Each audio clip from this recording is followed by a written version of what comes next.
That hurt worse than any of the others. Okay. She's like, I'm meeting resistance. Yeah, it's called my brain. Hi y'all, I'm Ashton. In 2020, I was newly single and furloughed from my big city job, so I left Houston in the middle of a pandemic in search of a fresh beginning. I started by sailing from Texas to the US Virgin Islands, made some new friends, and got a great tan. Then I took myself on a solo road trip to see as many epic views as I could find in 4 weeks. Join me for season 2 with all new experiences, people, and places. I can't wait for you to see what I have planned for the ride. Subscribe and follow along. After all, to live would be an awfully big adventure.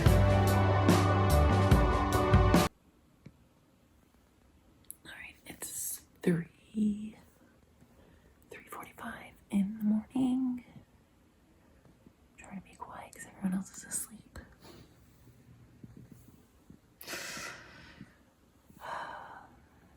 I start my trip back to St. Vincent.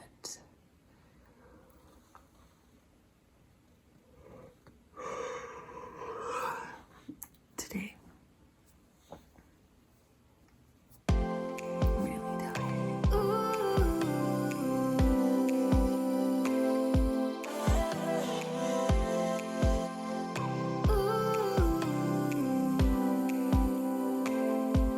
Took the long way around, look at all we found, and we live it up now. Yeah, we've come so far, made us who we are, and we live it up now. I won't lie to you, this episode was filmed over a year ago, back in September of 2020. I know it's been a while, but I promise we're gonna catch up to the current adventure. In the past year, the COVID travel restrictions and policies have changed numerous times in every single country. This was pre-vaccine, so they required a negative PCR test, a PCR test upon arrival that they performed, a 5-day supervised quarantine in an approved hotel with daily temperature checks, and an exit PCR test. After that, you were free to roam the island mask-free. Got my nasal swab. I'm crying again. Oh. That thing is uncomfortable. My parents actually had the boat at a marina that was an approved hotel. So they got to see me as I arrived and headed up to my quarantine room. And you'll see me pulling out gifts. I brought my dad a bottle of rum for his birthday and my mom some tortillas. Security was extremely confused why I had 20 tortillas. Hey. Very confused about that. I was like, we're from Texas. Okay, we're in my quarantine room. Madre and Padre were running around to the other side of the balcony, so okay. Be smarter than the door, Ashton. There we go. Ah, it's so pretty. Hang on, let me get a video. You gotta put that stuff up and then he'll be back. Okay. This is as close as we can get for the next 5 But I'm days. here. But you are here. Thank you for the snacks in my room too. That'll make it much more enjoyable. Well, cheers, y'all.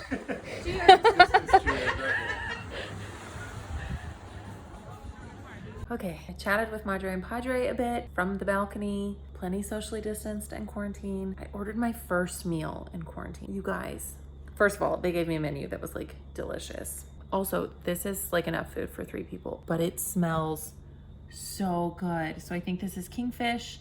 There's some couscous, fresh avocado, and then I got whatever the soup of the day is, and I'm not sure what the soup of the day is. Some sort of chowder.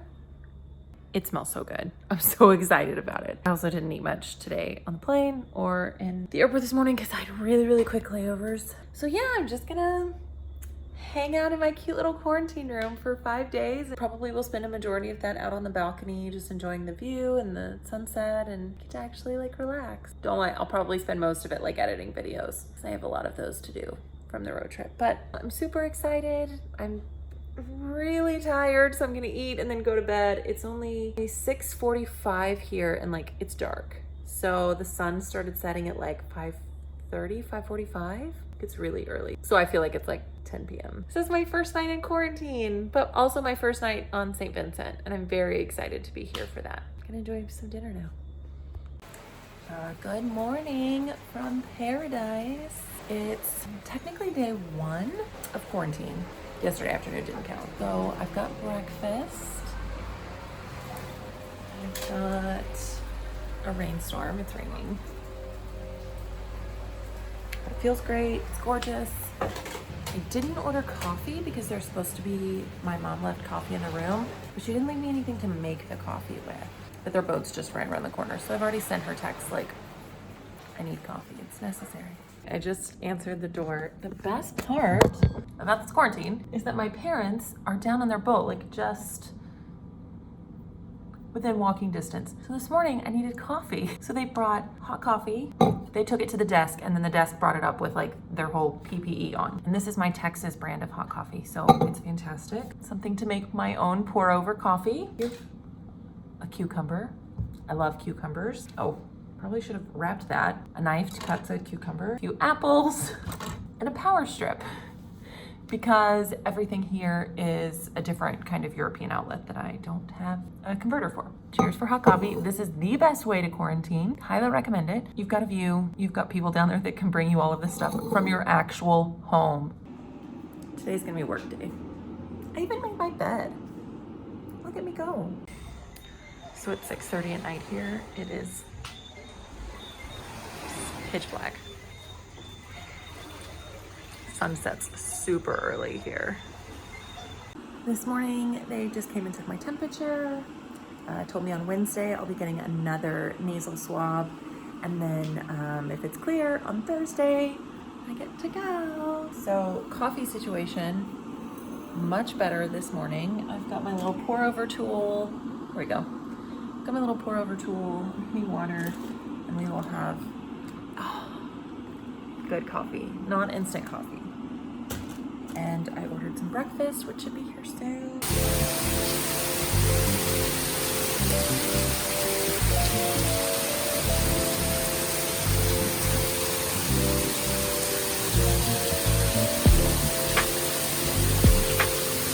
Okay, I'm not technically supposed to open this door, but I think because it's raining so hard, no one will be out there.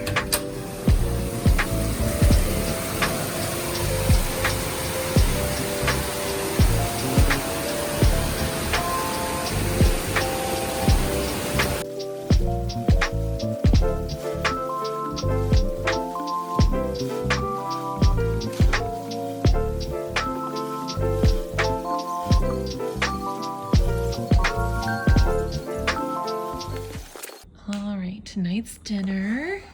I got the veggie pizza and whatever the soup of the day is. Little known fact, I'm a huge fan of soups and I want soup with like every meal. So I'm gonna order it with every meal. But it smells delicious. I'm super, super excited. And I'm gonna eat in bed while I'm watching, while I'm editing, and then also watching an entrepreneur video on there. So I've got a lot going on here. I'm so excited. So the soup was delicious and extremely filling. So I only had one piece of the pizza. So luckily I've got a little refrigerator and microwave. So I'll just save that for either a snack later or for lunch tomorrow. It was delicious, but the soup is so hearty. Like but it was delicious. It was pumpkin. It was just called the soup of the day. So I'm not 100% sure what it was, but I think it was pumpkin of some sort. It's delicious. Love soups. Soup every day.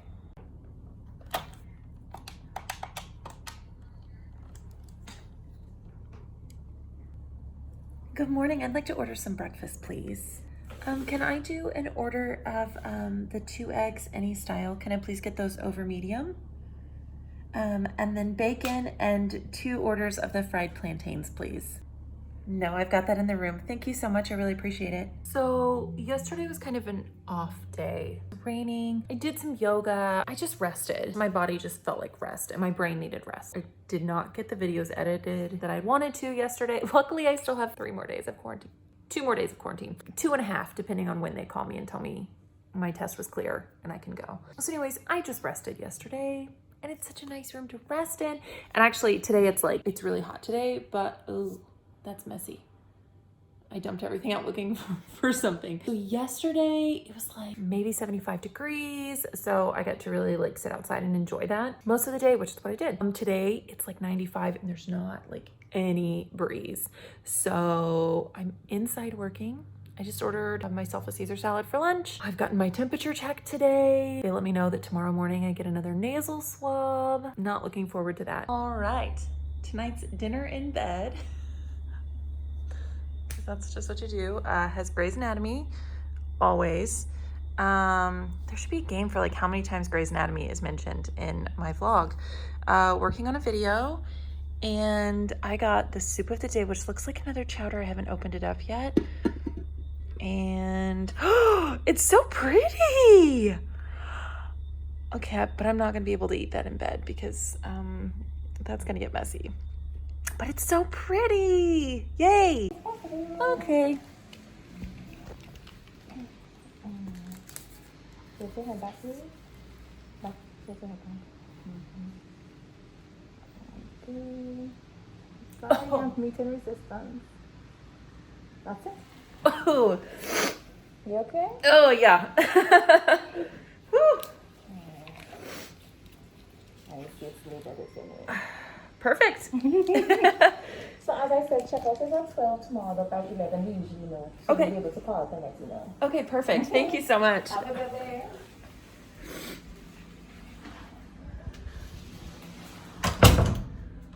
Okay, that one hurt worse than, oh. That hurt worse than any of the others. Okay. She's like, I'm meeting resistance. Yeah, it's called my brain. Oh, oh gosh.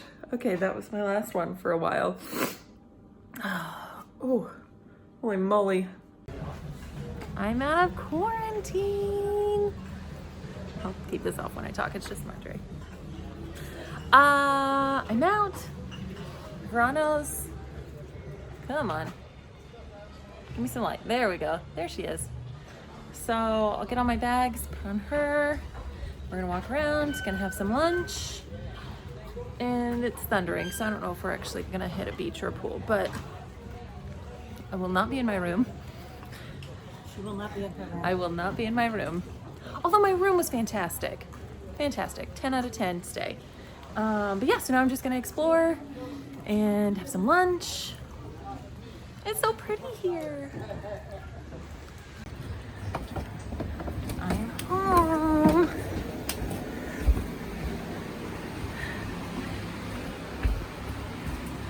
Hooray, my room! Oh, and packages. That's always nice to come home to. There we go. Okay, today's adventure. We are going into Kingstown to do some shopping and see the town. It's the capital of St. Vincent, I think. Now I should look into that before I claim it on YouTube. St. Vincent and the Grenadines is a southern Caribbean nation comprising of a main island, St. Vincent, and a chain of smaller islands. Pre-COVID, they're known for their yacht-filled harbors, chic private islands, and volcanic landscapes. The main island is home to the capital, Kingstown. The port city is known for its botanical gardens and was founded in 1765. It's home to tropical plants and aviaries. The city center has churches such as St. Mary's Cathedral, and the lively Kingstown Market sells local produce. As we were walking through the city, we stumbled upon this 19th century church. They were doing a bit of construction to prepare for their 200th anniversary, but the locals were so kind and invited us in and told me to take as many pictures and video as I wanted.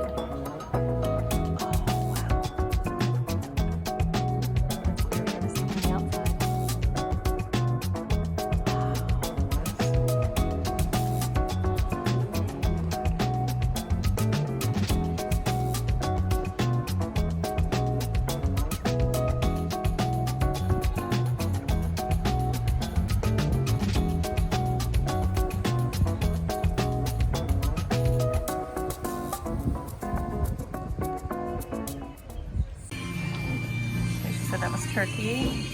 I think that's more the blackfish. chicken and rice, saffron rice.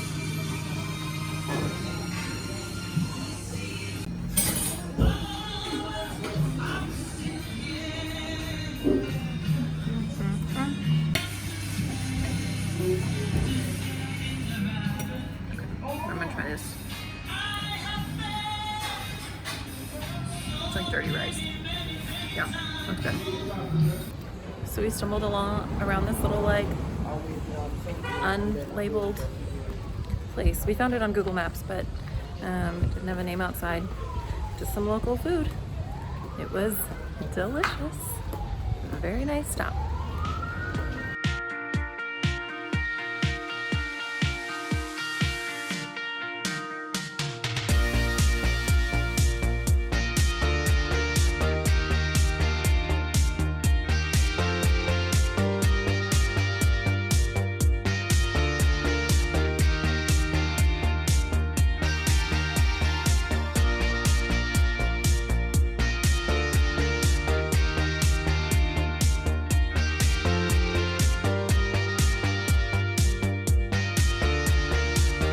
If you enjoyed this episode, you can check out more at ashtononadventure.com or hit subscribe up at the top and follow along on the next adventure.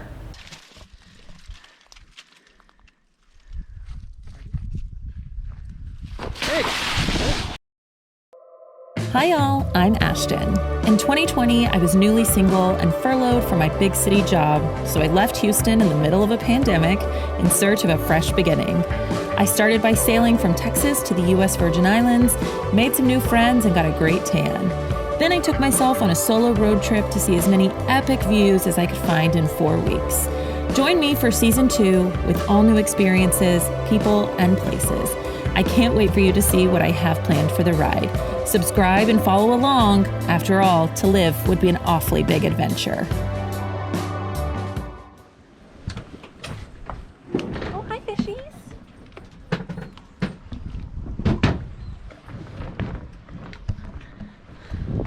It's very early.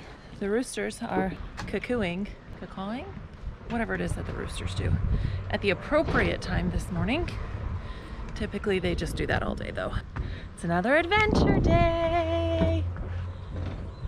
We are going to hike the volcano. It is called Soufriere. Naturally, it's French. I'm not sure if they call it Mount Soufriere or... Anyways, it's a volcano. It's supposed to be fantastic, gorgeous, excited, hard. It's supposed to be hard. Prepared for hard. So yeah. Adventure day. We made the 1.5-hour-ish drive across the island of St. Vincent to visit their volcano, La Soufriere. The volcano is the highest point on the island and has 5 known eruptions to date, beginning in 1718. Another reminder that this was filmed in October of 2020, so at that time, the volcano had been dormant for over 30 years. 3 months after filming, in December of 2020, Soufriere erupted and formed a new lava dome over the existing that you'll see in just a bit via our drone footage.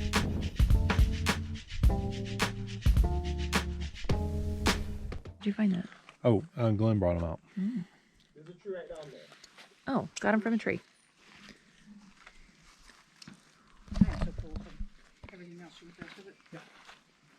That's good.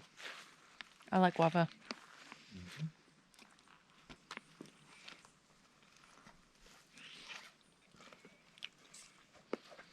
And a nice little bit of sugar. I don't want to like scare them off. We're like lizard heavy right here.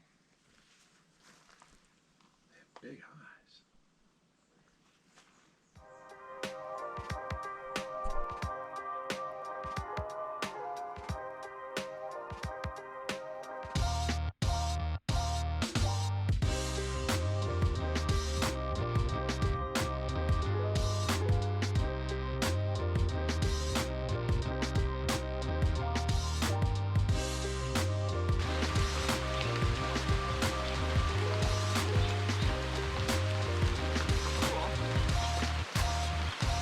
good human. Okay. Wow. Oh, yeah. Wow. Rest there, one. I think that's the biggest stick man I've ever seen. Whoa! I think it's the biggest stick man I've ever seen. Dang! Looks like out of dress.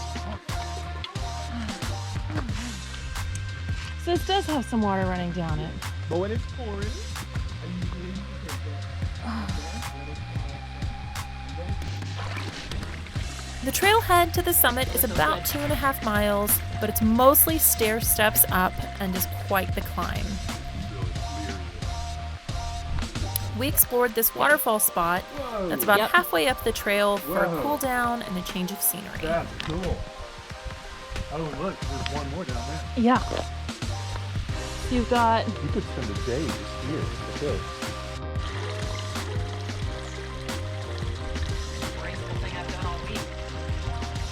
See that little turnaround in it? The whole thing. Oh, that's slick. It's a natural groove all the way down. Yeah. Been doing this for millennia.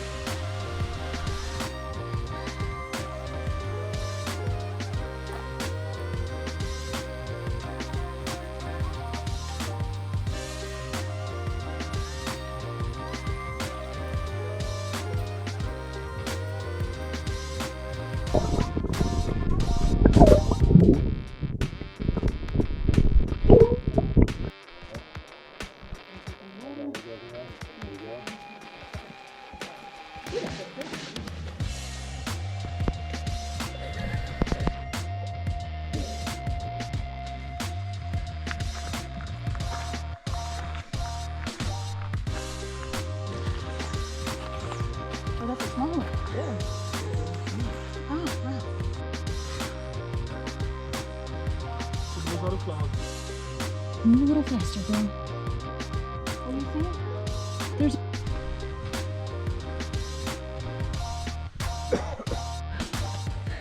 I made it to the top of the rainforest. You made it to... Oh, maybe.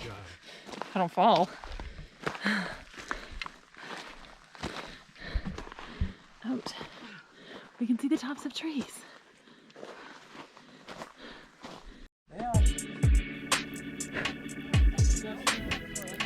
Right about here, we hit the 2/3 mark on the trail, and it became significantly harder.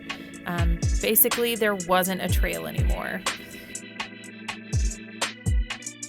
We would have taken so much longer to get to the top had we not had our amazing tour guide Glenn with us, who showed us his favorite route.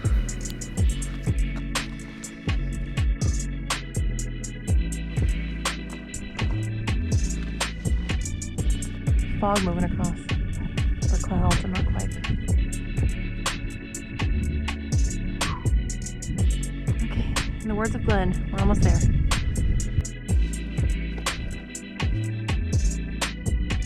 Cool.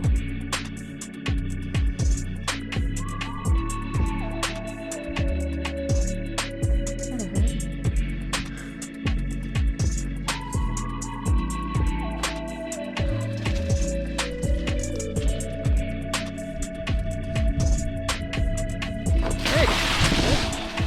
Overshot it just a little bit. That was so much better than undershooting it. Yeah. Side, give way. Yep. We're so close to being at the top. Look here. All the reviews said this was hard. That's an accurate description in my book. Doable, but hard. Yeah.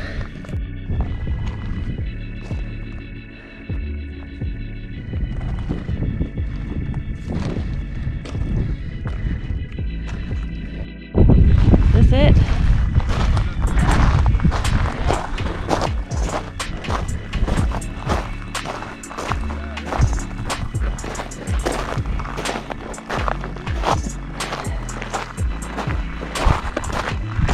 Oh, wow.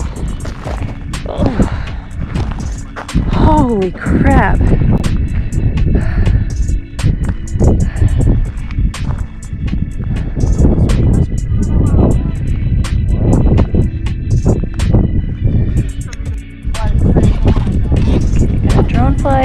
queuing up.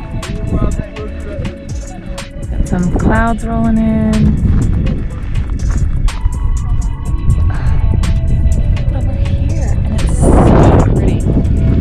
It's a very long ways down. I'm a little afraid. It's a long ways down.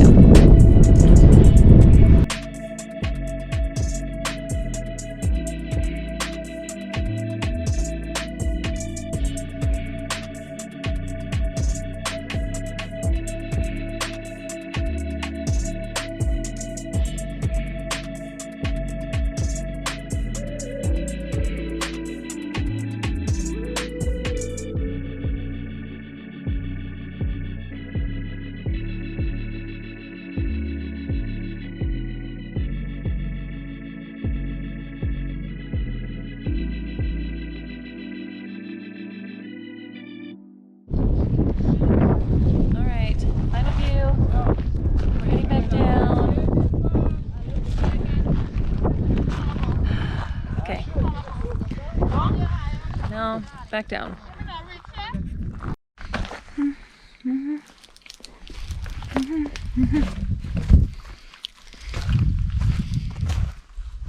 I'm just eating my granola bar. Middle of the rainforest. Hiking down from a volcano. Like, what is my life? It's amazing.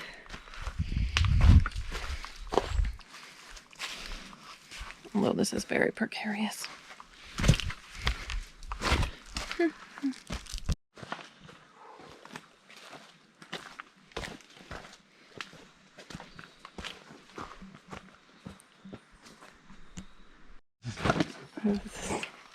Well, we should wait until the end of the day.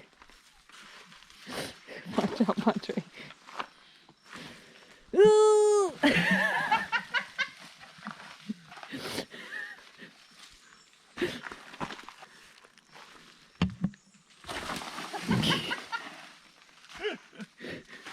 Okay, your turn. I can't hang on as good as you can. This is gonna go way worse for me than it.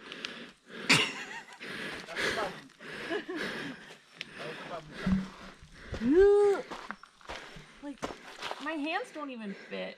Do I have to have all of Use them? less. Use less of them. Go away. I feel like I'm an alien right now. I have no upper body strength. Hold on, let me get the other side. Watch out. I'm like afraid I'm gonna hit you.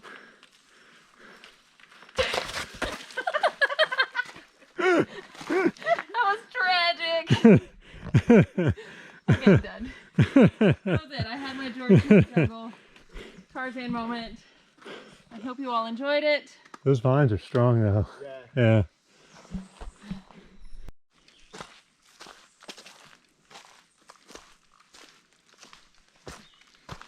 We hiked back down 2.5 miles and drove the hour and a half back across the island to our marina. But don't worry, we made it back in time for sunset and our nightly conch shell serenade.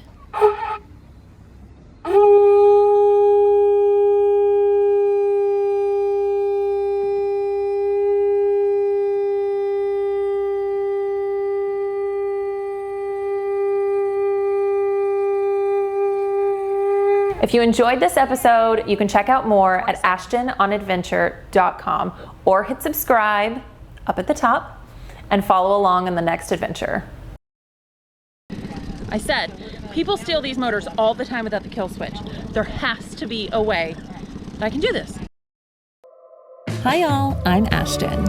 In 2020, I was newly single and furloughed from my big city job, so I left Houston in the middle of a pandemic in search of a fresh beginning.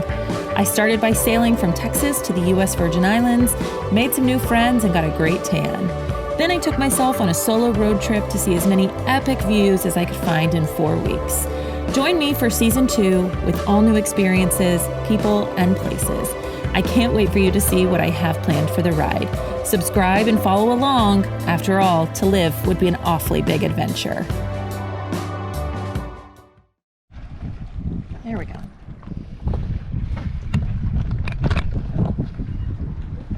think the kill switch is in the fanny pack that's on the floor in my bedroom. Did you find it? Bueller. Okay, then we have a problem.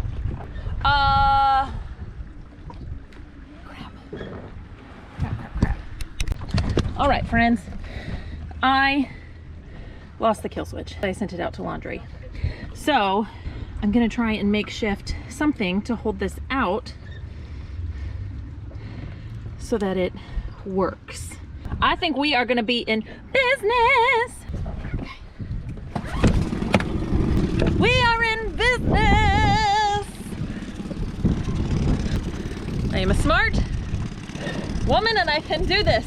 I'm not smart enough to not send the key out to laundry, but I said, people steal these motors all the time without the kill switch. There has to be a way that I can do this. So, this little orange paracord holding it out works. Now we can go to the beach. Yeah, I'll take a cold beer. I'll take a fresh one. Young Island is one of the smallest islands of the Grenadines and part of the state St. Vincent and the Grenadines. It lies just south of St. Vincent, but really only a quick 5-minute dinghy ride from the Blue Lagoon Marina and Resort where we were staying. The name goes back to the former British governor of St. Vincent, William Young.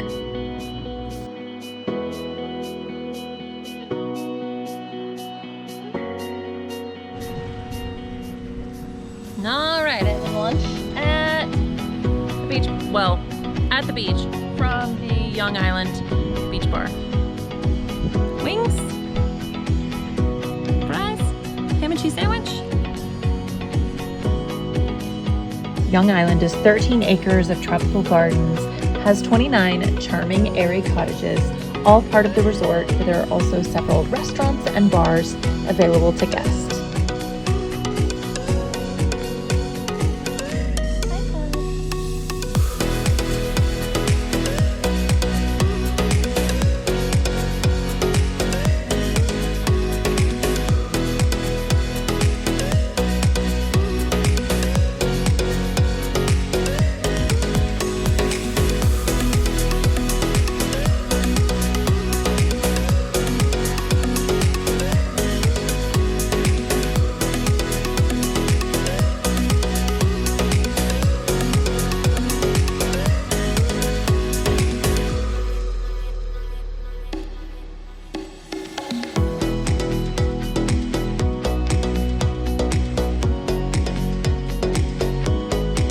Okay, now we're heading to hike Fort Duvernay.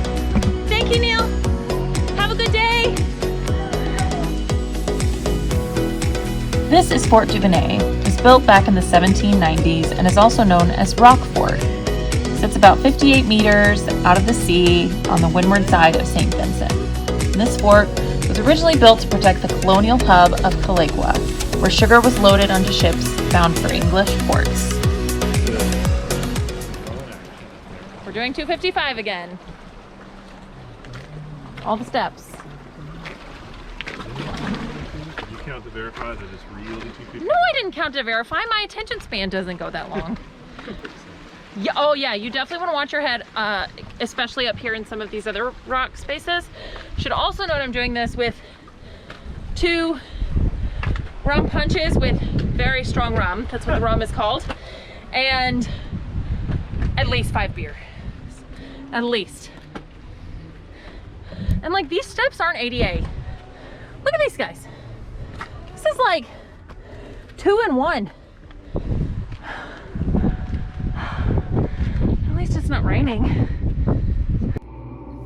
The cliff notes of this story, as I understand it, is that the British had a good reason for building the fort here after a French invasion in 1783. Okay, so this is it. These are like the last 5. Kind of backfired on them, where later on the French came back, tricked the British, and took control of the island.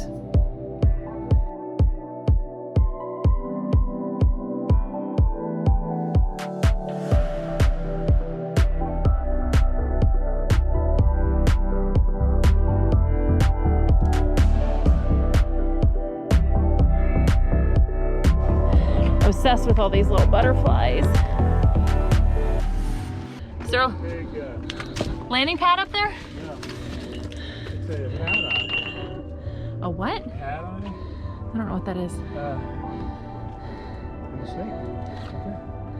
There's a snake right there. Well, Gilbert, there's your snakes. There's Mr. Oh, I see his Snake. head.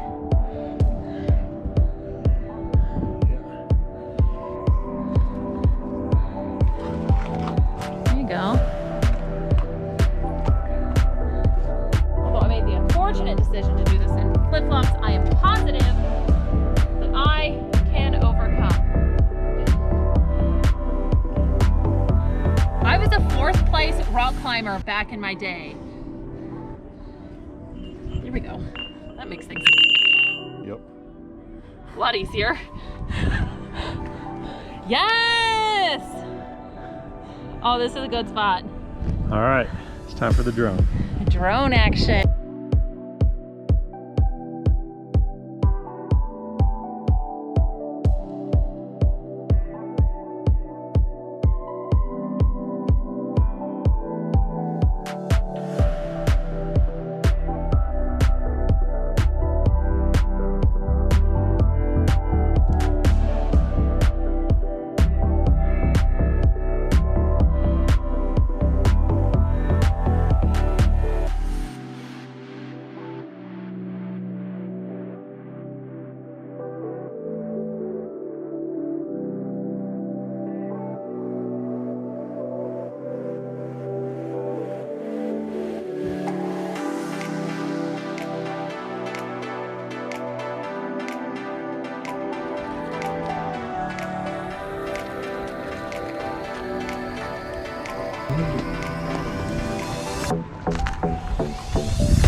He's going.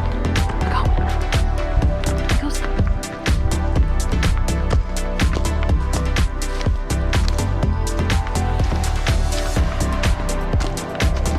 This is like the bottom portion of where we just were.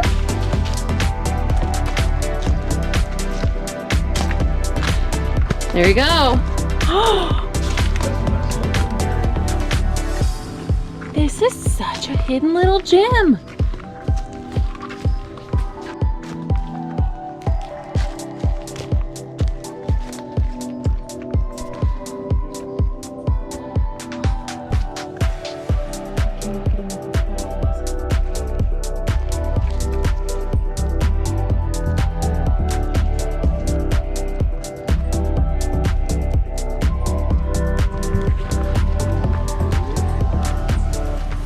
Probably have like 20 feet in there, maybe.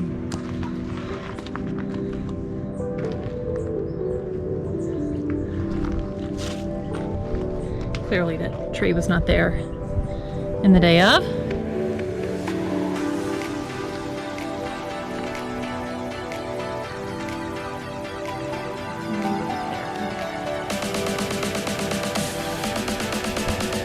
This is super cool. I did not see this when I came the other day in the rain.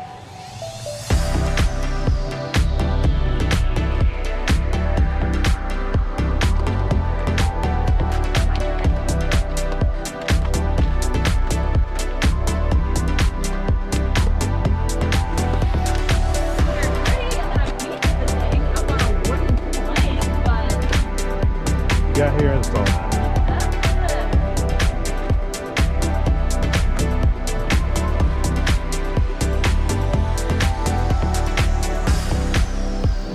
It's Adventure Day. We're catching a ride with Calvin to some waterfall. I don't know what the waterfall. Does the waterfall have a name? It does have a name. I don't know what the name is. Okay, we don't know the name. Pretty waterfalls though. It's like some damn chickens. I'm laughing at the chickens. It's kind of dreary today, but that's okay. Because it won't be so hot. Because it gets like really hot in the dense forest. Anyways, that's what's happening today. I'm excited.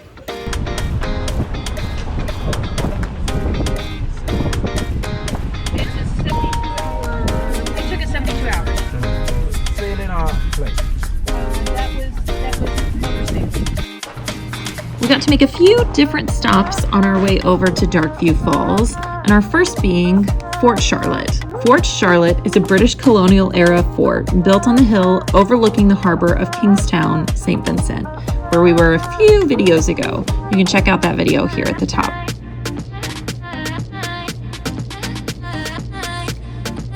This fort stands 601 feet above sea level. On a clear day, you can see Grenada 90 miles to the south.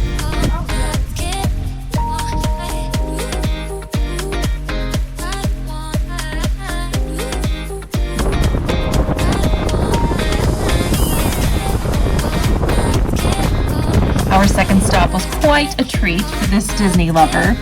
We stopped in at Wally Laboo Bay. It's located on the northwest coast of St. Vincent. Wally Laboo was the main Caribbean location for all of the Pirates of the Caribbean movies. The bay bustled with hundreds of crew and cast members as Wally Laboo was transformed to make believe Port Royal, supposedly in Jamaica.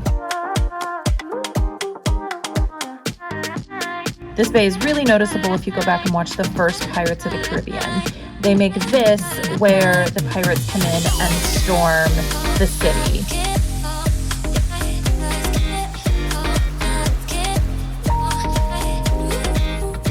Nowadays, it's a cute little museum, and they do have a restaurant. The restaurant was closed due to COVID, but we were able to walk through and see a bunch of the memorabilia that was left by the cast and crew.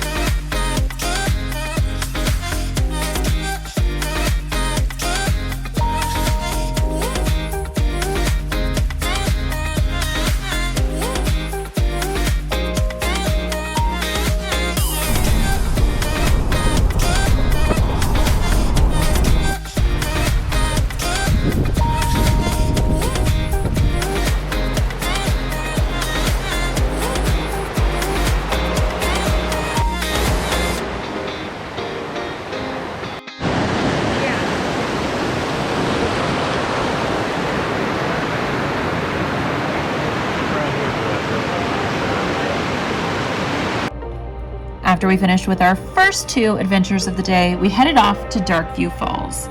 These are two spectacular waterfalls, one over the other, cascading down a high cliff and plunging into natural pools. It's a short hike across a bamboo bridge over to the first waterfall, but we did climb up to the second one, which was really just some stairs and a few smaller rocks to climb over.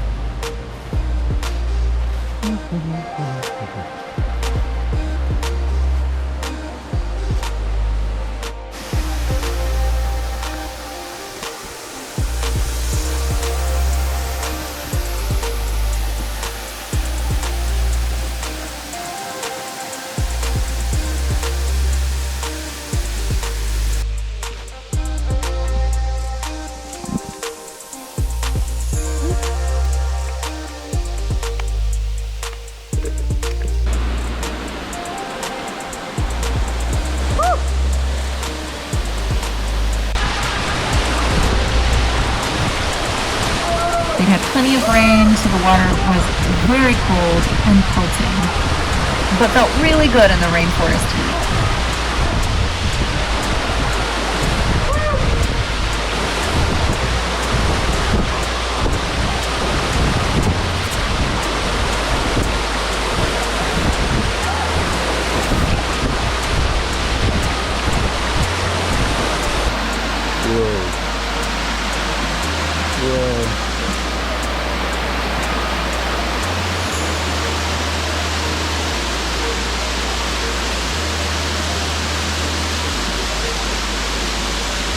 Cynthia!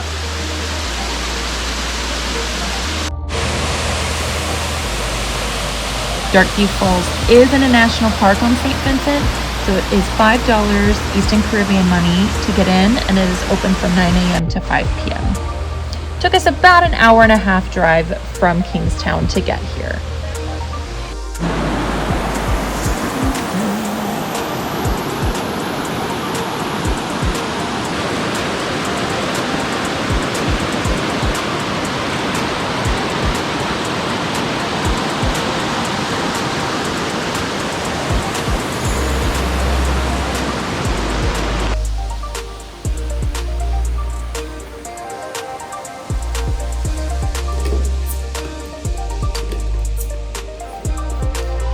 go. Great waterfall. Yes. Cheers. If you enjoyed this episode, you can check out more at ashtononadventure.com or hit subscribe up at the top and follow along in the next adventure. Now we're getting I got a little fish. Got a little bitty tuna. Hi y'all, I'm Ashton. In 2020, I was newly single and furloughed from my big city job, so I left Houston in the middle of a pandemic in search of a fresh beginning. I started by sailing from Texas to the US Virgin Islands, made some new friends, and got a great tan. Then I took myself on a solo road trip to see as many epic views as I could find in 4 weeks. Join me for season 2 with all new experiences, people, and places. I can't wait for you to see what I have planned for the ride. Subscribe and follow along. After all, to live would be an awfully big adventure. It is finally sunny in paradise. Hooray! But today's also a day we gotta get some boat chores done. So, we gotta get these bench covers cleaned. They smell like mildew because it's been raining for so long. They got wet under passage, so we'll be scrubbing those down with some OxyClean and getting a tan while we're at it. After a few days of non-stop rain, it cleared up just in time for several days of getting Verano ready for passage back to St. Thomas. The cushions were scrubbed, we fueled up with diesel, and even climbed down into our aft lazarette, or hidey hole, as we call them, for a little bit more maintenance. Forward to the steady Yeah, and toward me. and towards you. Yeah, I'm ready.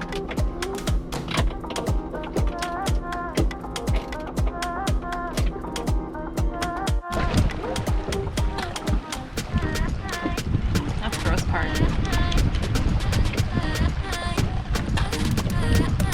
Best fog there is.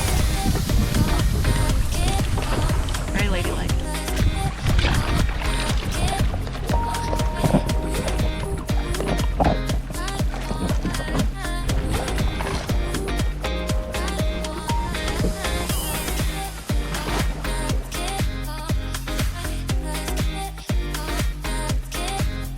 After the chores were done, I managed to get one more snorkel in around Young Island before heading back to the boat and enjoying our last St. Vincent sunset.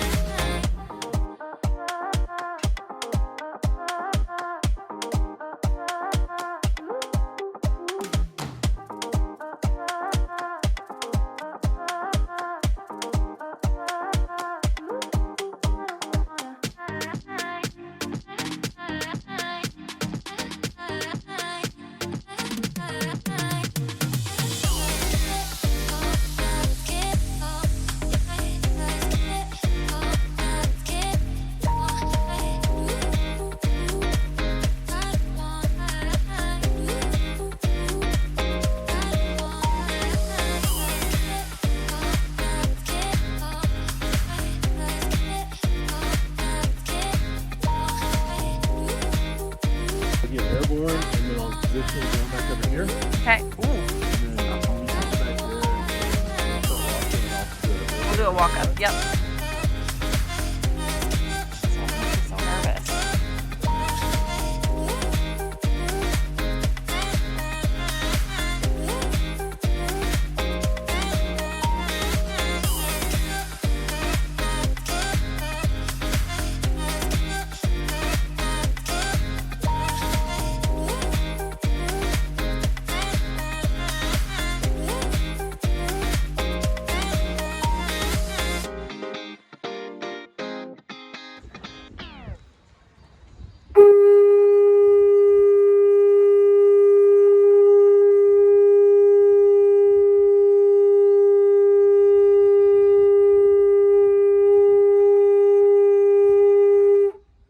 Solid.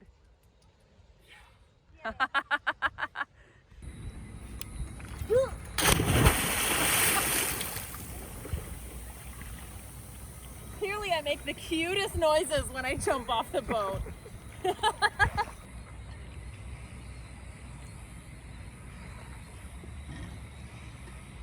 All right, we're patching up for the trip.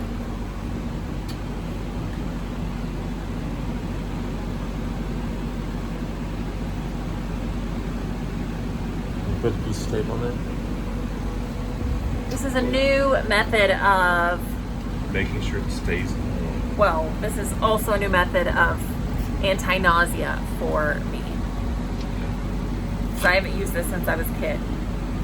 So it'd make my eyesight really bad. That's one of the side effects. Feels good. Patched up. Shouldn't need any Dramamine, but I am still gonna wear my zapper because that's a natural anti-nausea anyway. We're using.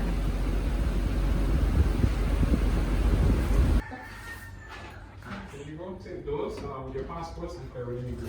Okay. Chicken is intense out there. Good morning.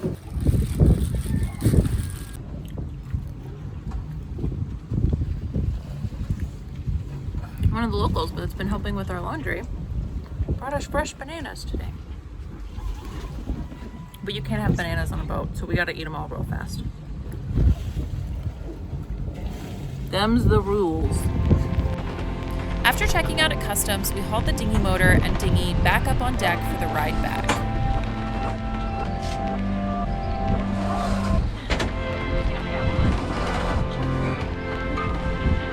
We finished a few last-minute passage prep items before setting off on our 3-day journey.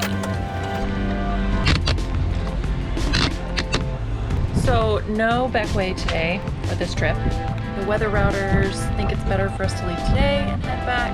We'll have better conditions, better sailing. I don't know how I feel about that. No back way today, but they've got a day ferry that goes over there, so we can always fly back down here post-COVID when I don't have to quarantine for 5 days and go back over and see back way. We should be back in St. Thomas Monday, June, Tuesday-ish. Okay, so we do this super ghetto thing where we have to cover this because at night the light from down here shines up and like kills your night vision. So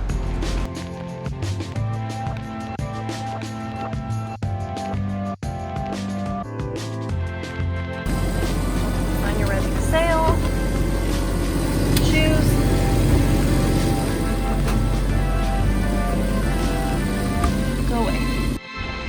Alright, we're off our mooring. Heading out to sea. Gosh, I hope this is better than the last time we did this. Here's hoping. It's gonna be better. I'm just gonna say it that way. It will be better. Universe, please listen. Just get a little close. Making me nervous. Now let's not hit the boat. Be poor form. Probably a bad start to our day also.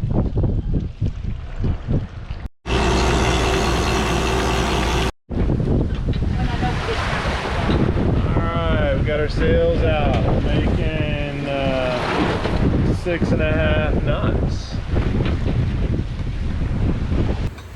An update for anyone who took my Instagram poll right before we left. All right, friends. She's ready, and we're gonna leave today. Head back to St. Thomas. Should take us about 3 days. It's probably gonna be awful, but everyone knows how I feel about the boat actually moving. I just wanna be on the boat when it's not moving. So, I made it. 5 hours, although I haven't puked yet. I feel great, and the boat's just not moving great. I stayed up top as long as I could before I needed like a full bed to lay down in. So,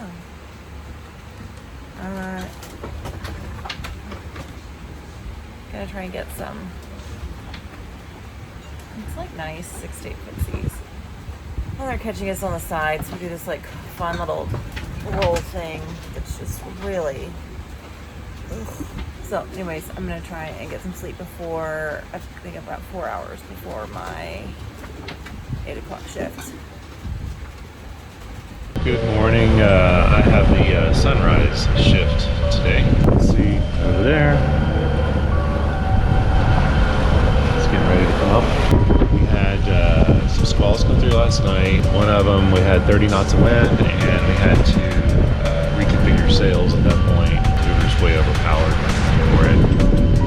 And I've been been sleeping off and on, maybe an hour at a time. Cindy's down below,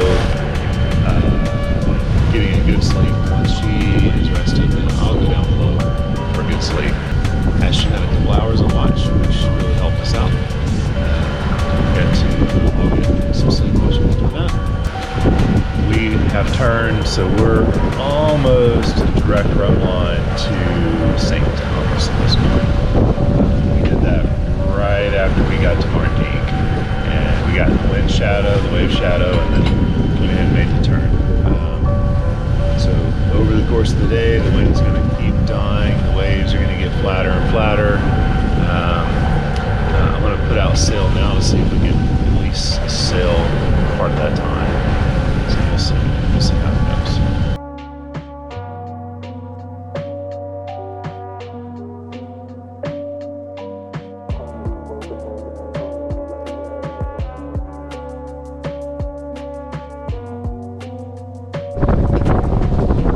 There's nothing on the radar.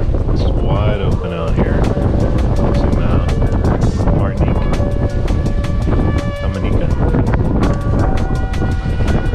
Live here. STT. 2 days, 6 hours left at current speed, which is around 5.5 knots average. Making our way. It's gonna be a good day.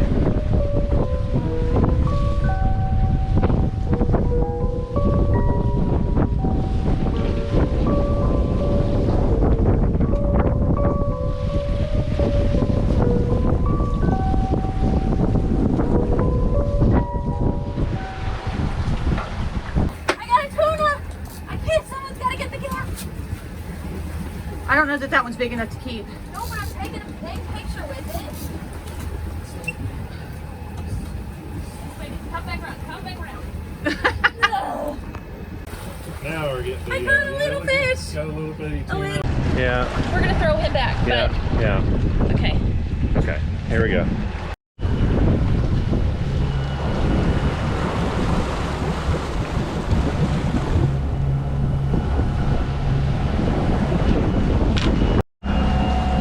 Alright, so I just woke up. It's time to get fuel on board. We're getting really low in both tanks. We still have 24 hours to go to get to STT. 100 miles. 100 miles. 1.3 nautical miles. So I'm going to slam about 24 gallons into probably starboard tank. That'll get us home. Each of our fuel tanks on Verano hold about 45 gallons of diesel, and on passage, we like to keep an extra 40 gallons on deck. We didn't have the luxury of planning either of our big passages around the wind to mostly sail, so we did quite a bit of motor sailing, as you can see. That's Mahi. Look at him.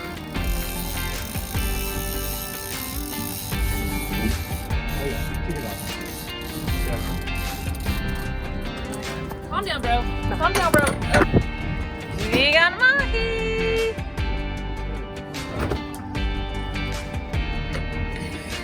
Okay. We also have made a mess of our other lines. Ceviche. Fresh mahi ceviche. Oh yeah. Very good. All right, guys, I have to interject this into the video right here so it's not just an overdub. This mahi that you saw right there, Madre handing up the fresh ceviche from the mahi we just caught off the back of the boat. We have a new rule on board SV Verano now that the captain does not eat the fresh fish. Padre proceeded to have 3 bowls of the delicious ceviche and then did not stop puking for 48 hours. They've got full permission to film me in any embarrassing or sick moments or anything like that, because this is what I'm wanting to show to you guys. But unfortunately for the YouTube, I did not have his permission to film any of that, so I didn't. So we just kind of glaze over that fact that he's totally MIA for the last 48 hours of that trip. Maybe the last, I think he tried, he pushed through for a while, but he was out for the count. So anyways, you'll see there's not any mention of him in the rest of the videos here. I don't really think it was food poisoning. I think it was the fact that he had 3 bowls of fresh ceviche on an empty stomach, but had to interject that because it's a crucial part of the story for Sailback that I have no video of. But it was bad. It was a rough go. It was a rough go on Verano for him. Me and Madre enjoyed our last 24 hours. All right, let's get back to the video. Roll the clip, roll the clip. Last night watch. There's the sunset.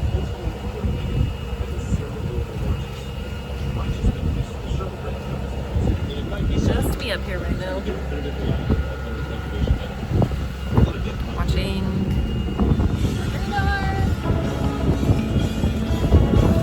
14 hours left. And Armageddon's playing in the background, naturally. We arrived back into our slip on St. Thomas, and after a bit of confusion due to COVID, hurricane season, and customs, we got our re-entry test and checked back into the USVI.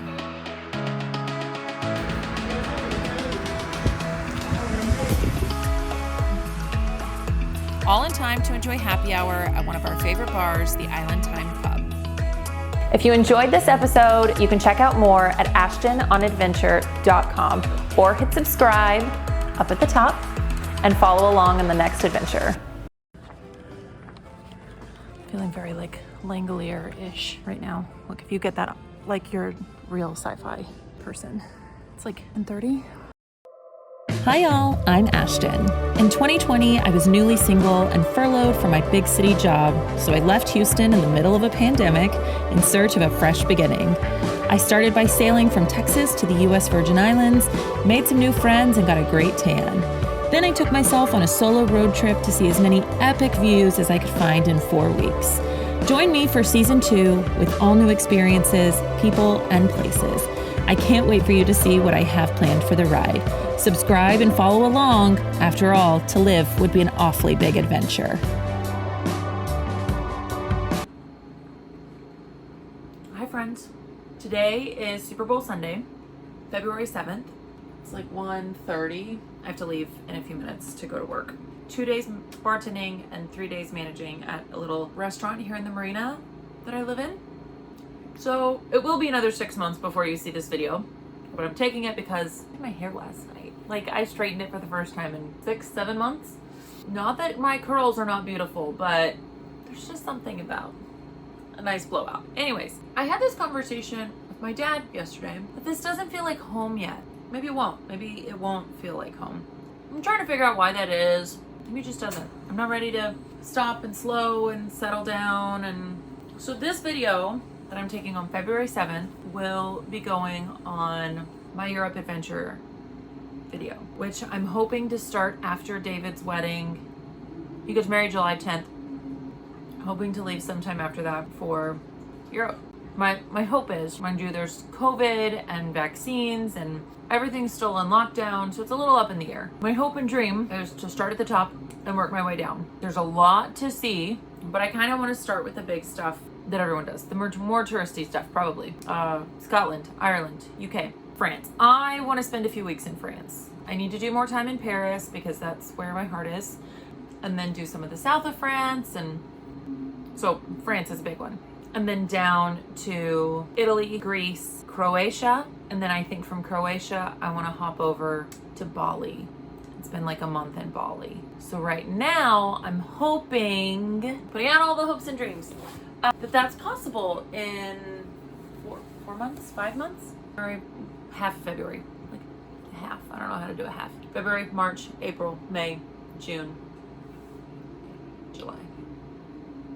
5.5. So that's kind of what I'm thinking right now, what I'm working with. So this video is the first one I'll be making in like my series documenting how the heck I'm planning this. Like right now, I have all the ideas in my head. I am working my butt off here in the islands to save money. Still living on the boat with my parents. I don't really have many bills. And that was kind of the point when I moved down here.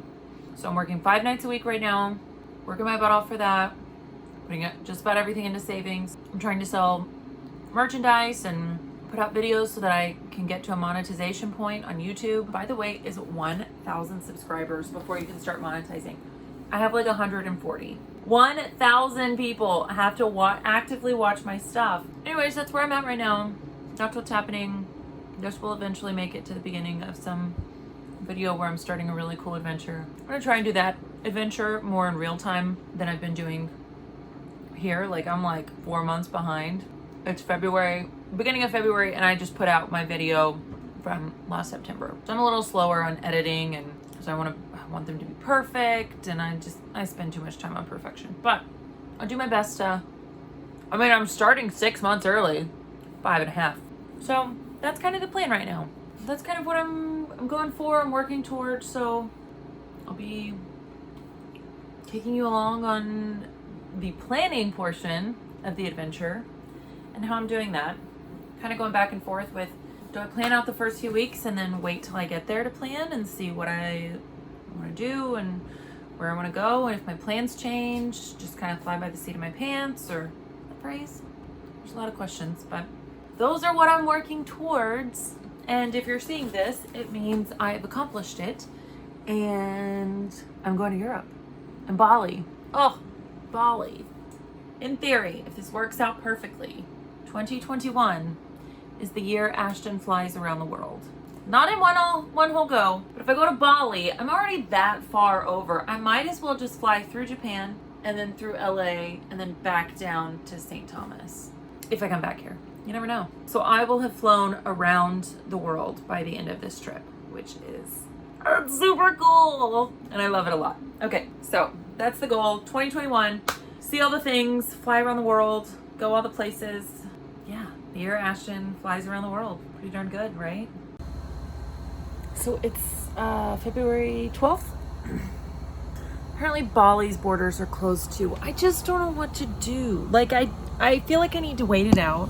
Hello, Fritos. I don't know what to do. I feel like I need to wait it out. Wait till the end of March, really, to make any big decisions on where I'm buying plane tickets to first, where I'm gonna go first. But just gotta like keep the dream alive, because that's what I gotta do. And I'm also like researching and considering other places. Like, of course, I wanted to hit the big Scotland, London, the places I've never been before, but like that are usually the top of people's tourist list. Like, I definitely wanted to hit those first, but maybe I do Amsterdam and Switzerland and Norway and Thailand instead of Bali. Like, there's a lot of options I can do there, and of course, they're all beautiful, amazing places. I just had the like top touristy ones at the top of my list. So anyways, I'm gonna start researching and figuring out more of that, of what's open, where I can go, but I won't be buying any plane tickets for a while. Hi, good morning. It is April 29th. I've got 14 days left until I fly out off the island. Just thought I'd give you guys an update. So the EU has announced, see it. The EU announced this week that they will be opening to vaccinated tourists in the summer. They didn't give much more information other than that, but the decision has been made that I'm going to start my other side of the world. It's more than European, but the other side of the world summer in Iceland, because Iceland's open and I can book it right now. So today I will be booking my flight to Iceland. I think I'm gonna leave mid-July, like really like the week after David's wedding. And then everything else should be open. The only thing that's not open right now, or hasn't fully actually announced that it's open, that I wanted to go see is Bali. But the more I look into Thailand, like I'd love to go there too. So maybe I'll do Thailand instead of Bali, but like Bali just has like a whole like obviously eat, pray, love thing that I was kind of going for. So the other thing I think that's going to happen is I will have my flight to Iceland and from Iceland to London, and I can change that flight from Iceland to London if whatever happens, like if they don't reopen like they're saying, because it would be almost August when I'd be flying from Iceland into London. So I will have that flight, and then from there I really just plan on training everywhere, like taking the train really I can take the train to everywhere I want to go until I'm ready to hop over to either Thailand, Bali, wherever I go from there. So I think I'm really just gonna book that all once I get there. Just kind of make that like a fun, like, where am I staying next? Most of the big cities I want to stay in hostels, but that's my April 29th update. I'm trying to get things knocked out. I'm doing a lot of extra work for David's company, Cinematic Saviors. So I've got some bride stuff that I'm working on. That's where I'm at. That's what's going on. I literally rolled out of bed. I got home and in bed like 5 hours ago. So I'm up now, barely. I'm going to get my second vaccine. So I'm gonna drive all the way to the other side of town for that. And then I'm getting my hair done. I'm so tired. Oh, Cinco de Mayo. I had to work Cinco de Mayo. I did not celebrate Cinco de Mayo. I'm one more step to getting to my next big adventure. Oh, I'm hungry and I need some coffee. Coffee and breakfast are coming after the vaccine shot because I've got time between that and my hair appointment. I wonder if I have time for a nap too. All right, I have been vaccinated, fully vaccinated. I have had my hair done and I'm obsessed. Yeah, that's all. Okay, I'm gonna record this with the hope that you can actually hear that chicken in a few minutes.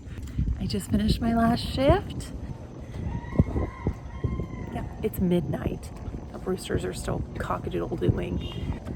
It's about to get really dark. I'm super excited. I've got a few days in St. Thomas. We're gonna go over to St. John for a few days. Oh, actually, I start in San Diego for my next big leg portion of trips. I'm super excited.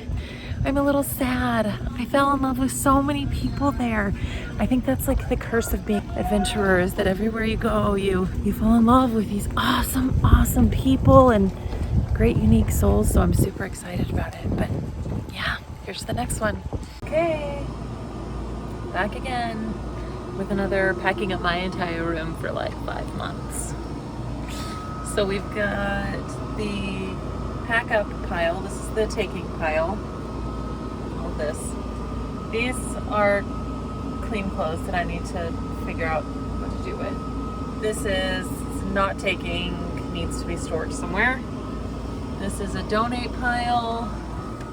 That's a dirty clothes, and that needs, or just bags. So I leave in 3 more days. I will be, my first 2 months are San Diego, Houston, Miami, Mexico, lots of Houston in between there. And then I leave for Iceland. So, and I have like 3 different weddings in the middle of that, so I have to have like plenty of like dress up stuff. So yeah, it's starting again and it's a mess. All right, I've got 2 days before I leave. We did not film getting off the dock, and that was an okay thing this morning. But we are heading over to St. John, either Camille Bay or Hawk's Nest for the day, evening, hydrate the hound. There we go, there's my face. And hang out. It's kind of a dreary day still. So let's see what we can do. Still do some swimming, some lounging, some hanging out, and yeah. All right, we arrived. We are in Camille Bay. Look at that water. That is a hotel that was not rebuilt after Irma and Maria, but we're here for the future. You've got Rumaway, the background over there, and Travis is coming over to have a beer. I'm excited to get in the water. The sun's peeking out. It's still kind of cloudy, but I'm so excited. Second to last day. Spit it out of the water. I'm happy. My happy place.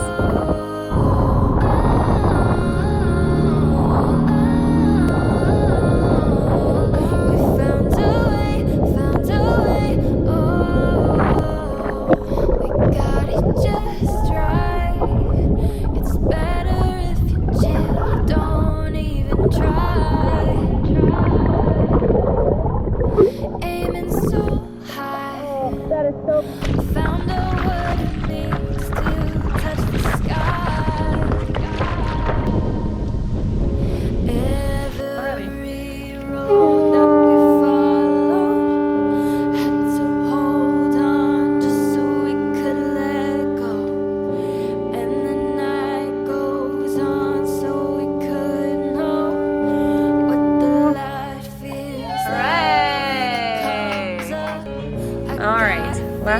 sunset. You can see it's super, super pink back there. We're having sundowners over on Rumaway. This is a different boat. These are our boat friends. We're gonna cook some steaks. It's so pretty. And then, yeah, that's the end of this day. Cheers.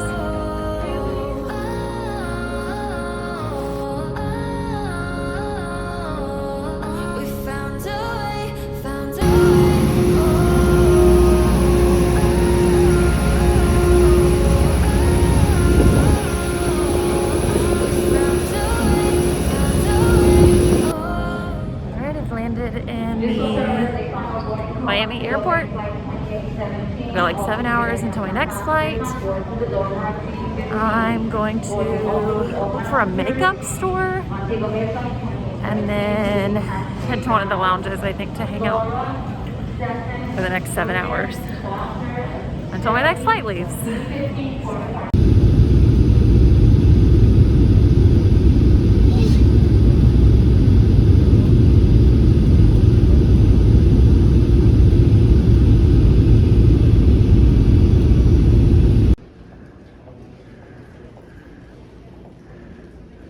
Alright, I finally made it to my room at the Dana. And oh, this lighting is fantastic for my face. I've been in an airport for 500 hours. Made it to the Dana in San Diego, where I'm running a wedding this weekend. So, just got to my room. Here she is.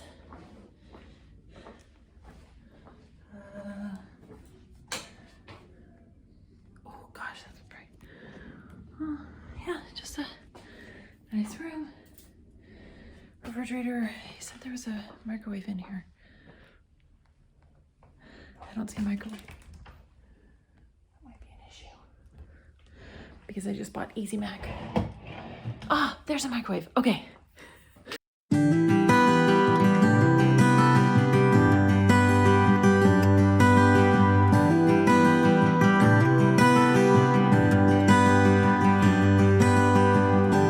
Forming photographs alone, newfound wanderings, smiles come upon, tying strings to rain clouds, carving room for love forgone.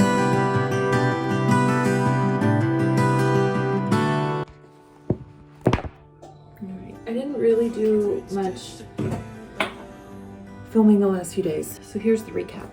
That I got into San Diego, then I woke up and went and explored a little bit with my sister-in-law Mackenzie, and I didn't film it all that day because A, I was super tired, and B, I was really just enjoying my time with her because I haven't seen her in like 9 months.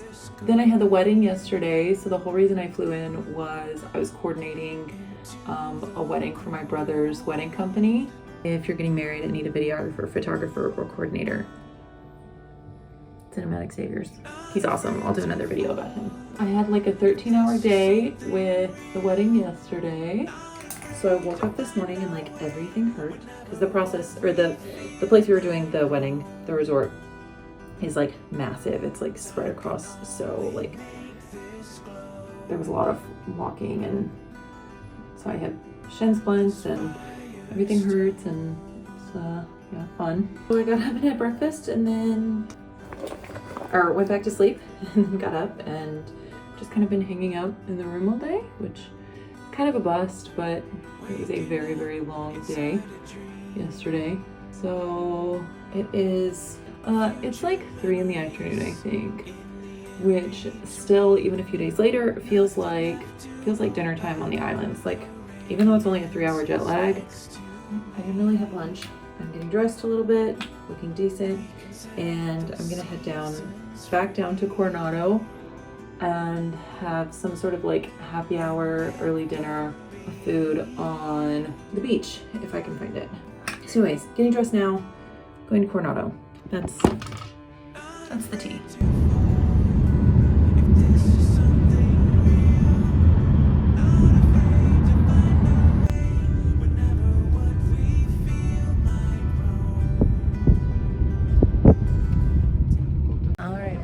Uber driver dropped me off at the Hotel Coronado, and I think I'm gonna find their restaurant for happy hour and some snacks because I'm starving, and then I will go explore a little bit more. But I love that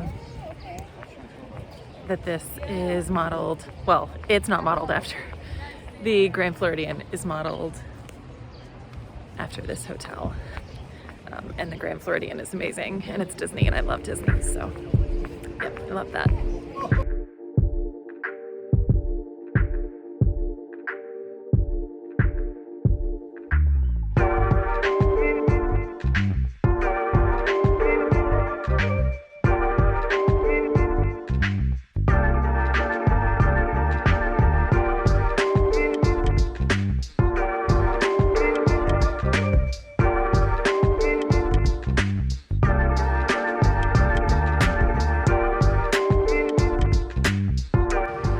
Finished my little late lunch and happy hour snack, and the sun went behind the clouds. There we go. So now it's really cold, but I don't know, I feel like I'm here at the Pacific Ocean, so I have to go dip my toes in the water, but it's really cold. So I mean, and I'm even like jeans, fleece, like the sand even feels cold. Gonna walk down, touch the water, walk back up through town. They had an ice cream shop that I passed the other day that I need to go back into because this girl loves ice cream. It's really gorgeous. It's a bunch of cool rocks. Beach down there, beach behind me.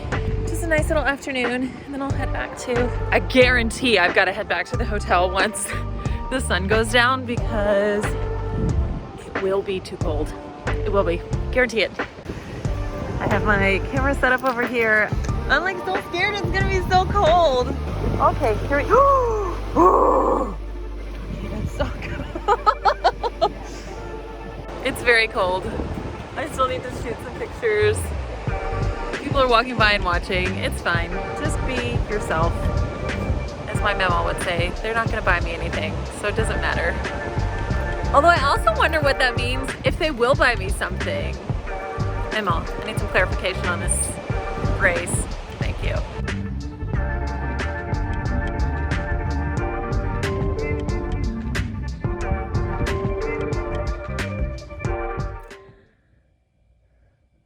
I didn't film it, but I just had to unpack and then repack everything. Not everything, because everything didn't fit the first time. I way overpacked. And you don't realize that until you have to like pack it and then repack it, and it's like always a problem of mine. So now I'm like, I cannot do this in Europe. I'm going to so many different climates in Europe. It's fine, I'll figure it out. I am leaving San Diego, heading back to Houston. I will be stationary for 2 weeks in Houston. So I'm excited about that, but long day of travel. So I'm gonna grab some lunch at the hotel and head to the airport. That's it. Sorry I didn't film the entire freak out of having to repack everything into 4 different bags, because that was fun. It was real fun.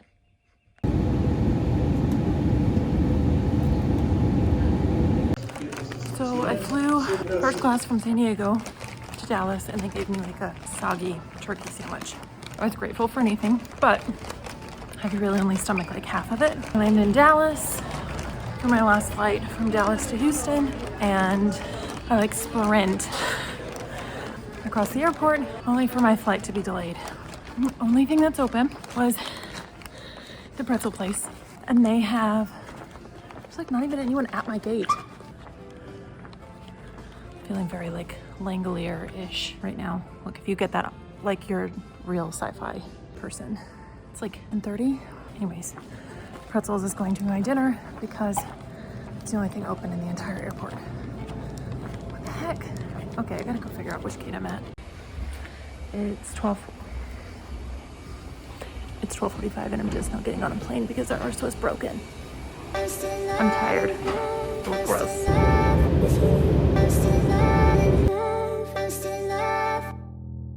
If you enjoyed this episode, you can check out more at ashtononadventure.com or hit subscribe up at the top and follow along on the next adventure.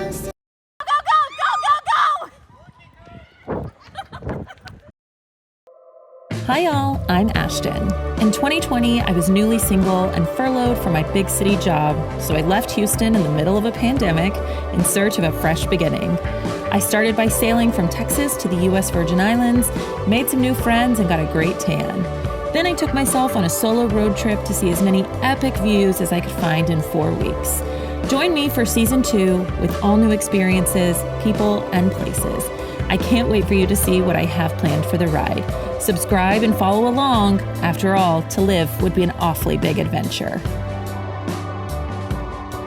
Hi, friends.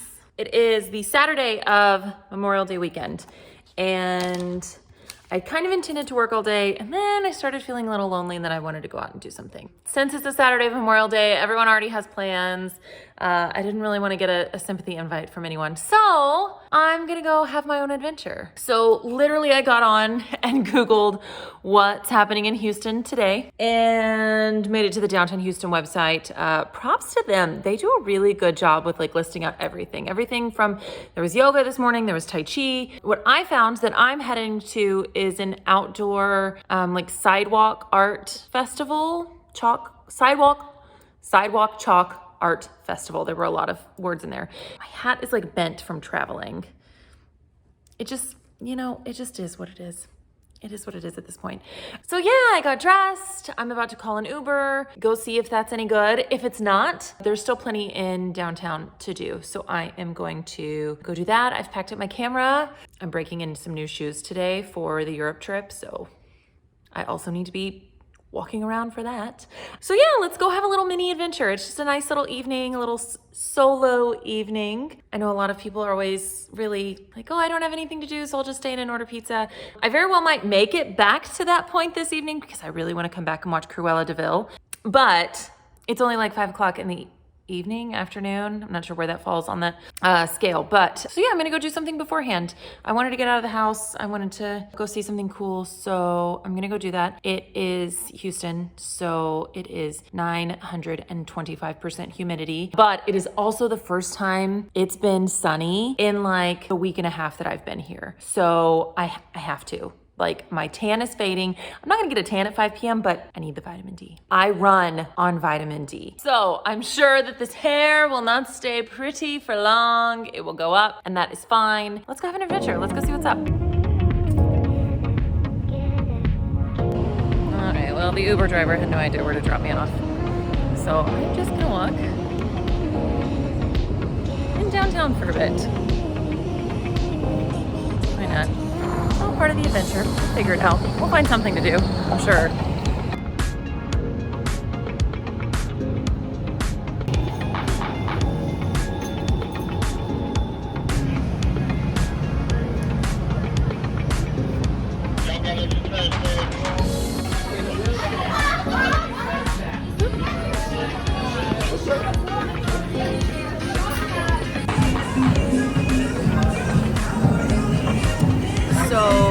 That was kind of a bust. The only thing they had was that one giant mural that was on the ground, which was pretty. So I found an outside patio bar, got a drink, hang out, read my new book for a bit, and then we'll kind of go from there.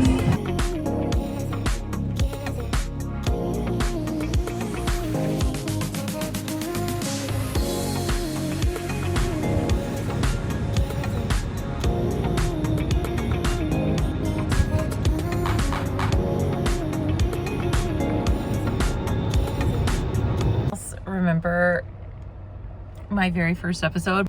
The very first video I took on my phone about starting my vlog and moving came from the ever delicious Taco Bell parking lot. Thought I would commemorate this experience by telling you I just officially booked I didn't do it in the car. I did it at home, and then I needed lunch and to get out of the house and to go buy some more coffee for the Keurig left.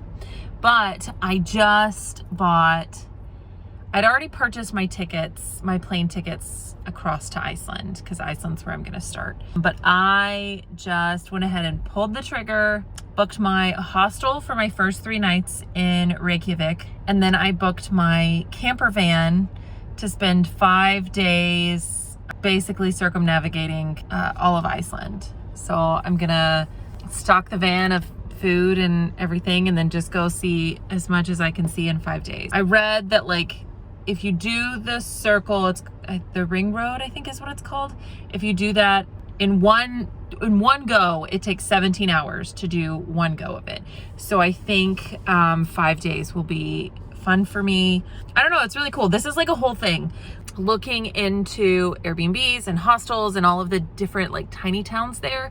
And while I could do that, I also was still gonna have to rent a car to do all of that in. So then like, I was like, came across this thing. Apparently camper van, like traveling all over Iceland is a big thing. So your girl likes to hit the trendy stuff. So I'm gonna do it. So I booked that. So then I've got 3 nights in Reykjavik, which is where I'll do the volcano and the Blue Lagoon. And then from there, I'll spend 5 days trekking all over the rest of Iceland, as much as I can see in 5 days. And then I fly out to London.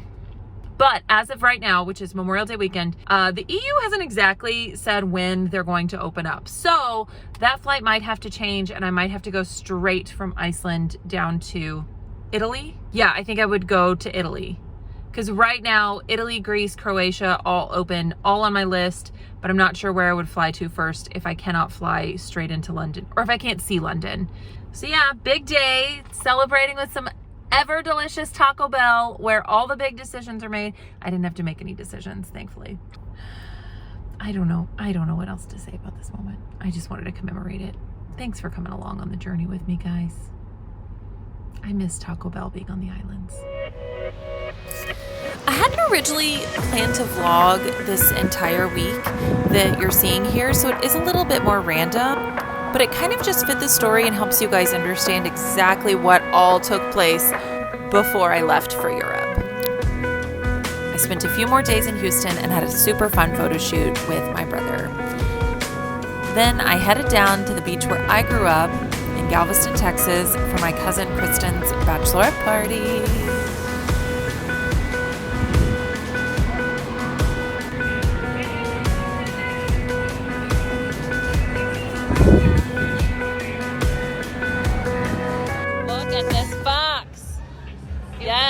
Yes, work it. I mean, it's a video, so you can like really work it. Work it. Oh, there it is. The whole thing. Okay.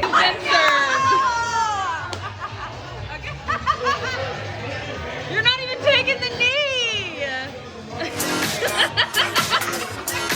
Okay, go.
Clap your hands.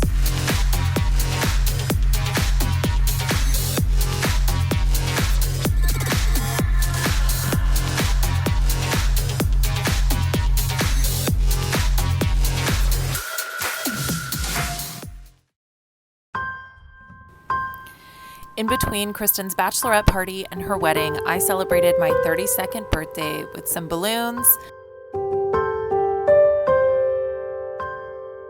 a trip to the zoo with my youngest cousins, and a small family dinner at one of my favorite Houston restaurants, a Boozy.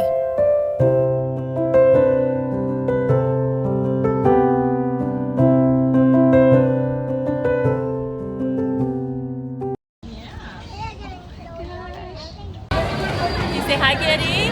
Hi, Kitty. Are you having fun? Yeah. 3. Cheers, happy birthday. Happy Cheers. birthday.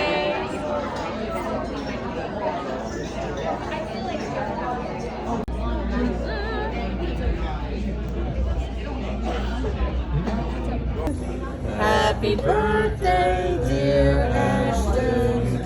Happy birthday to you. Yay! Okay, you go ahead.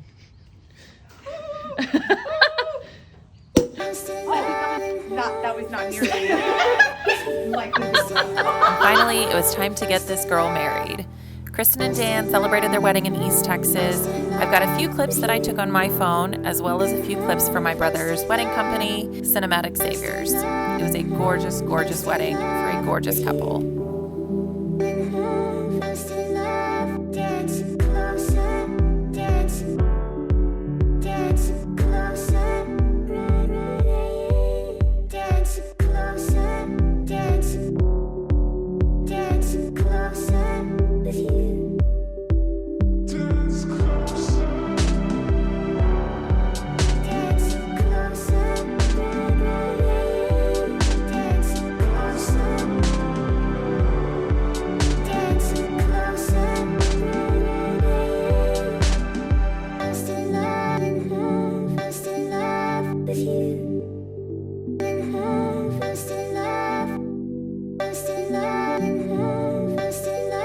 If you enjoyed this episode, you can check out more at ashtononadventure.com or hit subscribe up at the top and follow along in the next adventure. We hung out at the beach for a little bit. Is that person dead?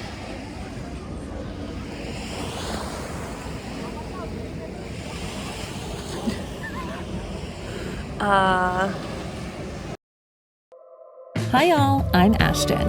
In 2020, I was newly single and furloughed from my big city job, so I left Houston in the middle of a pandemic in search of a fresh beginning. I started by sailing from Texas to the US Virgin Islands, made some new friends, and got a great tan. Then I took myself on a solo road trip to see as many epic views as I could find in 4 weeks. Join me for season 2 with all new experiences, people, and places. I can't wait for you to see what I have planned for the ride. Subscribe and follow along. After all, to live would be an awfully big adventure. Hey friends, real quickly, I do not have the mental, physical, energetic capacity to figure out how to make one of those really cute like timeline graphics. So here's where we're at. I left St. Thomas in the US Virgin Islands, where I'd been working for like 7 months to save for this whole big trip. I went to San Diego first to run a wedding. Then I went back to Houston. I did Galveston for my cousin Kristen's bachelorette party. I had a low-key birthday in Houston. We did Kristen's wedding in East Texas. The video you are about to watch is going to Miami for my then soon-to-be sister-in-law's bachelorette party. Now she's already my sister-in-law. We're gonna get there in like 2 videos. You'll see the wedding, I promise. So that's where we're at. If you've been following me on Instagram for a minute, we did Miami. And then I have a girls' trip to Tulum that I took. And then I come back and I have David and Mackenzie's wedding. Then like 3 days later, I leave for Iceland and start all of the Europe stuff. So this all is happening in the span of like 2 months. And then I leave for Europe and spend 2.5 months overseas. If you've not watched any of my videos yet, you need to go back like 2 or 3. If you just need like where the heck we're at, go to the one that says starting a new adventure. We're heading to Miami, bachelorette party, about 3.5 weeks before I leave for Iceland, and then the rest of Europe, okay? So, enjoy Miami. Back at the airport, we are going to Miami. Sit. Southwest. No, this one. Going to Miami for Mackenzie's bachelorette party. What is happening back there? What's the proper etiquette for when you're an avid flyer with pre-check and you're with other people? Mandate is now in effect for all persons. Can't.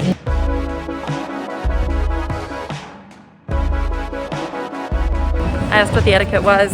You just go anyways. They'll do their own thing.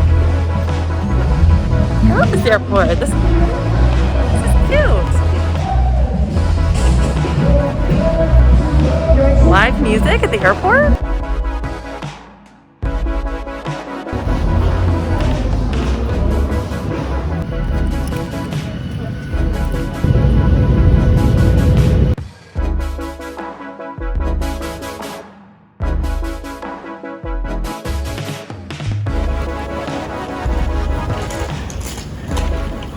Get a feeling. I need to see your face. This is so cute. Okay, wait till. I didn't think we're gonna do anything. I was like, no, I mean, everyone spent a lot of money to just. Oh my god, guys! This is nice. This is so cute, Storm! You did this whole thing? This is cute! Aww. Oh my god, did you have cookies made?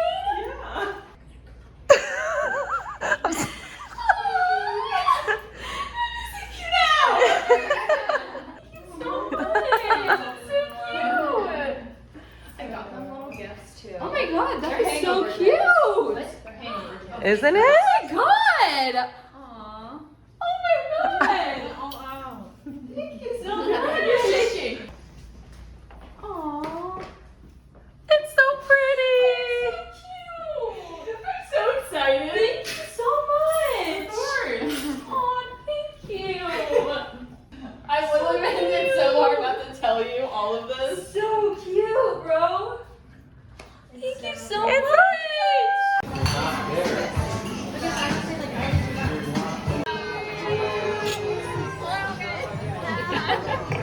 Oh, it's not bad. It's actually really not bad. I was expecting a straight shot taste. Yeah, it's not bad. Okay, this is monkfish liver. I really wanted you to try the monkfish. It tastes like blood. No, it doesn't. It tastes like blood. It's like chicken livers. It literally tastes like dog. It tastes like Vienna sausage. It does. It tastes like Vienna sausage. Yeah, with like a tinge of blood. I think Vienna sausage. It has a very iron flavor. It does taste some iron. I don't hate it. I don't hate it. Yeah. So this is $23 For one roll. for one roll. It's sea urchin. You just gotta go for it. Everyone's like, oh. We're all like, wait, what is it like? It's interesting. Okay, like flavor wise. It's really salty. It was really mushy. Okay. Rate on a scale of 1 to 10. I think I want my $23 back.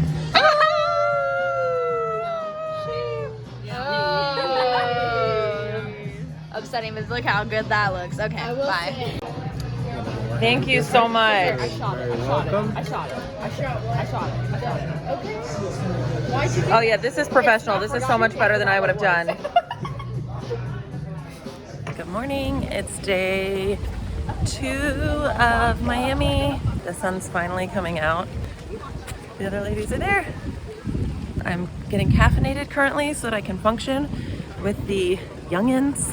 I'm 32. The next youngest is 26. Once you hit 30, like you just become a grandma. Anyways, not sure what we're doing today. We're talking brunch, beach.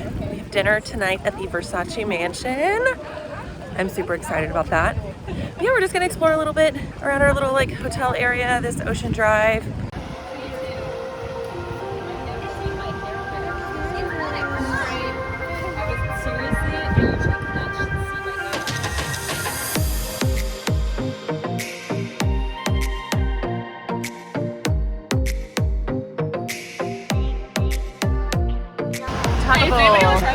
What is it?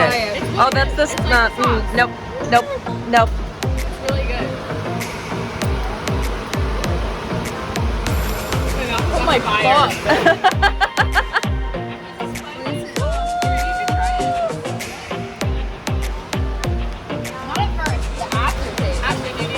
No. That's dangerous. Am I gonna die? I'm gonna die. Yeah. Is that spicy? Okay, but it's got a good flavor though. It's got a good flavor. And just like that, beach.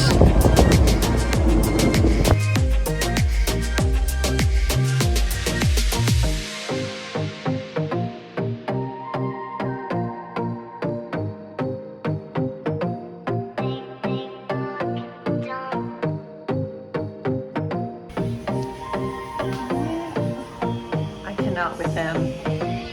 Mackenzie!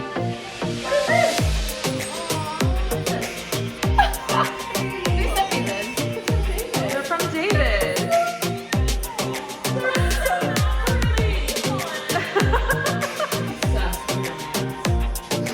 He's the sweetest. He said, to my bride-to-be, in 21 days, we start the greatest journey of our lifetime. I'm so excited to call you my wife. I love and miss you. I hope MIA is the best, your future husband. I got He's the sweetest. Can you put Mackenzie Wilson in all caps? Stop. It is 5,000% humidity here in Miami. But we have arrived at the Versace mansion.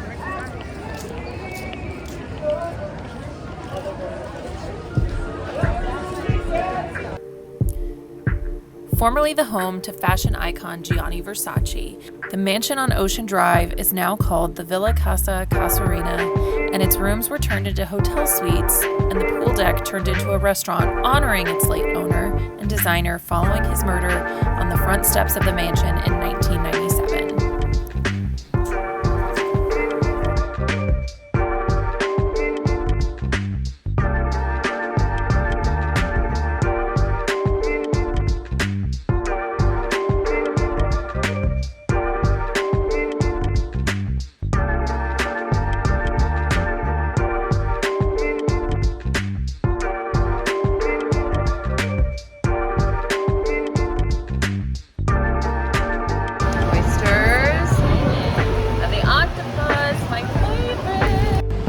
I want everyone to love octopus the way I love it. I literally order it at every single restaurant. This is a little bit different because it's carpaccio, but look at the humidity. Look at the humidity. Okay, oysters were bomb, so.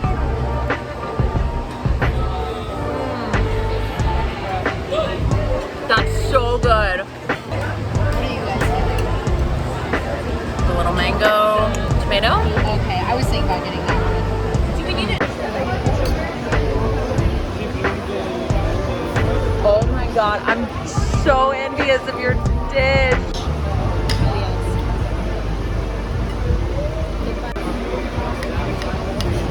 No pressure. Watch it.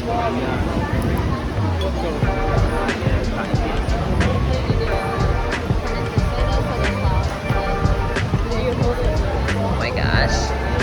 It looks so good.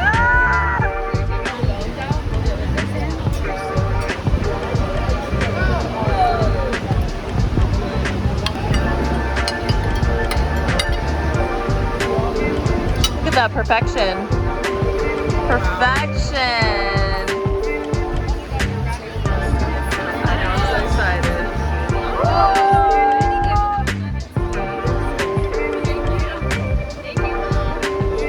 The frizz just keeps getting more and more. Okay, this is the spinach and ricotta ravioli. I'm giving you like 4. That's good. Storm has the truffle risotto. What do you think about it? Delicious. Lauren got the salmons. Lauren, how do you feel about your salmon? I love it. This is fantastic. Crispy skin. I love good crispy skin. Love it. What is that sound? Are you That's putting glass? cold. Oh yeah. Is it chocolate? It is. The tiramisu. Looks so good. Obsessed.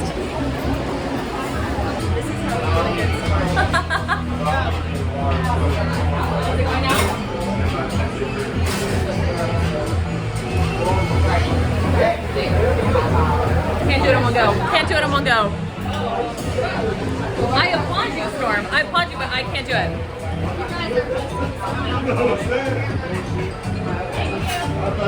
Okay, we changed. Heading into mangoes.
like almost 2 a.m. We got a special invite to the Versace mansion. Cool. At 2 a.m. So, shall we do a tour first? Ooh.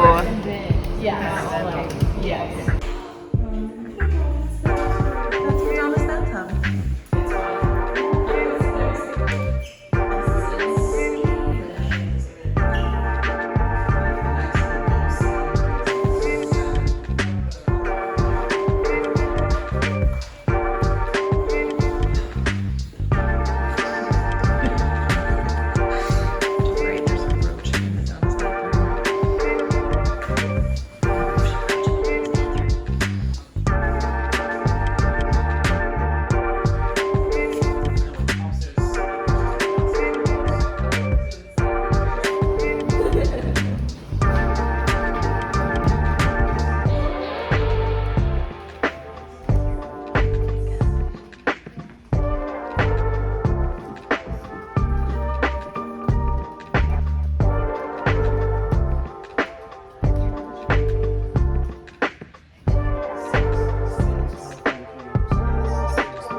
It's an air conditioner. And Gianni Versace's. You can see. On your bachelor party, we're in Gianni Versace's bedroom. What? How? Wait, how did that happen? Picture me with this guy.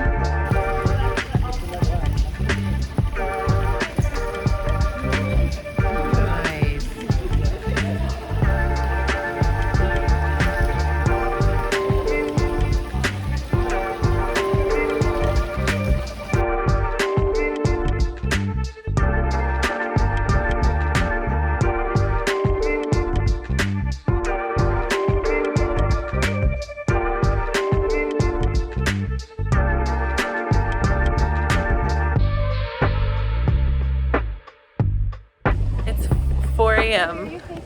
We just left the Versace mansion. And it's 4 a.m. I'm 32 years old and it's 4 a.m. I feel like this is like a milestone for me. They're like talking to us.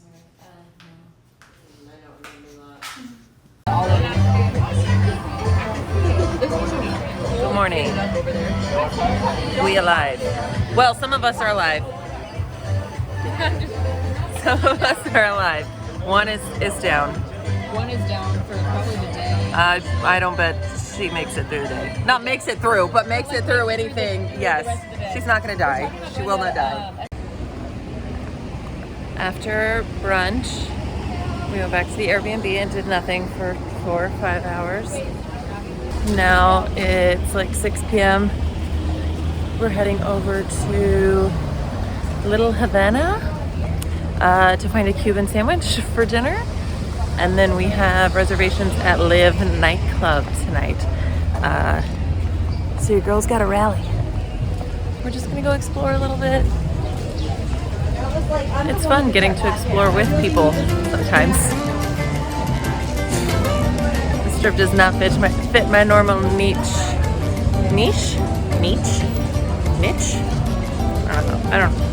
I don't know. I mean, that just screams Miami.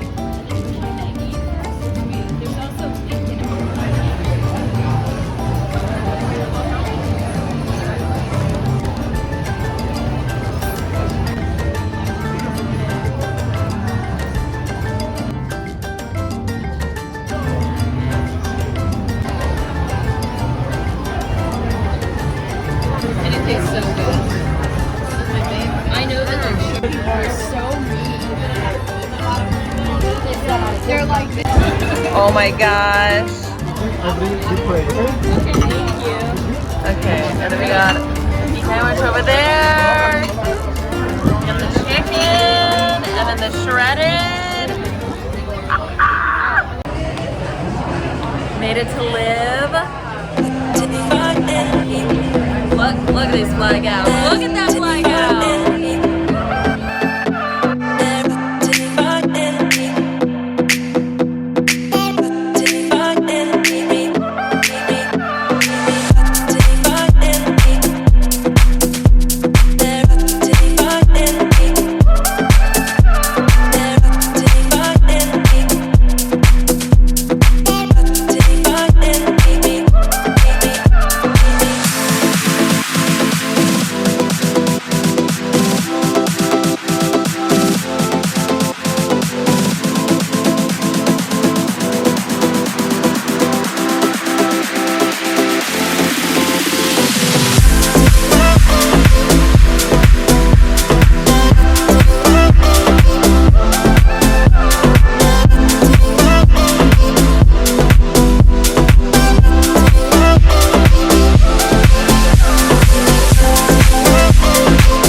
We're done. We're done. It's 3 a.m. We done? We need some carbs. She was a good one. I think she was so happy with it too. She's having a serious moment, but we're happy. Friends, day 3, keeping up. It's a little rough. It is 2 p.m. We have emerged. Not cute, but we have emerged. We're on the hunt for some sandwiches, and then we're gonna beach it up. You don't need like a 3-week nap after this. That's good. We ate, and the ladies wanted to lay down for a little bit. And while I do too, I would love a nap. It's perfect weather. I cannot, in my soul, pass up a good beach day. So I am gonna go ahead and head to the beach. And I can nap on the beach. So that's where I'm going. Because I love me some beach, and I need it. We've stayed in, we hung out at the beach for a little bit. Is that person dead?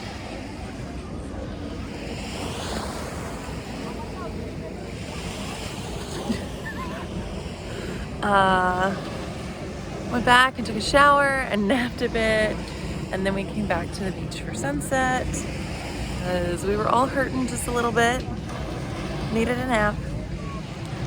But isn't it beautiful?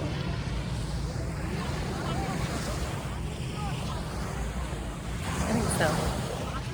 It's my favorite. Sunset's my favorite.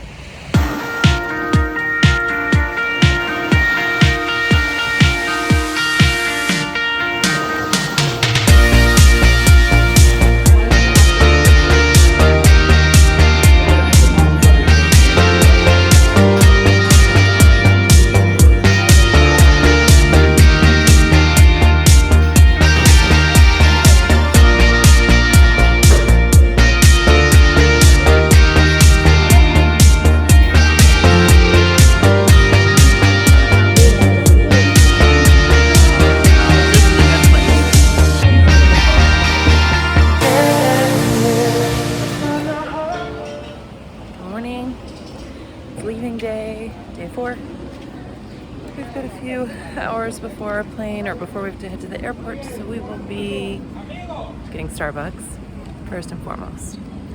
And then I think we're gonna go check out the sex museum, then head to the airport and make it back to Houston by like 11 p.m. or something stupid. But my super chill day, last day in Miami.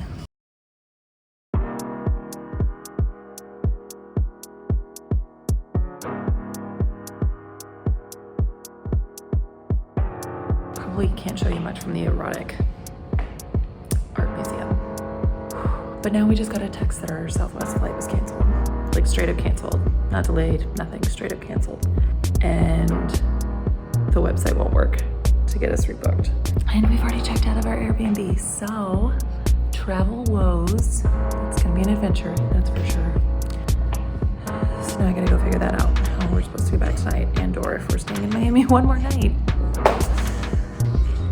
We did get rebooked with Southwest, all 4 of us on the same flight. So we'll still make it home. It'll be a little longer than normal, but as a normal solo traveler, I do not normally have to do this and work it in with everyone else, but I managed to get all 4 of us rebooked on the same flight. Sorry, I'm probably making you nervous. I'm like pacing. So it'll be a little bit of a trip, but we'll make it home tonight.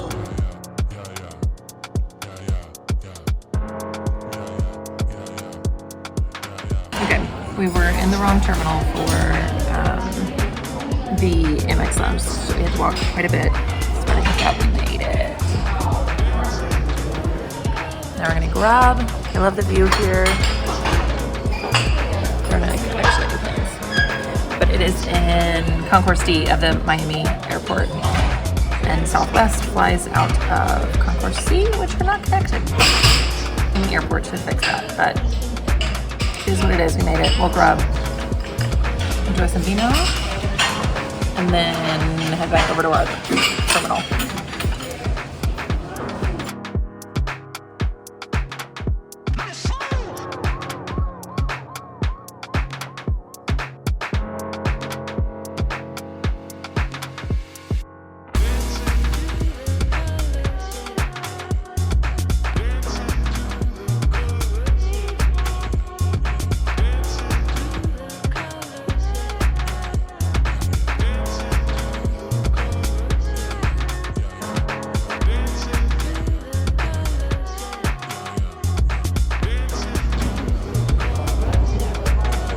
If you enjoyed this episode, you can check out more at ashtononadventure.com or hit subscribe up at the top and follow along in the next adventure. So, seems like to me the best course of action is to hire a private driver if you want to go anywhere in Mexico and you're female. So, cheers, this is fun. And I'm still lost. Hi y'all, I'm Ashton. In 2020, I was newly single and furloughed from my big city job, so I left Houston in the middle of a pandemic in search of a fresh beginning. I started by sailing from Texas to the US Virgin Islands, made some new friends, and got a great tan. Then I took myself on a solo road trip to see as many epic views as I could find in 4 weeks. Join me for season 2 with all new experiences, people, and places. I can't wait for you to see what I have planned for the ride. Subscribe and follow along. After all, to live would be an awfully big adventure. It is June 26th. I have deemed myself now nomadically homeless. Oh, I was staying with my awesome brother and sister-in-law for the past 5 weeks almost. They have been troopers. I leave for Mexico tomorrow morning, so I've got another friend I'm staying with this evening. And then I come back from Mexico. I'm not sure where I'm staying when I come back from Mexico. We've got to figure that out in the next 5 days. Oh, it's fun. And then I have my brother and sister-in-law's wedding, and we've got a hotel for that. And then I have 3 days until I leave for Iceland. So sometime in that next amount of time, I've got to do all of the calligraphy for my brother and sister-in-law's wedding. And I've got to do, and then I have to pack to be gone for like 3 months in multiple climates. So I got to come back from Mexico and pack for the next 3 months of my life into 2 bags. Doable? Yes. Fun? No. Yeah, that's where we're at right now on June 26th, 1 in the afternoon. That's all. Eventually tomorrow I will make it to Mexico, and then eventually in 2 weeks I'll make it to Iceland, and it's fine. Everything's fine. I'm fine. It is what it is, right? Well, we are going to start this video for Mexico City. I think I started it yesterday. I am late, by no one's fault but my own. I went to the wrong terminal at Bush. This is why I like to fly out of hobby, is because it's just so much easier. And now I have 1 hour and 15 minutes to get to Terminal D from Terminal A, check my bag, and get to my flight. Oh, and get some food because I'm starving and slightly hungover. No big deal. No big deal. It's fine. I have 1 hour. It's the over-under. I don't make it. People have done it in less, but I am concerned. That's the right one.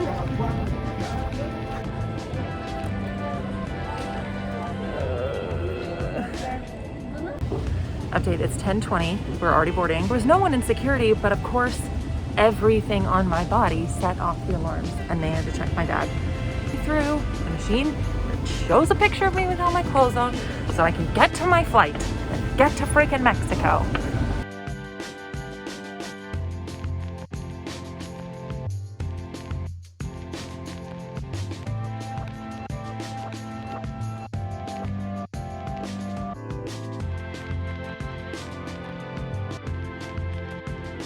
All right, I had some snacks for a bit.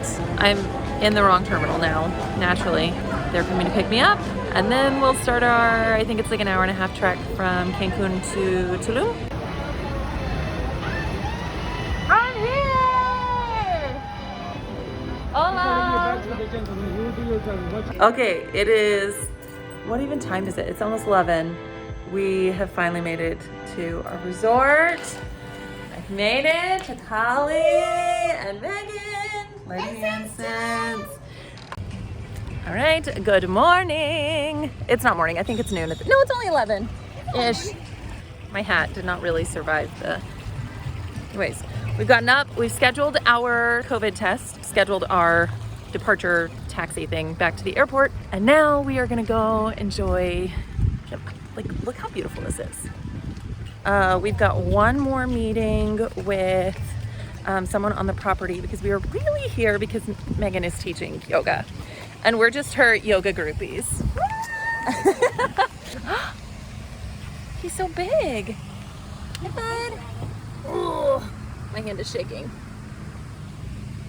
Oh.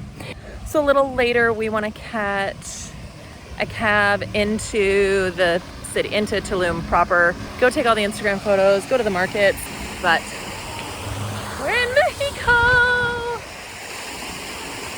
And this resort is so pretty, I love it.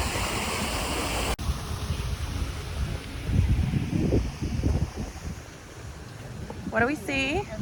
Oh, just chilling in the grass. We've had a little breakfast. Hey, bud. His little friend's right here. His little friend is learning how. Oh, hi, little friend.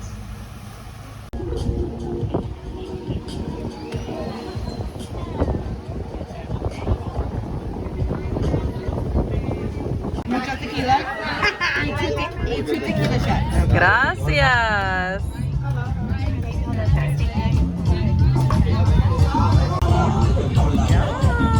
I don't know where I'm going with my glass. I can't see backwards. You did it perfectly.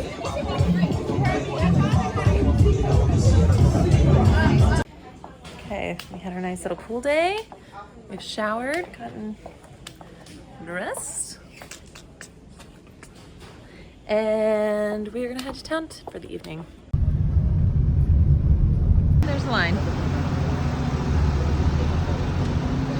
How did they say it? A hoe? A how? A how. A how. Okay. Okay. It had a super long line. So we just went ahead and walked back in and up. And it's like gorgeous back in here. So we're just gonna explore a little bit. Once Megan gets over the taxi. He took advantage of us. Well, yeah, but I can't, I'm a PG-13 channel. I can't have the F-bomb. The taxi driver took advantage of us. He lied That to he us did. about the That he distance did. and overcharged. And my lovely friends paid him, and I walked away because I was not going to. I'm not going to a Mexican jail today. That's not on my list of things.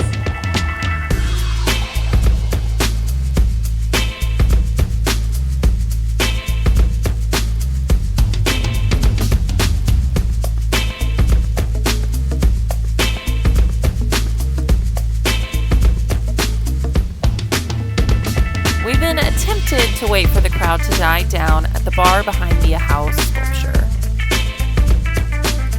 When we did return, we still had to wait in line for pictures, and we witnessed several interesting interactions and the more realistic side of the pictures you see on Instagram.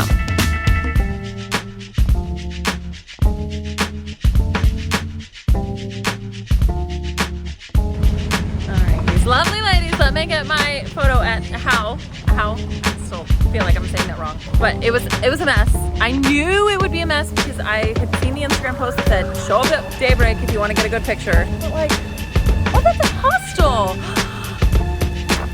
That's a hostel right there. Everything here is so pretty. It's so cute. We cannot decide which came first, the Instagrammable things or the egg.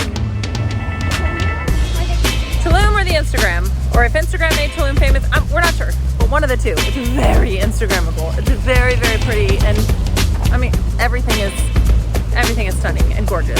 And also, I'm in the wrong color. You should be in a neutral if you're coming. That's Tulum, not hot pink. Learn my lesson. The three of us then meandered into the first cool-looking restaurant that would take us without a reservation and ended up with a fantastic dinner and an amazing show.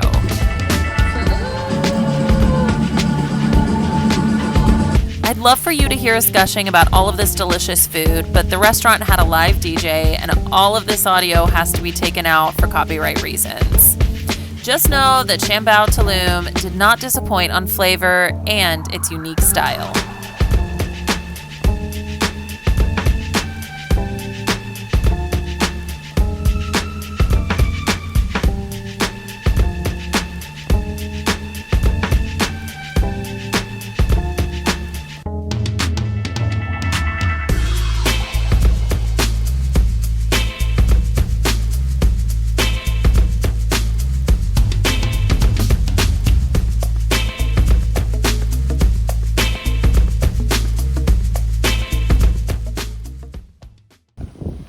Okay, so some sort of discrepancy with the taxi drivers. A little discrepancy getting here, and now I've been dropped off and the agreed upon price was not what they actually want. So at least we're at the resort. I feel a little bit more comfortable that we're at the resort, but Megan and Holly are sitting in the car while I go back to the room and get cash because both the ATMs on property are out. Do I have any idea where the room is? Not a damn clue. I have no idea. But, so, seems like to me the best course of action is to hire a private driver if you want to go anywhere in Mexico and you're female. So, cheers, this is fun. And I'm still lost. These are the fun times of traveling. This is traveling, this is the travel thing, this is learning a culture. And the culture is don't take the taxis in Mexico. In Tulum specifically. I don't know about the rest of them. Okay, that's all. Oh, look, you can't see him. Look at tree.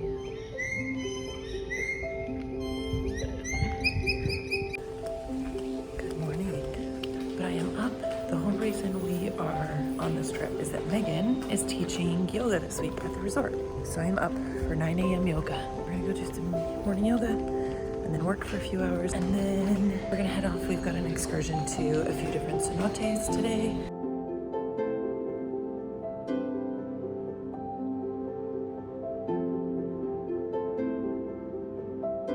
This class is being led by my great friend, Megan Graham. I've linked her yoga videos here, but they're great because she believes that yoga is for every body type, every shape, and every age.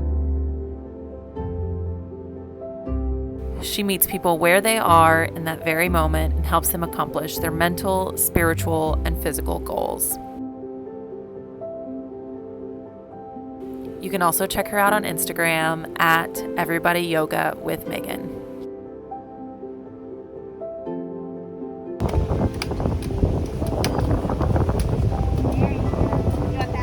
I'll take it. Just a minute. Look at this! I think you just, chug a leg, buttercup. packed up. The ladies are ready. And we're going on an adventure. They're all over the place here. They remind me of the chickens from St. Thomas. We are going on an actual guided excursion today for a, oh, I really love your dress. Thank you. What was I saying? Squirrel. Oh, we've got a guided tour to a few cenotes today. So we're taking one with or through the hotel. So we'll see a few today. It's like a 7-hour tour. Let's go. I'm excited. All right. What is this place called? It's Yalku Lagoon. Okay.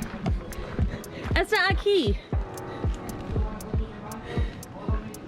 So we're gonna do a little bit of snorkeling at this. It's like an inlet. Yeah. It didn't quite seem He like said there's brackish water. There's some fresh water mixed in. Did not really seem like a cenote, but we are gonna go where the adventure takes us today because that's really seemed to be the theme of this trip. That's what we're here for. That's the theme of this trip, is whatever works.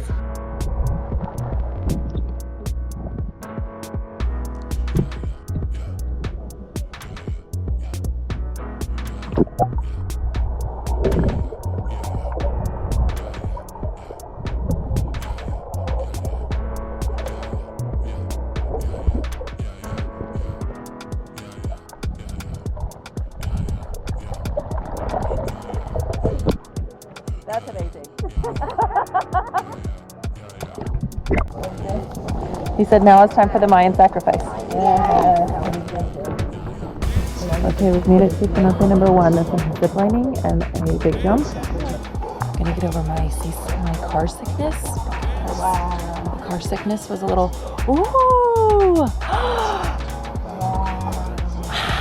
It looks so, oh my gosh. Oh my gosh. Yeah. I'm gonna take you.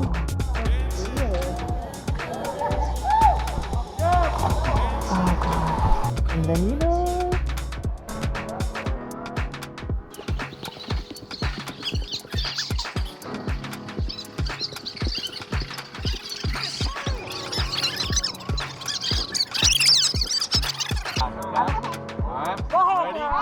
Yes. 2, 3.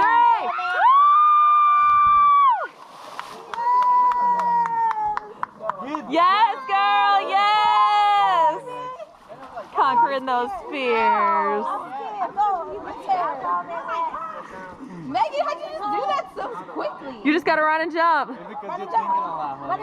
All right, you're ready, Ashton. Oh, it's 17 feet deep. 1, 2, 3, go, Ashton! Yes, you're gonna think about it. That's the thing what you're gonna do. You just gotta go. Good job, Ashton. Mom, you gotta do it. Sí, está bien. 1, 2, 3, go! I want you so bad. Sorry, Mom. Sorry, not you. Yes! Do it. Go. 1, 2, 3, go, Holly, go! Go, go, go, go, go, go, go, go! Yes!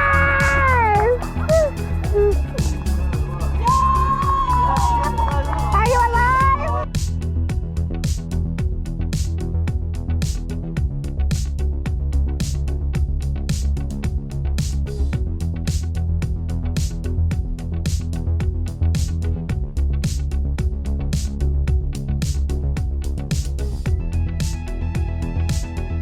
Now you got a lot of fans. 1, 2, 3. Don't jump because. Ashton, jump! No, right. Maybe left. Left? I don't want to drop it!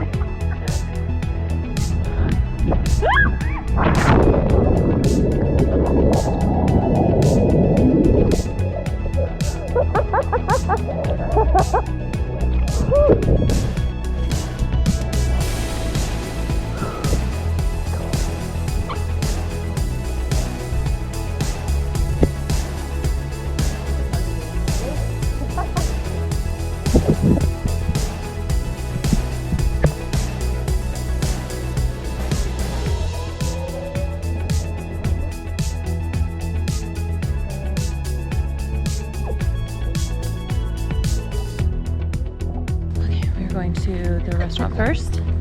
Restaurante.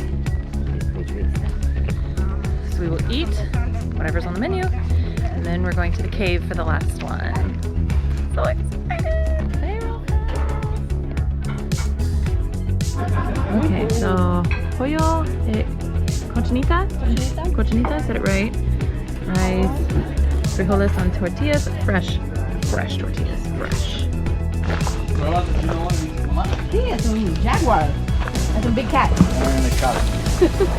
Cousins. Yeah. Usually on this area, the name of the caves or systems is they got a name from the animals that usually came in the night and drink water. Oh. Not a match here.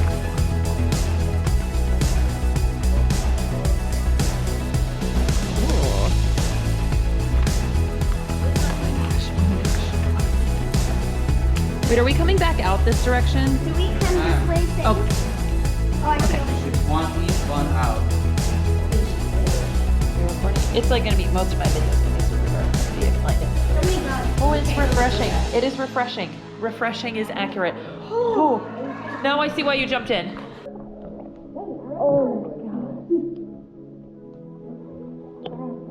This cenote is part of the Achtunco cave system that was discovered back in 1997 by German Mendoza and a group of French divers. While this cave is about 35 feet deep and is covered in air domes and limestone daggers on the roof, it winds into a diveable system that has about 16,000 feet of explored territory.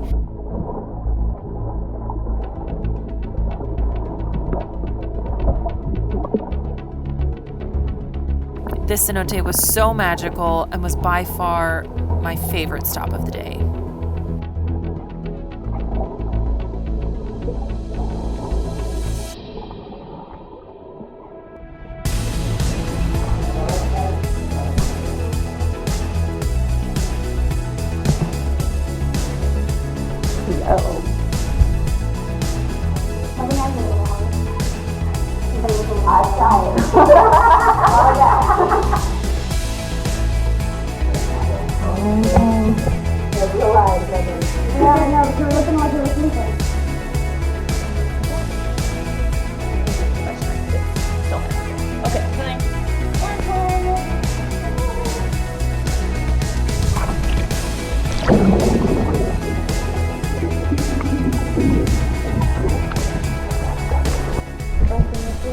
Goodbye, cenote.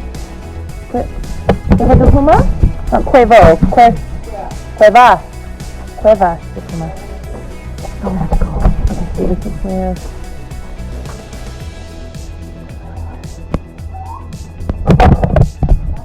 Yeah.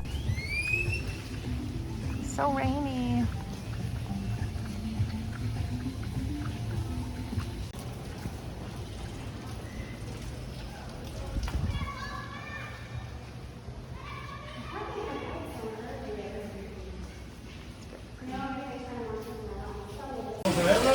All right, even though it's raining, cats and dogs, we ventured out for chips and queso and a mimosa. Because why not? Because it's 3 o'clock and raining in Mexico, and we'd be drinking them if we were out by the pool. But we are not out by the pool. All right, what are we playing? Loteria. And what is it? Like Mexican bingo, but with pictures of cultural items. Cultural items. And I've got this one with a mermaid. That's all I need is the mermaid and Captain America. I have a drunk, El Baracho, a drunk. La Muerte. No, my Captain America is this one. La El Estrella. Soldado. Oh, La Estrella. Oh, I mean, it could be both. Ooh. That was it, right? Yes. Okay. Look at that Loteria winner and her champagne. Oh, look at that good stuff. Good stuff. I mean, it's $2 at least. At least.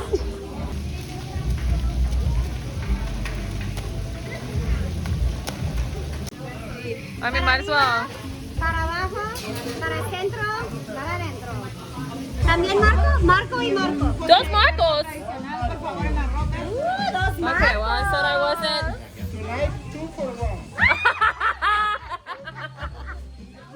Alright. What am I tasting? Oh, Lordy.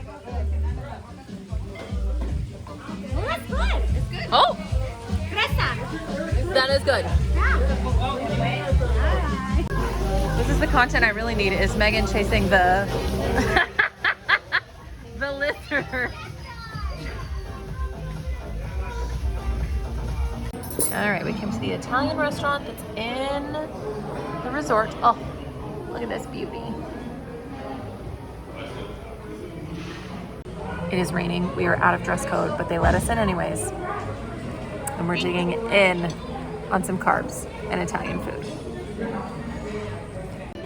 Yes.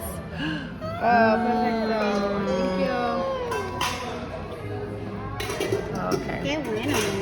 If you enjoyed this episode, you can check out more at ashtononadventure.com or hit subscribe up at the top and follow along on the next adventure.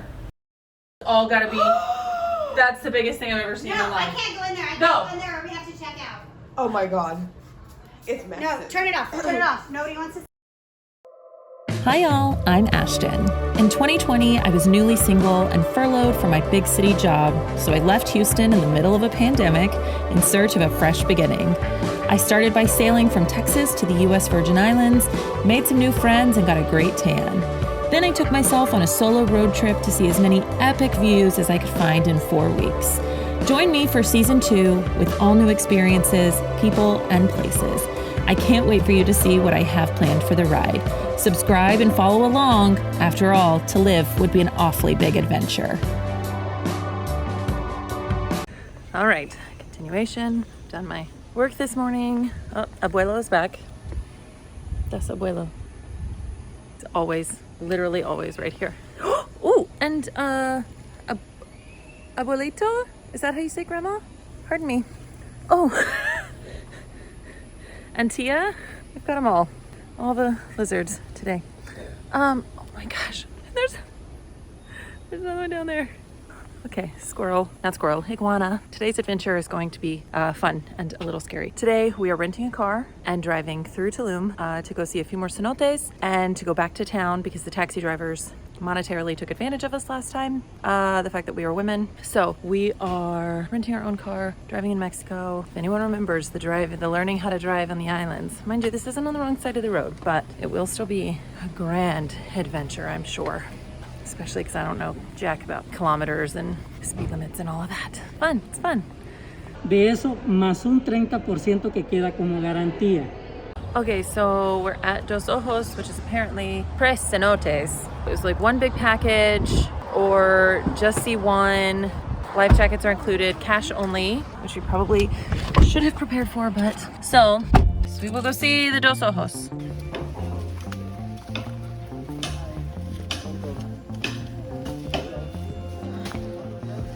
that supposed to be? What did he say? Christina Maya? Is that what he said it was? Yeah, Christina I Maya? don't think they're gonna take Credit card. ¿Qué sería? ¿Cuánto cuesta? We did not come with enough cash, and this whole place is cash only. So we're going to ration what we have to get lunch and margaritas. Megan's trying to barter for us over there. Good job, Megan. Good job, Megan. If anyone can do it. So we have okay. strawberry flavored, tamarind and chili, tamarind, cream, chocolate. Yeah, that looks like chocolate. Hazelnut. Chocolate and hazelnut. Hazelnut, This is okay. Irish cream, tamarind chili, strawberry, and we have the straight. This is pure chocolate distillate white, reposado, 11 months. The white barrels, age 3 years, extra 5 years. Oh my goodness. I have the taste. The taste is free. Would you like to taste it? Sure. Which one would you like? I want to try tamarind con chile. Marino con chile. Y ella, siéntense acá, que eres fresa. Fresa, claro que sí. ¿Y usted? Suka, is it sweet or dolce? Dolce? A little bit. A little bit? Yes. What was that if we like it? If We'll get you shots. can buy a bottle or buy the shot. This is just a taste. So it actually has little, this is a strawberry, Teresa. Oh, wanted a margarita, but this might be as close as it gets. Oh, hello, puppy dog. Is that it? Perro? Dog? Perro. Okay, ready? Para arriba, para abajo, para centro, para adentro. Tequila? Yeah, mine is. It tastes like a margarita. These are just juice. Delicious. I'll have 4.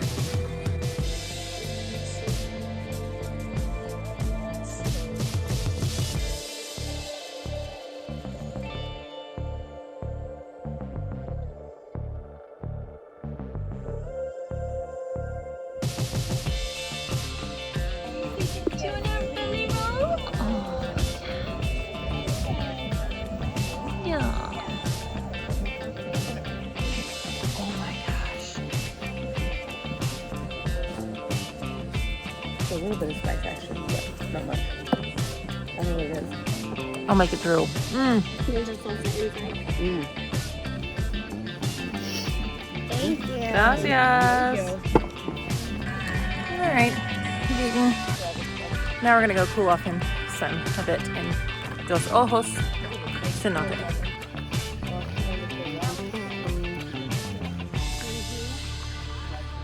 So I guess I was confused. I thought that one of the other cenotes was part of the Dos Ojos. So there are 2 ojos. And this one. First and second one. This is my second video where we talk about the cenotes of Mexico that we visited while we were in Tulum. And I had to look it up for myself. Google tells me that a cenote is a natural pit or sinkhole resulting from the collapse of limestone bedrock that exposes groundwater.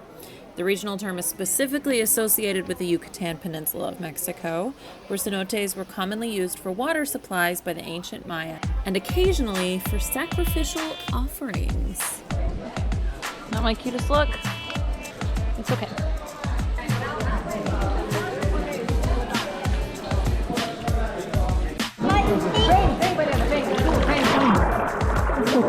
So cold. Good cold. Feels very refreshing.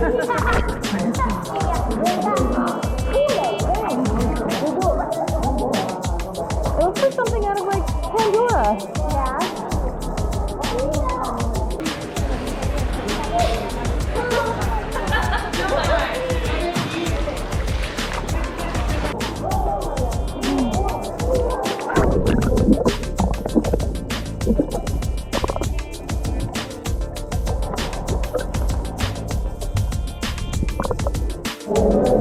So this one is definitely more of a easy tourist destination.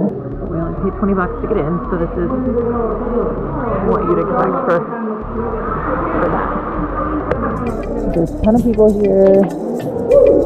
Just kind of hang out and sit. It's so pretty. It's so cool. I would have paid a lot more to not have all the people here. I don't want people.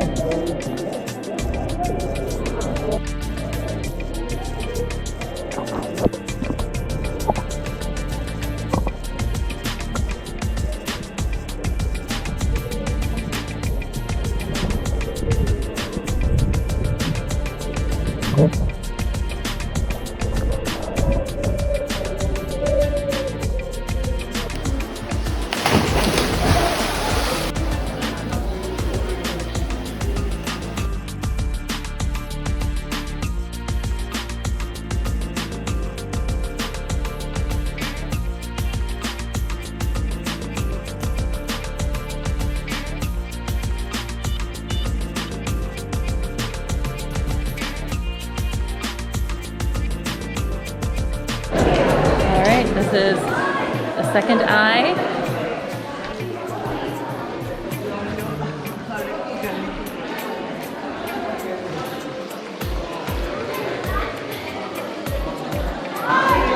You probably can't see them, but they're legit bats. Oh, yeah, bats. Those are bats.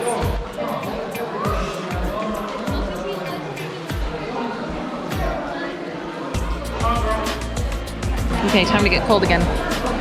The water is so cold. So cold. And I grabbed a life jacket that did not fit this time. It's fine. It's really cold, so I try not to splash you.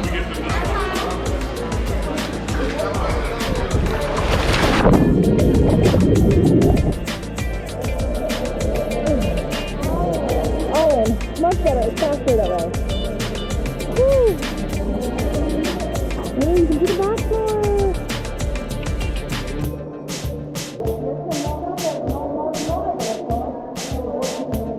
go with a tour group, you can go all the way back in here.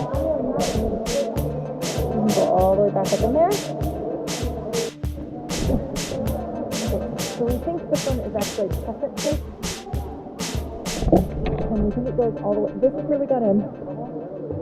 And this one goes through that little blip of light over there. So we're gonna go and see what that is.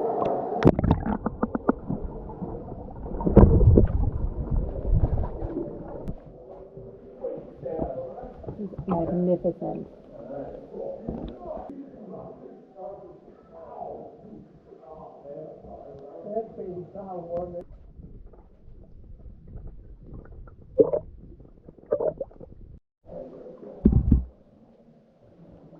They made it!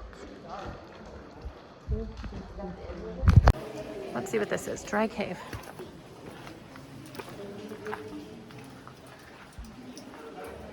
Can you walk back up in here? Oh, you can. No touchy. No touch. Oh my gosh.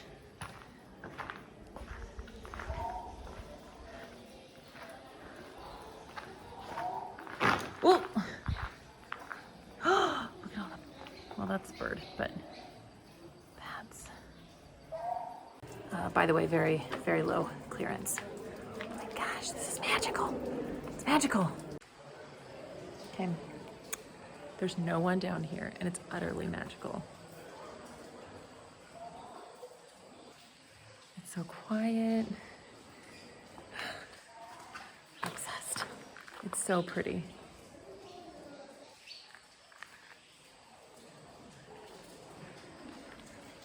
So cool. And that was just a little walk through that was right next to the Dos Ojos. So cool. Okay, now we're gonna dry off and go into the city and do multifaceted adventuring today because we have a car. Oh, now I'm back on the other side. Okay, now I gotta run and catch up with them. All right, we have changed just right by the car. Into new outfits. Just smell a little fresh, a little cenote-ish. And now let's drive into town. Let's go. This main drag of Tulum proper only has one lane going each way, so the traffic was really bad this night because it had also rained, so the potholes were mega potholes, and the roads were really, really muddy and hard to drive on.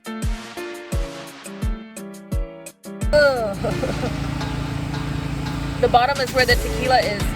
It was not that strong earlier. It was not. Alright, we made it into this hat. It's a bent mess. Oh, we made it into the city proper. Just gonna do some walking and eating and drinking and sightseeing. Look, everything's so pretty.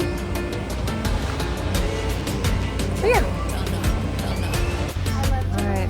Yeah, I've seen this on Instagram, so I had to come, but I'm also here for the cold brew.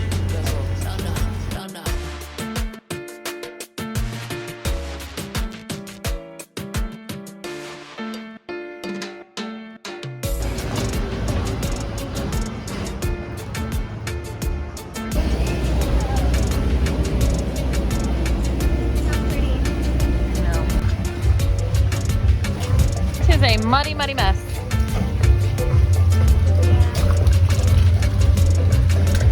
Great day. Oh, and I'm too tall. Look. So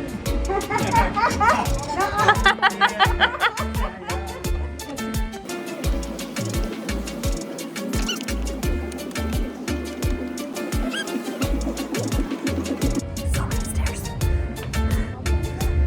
I feel like I've seen these places before. Like those are all desks that you can sit in. The ocean.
this traffic jam goes on for a very long time. I bet it takes us forever to get home. Forever. Okay, a little sad I didn't record it.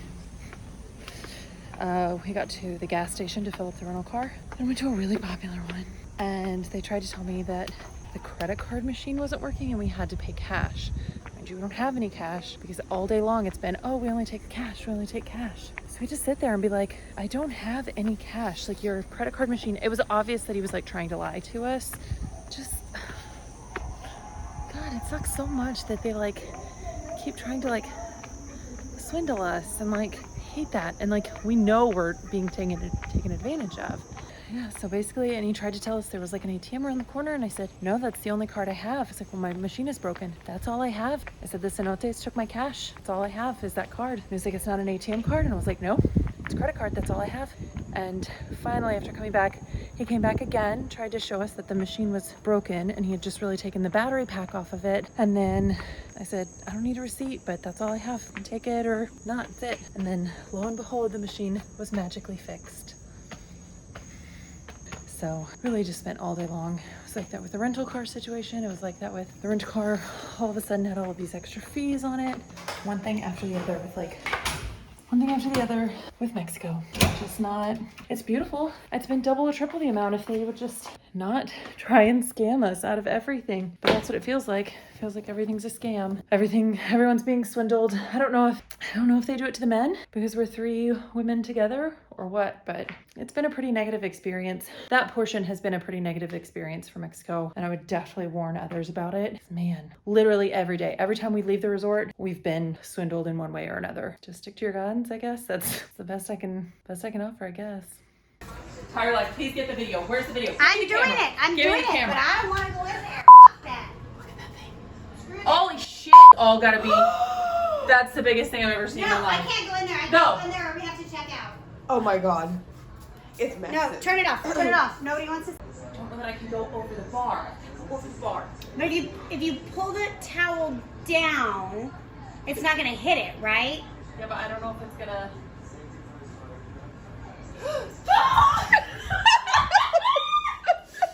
Sorry, normally I'm stronger than this. I can normally do this. I can with a normal sized bug, but this is like an cannot do animal. This is how I die. Tell Jason I love him. Can you see it? Yeah. I'm trying to be a delight. We're in like. No, he's in the corner. He's in the corner.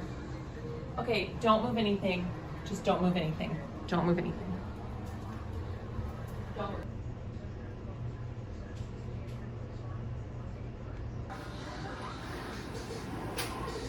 Oh god. What do you say? I need a new room.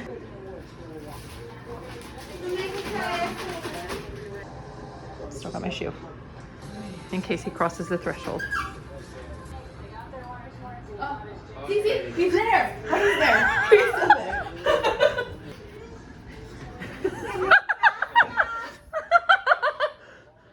¿Es normal? No. No, es grande, ¿sí? Oh.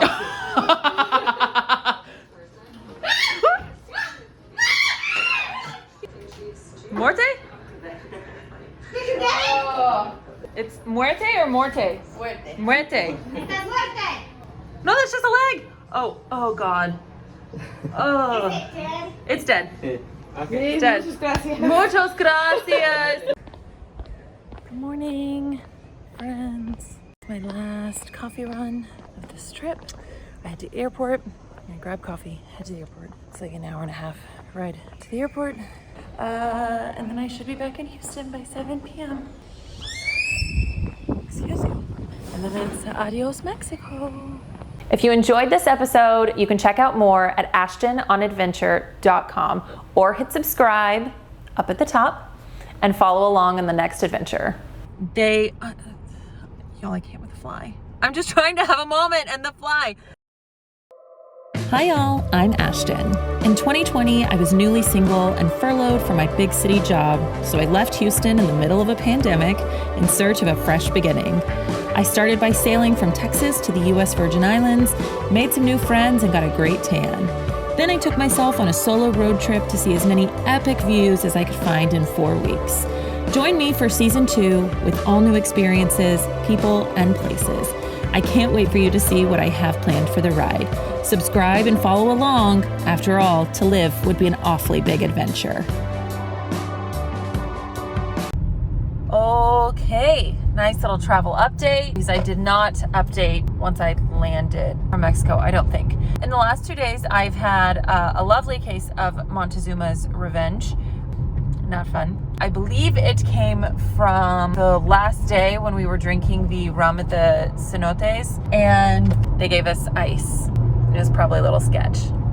It's a nice little cleanse, y'all. Go to Mexico, you'll get a cleanse. That was one of the reasons I didn't update. The other reason was because I landed here in bags.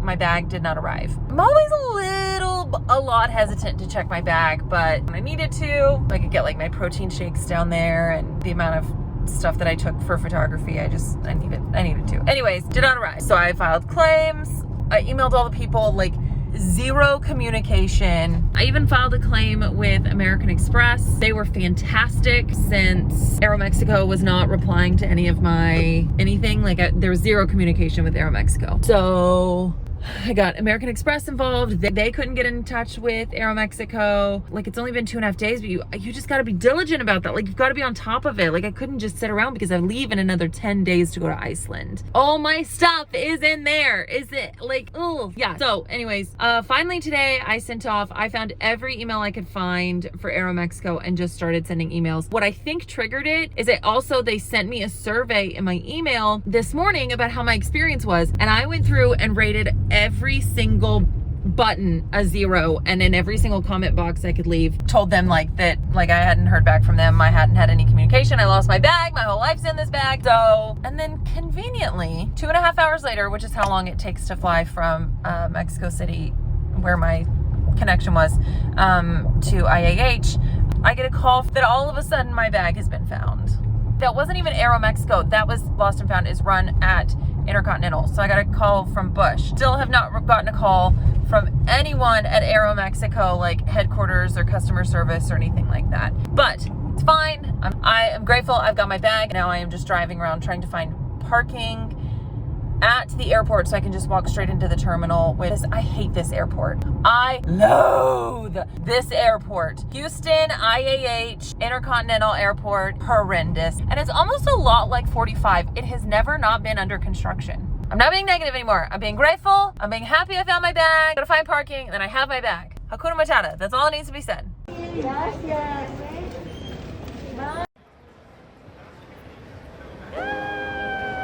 Okay. It is 4th of July. I picked up my luggage, and now I'm walking with brother and sister. Aren't they the cutest? We're walking over to Eleanor Tinsley Park in downtown Houston to go watch some fireworks. So yeah, just a fun little chill 4th of July.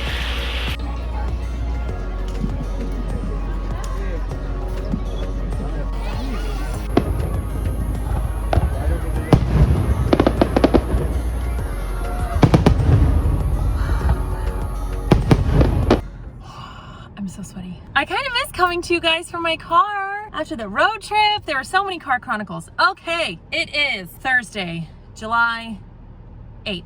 We have brother's wedding, rehearsal dinner tomorrow, which we are fully in charge of. Fully in charge of, because I don't do anything small. But I'm so excited about it. And then Saturday, we have the big day. And then I leave Wednesday. So I leave for Iceland for a 3-month sabbatical in 5 days. I can't think about that yet. I have to get through wedding first. This is how it's gonna go. They're gonna have a big fancy wedding video, but like, you guys are gonna get to see the behind the scenes. I got my nails done. I haven't had my nails done in like 2 years. When I was living in the city, every 2 weeks. I miss these. I feel like look at those. I also have had way too much coffee and also not enough coffee at the same time. So I'm gonna pick up her dress from the tailor, take it with me up to the resort. We are going to the Margaritaville Resort on Lake Conroe. That is where we're staying and the rehearsal dinner is. And the venue is like, the wedding venue for Saturday is like 15 minutes down the street. It's gonna be a fun weekend. It's gonna be fun. So I have flowers here, all of the flowers. I'm doing all the flowers myself for the rehearsal dinner because I have a problem where I put way too much on my plate.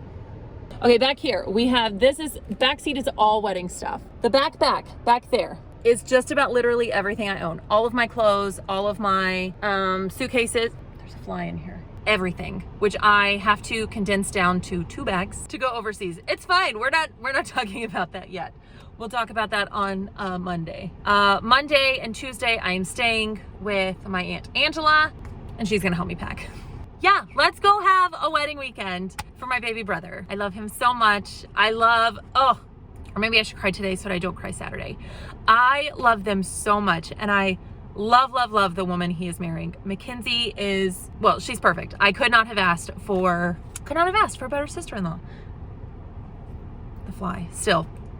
So anyways, I love them so dearly. I'm so excited. Y'all, I can't with the fly. I'm just trying to have a moment and the fly.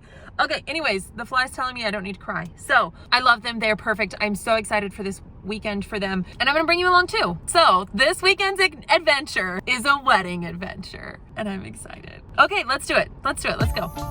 Well, it is raining, but we've arrived to Margaritaville, Lake Conroe. Look how cute these are. It's super cute here. All right, we've made it into the room. We have florals here. Look how cute this room is. All right, well, it's a little mini adventure, wedding adventure weekend. Cheers. It almost looks pretty. Isn't it pretty? What is that? It's rum punch. Oh, that's pretty. I gotta decorate. Delicious. It's still raining a lot. But we have an awesome view. Padre also noted that the bathroom was as big as our entire boat. So, okay, there's a room in here, and this is the bathroom. Wait for it. The full bed. This might actually be as big as our boat. Oh, cheers, Margaritaville.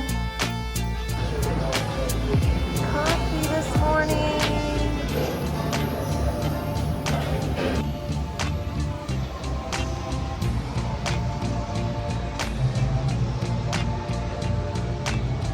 Guys, I'm at the Margaritaville in Texas. And this is what's on the wall.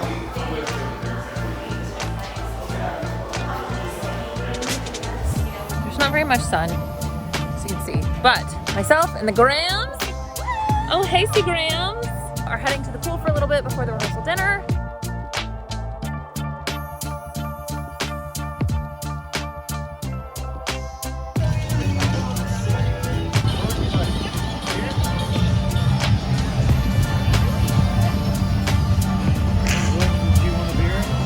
Chelsea, do you want to show that you're? There we go. Still raining. We're still swimming because why not? All right, heading up to get my computer for the music, and then it's party time. What is that? A mermaid? Oh, it's a mermaid. I didn't take a single video at the rehearsal dinner, but this is the after party. So, welcome to the after party. No, these are the coolest people. By far. Everyone. That's excessive.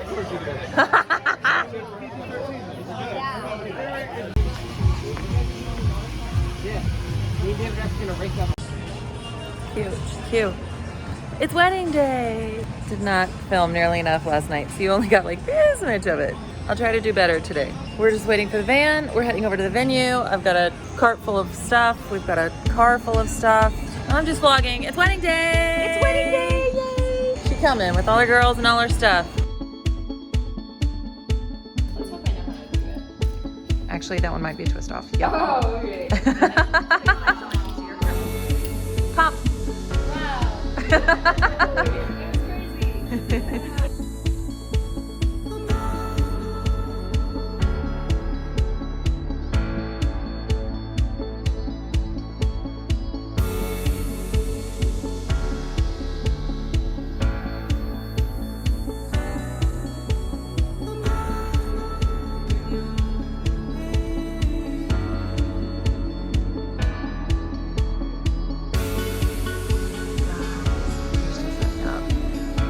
my gosh.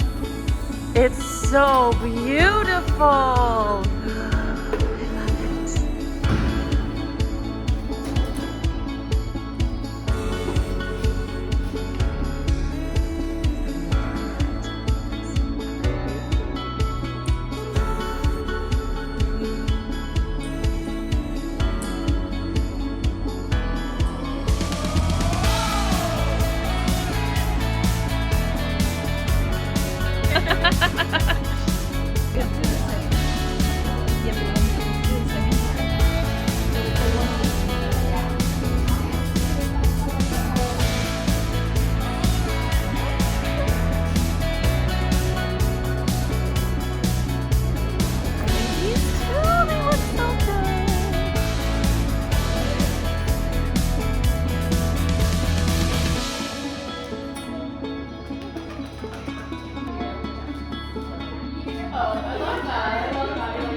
It's a vibe, it's a vibe. Look at this.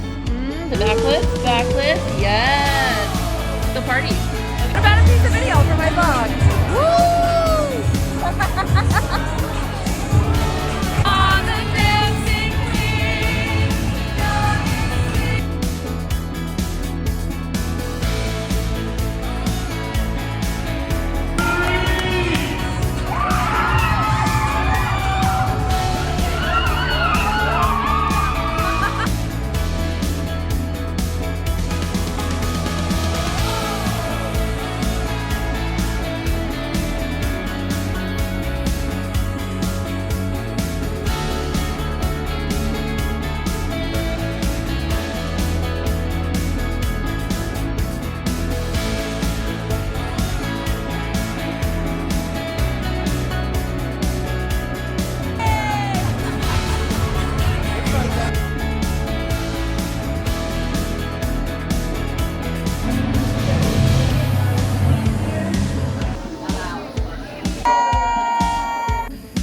Wedding is over.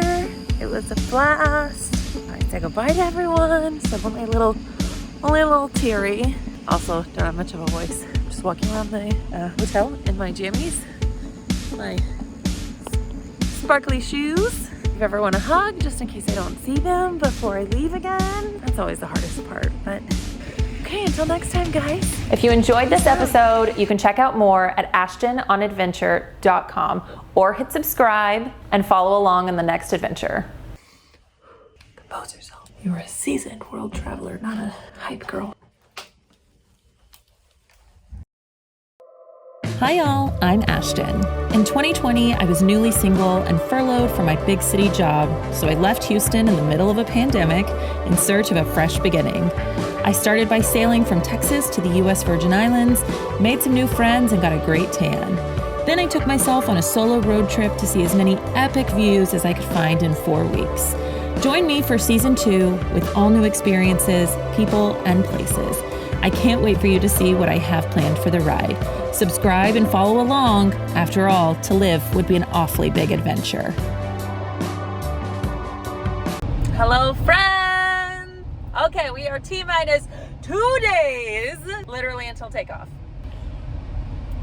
I'm not prepared. I'm never prepared. You will never be prepared enough to go on a semi-unplanned 3-month adventure in countries you've never been to before. So it's fine. I'm fine. Everything's fine. Yesterday we stayed one more day at Margaritaville, got caught up on some sleep. After the wedding, it was a perfect wedding. The only thing I could have asked for, my only like moment was that there wasn't enough dancing, but I could have danced for 5.5 hours without stopping. Okay, so I went to the Columbia store, got another warm undershirt. It says 54 degrees, okay? But it's like, there's still icebergs. So like how 54, because is it like a Houston 54 degrees where it's like wet and it's so cold?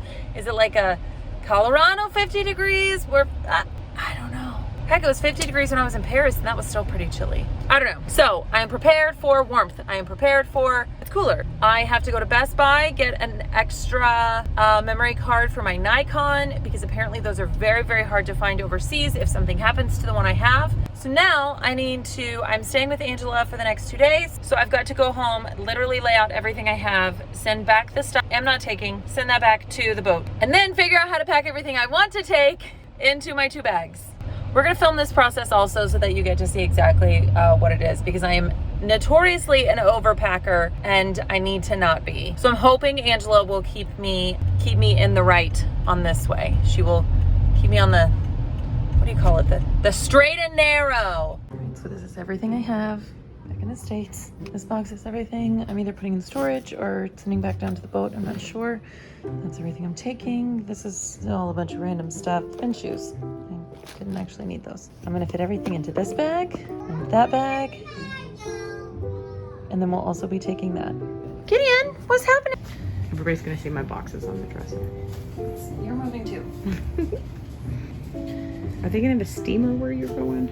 No, I bought a thing of the Downy travel wrinkle release. That's 1, 2, 3, 4, 5, 6 shirts with sleeves. Right, non-tank tops. Were you supposed to leave some of it open? No, I think you're supposed to zip it. Okay, maybe not. Now start rolling from the bottom. I filled it past the line.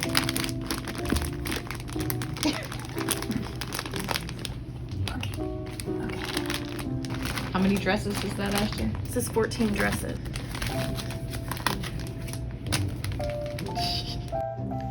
Okay, so we're trying to see what fits in the duffel bag so far, correct? Yes. 2 pairs of heels. Okay. 1 pair of water hiking shoes. My favorite little white tennis shoes. 3 pairs of sandals. I'm told to put one of them back, but actually, these can go in the outside of my roller bag. And these need to go in my roller bag because these are for Iceland. Those are hiking shoes? Those are my hiking shoes. Okay.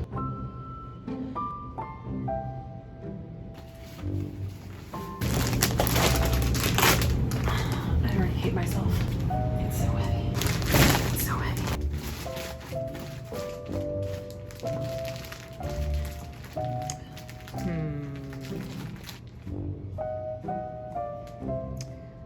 All right, we need to problem solve. Okay.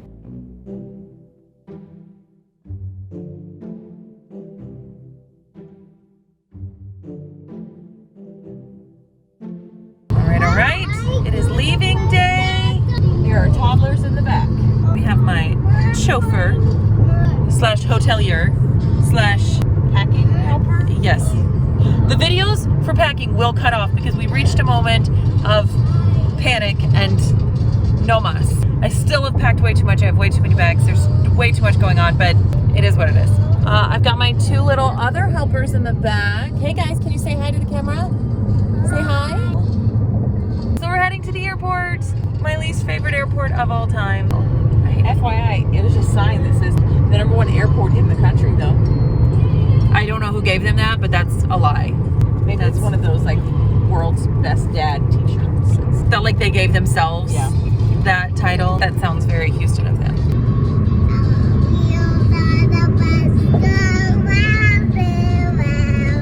Guess who has no idea how they're gonna get this across Europe? This girl. Okay, I love you all. Bye, Ashton. Bye. Okay, I'm going. Hope I just got to the airport. I'm a little overwhelmed.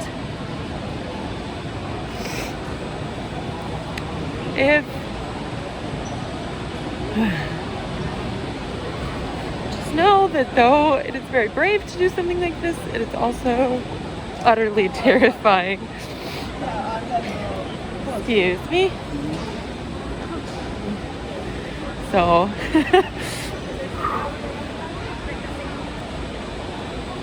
yeah, I'm terrified.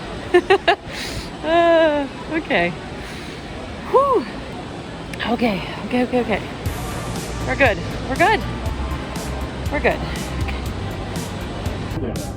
Getting you out here on time this evening. So again, if you have not seen us, you're going to highlight it, mark it through your boarding pass here for Iceland. Please see us here. After a bit of stretching, which I like to do before long flights, I joined the rest of my fellow adventurers setting off to Iceland. Here we go.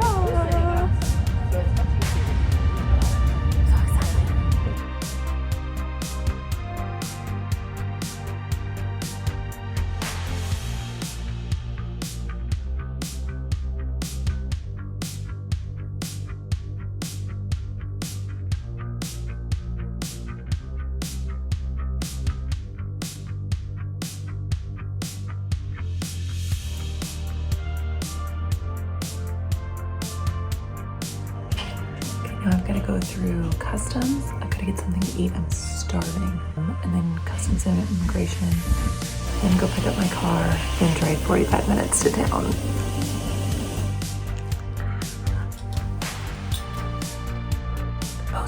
You're a seasoned world traveler, not a hype girl.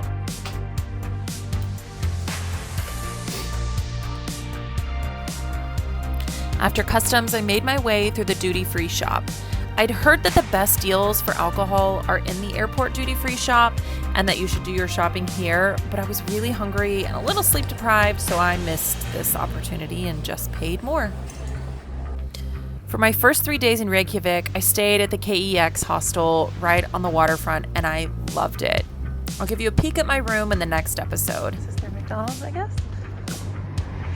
Maybe.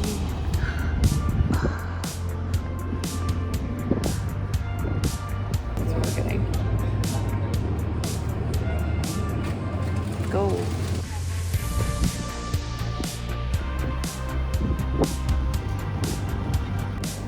Alright, walked a bit. Found this. I'm not even going to try and pronounce that. Or I will when I'm actually looking at the screen and see what it actually says. It's beautiful. I'm going to see if they'll let me go inside.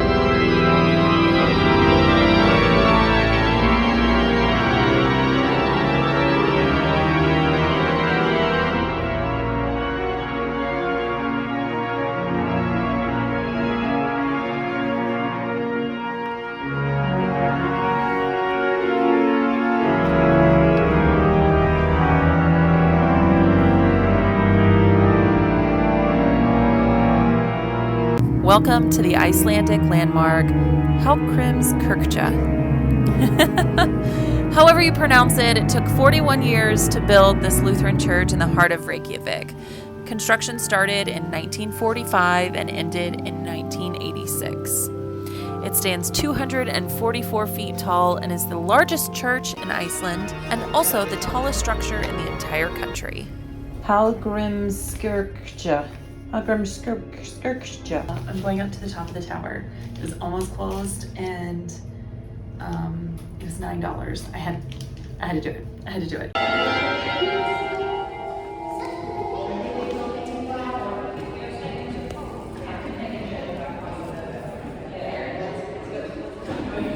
And you can go up even higher.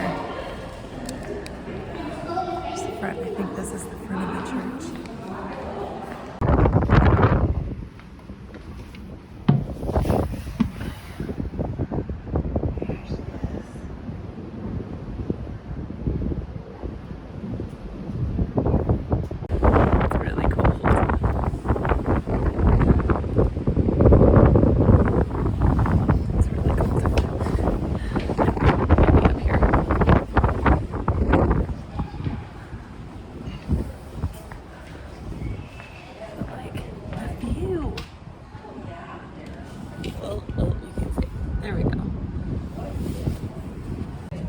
Just the cutest little rainbow painted street. Let's see if it'll focus. Yeah, church is back up there. And I'm just walking down towards the waterway where, oh gosh, that coffee smells good. Where there's a concert hall I wanted to go see. This town is so pretty. One of the things I am super in love with about this city is all of the art everywhere. Like there's just random murals or street paintings or just random art, sculptures everywhere. I love the art. I'm like obsessed with it. This place is gorgeous. How pretty that is.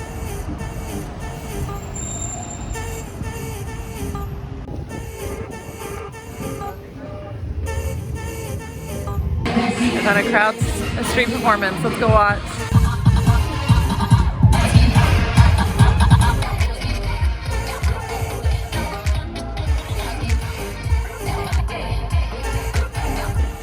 American bar next to the English pub.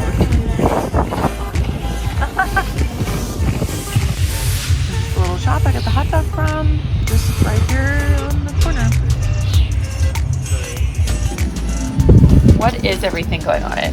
It is fried onion, fresh onion, ketchup, mustard, and mayonnaise based lunch. Perfect. This is the Icelandic hot dog. I actually saw this place. The Awkward Tourists were just here. I've been stalking their stuff because I know I was coming. So I saw them get a hot dog. So apparently Icelandic hot dogs are a thing.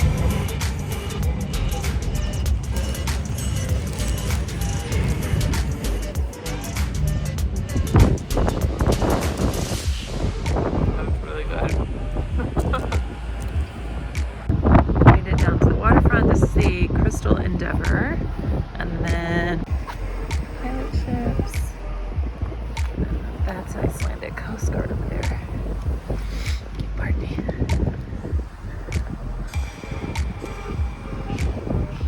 It's a little windy. I honestly have no idea what I'm doing at this point. I'm just walking. Just walking. Oh, I think that's the thing that's the concert hall. This is Harpa Concert Hall. It is very cool. Look at all the glass.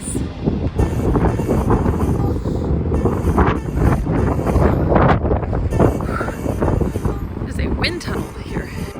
Okay, so usually you can go in to Harpa.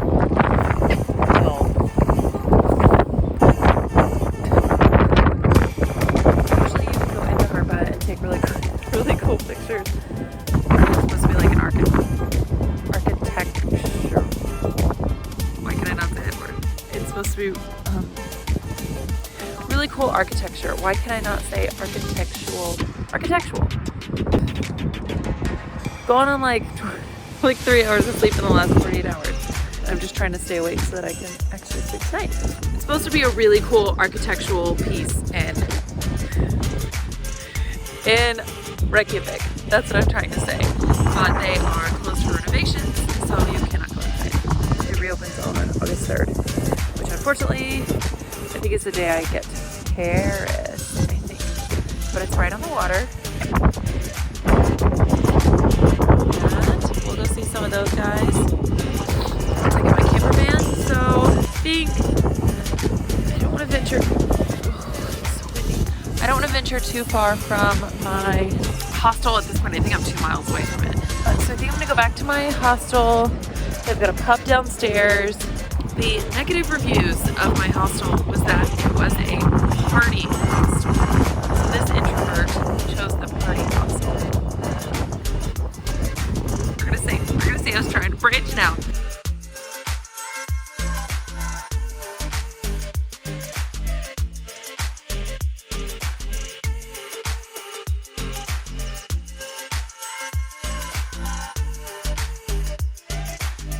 If you enjoyed this episode, you can check out more at ashtononadventure.com or hit subscribe up at the top and follow along in the next adventure. Oh, nothing. Just eating a cookie. On top of a volcano. That's my one. I'm Ashton, In 2020, I was newly single and furloughed from my big city job, so I left Houston in the middle of a pandemic in search of a fresh beginning. I started by sailing from Texas to the US Virgin Islands, made some new friends, and got a great tan. Then I took myself on a solo road trip to see as many epic views as I could find in 4 weeks. Join me for season 2 with all new experiences, people, and places. I can't wait for you to see what I have planned for the ride. Subscribe and follow along. After all, to live would be an awfully big adventure.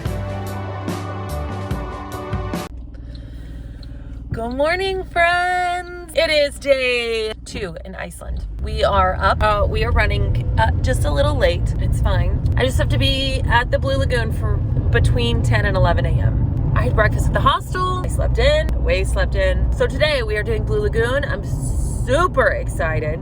So it's about a 45-minute drive from Reykjavik, where I am staying, over to the Blue Lagoon, which is outside of Keflavik. Yes, there's a lot of Vicks here. Then I actually think I'm gonna venture over and see the volcano. Yeah, I think I just wanna go ahead and do it today. We can do whatever we want. That's the beauty of solo travel. I can do what I want, when I want, how I want. Okay, let's go to the Blue Lagoon. All right, I have no idea if it's gonna translate, if you can actually see it, but over here in this corner, you can actually see the steam coming off the lagoon. It's so freaking cool. Okay, this is like really cool. The steam was not coming from the Blue Lagoon. The steam was coming from the geothermal plant that's right next to the Blue Lagoon. But it's like blue. In the middle of this tundra, it's blue. So it definitely feels like Mars here. And yes, I've already seen the blue water. I'm not gonna show you yet. I gotta wait just a few more minutes. Really cool. The Blue Lagoon is a geothermal spa in southwestern Iceland. The spa is located in a lava field near Grindavik, in a location favorable for geothermal power, and is supplied by water used in the nearby geothermal power station. It's blue.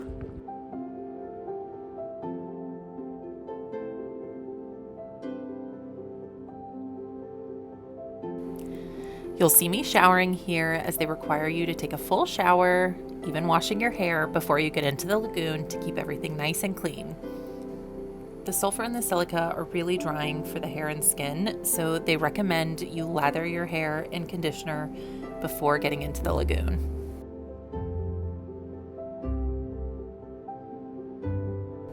I chose the $80 package that included a reservation at the restaurant, all-day access to the Blue Lagoon, a robe and slippers, a free drink at the outside bar, and a glass of sparkling wine with my lunch reservation.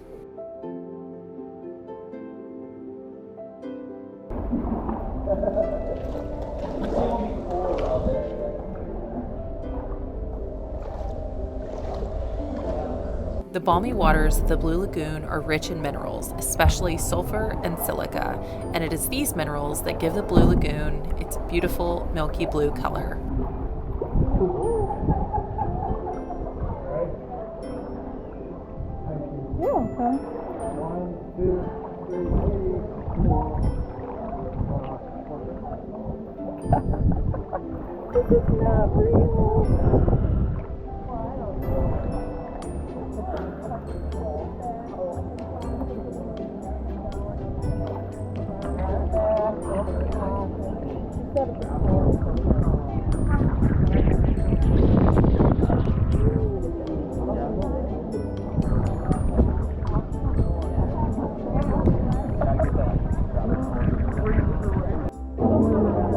Hope you enjoy. Oh, thanks.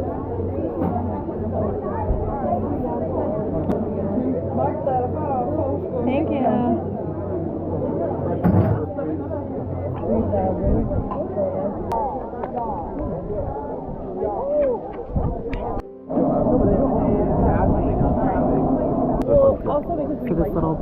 I remember the last day too, we saw the big ground.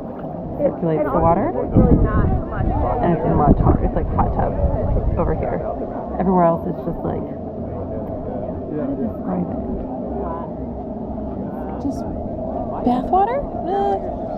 I like a scalding hot bath. So it's not quite bath water, but it's really clean. It's like what probably normal people want for bath water. Like just one.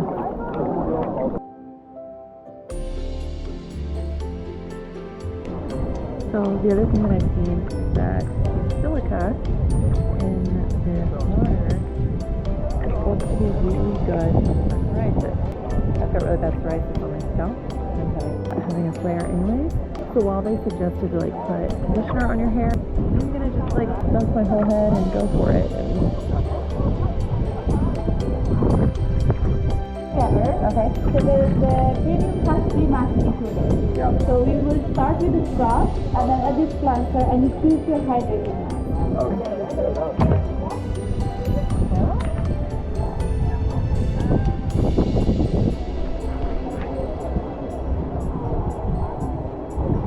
Showers, there's a sauna and a steam room, and a waterfall over here. Maybe I got it all off, maybe I didn't. Thank you. Oh, excuse me, I'm so sorry. This is a lot.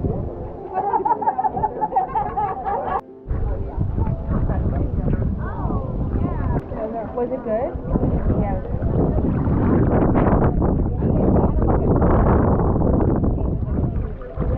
What was the difference between the two again? This one is like a more anti-aging mask, and then this one is like for sensitive hydrating. Let's do sensitive hydrating. So you keep it on for 20 minutes. 15 to 20. Okay, thank you. Okay. The nourishing hydrating for sensitive skin. That's me. That's me. Alright, mask number 3 on. An extra, so I like to put it everywhere. This one you're supposed to go on for 15 to 20 minutes. I'm going to walk back across, grab a drink.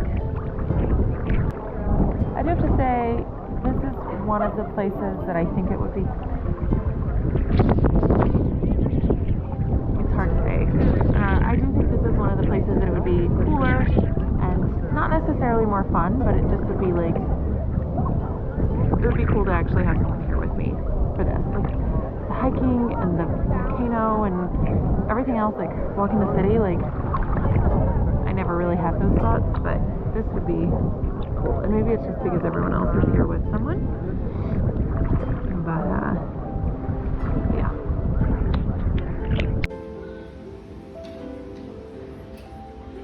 You can see the Blue Lagoon.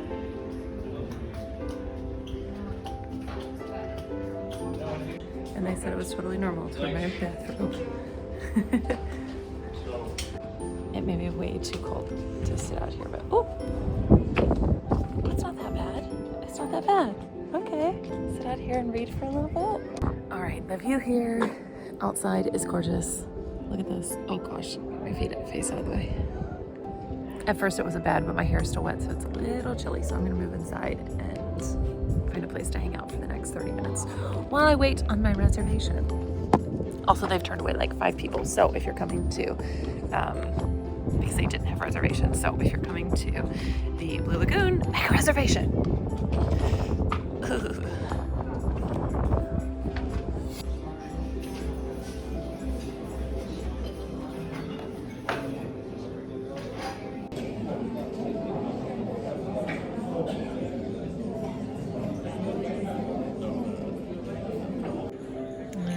Sourdough bread and whipped butter with lava salt.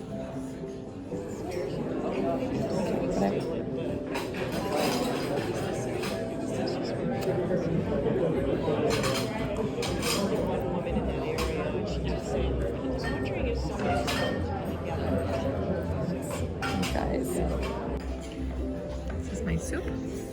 All right, this is freshly caught cod underneath there. Langoustine sauce. I had lunch, courage up, and took a few pictures with my Nikon. Got stared at, you know, normal things. And I've just been hanging out here for a bit, so I think I'm going to take one more lap around the lagoon and then get some coffee and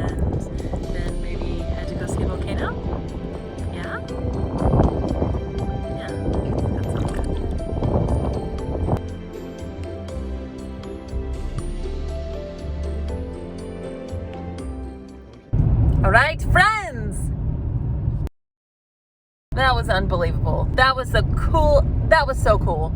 It'll be a long time before I get over that. Like, whoa. Whoa. Okay, so now we're gonna go see more whoa. Let's see if we can top the Blue Lagoon with an erupting volcano.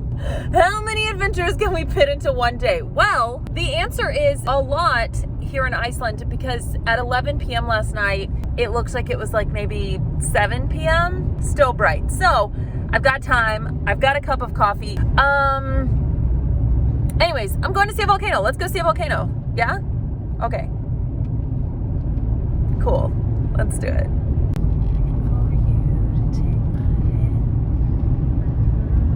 Okay, we're gonna go here. Looks like they're really trying to like build this up. Okay. This volcano, with an amazing name that I cannot pronounce, erupted for the first time in nearly 800 years on March 19th in 2021. This episode was filmed in August of 2021 and happened to be a week of inactivity. I made it to another volcano. The hike, not as hard.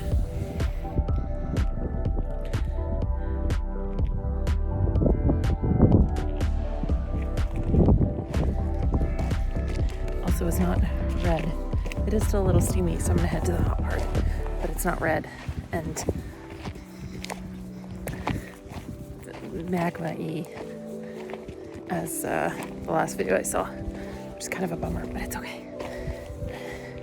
It's still a volcano. It smells like sulfur. I can smell it. It's like eggs. Oh, we're going to the hot part. We're going. See, it's like steaming over there. There's still some steam right here. This stuff is kind of cold, but ooh. Though the lava field was still steaming, there was no red or vibrant active lava. And for anyone wanting a quick geology lesson, as I say this wrong throughout this entire video, the magma is the molten rock that is underground, and the lava is the molten rock that breaks through the Earth's surface. So this is all just hardened lava. I'm scared about that drone flight, but it was a success. I did not crash it into the hot lava. It's not really, it's like dried. I don't know what you call it when it's dried. I need to go home and Google that. I mean, it's still steaming. There's still some steam vents. There's a lot of people up there at the top. That looks like a really hard hike. Maybe I'll hike up there. I can also see my breath. It's that cold. Yeah. This tropical island flower is chilly. Yeah. I may just stand right here and warm up for a bit. Like, feel the heat. And it's cold out here. Yes.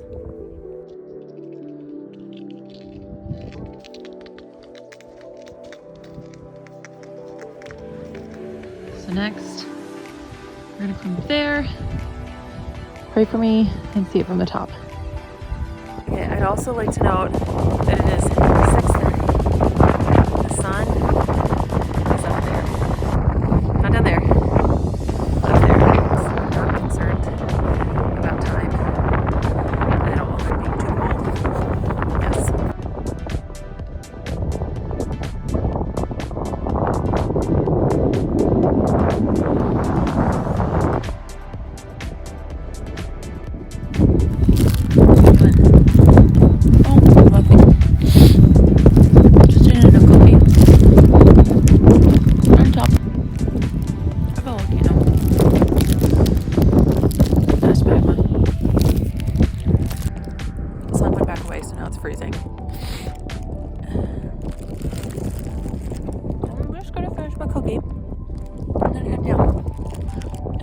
Some like hot soup or something.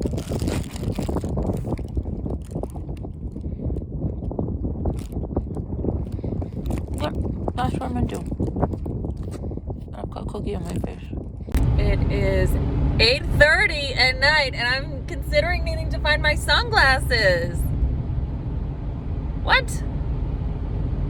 It's so trippy. I made it back to my hostel and joined some fellow adventurers in some card games and drinks before heading out to explore the nightlife scene in Reykjavik. It's almost midnight. It's almost midnight. Hi, this is Kayla. It's still light outside. Still light. What? Oh, watch. It'll only be about this dark at 2 a.m. too. This is crazy to me. We're going out. Have you ever been on time? We have like a whole crowd with us now. Orders coming in. If I can tell you. It's like poppin'. Midnight.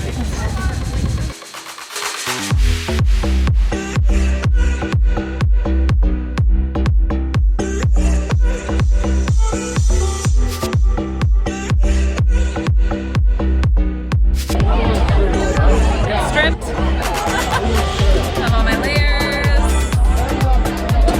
Icelandic beer. I'm lost. I feel so old. So old.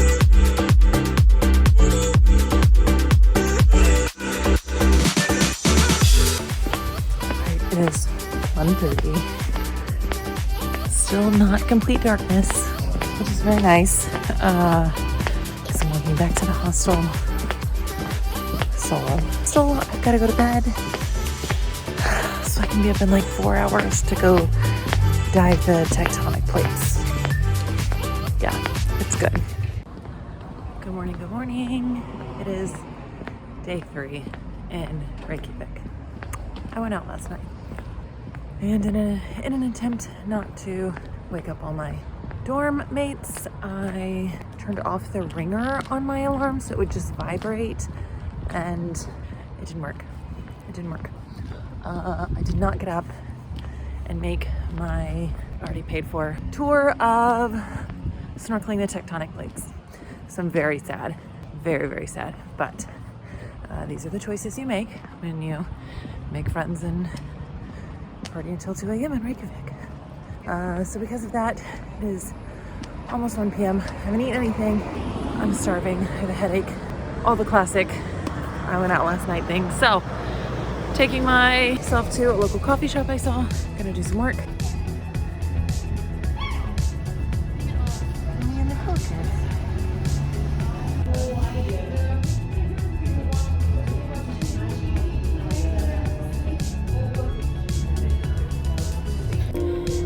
In my last episode, I promised a peek at what my dorm looked like at the KEX hostel, so here you go.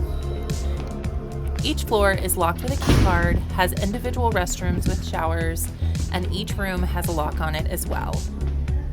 Obviously, for privacy reasons, I waited until the room was empty.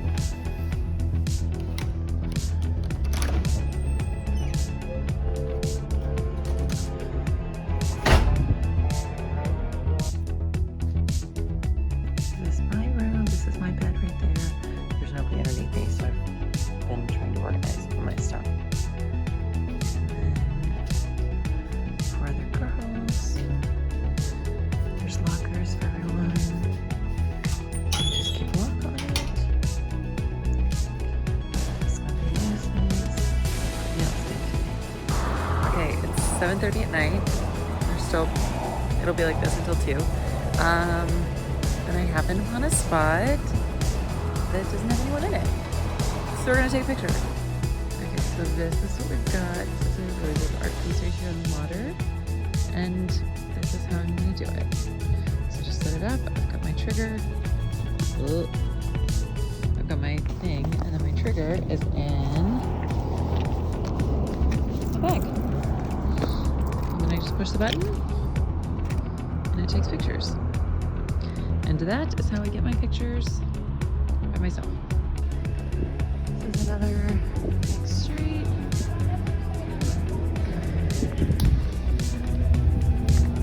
You like music? So let's go walk.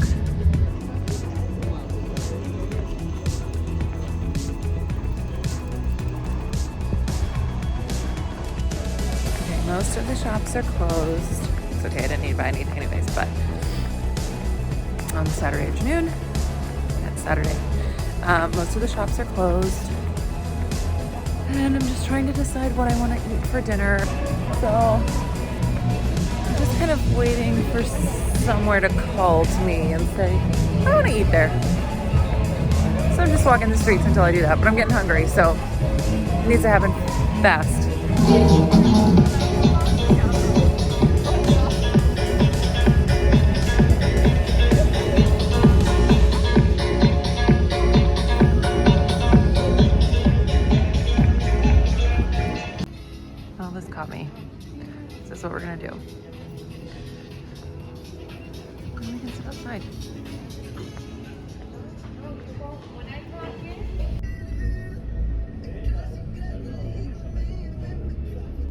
Okay, I got another bowl of this too. He just brought me another one.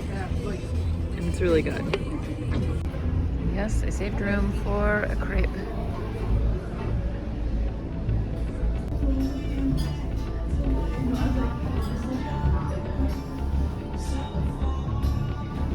That's the cutest. I have had dinner and crepes and espresso. It's 9 p.m. It's 9 p.m. outside, which is crazy to me. And because there was the big party happening at my hostel, it's a little overwhelming. There were a lot of people. So I am just walking the city, snapping a few pictures because I did not have my camera with me the other day.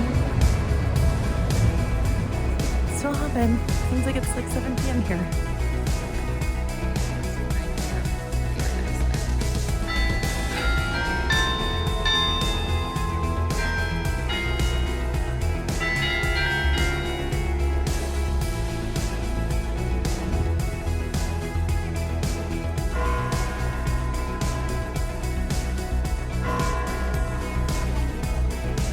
Crepes today, yes. But am I still gonna go in the chocolate store?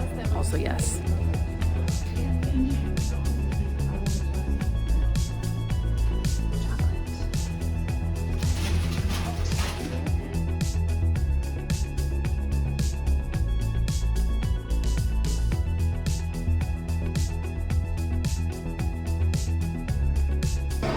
Adventure down into the madness and get a drink before bed.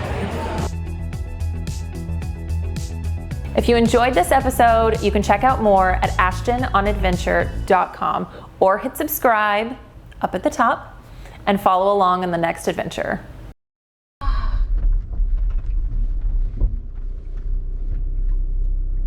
There's icebergs on the beach.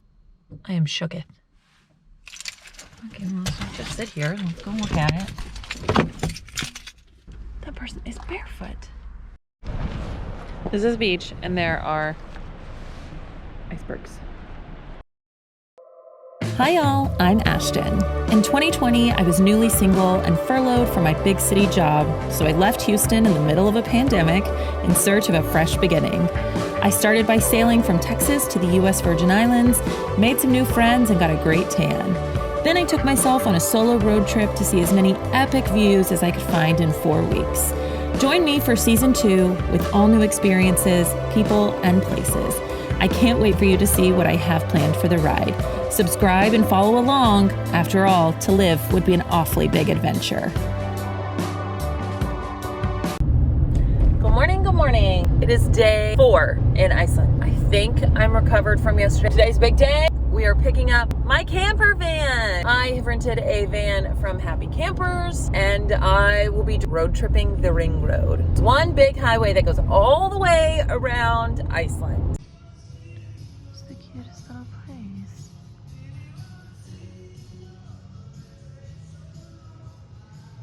All right, friends, my camper van. It's so perfect.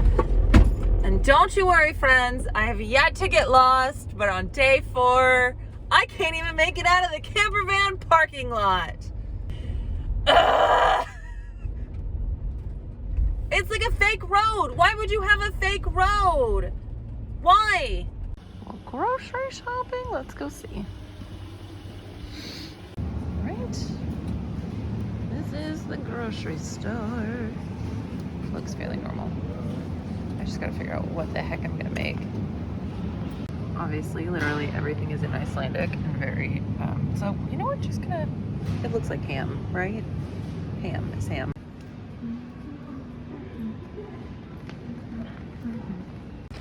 All right, we did groceries. I have 2 bags. This is my little fridge. No, it was not on. Okay, this is what I got for 10,900 of course. Oatmeal porridge. I really wanted to try the weird flavor of Pringles. And these 2 yogurts. I only have 1 pot, so we're doing 1 pot meals. So ravioli. I couldn't find any mac and cheese. 2 instant noodles. It's ramen. Gummy bears, because it's a road trip. Peanut butter and jelly. I felt really bad because they're massive things. A giant thing of coffee. You know me. I gotta have coffee like 6 times a day. Paper towels. Banana. A loaf of bread. So I got a pepperoni, roast beef, ham, turkey. I'm sorry. I'm not 100% sure. It looks like lunch meat. Hot dogs. Some more little pepperoni bites. Icelandic Gouda. I might be the most excited about that. 2 little milks for my coffee creamer. Pesto. Dijon mustard. And I paid an exorbitant amount for this, but it's my favorite coffee sweetener. So that's it. That's what I got. Okay, it doesn't seem like that much extra. Maybe. Grocery run is done. It is 10:15 in the morning. Let's get on the road. Let's go drive the ring road. Oh, the other thing. Apparently, Iceland is like Texas. You can't buy beer or wine or alcohol at all on Sunday, and it is Sunday. I've read that you can walk in to like a restaurant and buy a bottle of wine and like take it with you. We'll see. I have no idea where I'm gonna end up today, or I should probably figure that out. So no alcohol because Iceland is like Texas, and Sunday is God's day. Saturday is beer's day, I guess. All right, so this is the ring road. This is what we're driving. Apparently you're supposed to go counterclockwise, so I have to drive now back up to Reykjavik to hop on Highway 1. I mean, obviously, like that's not even from Houston to Amarillo. Happy Campers gave me this really cool little book with all kinds of like handy dandy information. Okay, first touristy spot today. I don't know how to say it. It is the bridge between the 2 continents. There's one giant tectonic plate or separation right in between Iceland. We didn't get to swim that like we were supposed to, which makes me very sad. Okay, this is that. So this bridge separates the North American and Eurasian plate.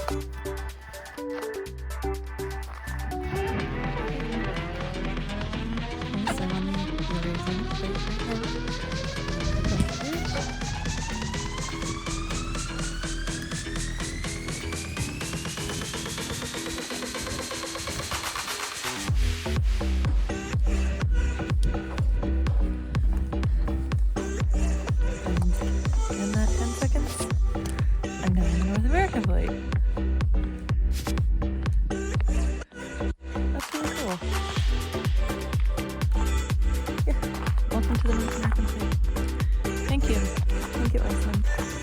So welcoming.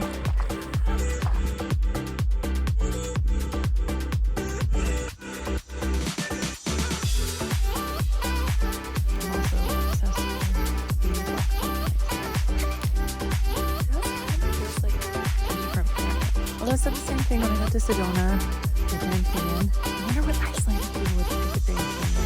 I wonder if they would feel like they're on Mars. This feels like Mars to me. The bridge. That's the American plate.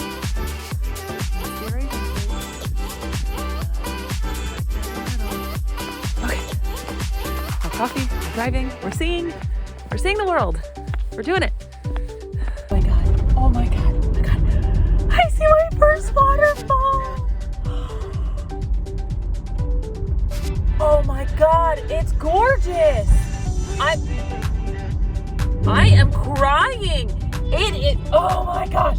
Okay, I've got to figure out how to get off this road and get over there. Oh my gosh. It's, okay, I say it's like something out of a movie. It's like a movie. Oh my gosh, that's it. Oh my god. And it just popped up out of nowhere. It was like flat land and then this. Oh my gosh. 898,000 people here. So I have no idea how I'm going to get any kind of shots. Now I've got to gear up because it is freaking cold. All right, I can't start the camper van. Banana. Parking. And we're gonna go see.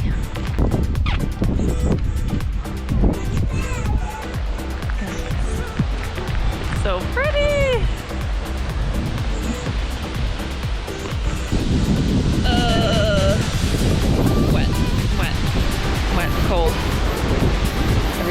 soaked. Holy moly.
Realize waiting for everyone to get their picture before I can jump up and get mine because I'm by myself and I have to have a whole setup.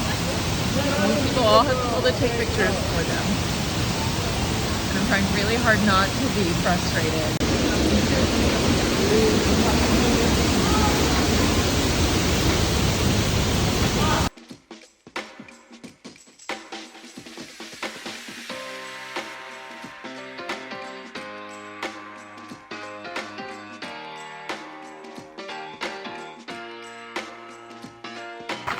Makes a little bit more sense. I pulled up and there are 4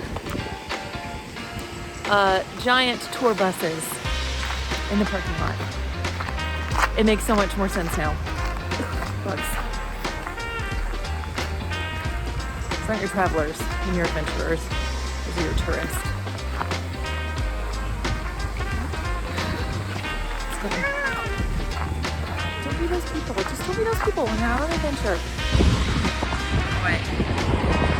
Just stop to take pictures. Over there. My little camper van. Okay, apparently I'm on Waterfall Road because I made it like, well, I am on the main road. I made it like 5 minutes down the street trying to get to my campsite, and here's another waterfall that I gotta go see. And the sun's out. It's crazy.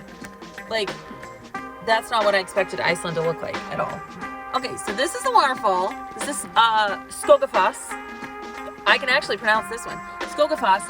And apparently you can climb all the way up those stairs and go to the very tip top. That's a lot of stairs. But I had a ham and cheese and a donut at the bottom of Sandals, Stoffs, Floss, whatever the last one was. So I'm thinking I gotta just climb the stairs. It's a lot of stairs though. Okay, we're just gonna do it. Let's go. All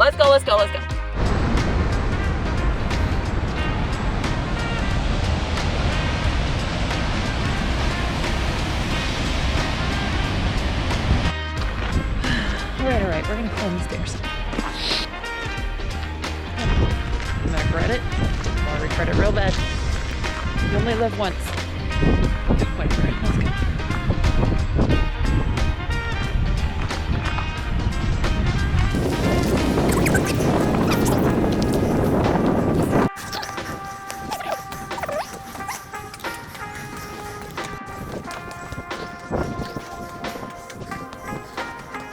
Made it. It's all misty. Oh my.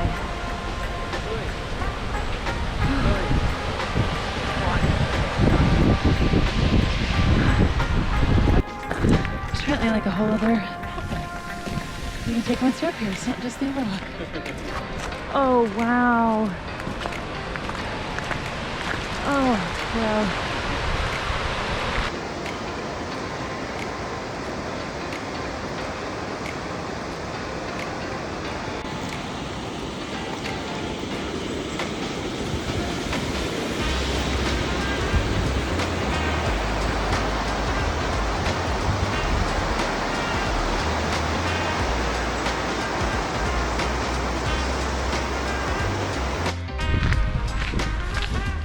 friends. We've seen the top. Done it. Let's go get to our campsite at the end of the way. Let's do it. Back down the stairs.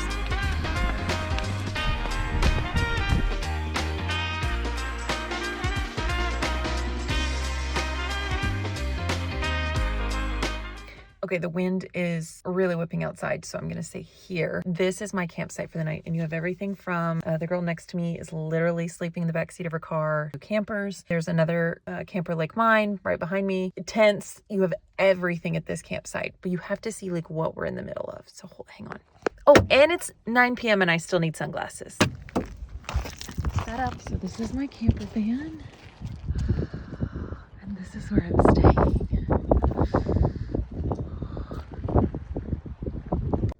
All right, this is not the initial tour. This is what you're getting for tonight before I lay the bed down. Okay, so this bed comes all the way out and will take up all of this space. This is my cooler that has all of my food in it, all the cold stuff. This is my sink. And this is like a little pump, and then underneath here I've got like a 50-gallon water tank. And it's fresh water and it just goes straight out, okay? This goes to my battery. USB plugs. This is my heater. I haven't turned this on yet. These are my silverwares. These are my platos. These are, I've got one pot, and then I've got one pan, and then I've got this is very hard to do with such long legs. I've got a cooking stove, a 1-burner cooking stove, and 4 extra tanks. It's like not really tall enough for me to sit up, so I'm just slouching a little bit. And then it's got all of these.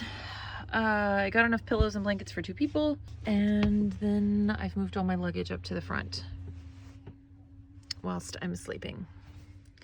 And these just all come across, and that will have to be good enough because it's bright outside still. That's actually the moon right there. So yeah, this is actually like just barely long enough for me, barely.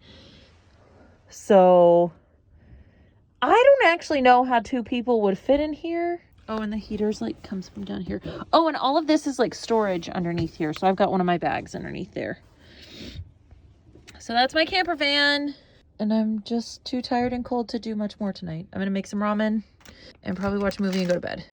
We've showered, we have enjoyed our coffee. So I've got plenty of time. I'm well rested. We are going to start today by heading over to the Black Sand Beach where Game of Thrones was filmed.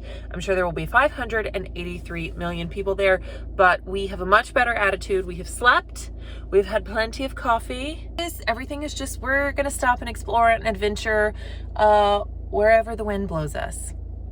I know you've heard that before from me, so it always leads to a good story, I'm sure. Okay, rambling down, let's go have an adventure today in Iceland again, because it's beautiful and we're in Iceland. Yes, 'twas accurate when I said 582 million people. I mean, I know I'm just making up numbers, but holy moly. Right, made it, crazy hair and all, to Reynis Fjara. I think that's closed.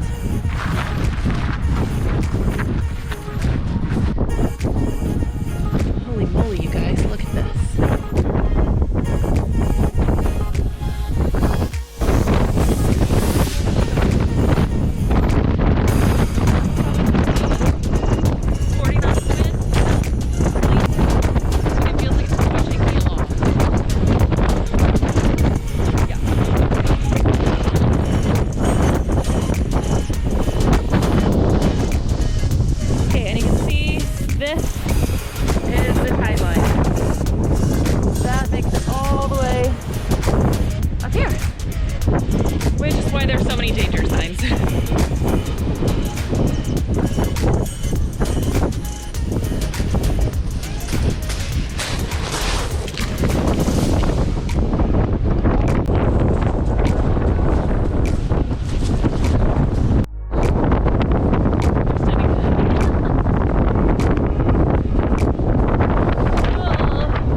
friends. I made it just in time. There's 4 of them.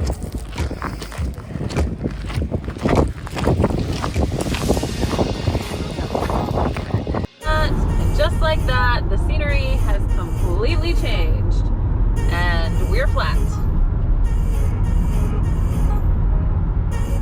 So interesting.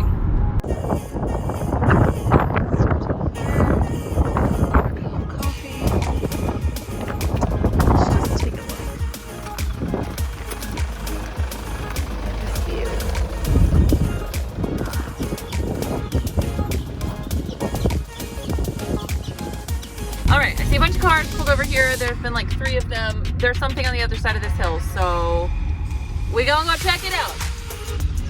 Ew. Come on, little non-4x4. There we go. Okay, we're good. Why not? Oh, there's a danger sign. I like it. I like it. There's a danger sign.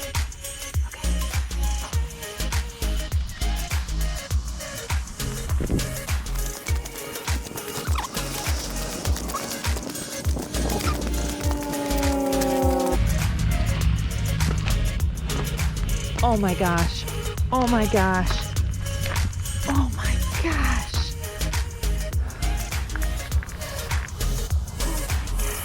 Okay, well that answers the question of whether it was a glacier or not. They call it a glacial lagoon. Let's put it this way so you can, they call it a glacial lagoon, then yes. Okay, see the rest of it over there? Well, the rest of that's not, those aren't clouds.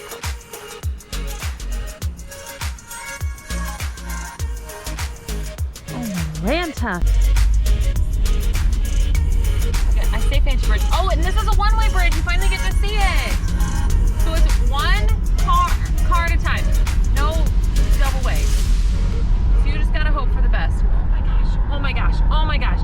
You don't get to watch the bridge. You get to watch. Ah! Oh my gosh. Okay. Sorry for screaming in your ear. Okay, made it across the bridge.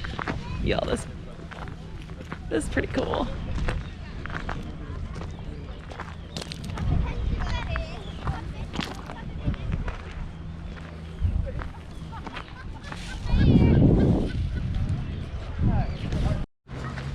Honestly, that one's close enough. I'd probably consider swimming out there if it wasn't like illegal. I'd consider it.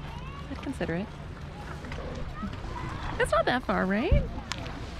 It's there.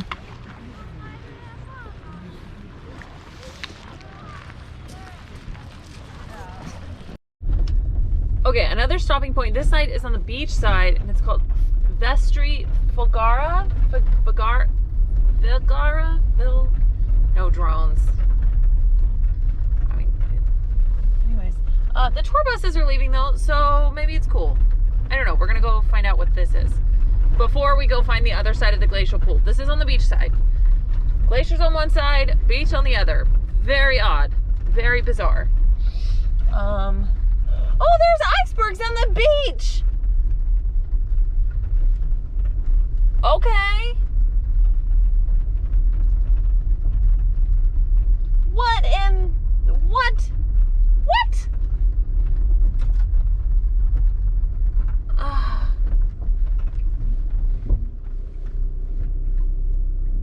There's icebergs on the beach! I am shooketh. Okay, well, let's just sit here. Let's go look at it. That person is barefoot. This is beach, and there are icebergs. Yep, that guy's going.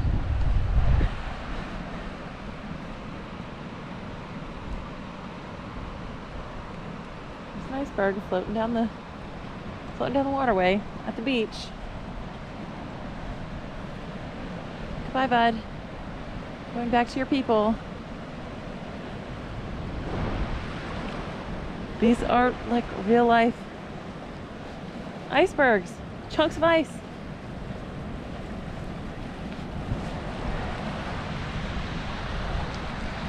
This black sand is like magical. Look at that!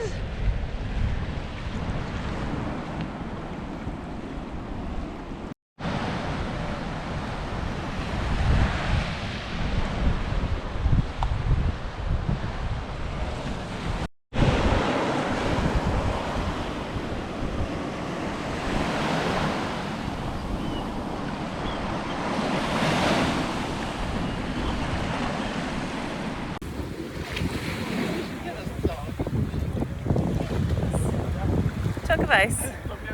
Small as I am.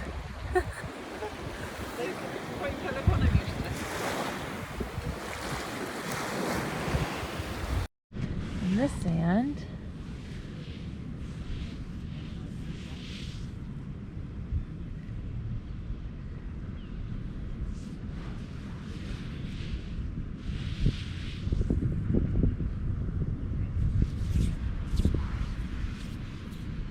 I'm gonna guess they're from here because he's in shorts and a tank top. And it is 10 degrees.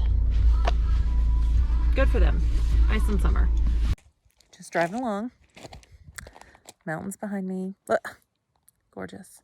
But I had to pull over on the side of the road in the middle of nowhere because I see this.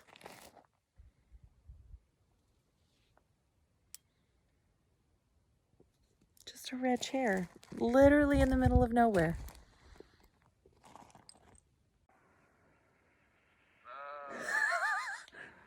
The sheeps are my favorite thing. Sheeps? Sheep?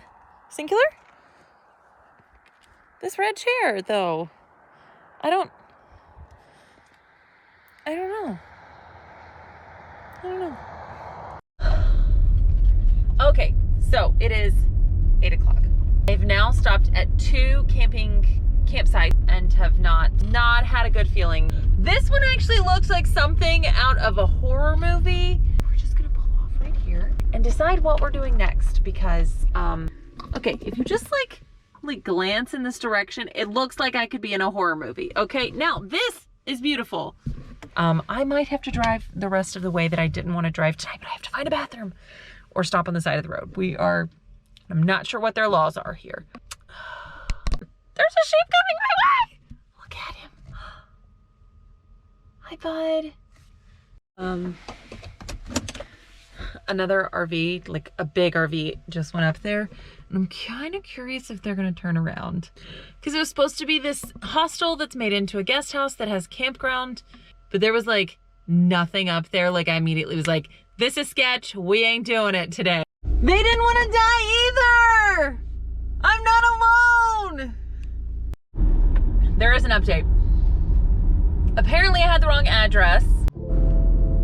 Okay, I made it to the cutest little town that I can't pronounce. Pogs. Y'all. But it's so pretty and cute. I'm definitely not gonna get murdered here. Oh my gosh, I'm so glad I made it here. Look how cute it is. Oh. Okay, I made it to my campsite tonight. We're in a city that I cannot pronounce. That's a shocker to everyone. This is just the prettiest town. I'm so glad I made it here. Yeah, this is the name of my campsite. I don't even know where to start with that name. Campsite is up there, but apparently you come down here, down the street, and pay at the hotel from Tid, from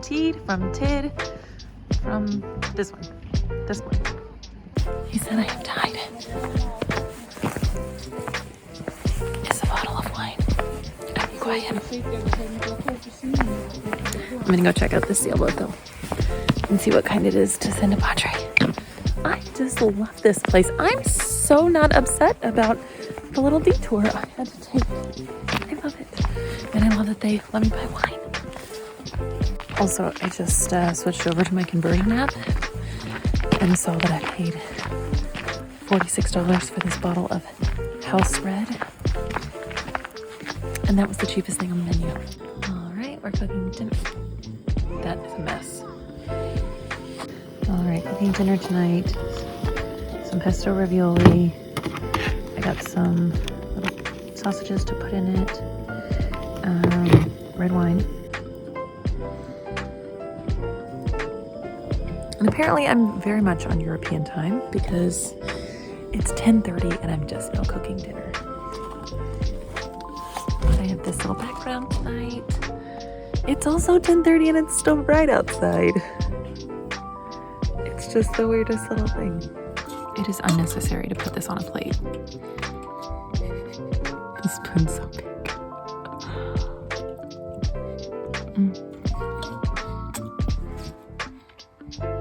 Good job, chef. Good job. This campsite also has a nice little wash station. So I'm taking all my dirty pans and my coffee press to rinse out over here. Also, it's almost midnight. So, stubborn. If you enjoyed this episode, you can check out more at ashtononadventure.com or hit subscribe up at the top and follow along on the next adventure. And of course you can't see him, and he ran fast once he saw me. Okay. But that was him or her. Ah! I'm obsessed with the sheep. Hi y'all, I'm Ashton. In 2020, I was newly single and furloughed from my big city job, so I left Houston in the middle of a pandemic in search of a fresh beginning. I started by sailing from Texas to the US Virgin Islands, made some new friends, and got a great tan. Then I took myself on a solo road trip to see as many epic views as I could find in 4 weeks. Join me for season 2 with all new experiences, people, and places. I can't wait for you to see what I have planned for the ride. Subscribe and follow along. After all, to live would be an awfully big adventure. Good morning. It is, I don't even know what day it is. Day 4? Day 5? I don't even know. We don't have to have that discussion right this moment. So, made my little coffee in my French press.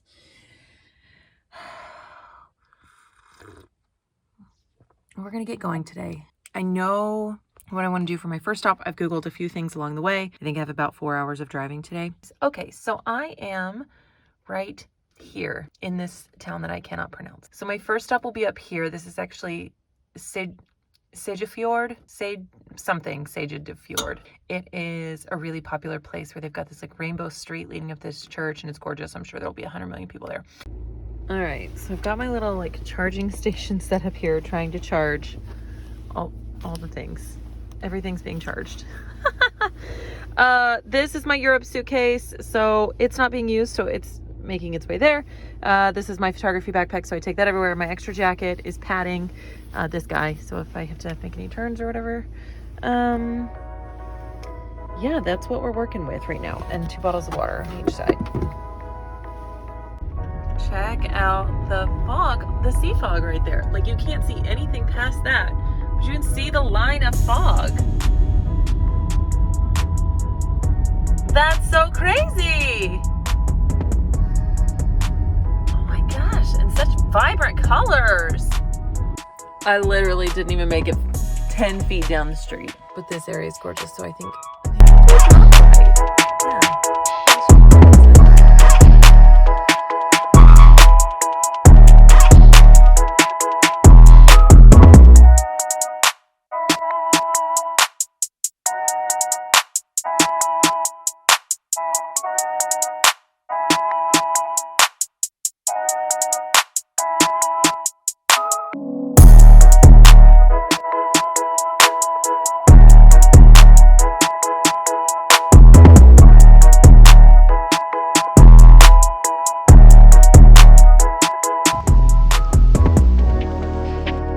came to a screeching halt in the middle of nowhere.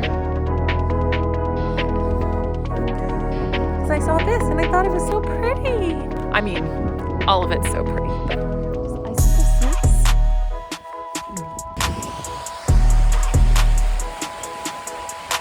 Okay, but I want to get closer.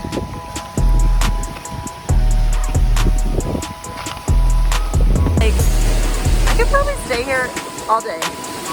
All day. Like, it's perfect.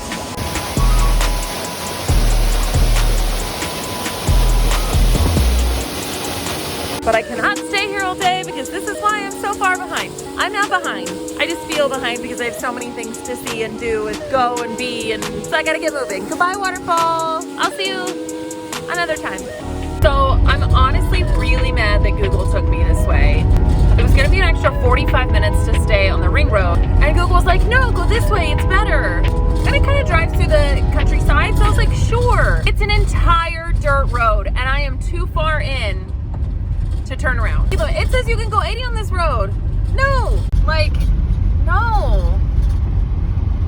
I'm going slow. behind me is gonna like fall out. Not to mention it's a rental. Google, ugh, just stay on the road you said you were gonna stay on. First sheep crossing the road. And of course you can't see him, and he ran fast once he saw me. Okay. But that was him or her. Ah! I'm obsessed with the sheep. 10 minutes down the road, stopping to take another picture. But holy crap, y'all. That's what we just drove through. Surprise, surprise, I made another stop that was unplanned. So I drive over this bridge and there's like people in swimsuits swimming in the water. And I'm intrigued. So for starters, I'm gonna change out of my leggings and boots and long sleeve t-shirt into shorts and a tank top because it is 80 degrees here. How? I don't know. I'm gonna go see what this jumping in the water business is. Well, I changed.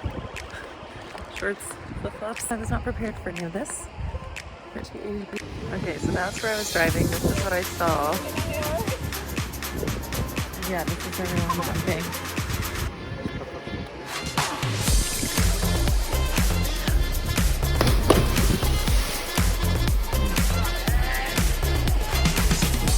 Okay, we see this guy? Do we see him? I don't know that I'm feeling that great. Okay, can we get some 28? No, thank you.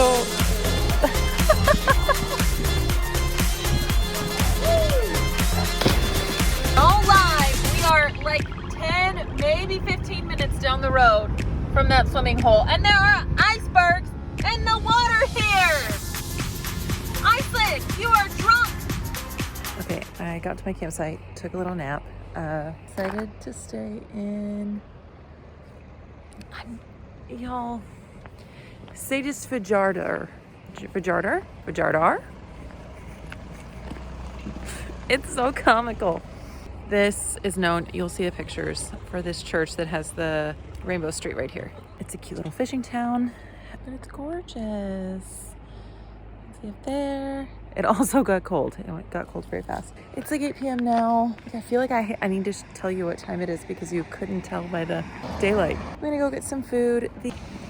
Gosh, I wish I could just stay in this. I mean, I could stay in this town if I wanted to. It's so cute. All right. So you've got a little grill and bar here.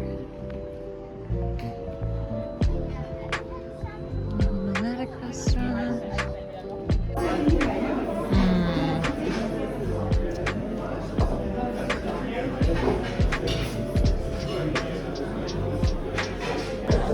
This is the cod.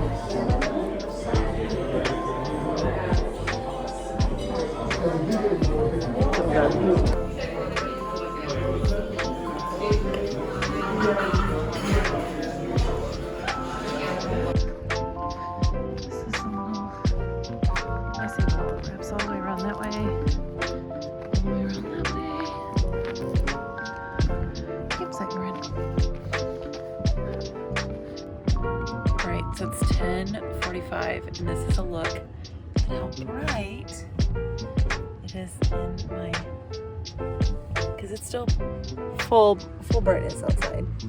10:45 p.m. You can see it's still fairly bright. So I'm gonna put on my little eye mask and go to sleep. I can't fall asleep yet, but I woke up to go to the bathroom.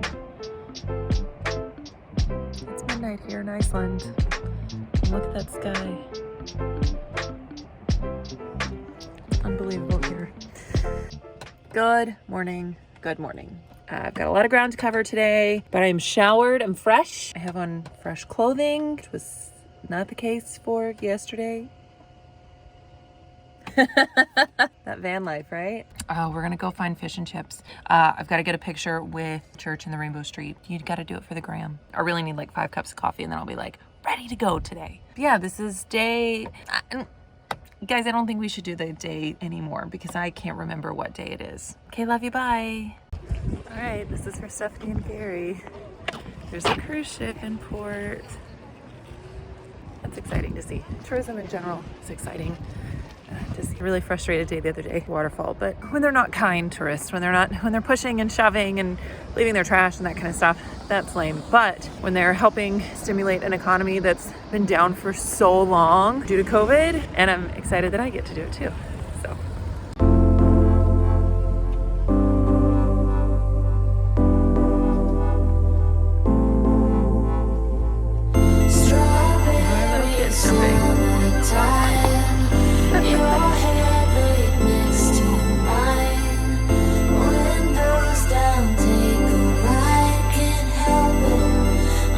Selfish, 'cause I just want days like this forever.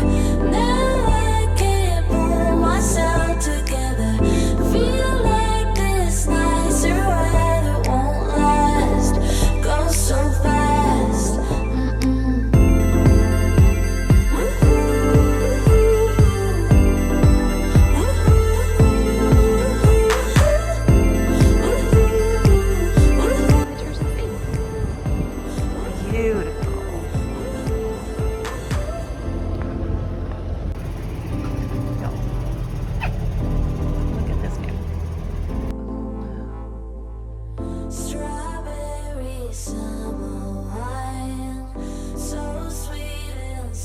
How do you pronounce the name of the church? And this is your native tongue, so it's difficult, and it's you're used to it. Yeah. So Seyðisfjörður Kja. Oh well, looky here, friends. If I do not ever make it home from Iceland, just know it's because I couldn't stop stopping to take pictures. I'm somewhere in this beautiful country shooting amazing shots. So go roll the drone footage.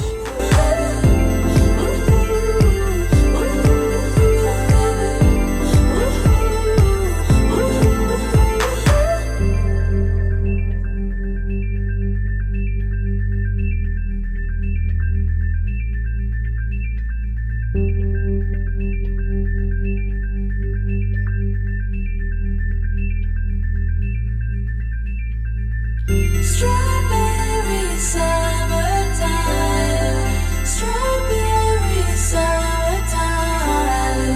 Will you just last forever, forever? Strawberry summertime, strawberry summertime. All right, we've made another stop.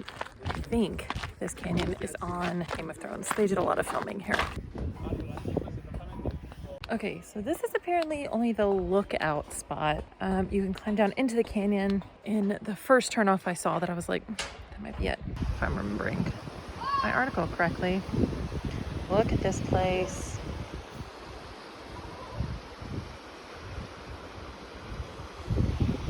My legs are like shaking standing up here. It's scary. Really what jealousy looks like. Because if I had pulled off on that other road, I would have been able to actually go down, as opposed to this one where I had to do all these steps for a lookout. Roads are unpaved and really tough, so I drove an extra like 40 minutes to get to this stop as opposed to that one. No free lessons, and Google Maps loses again for me. Okay, so this is tonight's campsite. You can see all the kiddos, families. That sky is beautiful. Washroom facilities and like a dishwashing station. And then we are parked over here for the night. All right, and this is where we found to park tonight. Just made it easy.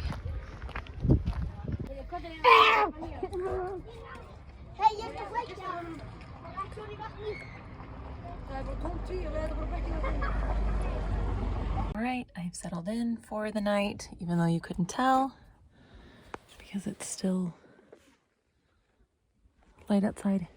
And yes, there are kids playing right. I mean, like, if anyone was concerned for my safety, you should really be concerned for the safety of the children screaming at almost midnight.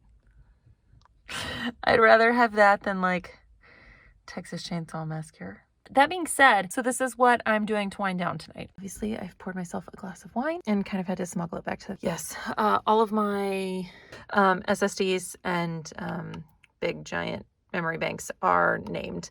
I have a ton of movies that we've collected years. So I have like almost 100 movies. So I'm gonna pick one of these tonight. I just have it set up on the sink area.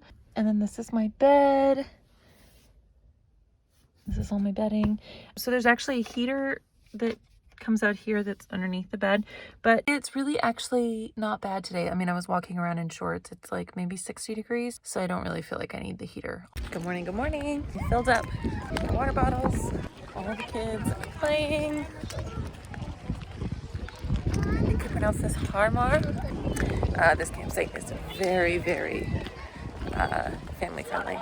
Feel very safe. Really nice.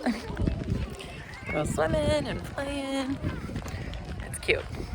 It's cute. Gonna get some coffee and get on the road. We got a long drive ahead of us today.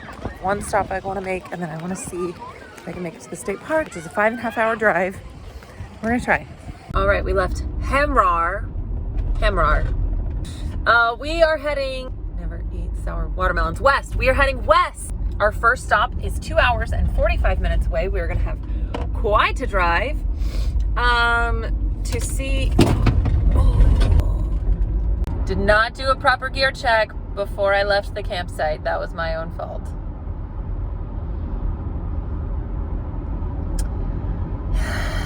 Anyways, we're heading west. We're going to see some big, pretty rock formation. I stopped. Sheep. I love this. Naturally, I arrive when everyone else does. Never fails. The sheep.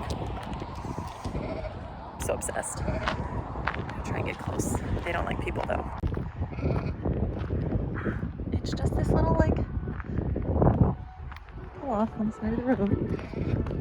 We'll see. Right now. Look at them, they're staring me down. Staring me down.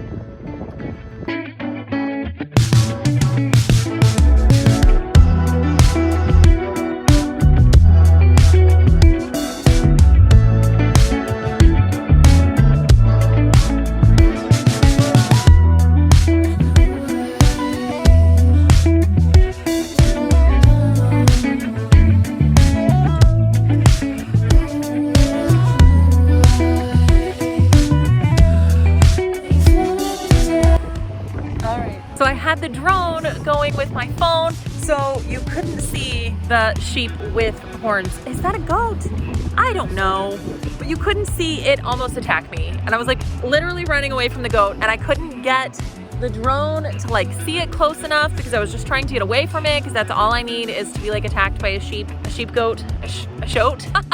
But I got some really cool drone footage. I don't know where this is. I'm gonna have to look on a map and see what this like cavern thing is called. It's not a cavern. It's a gully, a trench, a river. It's a river in a trench. Look, if you've stuck around this long, you know I just have some problems with words. I have a hard time. I'm a very smart individual. I'm college educated. You just kind of have to get used to the fact that I probably should be medicated for ADD, which also means I lose my words a lot. So, but as I was saying, thank you for putting up with me and my not knowing what words are. Thank you. I swear I'm a smart individual. I promise. Until it comes to math, and then I count on my fingers, y'all. The goats, sheep, the shoat have made it up to the car. This guy up here playing with fire. He's gonna get rammed by one of them. They're angry sheep goats. That's the guy who wants to ram me. They hate me. See, he's coming for me. Nope.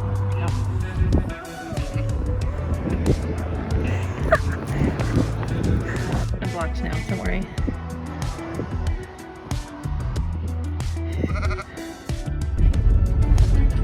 Okay, so I've made it to the one attraction that I had on the list for today's driving.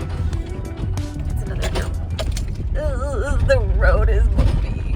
And I don't actually see anything yet. It's supposed to be this like rock structure that looks like an animal. Maybe I should promote planning better. Okay, this is what I mean. This is what we're saying. You're supposed to walk down that way, and there's nothing there. Okay, let's go see. It's also back to being cold. kind of went out of the way to see this. So I hope it's something good. Also, you can tell, like, I just keep getting more and more minimalist. I've got my phone and my camera. It is what it is. Okay, I think I was right. There's a cliff right there.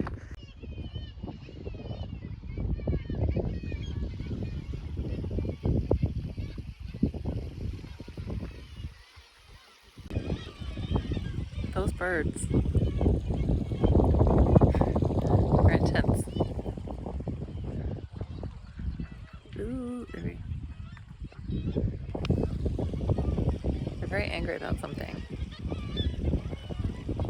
It's like a bird fight club down there.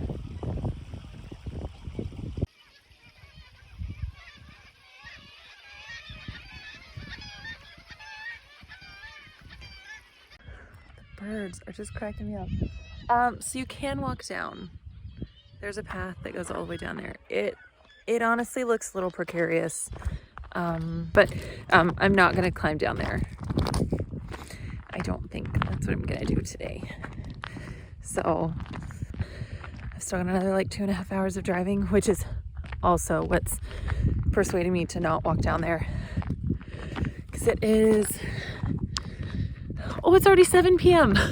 You have no concept of time in Iceland.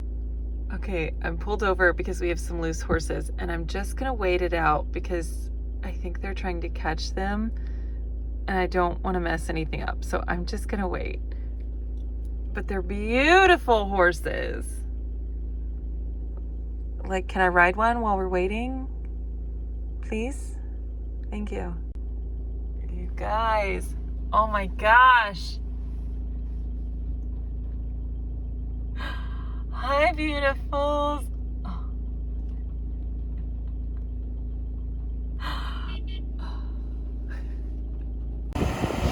Filling up is fairly simple. All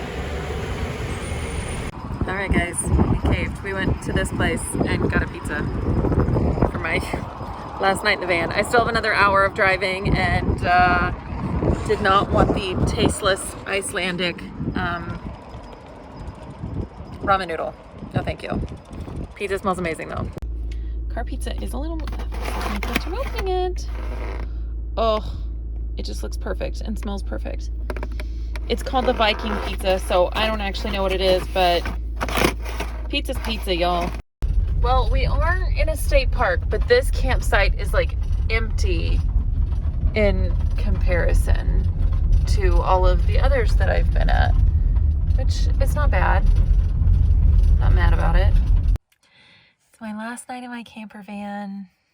This is like, there's like 10 people here at this campsite. So it's very, very different than all the others that I've been at. It's 11 p.m. It's like actually kind of dark outside because it's so gloomy down here. I'm so excited for that. So I just opened up a can of beer and I'm gonna like decompress after drive. Actually, let's see what it tastes like. It just kind of tastes like Coors Light. Yeah, there's nothing fancy about that one.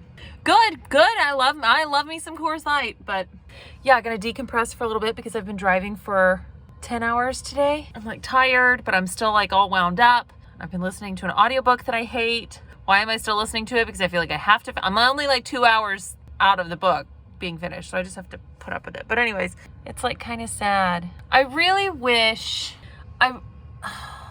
I wish I had been able to take, I think I would like to take 2 weeks to do, or the full 10 days to do the ring road. I could have stopped more. I wouldn't have felt rushed. 5 days from getting your camper van to dropping off your camper van. So it wasn't enough to get into a routine. It wasn't really enough to see as much as I wanted to see and be as leisurely as I wanted to be.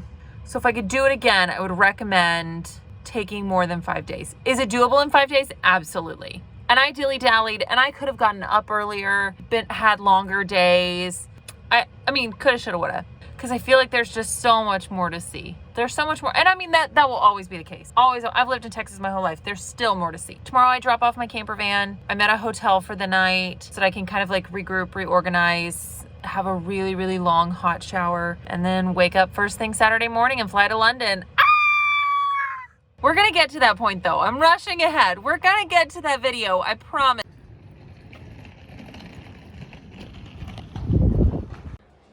All right, kind of got a bougie hotel for tonight because it's near the airport. It's called the Hotel Berg and it's super nice. So here is my room, all of my stuff. And then a nice bathroom,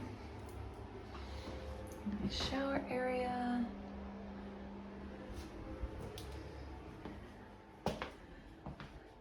And because I booked through Expedia, I did not get a view, but it's 5 o'clock. I'm gonna see about getting an early dinner and then I have to be up for my taxi at 5:20 in the morning to get to the airport to go to London. Part of me wants to take this little trail. See, I'm like, oh, I want something fast. No, I'm just gonna deviate. Don't you worry. But like, it looks cool, right?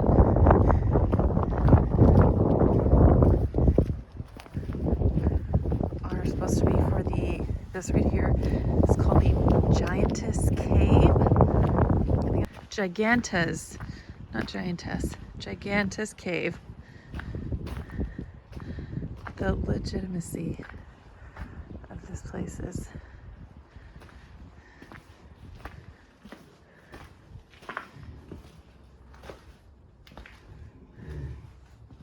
you can hear. Okay, that's creepy AF.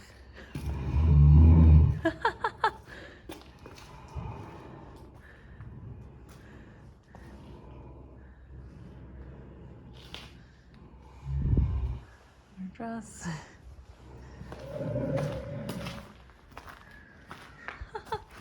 Okay, well.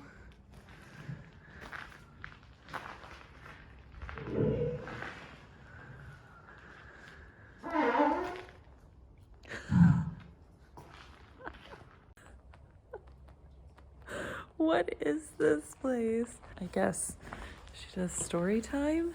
The giant toothpick.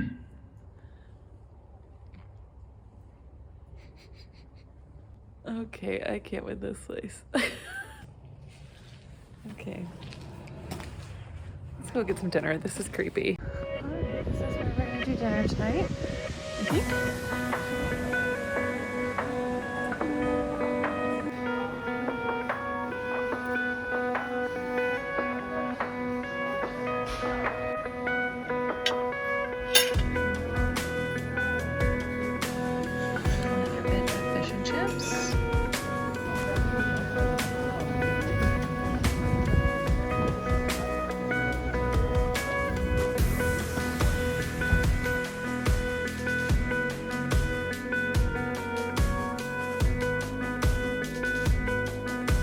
If you enjoyed this episode, you can check out more at ashtononadventure.com or hit subscribe up at the top and follow along on the next adventure.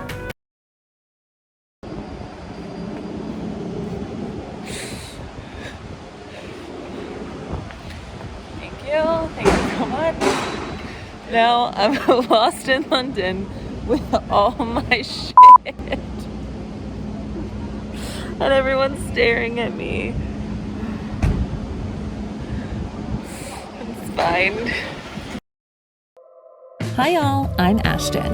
In 2020, I was newly single and furloughed from my big city job, so I left Houston in the middle of a pandemic in search of a fresh beginning. I started by sailing from Texas to the US Virgin Islands, made some new friends, and got a great tan. Then I took myself on a solo road trip to see as many epic views as I could find in 4 weeks. Join me for season 2 with all new experiences, people, and places. I can't wait for you to see what I have planned for the ride. Subscribe and follow along. After all, to live would be an awfully big adventure. Hi friends. This is 2022, Ashton. This video that you are about to watch, while it is brand new to my page, it is from London in 2021. I won't lie, I've had a really hard time finding the balance of traveling and working and editing and creating content and photography and all of the things. So this is about a year old, and it was right after London had reopened for tourists to come in. With that knowledge, things look a little different. Everything was just a little bit different than it was this year when I was in London. Hopefully I will get you a London 2022 more updated video before the end of the year. Maybe. We'll cross our fingers and hope for the best, but make no promises. Okay, enjoy the video. Let me know what you think. There she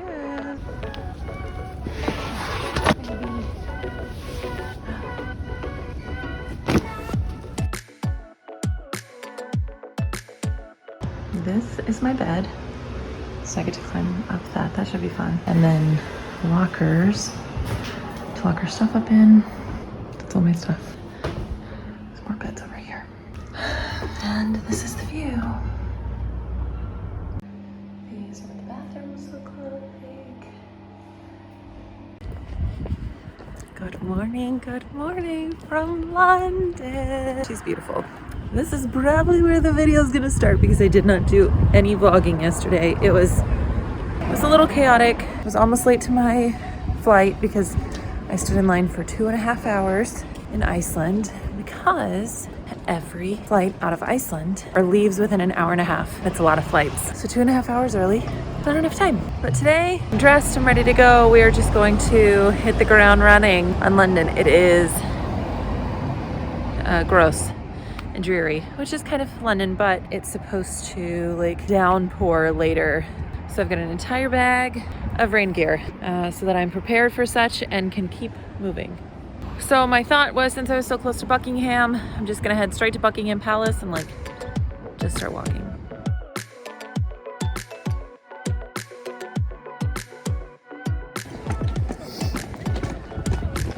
I'm obsessed.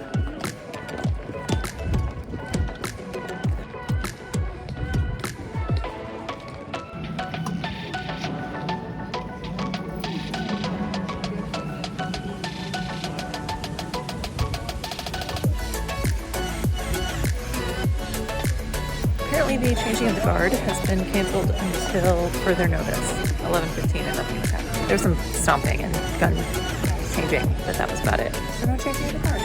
Womp womp.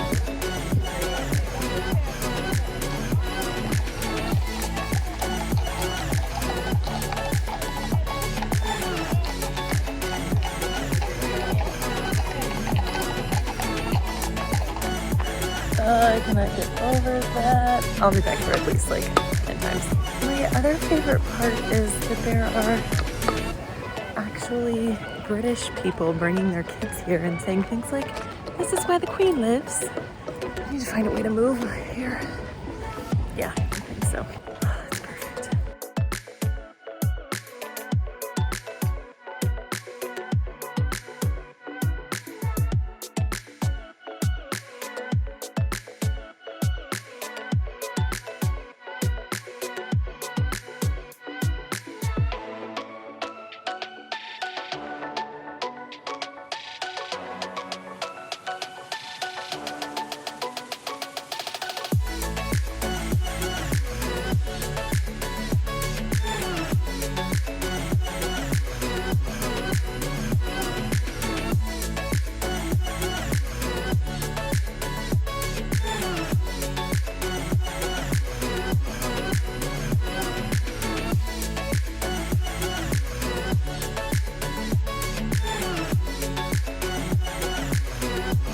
That's been done.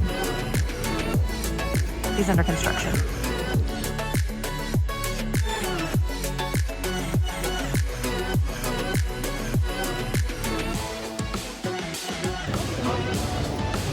All right, I have my fish and chips, and now it's coming down, super extra down. Now I just gotta decide what to do and where to go next. One must walk in the rain. One must also do it.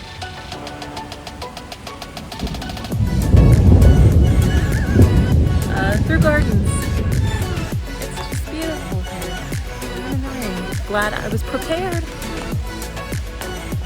Some days in Iceland I was not prepared. Today I was prepared.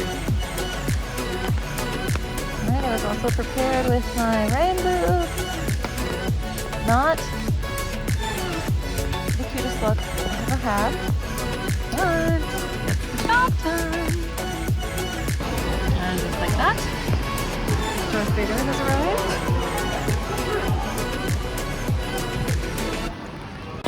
I'm not sure if you can hear it over the rain, but they're beautiful.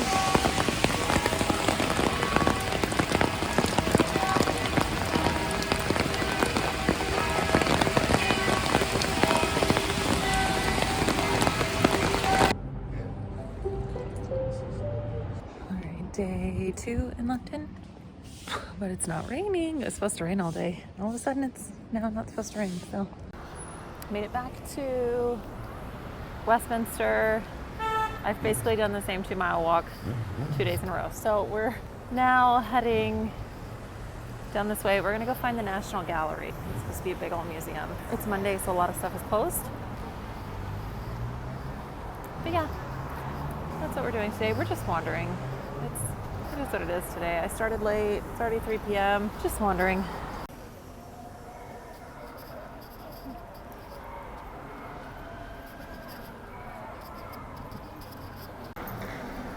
Seems I've stumbled upon a protest outside this Parliament.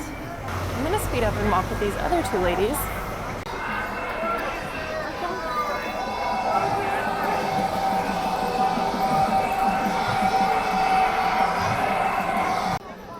Peaceful protest. But yeah, that's one of the things I do is if I'm in a situation that may not be 100%, I will speed up to walk with, it just looks like I was with them.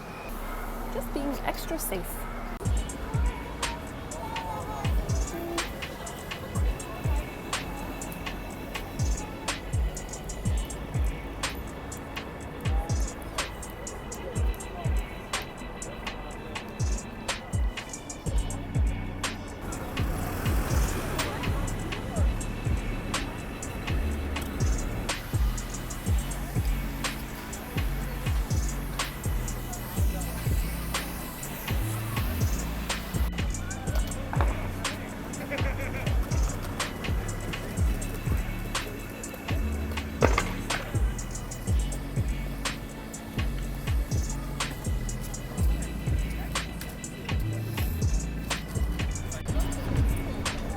So you think that that would be the entrance right there.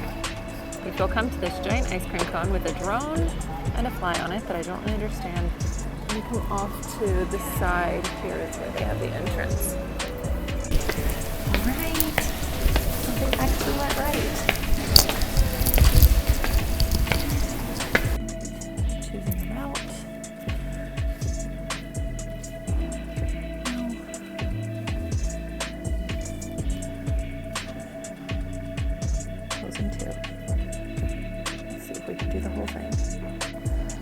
Also, there was a sign that said you can take a picture of anything for non-commercial use, unless there is a sign that says otherwise. It will have signs that say otherwise, which is really cool. This is pretty cool.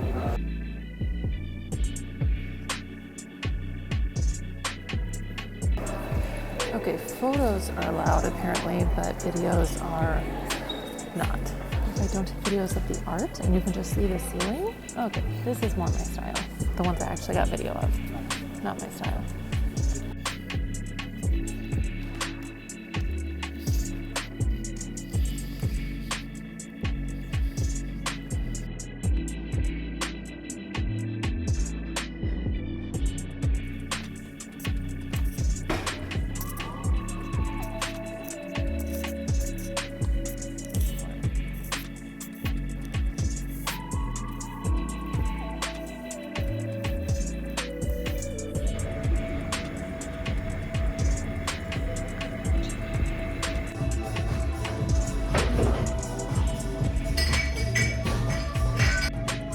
already dug in a little bit, but this is a lobster roll from Burger and Lobster. Recommendation from Connor. 100%. 100%. I feel like such an American having eaten dinner so early. Burger and Lobster, Lobster and Burger, 10 out of 10. Delicious. Walking through the cutest little area of town, heading to my first bus. I'm a little anxious, a little nervous. So today's plan includes Kensington Palace, which the gardens, and then up to Notting Hill for a bit. That's today's plans. And then those are typically like best laid, so who knows if it'll actually work out or not, but yeah, that's where we're going. All right, I did my first official bus stop. Oh, such a weirdo. It's scary doing different things and new things, and new and different things by yourself is especially scary. So if you're doing new and different things, feel that.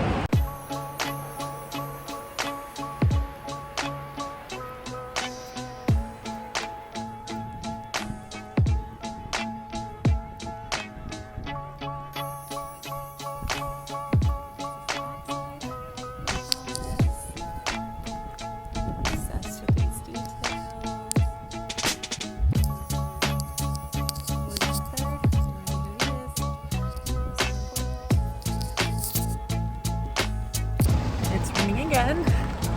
I got my nails done in Notting Hill, and now I'm walking to a local Notting Hill pub that was suggested to me. Grab some food, a beer, because we're in London, right?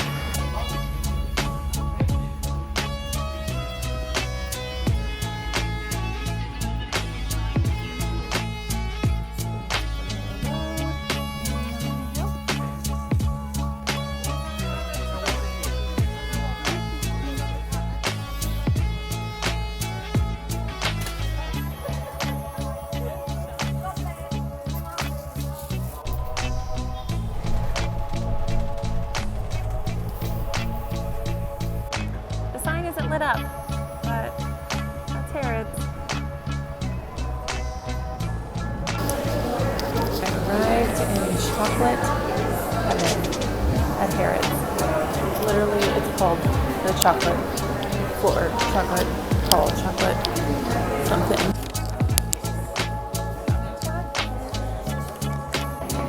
Have I spent like an hour and a half walking through Harrods because it's so big?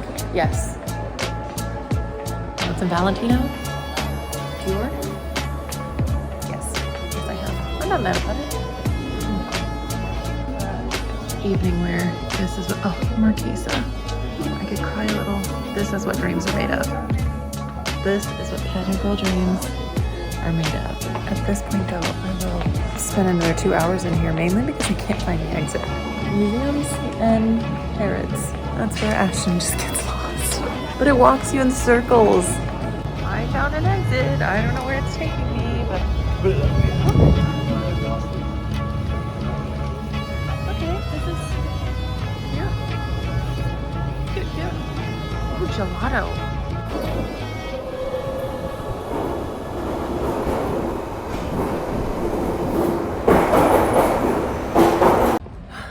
Good morning, friends. Today we're going to find out the Tower of London lets you in past your reservation time. This morning's breakfast, cinnamon pastry, and a Red Bull in my pocket. I've walked like 30 something miles in the last 3 days. It also looks like it's going to pour, so I'm trying to walk really fast. London. The next station is Temple. Exit for Somerset House. Mind the gap between the train and the platform. Alright friends, I've made it to the Tower of London. The ravens eat 170 grams of raw meat a day plus bird biscuits soaked in blood. That's gross. Just a little tidbit for you while we wait for the group of 100. At the audio tour. So that was the archers who would protect Trader Gate. That's all netted right there for anyone that came in. The audio guide told me this is also where was the entrance for Anne Boleyn's coronation walk, and also how she entered to go to her final trial. Henry VIII was ironic, if nothing else.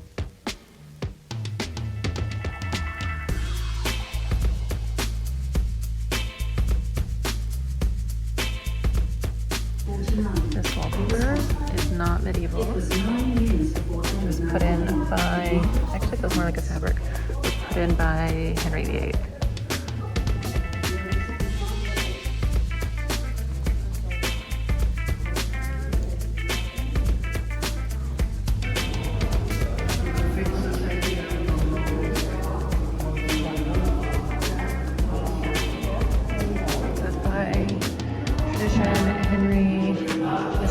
Died here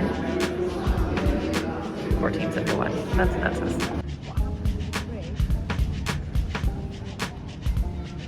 Wow.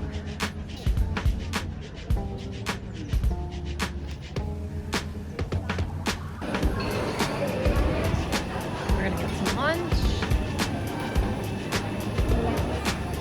All right, we ended up with the beef stroganoff, some sort of rice, and vegetables. What?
But I find this so funny. Henry and his 6 wives. Died, beheaded, died. Died, beheaded, survived. Alright, now we're gonna get in line for the crown jewels.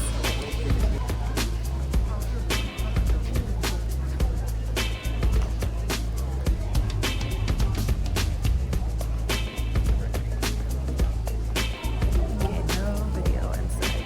I'll tell you how amazing they are once I get back. Out of the crown jewels. I don't know why there are monkeys up on the palace wall. There's like nothing explaining the monkeys. Very confused. It's now not raining in paradise. Sorry. The crown jewels. Very cool. Shorter exhibit than I thought. There were some big ass diamonds in there. And the scepter is 530 carats. It's like this big. I wonder how heavy it is. I wish they'd make like replicas so that we could know how heavy it is, because you got to carry the scepter and the orb, and they did say the crown was like 5 pounds. Put it all on me. I want to try it out. Highly recommend the audio tour. A big fan of the. Oh, here the orb has 365 diamonds, one for each day of the year. Naturally, the scepter has the largest diamond in the world, largest cut diamond in the world. Interesting. The more you know about the British monarchy. Also, I want to know what these guys are thinking. Do they just figure out how to like zone out? Also, do they get offended if I want to take a selfie with them?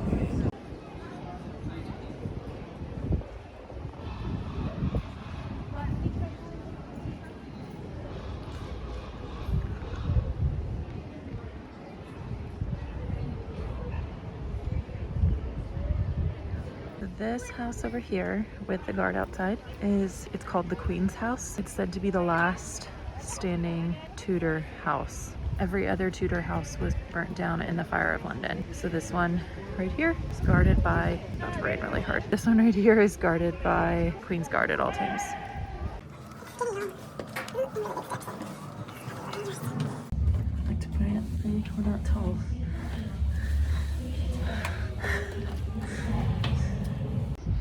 This is one of the ravens they were talking about. Oh, there he goes. It's a big bird.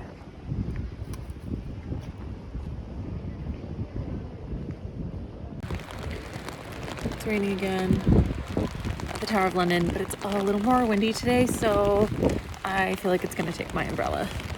And I did not wear my rain boots today, so. Tower Bridge. And then that's the London Bridge over there. You can't really. All right, and that, friends, wraps up the Tower of London. Definitely give yourself a few hours to do it all and enjoy it all. Okay, I get the lions now though, and the monkeys. I was really confused about the lions and the monkeys earlier. As you saw, apparently wild animals were given to the kings as gifts and they would just tie them up somewhere. Ooh, fish and chips. I want some chips. I don't want to risk anything, but whilst there is no precipitation falling from the sky, I'm gonna walk over to the Tower Bridge. And the sun came out! Look how pretty she is. Well, that's not gonna last very long. There's more rain coming. But she's so pretty. And I got coffee. It got so pretty all of a sudden. I'm so obsessed. Ah! Okay, we are gonna take our coffee and walk about across the bridge. Some kayakers on the Thames.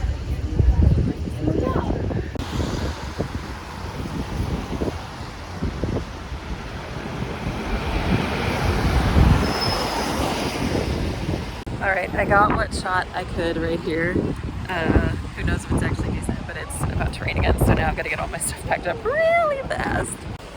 All right, it's 4 o'clock. I've got 5 p.m. tickets to the London Eye. I paid for a fast track, so let's see what that gets me. Guys, pay the 10 extra euros for the fast track. Pay it. 10 euros, that's all. I really feel like I'm at Disney World for the first time in years, but I had a fast pass. Terrified.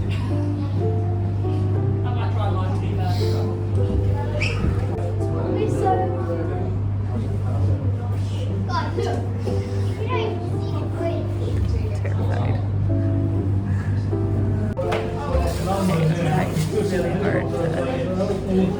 This was a terrible idea.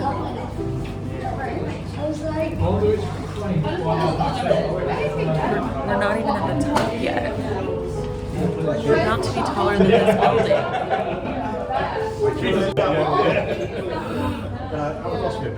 This is too tall.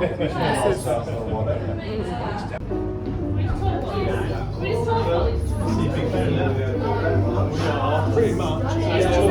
Big Ben now. Oh god. Oh god. Oh god. We are as tall as that building. That's not okay. Oh god. Oh god.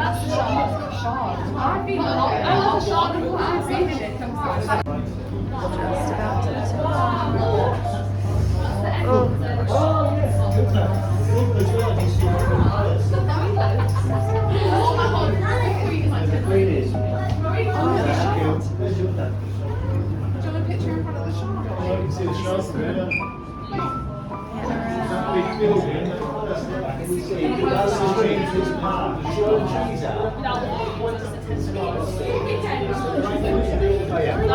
See where the water is? See where the water is?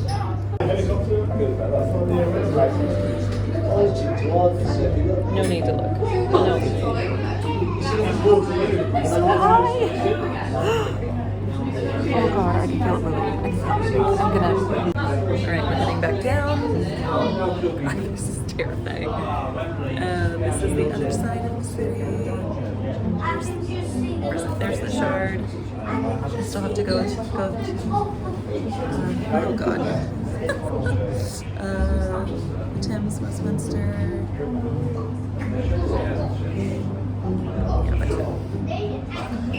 Survived.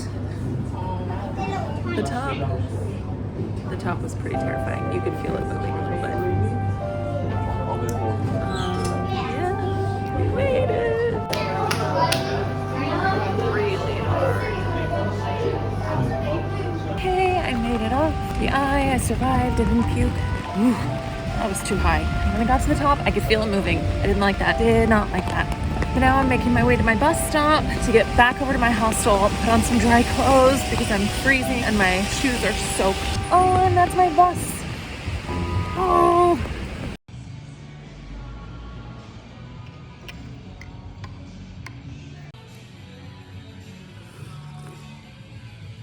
Good morning, good morning. It is Thursday. It's a beautiful day. It's a little chilly today, which I will take because it has rained on me the last 2 days. We are up and headed to the Victoria and Albert Museum, and then we'll go from there. I don't know what's after that. Super obsessed with this area. I can't really figure out what it's called other than Sloane Square. But I'm obsessed and I love it.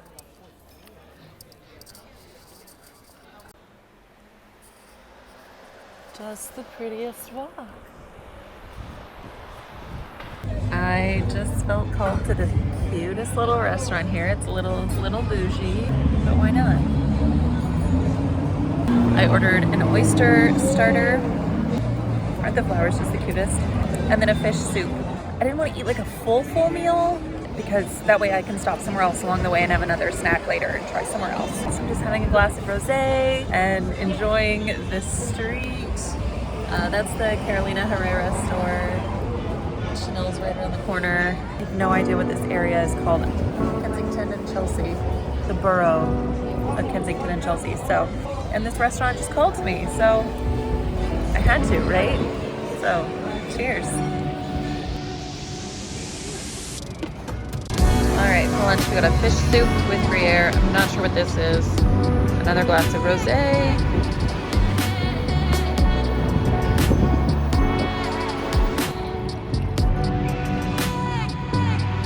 Thank you.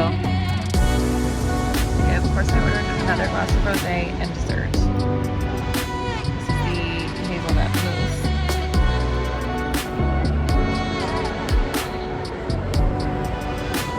So good. Okay, luckily I was only a few blocks away from the Victoria and Albert Museum, which is honestly where I set out to be this morning, and then ended up stopping at that restaurant and spending 3 hours there drinking rosé. I don't regret it. Not in the slightest. That being said, I have made it to the Victoria and Albert Museum. She's beautiful. Come on, focus. Just a bunch of trees.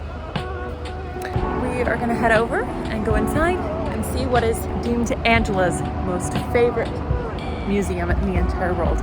Favorite museum in the entire world. That says a lot. She's been a lot of places, done a lot of things. She is beautiful.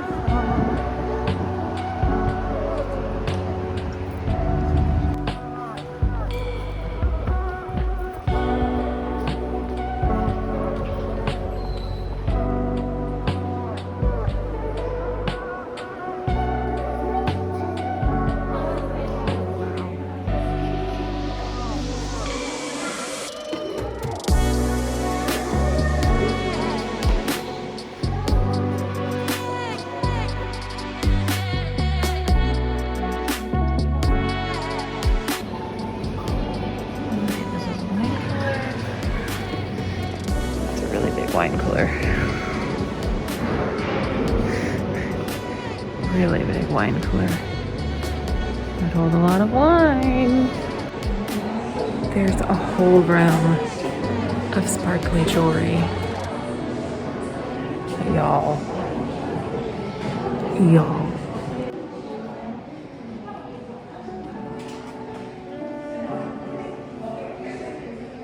There's so much sparkle.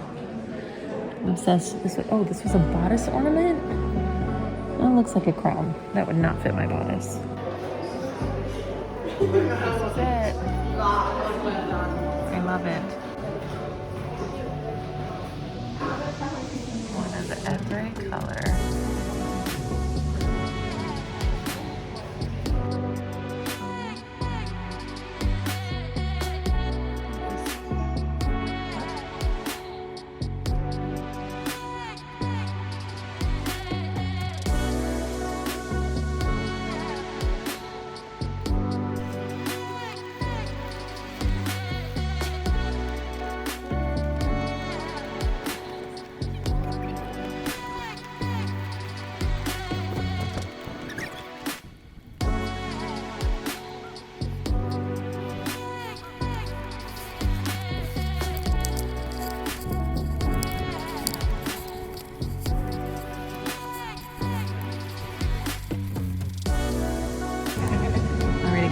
not the pub I thought I was going to, but it just popped up and I was starving, so I stopped. So I've got a Guinness, some tomato soup, fish and chips with my mushy peas, which I actually really like. Don't hate on the mushy peas. So, this is dinner. I am changing to an Airbnb today, and I apparently put in the wrong address. But when I pulled it up for the Uber driver and said, hey, sorry, I'll tip you well, but I need to go around the corner because I've got all my stuff. And he said, no, sorry, this is the address you put in. You get out here.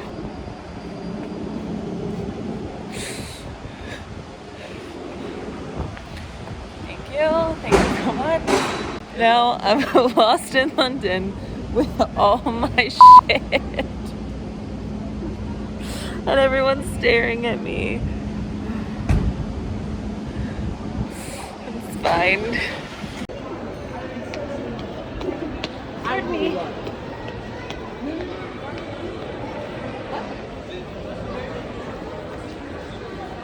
That way.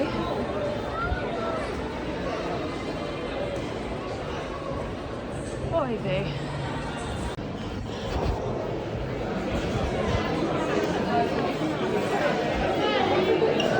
Good day, how are you? I caught the wrong train. I had a 12:30 reservation for Ashton ready. I know I'm so far behind. Okay. Oh. You guys, I might cry. They let me in, and look where they sat me.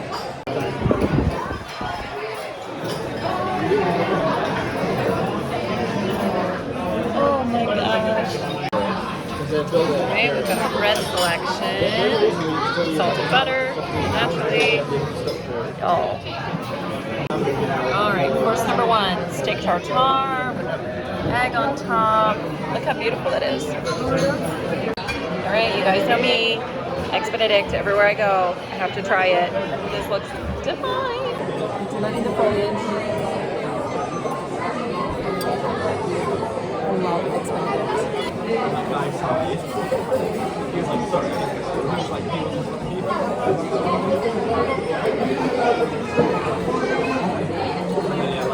I'm happy. I don't know that I've ever had it with spinach on it before. It's done so well. So well. Necessary. So happy. So happy they let me in. Alright, so this is the restaurant. Here, super cute. And then down there is the garden area.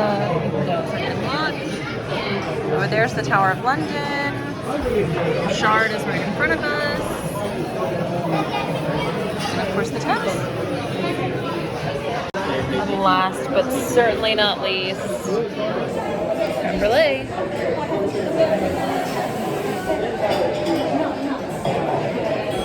So good. Alright, so you come out of the restaurant and see all of this beauty. So you can see it's raining a bit. Oh. Okay, and there's another restaurant. So I was in the Darwin Brasserie. The one is Fenchurch, and it's a full restaurant. They did not have options for that when I was coming in. And I thought the brasserie was absolutely delicious. Very, very happy with that. And just so thankful they let me in. All right, the rain's let up a little bit. Got the Tower of London, the Tower Bridge. They still haven't opened the outdoor area though. So sad. But you can see all of the people just hanging out. Coolest little spot. All right, we must also add in St. Paul's Cathedral. You can hear the bells. I'm trying to walk as fast as I can to get to the bells.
don't actually know what these are. I don't know what these are, but they smell sweet. I don't know, they called me, so I got them. Okay, they're definitely filled with some sort of sweet thing, and I have now burnt my entire tongue and will no longer have actual use for it. Fantastic. Alright, so we're shooting with Alex. I'll put his handle in here. Joyce is with us as well. And the sun's out just enough to give us some good color. Behind the scenes. Not behind the scenes with me, but you'll see how that picture is made.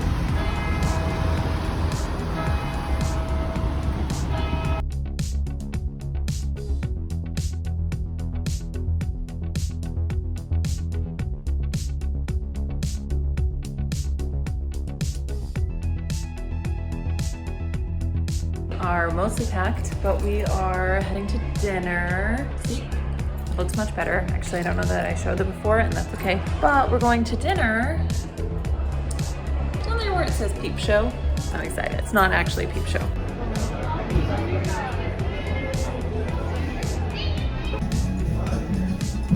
Inside at the front desk.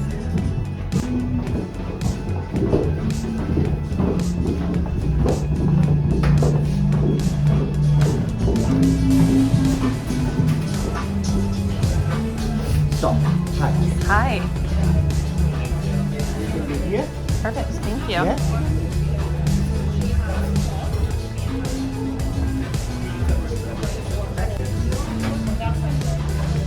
Alright, we're gonna start tonight with guacamole.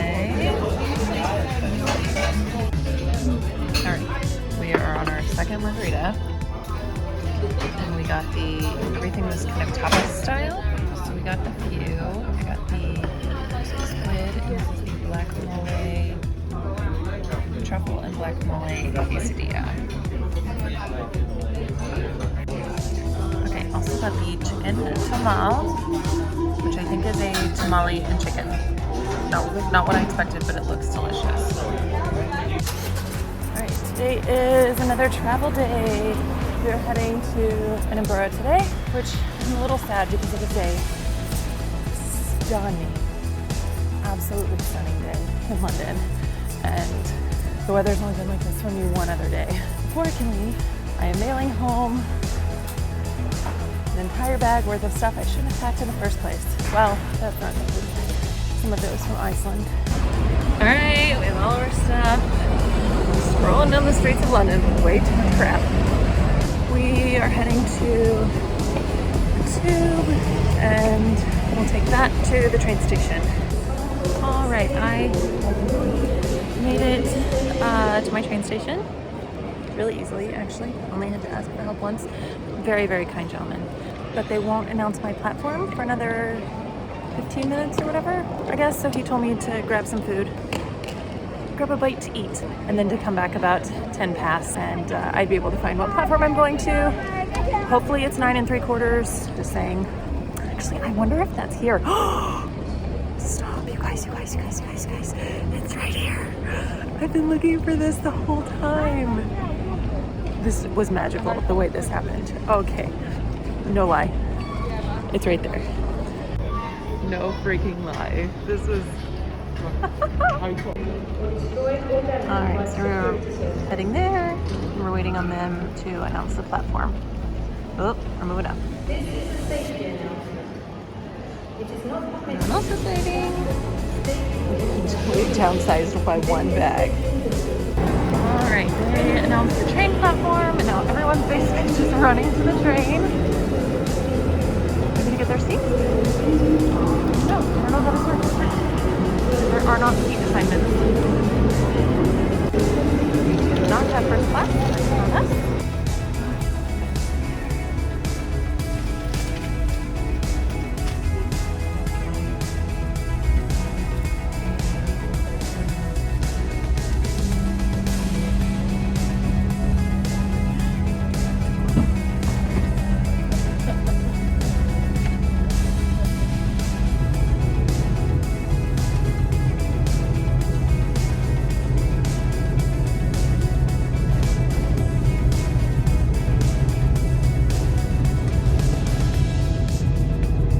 If you enjoyed this episode, you can check out more at ashtononadventure.com or hit subscribe up at the top and follow along in the next adventure.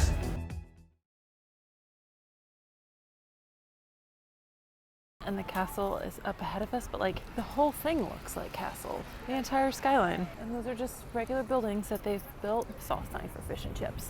Getting hungry. Hi y'all, I'm Ashton. In 2020, I was newly single and furloughed from my big city job, so I left Houston in the middle of a pandemic in search of a fresh beginning.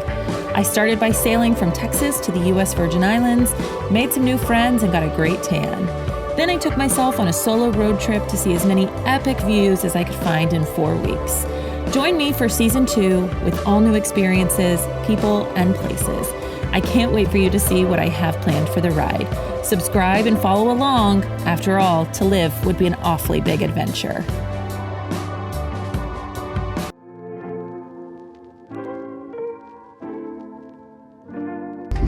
Pulling up to the station and look what I see.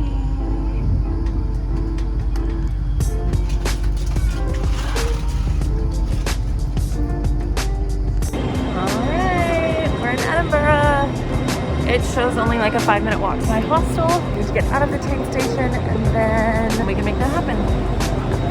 Not bad. A nice little leisurely afternoon sitting on the train. It's actually very nice. And that's what the train looks like.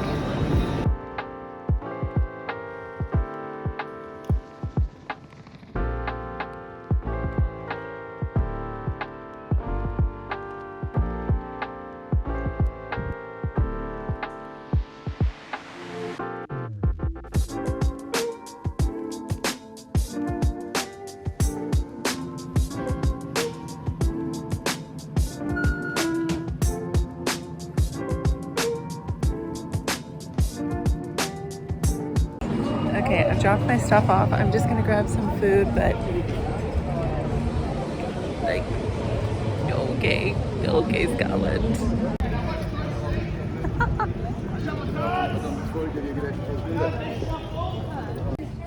Okay, I finished my dinner. I didn't actually film the dinner because I was starving, but oh my gosh. This is Royal Mile? Royal Walk, Royal something, I don't know. A long way that goes up to the castle. But look at, oh, pardon me. Like everything is just this pretty. It's gorgeous. Oh, and the bagpipes. I can't with the bagpipes. Just sob. I am gonna go back to the hostel, call it an early night, I think. Get all my stuff charged. And yeah, for the night. So start fresh in the morning. Good morning. It is my first full day in Scotland. Woke up to get Starbucks. Here, bagpipes. It's bright out here. I have tickets to see, I love the bagpipes. I have tickets to Edinburgh Castle. Today at 3 was the soonest I could get them. So I am going to just wander until then, see what I can find. Or just sit and listen to the bagpipes. I don't know. They're pretty amazing.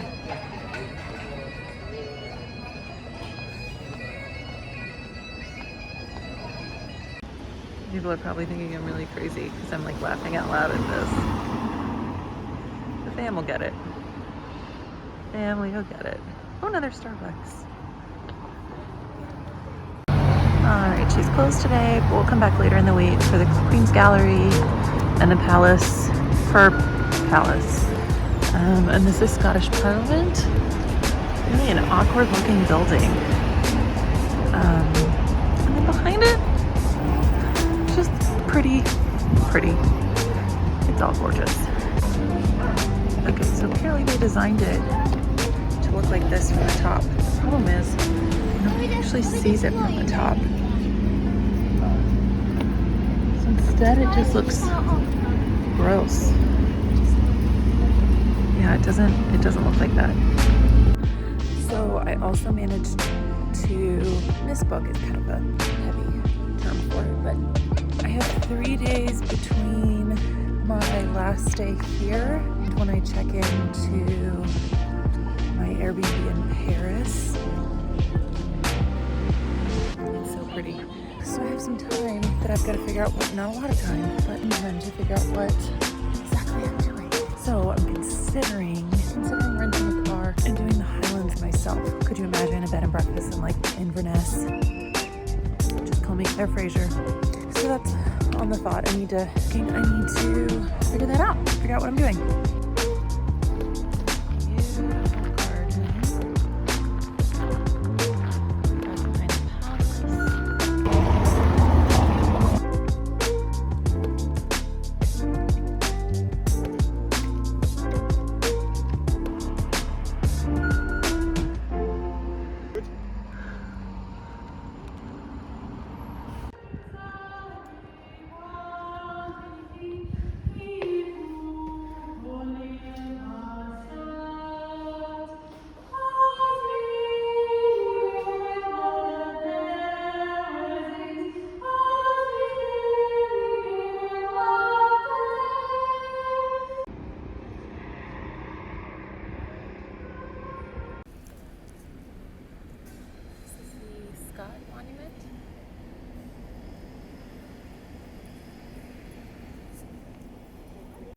The Scott Monument is right back behind me, and then these are the East Princess Street Gardens, and the castle is up ahead of us, but like the whole thing looks like castle, the entire skyline. And those are just regular buildings that they've built. Sauce time for fish and chips.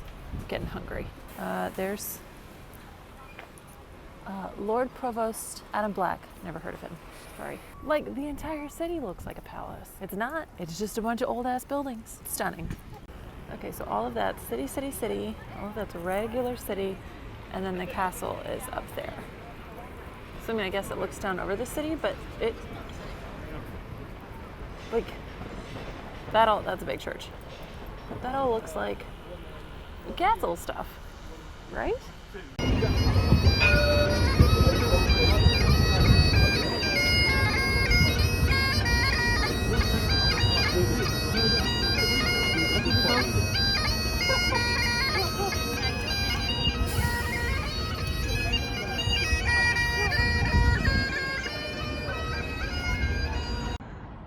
It's been there for a long time, but like, wouldn't you be afraid that like your house is just gonna fall off the cliff?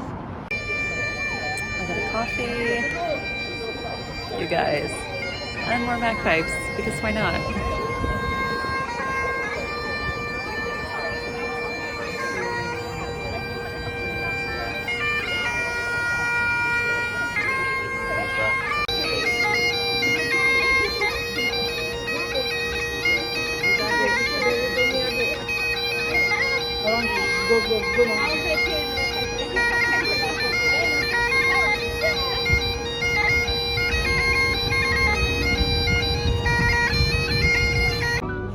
So we're staying all the way down at the end of this road. It goes all the way downhill.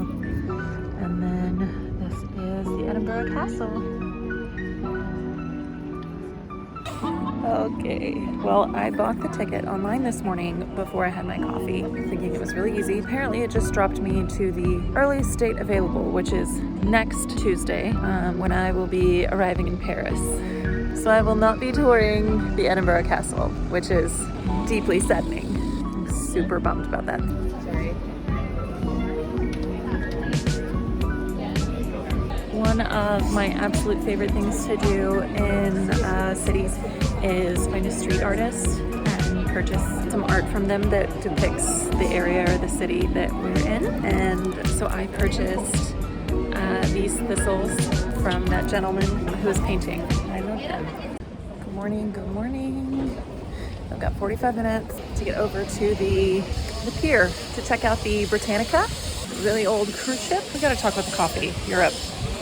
This is not, maybe in the US we have problems. We definitely have problems in the US, but because of that, we need more coffee than this. I need you to offer me bigger coffees. We are starting here. Not sure where here is, but I need to go up one more. Very confused, but this is a very pretty mall. This is what a mall looks like in Scotland, y'all. Things that are very hard to remember overseas. The second floor is actually the third floor. They count the first floor as the ground floor, not the first floor. It's very confusing.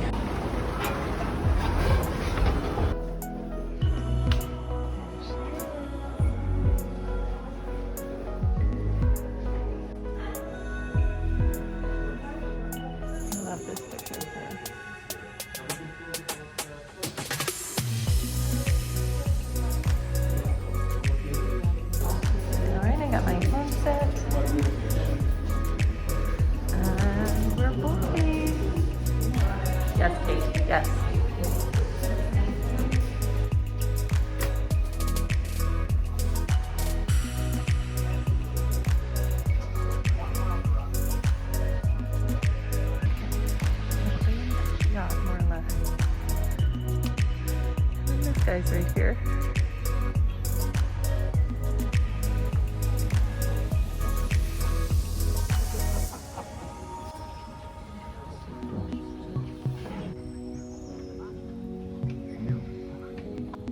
Look what's leaving out of the harbor. Continue along the deck. There's our lifeboats up there.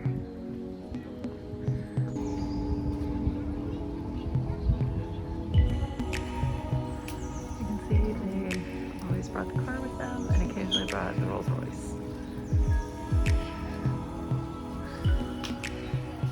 Bougie.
To the tea room and enjoy some tea and hopefully some sort of edible products because I did make breakfast and it's lunchtime. Cheers! This is E Botanica Sparkling Rosé. I feel so fancy.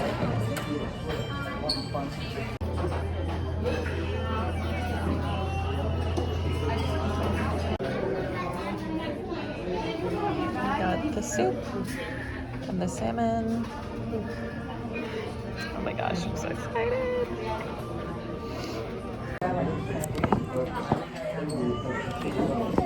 Stay up. I get to stay up.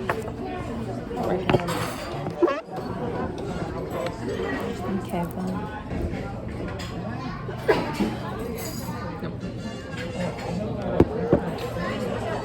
This is the full tea room and the view.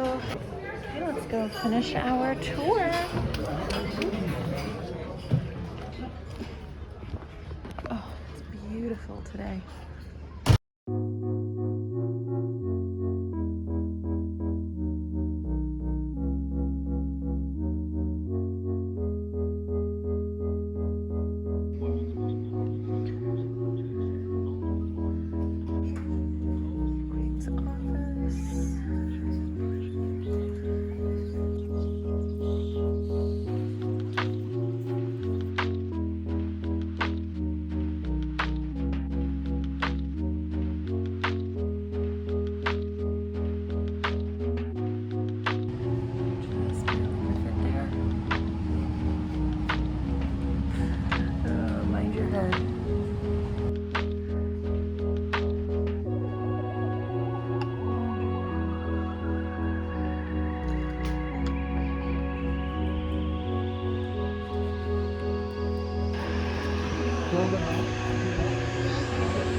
We do get to go down into the engine room. We'll come back up to the Rolls Royce, I promise.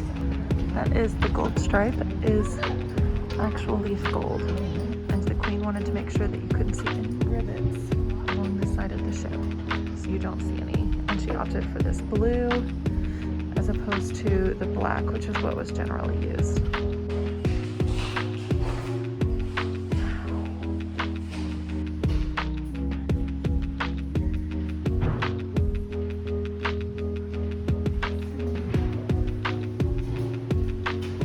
Okay, so if you'll remember back to where I showed you the Land Rover they insisted on sailing with, said that they would occasionally travel with their Rolls Royce, and they could only fit it into that small section if they removed the bumpers, and then it would slide in. But they had davits on the top sides, pull it up, and they would slide it in without the bumpers, and then whenever they got to wherever they were going, they'd put it on to land.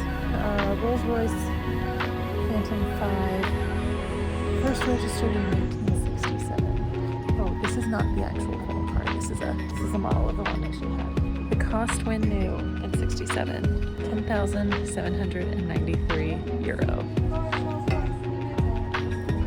Isn't that cool? And this gangway was the one that was always used for Her Majesty and all of the royal guests. That was the tea room that we had lunch in. Those are all the royal suites right there. All right, and here she is. Thanks for joining me on this adventure of Her Majesty's Royal Yacht. Because why not? You can find the HMY Britannia located in Leith, right outside of Edinburgh.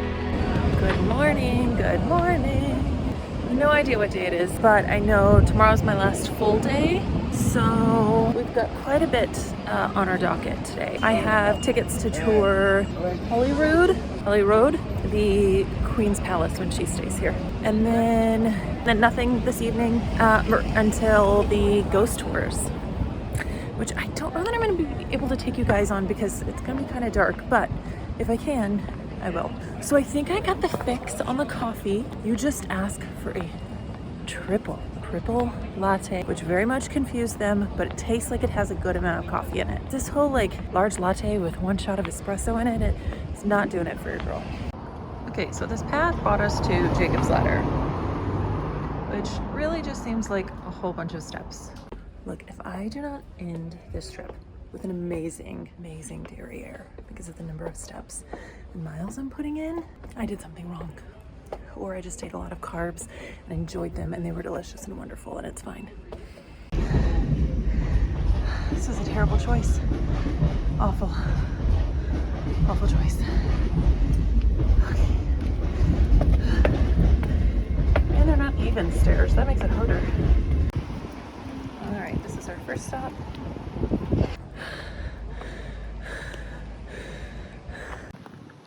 All right, at the top of Calton Hill.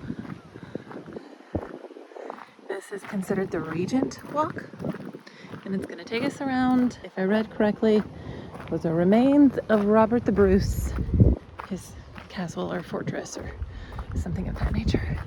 So since this whole area was formed by volcanic activity, this is all volcanic rock, I think that's Arthur's Seat, where we'll be going later on. All right, well, before we get any pictures, we're going to sit and eat.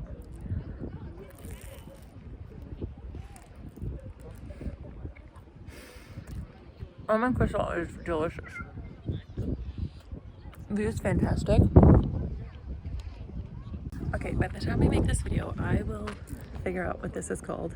Gorgeous though. And then right next to it, I do know this is Nelson Tower. I'll figure out what this is. And then there's like this whole thing over here. This whole section over here.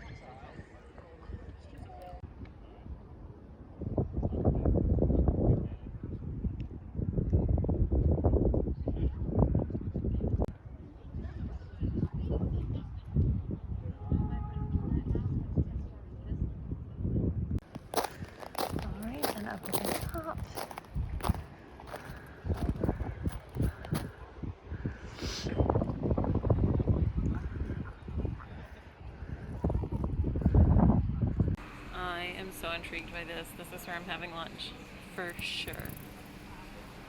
It's called Oink.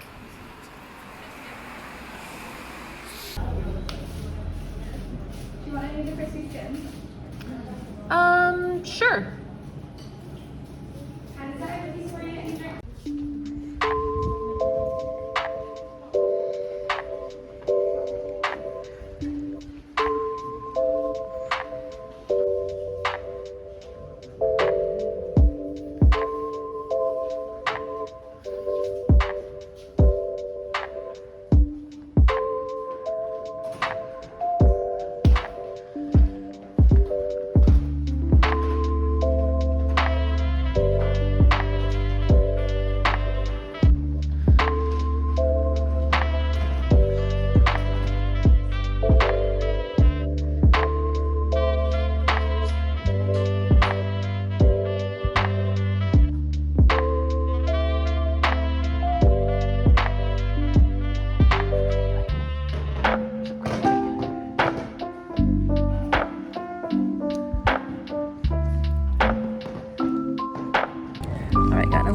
for filming inside. Even though photography is allowed, I don't really understand videography with no flash versus photography.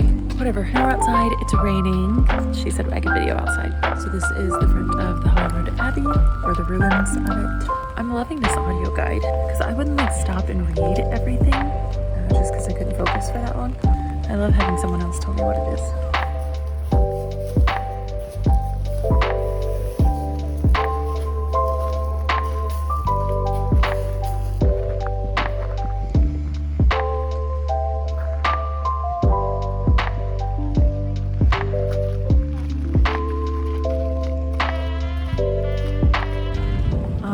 We are done at Holyrood Palace, Holyrood House. We now have 3 hours until the ghost tour, which means I have 2.5 hours to climb there. That's where I'm going, Arthur's Seat.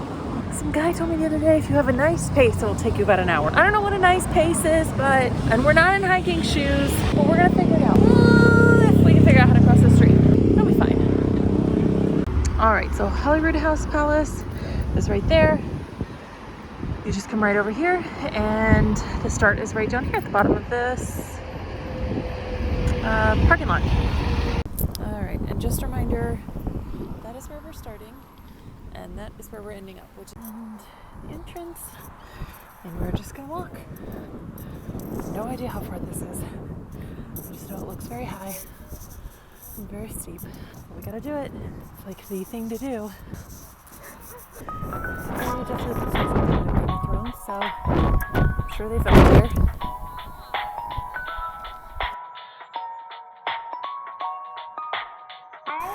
Okay, I don't know if you'll be able to see. Yeah, you can see. That's where we were this morning. The National Monument and Nelson's thing.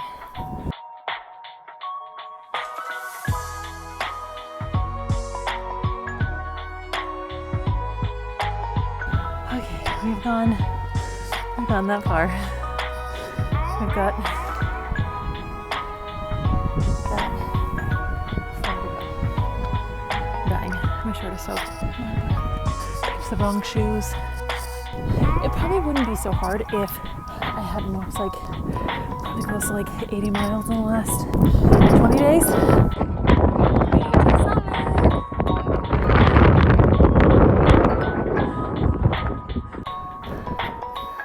Okay, I made it.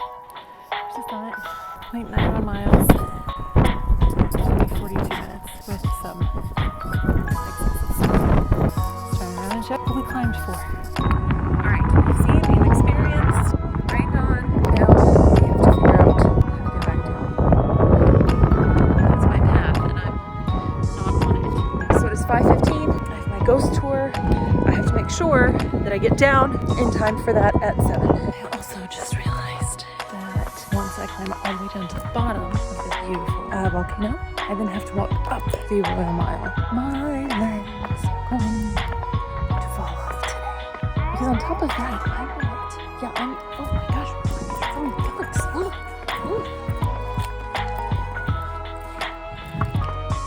Okay, there are like a ton of bugs. Okay, bye. We changed shoes, we changed jackets. We're about to go on a ghost tour with Mercat Tours. Got a little listening device and headphones so that our tour guide can speak and we don't have to all be in a crowd, and we can actually hear him as we walk. Hoping it's not a lot of walking. I know it's gonna be some, but tired.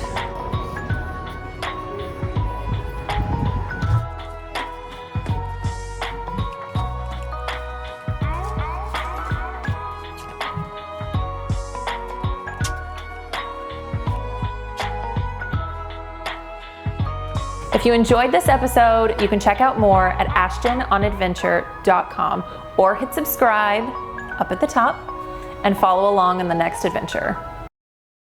And I don't have enough service here to listen to it, which is a shame because I'm kind of obsessed with the audio guides.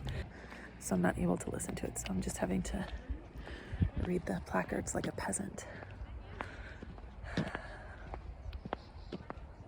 Not ideal. Hi y'all, I'm Ashton.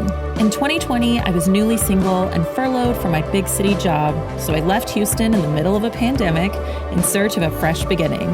I started by sailing from Texas to the US Virgin Islands, made some new friends, and got a great tan. Then I took myself on a solo road trip to see as many epic views as I could find in 4 weeks.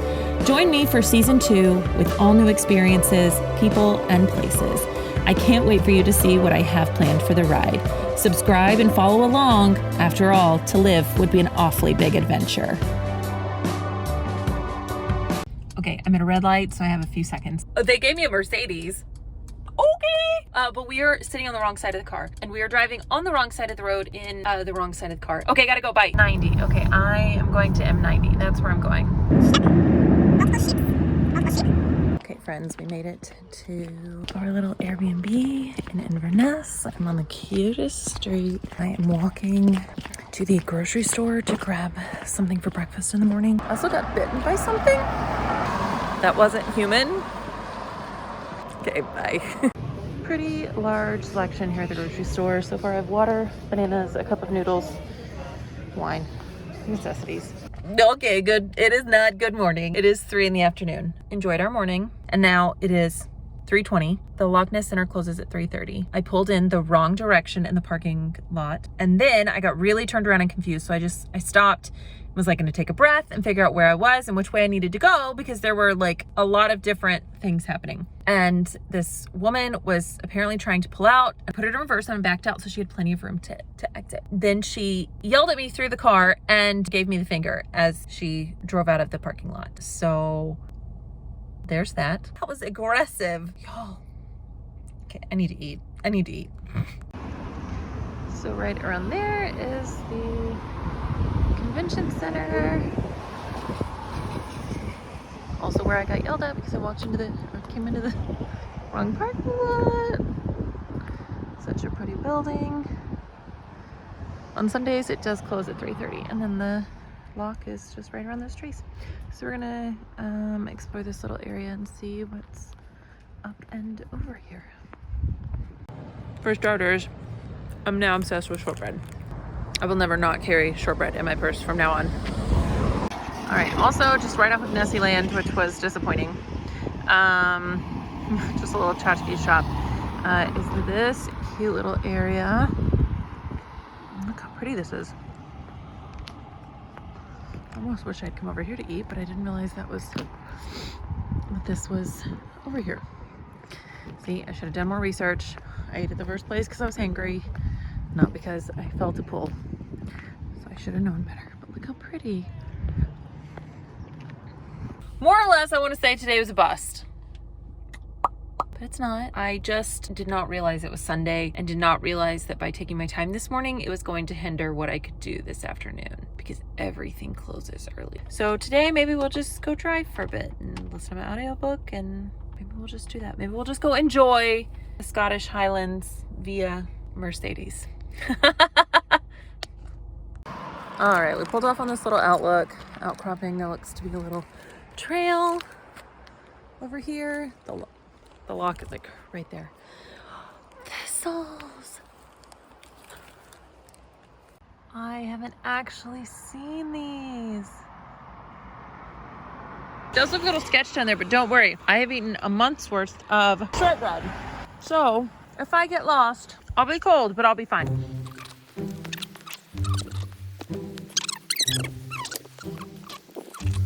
Okay, this is exactly what I was hoping to find.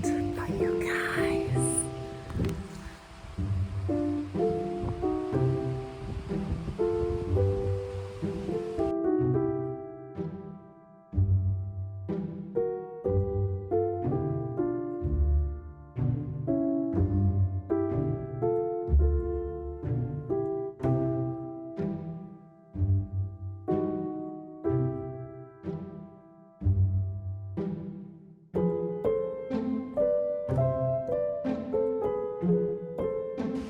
Well, that was short-lived.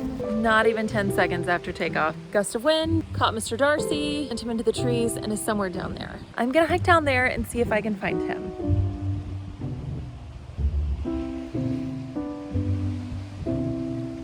don't fall in love with really expensive photography stuff. Just be really cheap and use your iPhone for everything and get Apple Care. I don't... Okay, so I made it around the shoreline. It should be somewhere in here. Okay, I rewatched the video. You can see red flowers on the way down. So it's either these guys or there's some red orange flowers over there, which is only about like 20 yards apart. So this should be fun. Like I said, today just did not go how I thought it was gonna go, but hope you're enjoying.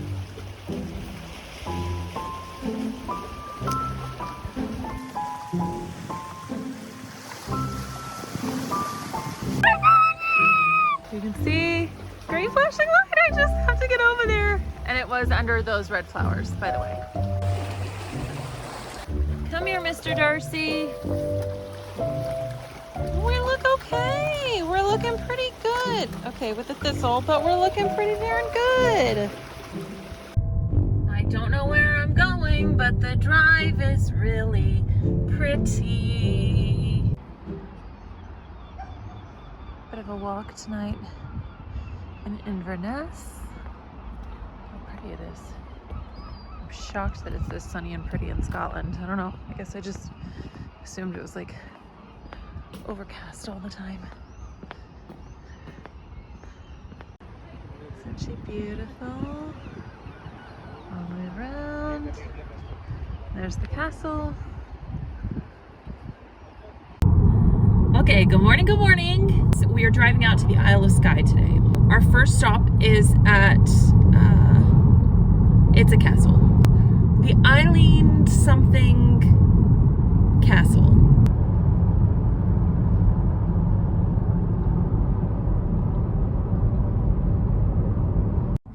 All right, we filled up the diesel. 43 euros for 27 liters. There's some math in there that I'm not gonna do right this moment because I don't want to, but it feels expensive to me. I don't know what that would be, gallons, and why we don't use the metric system, I'm not sure. But anyways, this place is the absolute most beautiful place I have ever been to. It says they've got a restaurant, a bar and kitchen. We're gonna have lunch here. Cluane? I think that's how you say that. I mean, yeah. Yep.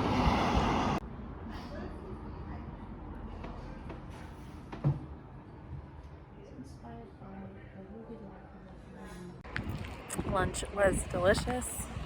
The colors don't even look real in the camera. I walked out behind the inn that they have here, and it's just this view for miles. And I'm obsessed with it. See, this is where I get in trouble. This is where I got in trouble the entire time I was in Iceland. It's because I just see stuff and then I'm like, it's pretty. And then an hour later, I'm done taking pictures and video and enjoying it. And but it gets dark faster here than it does in Iceland, so. We might be back in Iceland because I made it 5 minutes down the road before I was like, I have to have a picture here. So this is what, when I imagine the Scottish Highlands, this is what I imagine. It's so stunning. I might cry a little bit. It is so stunning and so beautiful and so serene. And there's no sheep that want to kill me. So just so you know, like this is where I stopped. And like, those are real colors. Okay, so I'm set up here, standing up there, but I'm gonna take you up there now because there's a better shot to get. But also it's starting to rain. So this is what I expected from the Scottish Highlands. I don't know if you can hear it yet. I found another waterfall! Y'all. Look how gorgeous!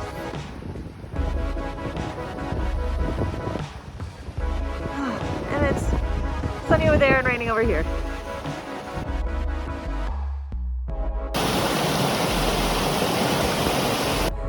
I could have stayed there all day.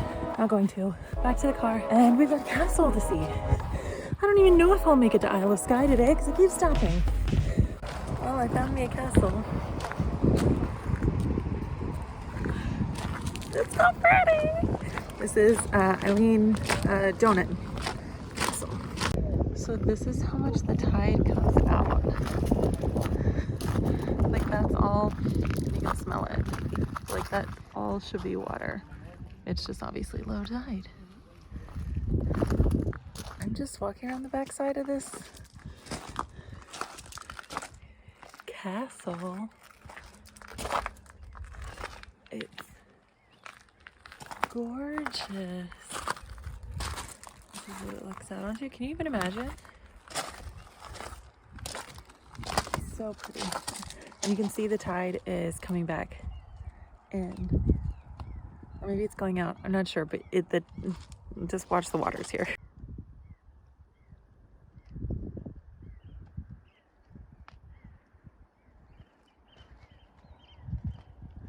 can see it's moving kind of fast.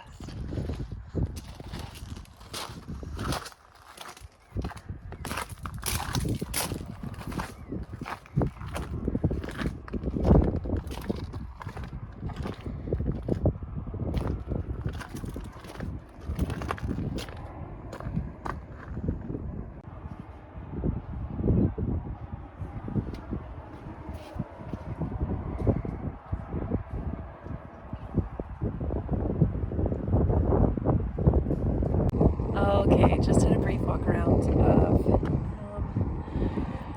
the castle. I got a suggestion from Alexis, one of my professors at U of H, who lives in Aberdeen. See the Old Man of Store. It's about an hour and 15 minutes from here. It's right smack dab in the middle of Isle of Skye, so I can say that I actually was on the Isle of Skye. So I'm gonna grab some coffee here at their coffee station and then get on the road again because it is 5:15.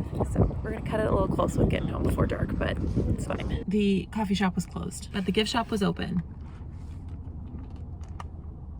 So I bought more shortbread. Okay. Okay, whoa, this is a steep bridge. She's steep. Third exit onto the A87. Yep, Isle of Skye, we've made it. Okay, friends. Old Man of Store. It's supposed to be a really, really cool rock formation. It is 7 p.m., which means it will be dark in 2 hours. And it's a little bit of a hike. I'm not prepared, and the weather has taken quite a turn, so the visibility kind of sucks.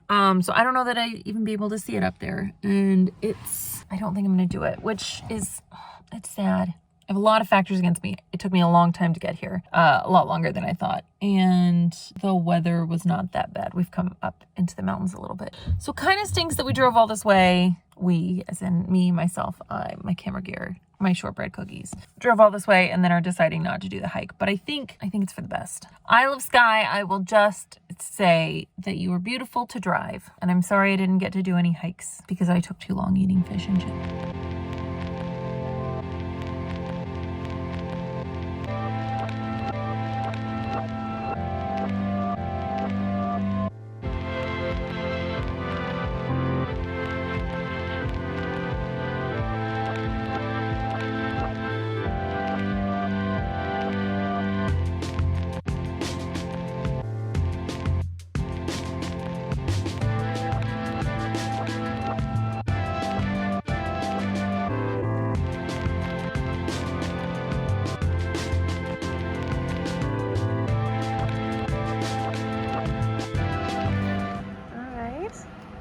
For getting in. Good morning, good morning. Okay, so this morning we left our Airbnb, drove down to the Urquhart Castle. Urquhart is right on Loch Ness. Like when you Google Loch Ness, this is the castle that like shows up in all of the pictures. So we're gonna explore that for a bit. It was about 9-10 euros to get in. And then after we explore this a bit, we're gonna drive up to opposite direction, about an hour, the Culloden battlefield. Yes, there's actual history there, but Outlander fans. And then make the 3.5 hour drive down to Edinburgh for the night, stay in the exact same hostel we did, and then get up and do an 8-hour train ride tomorrow from Edinburgh to Paris.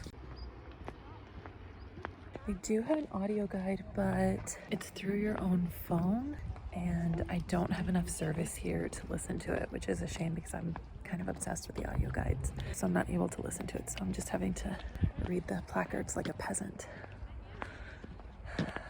Not ideal. And here's the castle, or what's left of it.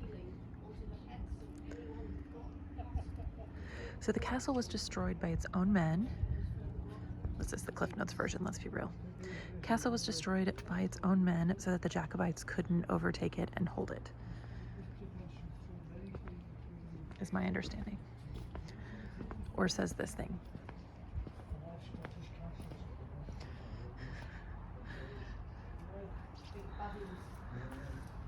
Oh,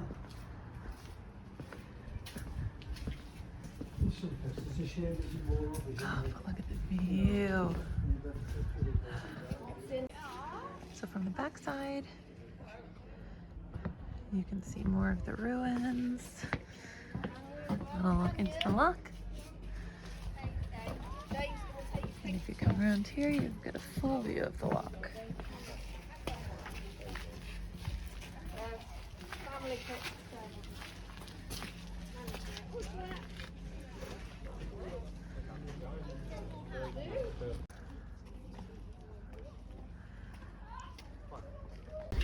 They're so skinny.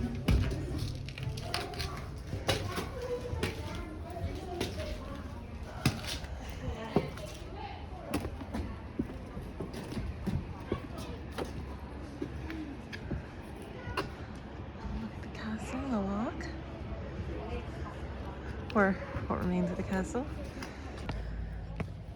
to explore.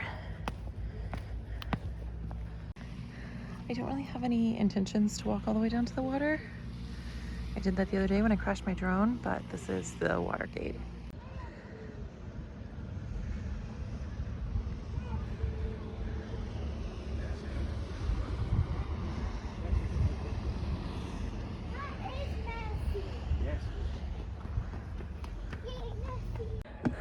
Okay, Urquhart has been wonderful. I'm glad I stopped to see you. I wish I could spend more time here, but that wall of water coming this way is not something I really want to do, and I have other plans today. So now we are heading off to the Culloden battlefield. Let's go.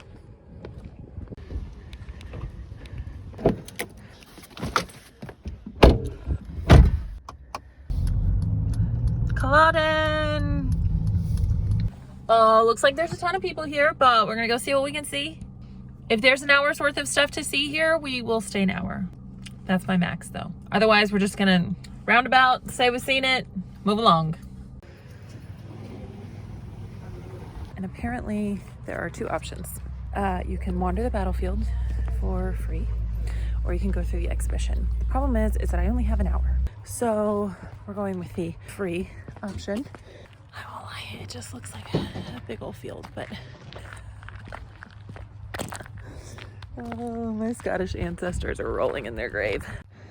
All right, they did give us a map with all of the things to see and do, so we're just gonna walk the little cutout areas and see what we can find.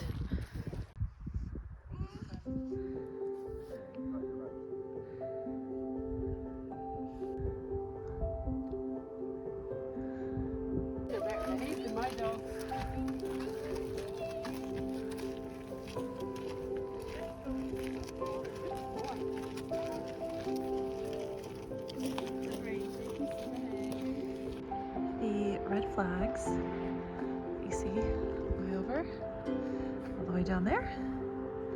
Let's see, mark the front line of the government army, which numbered approximately 8,000. This is where most of the hand-to-hand combat fighting took place. These purple flowers are everywhere, and I'm obsessed. They're my favorites.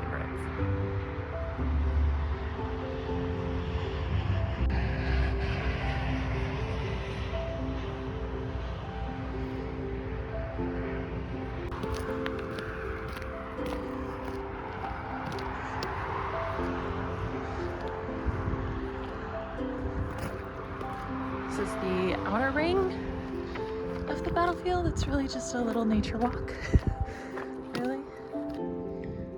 So all throughout there will be several clans that are memorialized who are said to have died here in this area of the battlefield. We will eventually get to the Clan Fraser rock, which is the one you see in Outlander. If I have to walk the entire battlefield, we'll get there.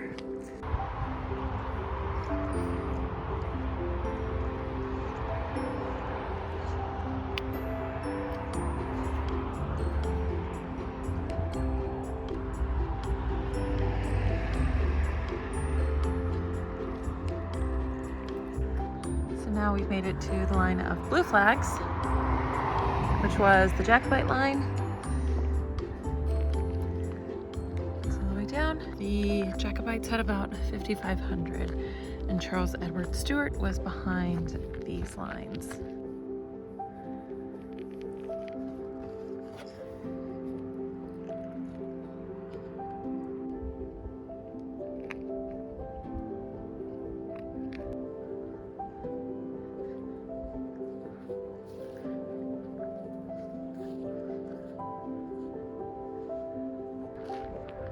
I don't think the stone walls keep anyone out, but Jacobites didn't ask me. So all throughout the battlefield, of course you can see them on the map, but they've just created these walkways for you. Of course I'm terrible with the map, and this one is not labeled well. Luckily it's a small little area. I'm just gonna literally walk the battlefield. But right now I'm in the middle, so I do kind of feel like I'm lost a little. It's fine, that's how I live my life really these days. Alright, we're coming up on this area.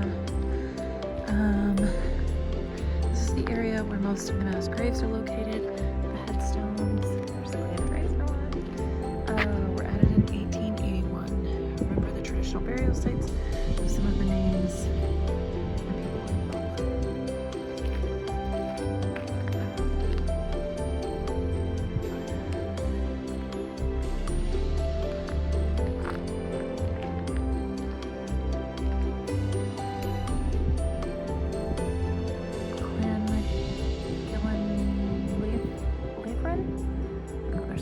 people involved.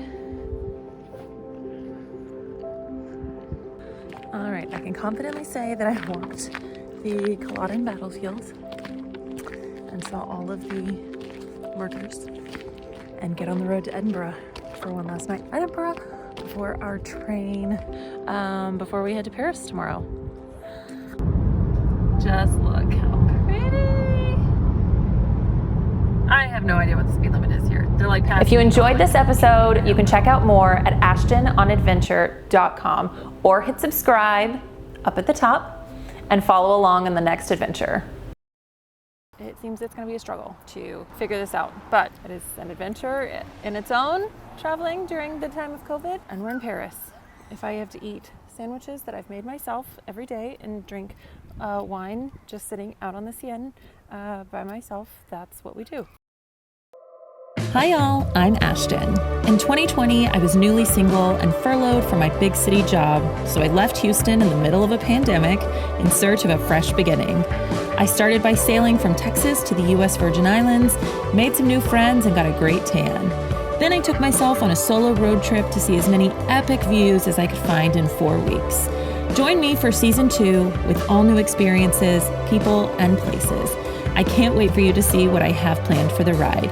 Subscribe and follow along. After all, to live would be an awfully big adventure. Good morning, Morning, friends, from me and all my stuff. When raiding the fine print last night, making sure I had all my stuff in order for today's very long travel day.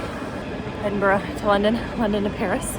I realized the way that they schedule it, I was only given 20 minutes from London train to London to Paris train. We just spent an extra €74 to catch an earlier train to give myself an extra 30 minutes. Maybe I don't need it, but I'd rather spend the money than to not be sure and then to have to spend probably more than €74 to find a place and stay in London for the night and rebook my train. So I think it's worth it. My American Express is getting a workout Don't abuse your credit card, friends. We got it. It's gonna be great. It's gonna be fantastic. We're going to Paris today. We're going to Paris!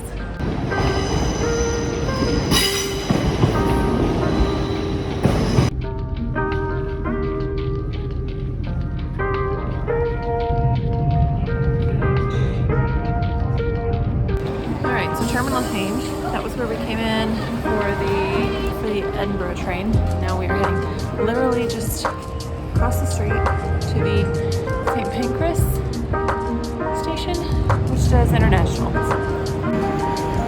We are on coach number 15.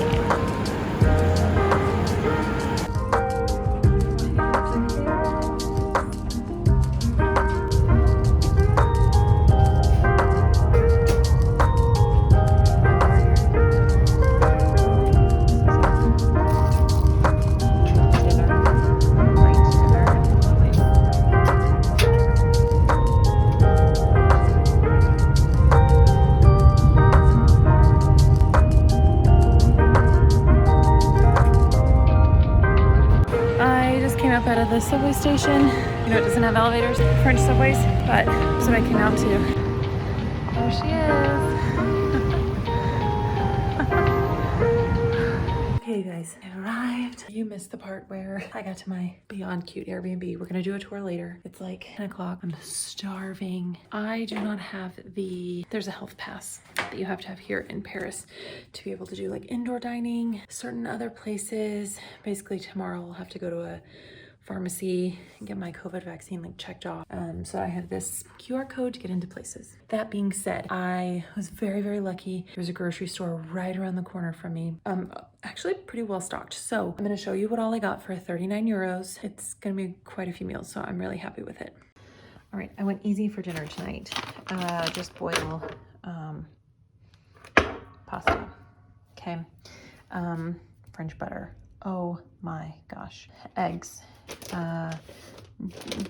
They didn't have much like in the way of fresh bread, so just got regular bread. Some black olives because they looked good. Olive oil, orange juice, and a bottle of red wine. No idea what this was. It was like 4 euros. We'll find out. And then some Gouda and some meats. So for 40 euros, this will be my breakfast for a few days. Oh, and there's an avocado somewhere. And an avocado. I'm like an avocado aficionado. So I'll be very excited to try that. This is my little kitchen. She's very cute. Okay, real quick. This is a little living space that I've already trashed. This is my bathroom, my shower room, with a washer. The toilet room is over here.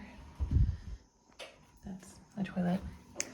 And the bed space is a little loft area up here. So this is my little Airbnb. All right, we've got some strawberry ice cream. Only a little bit of an issue with paying there. Tried to pay her in pounds and that does not work here. It's really for sure that it was €1, but it's fine because I'm eating ice cream overlooking the Eiffel Tower and it's like 90 degrees here. I'm in shorts and a tank top and that's wonderful. You know me, that's my gig. That's what I like. So there she is. We're gonna walk over and see if we can see her a little bit more up close before heading back. I do have quite a bit of work I've got to get done, and that's why I booked so many days here in Paris so that I could spend the time and actually do the work. So, but just getting out for a little bit today, and it's wonderful. I love it, and it's wonderful. So there are 582 million people at the. This is the Trocadero area garden. I'll look that up.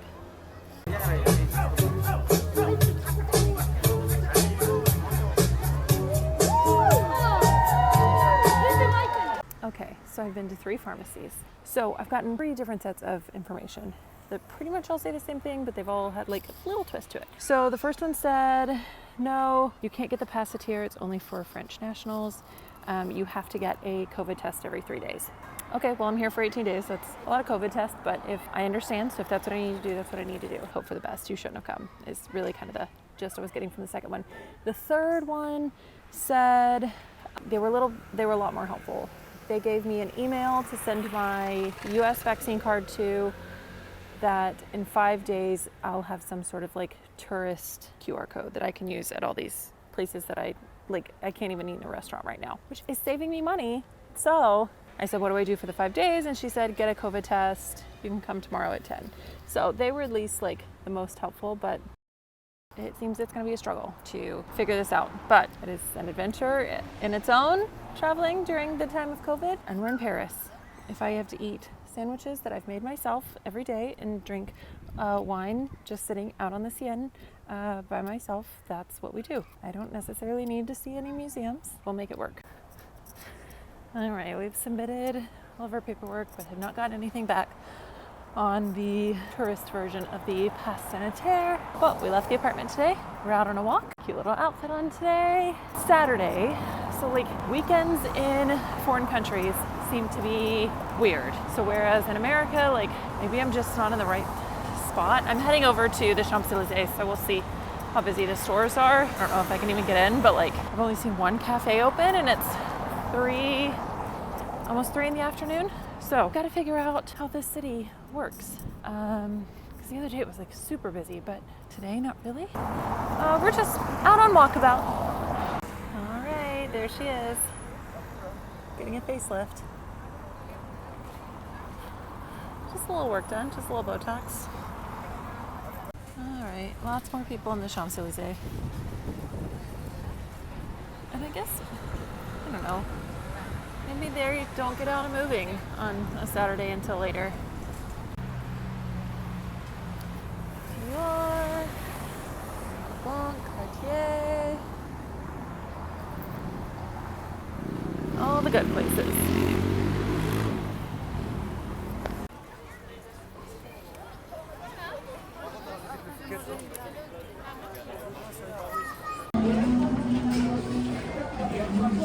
It's like the nicest Zara I've ever been in my life, and they had a lot of stuff that I wanted, so we're trying some stuff on. Hello, friend. We are going to head over to the Notre Dame area today and see what's over there. Let's go.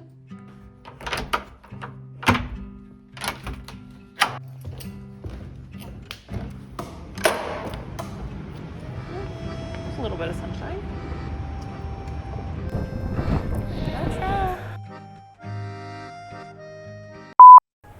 Okay, I got off the train. Let's talk about what just happened. So I purchased a day ticket. Like you stick the ticket in and then it comes back out. Wouldn't work. So I thought, well, maybe this is the wrong kind of ticket. They have like an English version on the ticket machine that you buy, but it's not really understandable English. It's not translated well. So I went and bought like the big 5-day pass. It was like €70. It's gotta work because it works in all 5 areas of the city. I figured I'd use it. I'm gonna go to Disneyland and all of that. It wouldn't work. So I'm trying to find someone. So I find someone that's like got on a vest. And this guy says that he writes something on the ticket and says, when I get off at the stop, show this to like the attendant and they'll get me a new ticket, more or less. 'Cause this isn't like a card, it's a paper ticket. Well, I got off at my stop and there was no attendant. Like it's an attendant-less stop. So probably gonna have to buy another ticket. So maybe it's just very well could be user error. This is the kind of stuff that does in fact happen when you're traveling alone and you stand in the subway and cry. And waste a lot of money. You waste a lot of money when you travel solo and you don't understand the language. In other news, there's the Eiffel. It's the area we came from. This is one of my favorite little areas because this is like its own little island right in the middle of the Seine. I believe this area is called the Pont Neuf area. All right, which one's gonna call to me? Which one am I getting for my collection?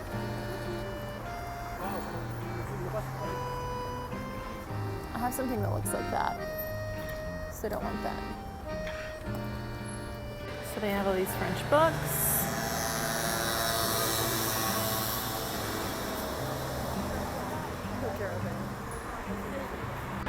This is the backside of the Louvre, which we will do tomorrow. Well, we're gonna touch on the Louvre. We're not even gonna scratch the surface of the Louvre. And this bridge, my French is terrible. The Pont des Arts, which used to be the Lovelock Bridge.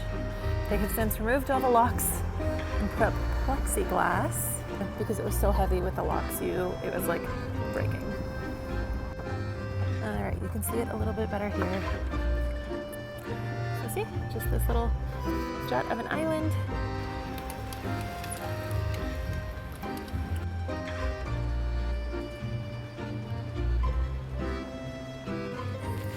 And there's another right there.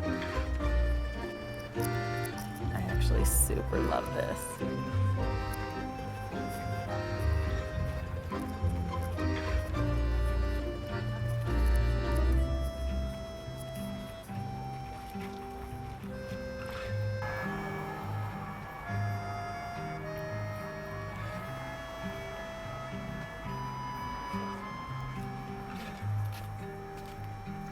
I'm not sure what this building does, but it's called the Conciergerie.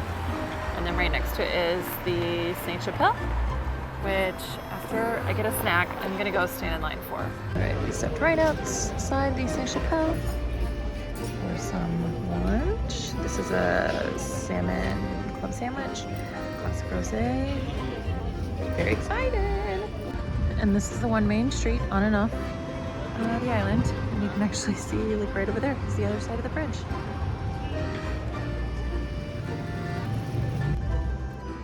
And here we are.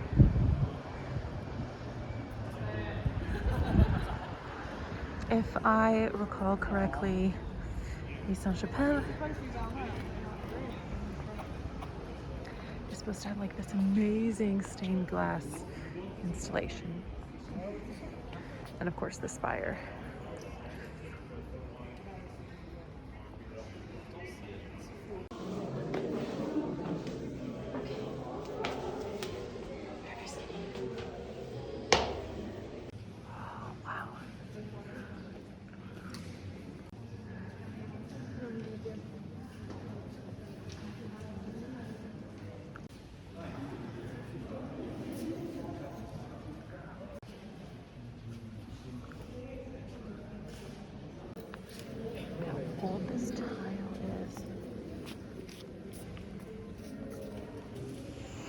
I feel bad even standing on it.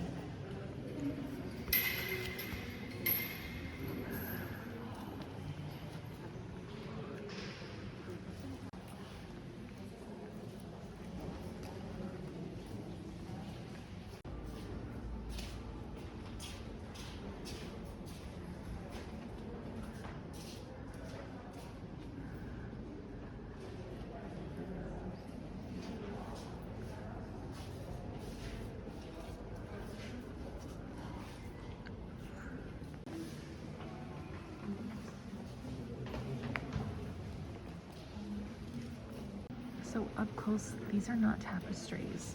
They're painted to look like, well, I assume they're painted to look like tapestries. Because it's just a, I don't know that you can tell, but it's just a flat wall. And there it is again, you can see it up there.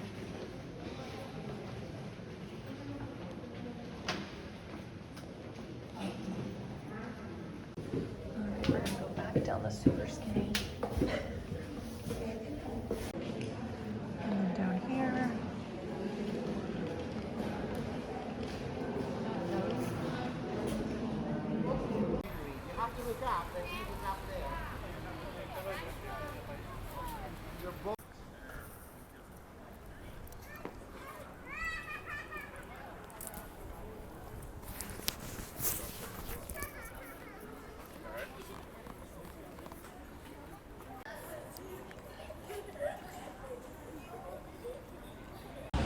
So I just came around the corner to this, and I'm so mad that they have a big giant vaccination tent in front of it because, oh my God. Yeah.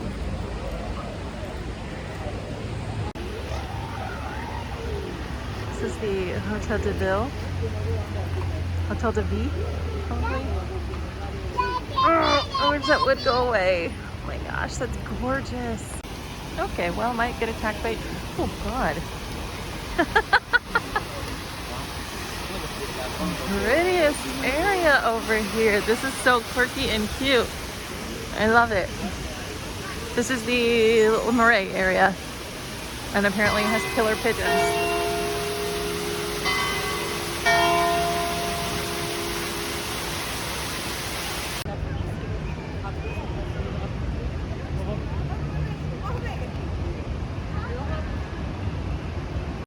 Like, it honestly looks fake. It's so detailed and like well colored. With the shadowing, it just looks like a charcoal painting. It's gorgeous.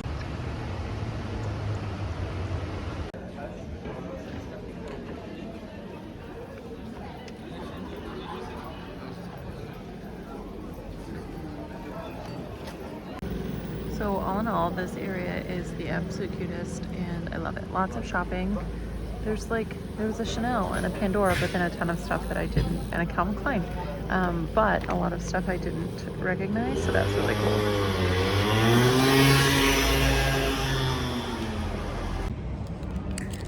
We got another baguette. We still have wine at home. So we're headed back. We're gonna get some work done. Open the shutters. It's gorgeous, gorgeous evening in France. First and foremost, we need the wine. If you enjoyed this episode, you can check out more at ashtononadventure.com or hit subscribe up at the top and follow along on the next adventure. All right, so far, this is my favorite room because it had tiaras and diamonds, and the ceiling looks like that. Hi y'all, I'm Ashton. In 2020, I was newly single and furloughed from my big city job, so I left Houston in the middle of a pandemic in search of a fresh beginning. I started by sailing from Texas to the US Virgin Islands, made some new friends, and got a great tan. Then I took myself on a solo road trip to see as many epic views as I could find in 4 weeks. Join me for season 2 with all new experiences, people, and places. I can't wait for you to see what I have planned for the ride. Subscribe and follow along. After all, to live would be an awfully big adventure. All right, guys, this morning we're heading to the Louvre, and even the subway stop at the Louvre has it's like the start of the museum. It's super cool. It looks totally different than everything else. It's like, look at her. I mean, it's really cool. Really cool. Anyways, let's go to the Louvre. All right, we are going to stop for some breakfast. This place is right at the entrance. Caught me. I'm starving.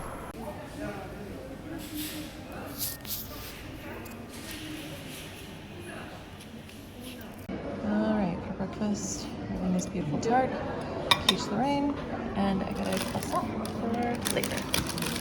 And water. All right, the back side of the Louvre. We're gonna walk around the front where the pyramid is.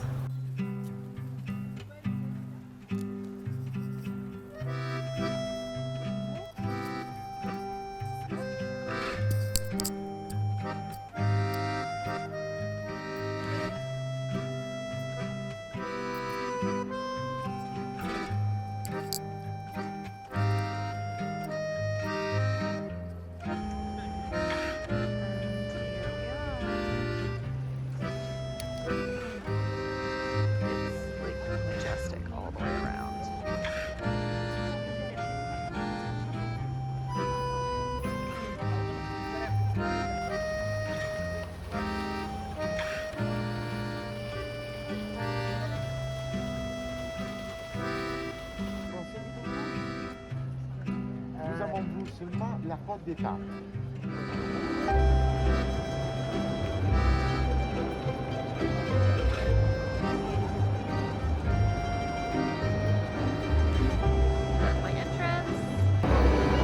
There's also a cafe back there, information. Or the line downstairs for the audio guide is quite long. So we are going to go sans audio guide today.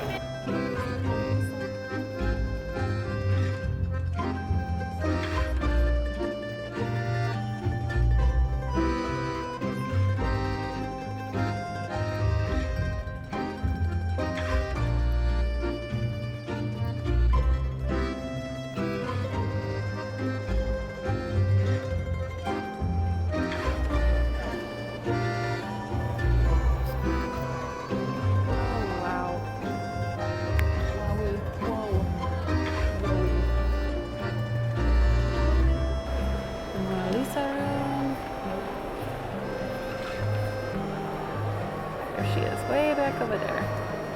And that's the line to see her. We have to wait. We're here, right? There she is. I'm actually surprised they're letting people take pictures and everything.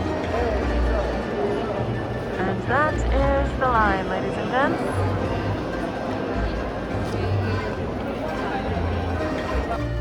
Alright, we can finally get lost in the rest of the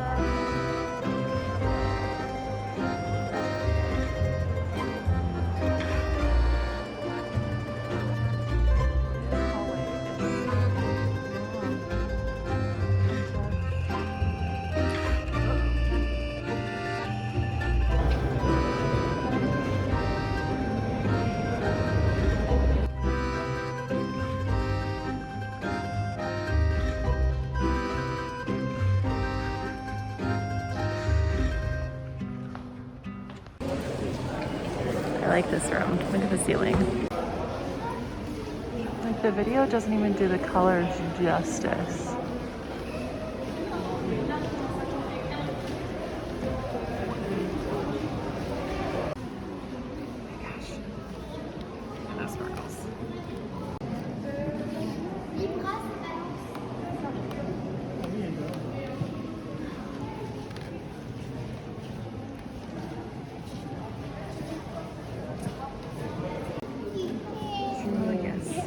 Yes. I want it all.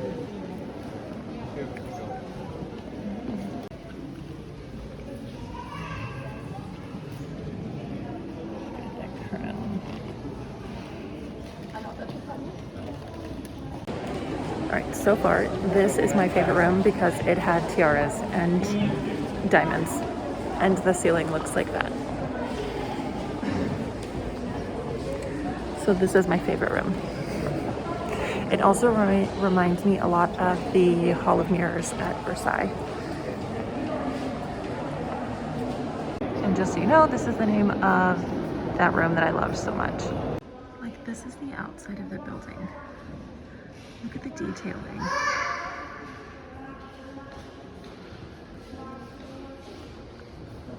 And it's massive. So we come around the corner and boom, a blue ceiling. Bright blue. Sheer size of it.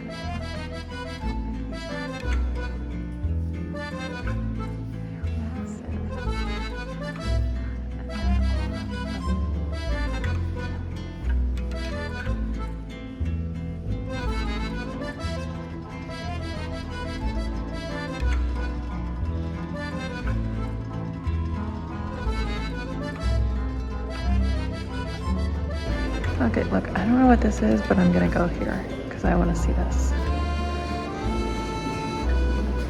Allons-y.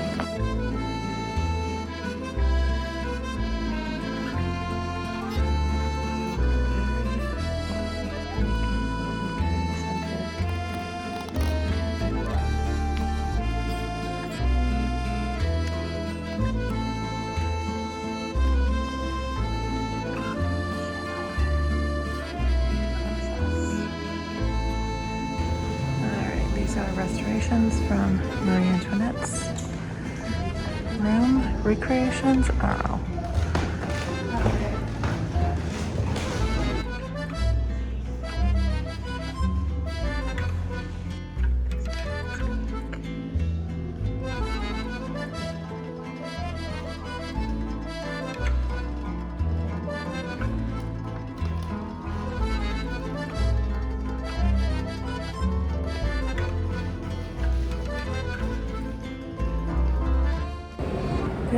is a really big museum. My brain's on overload. I'm lost, and I could use some more coffee.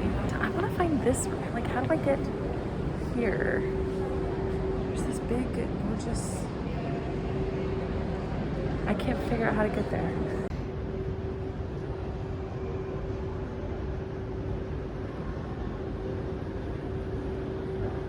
I found it.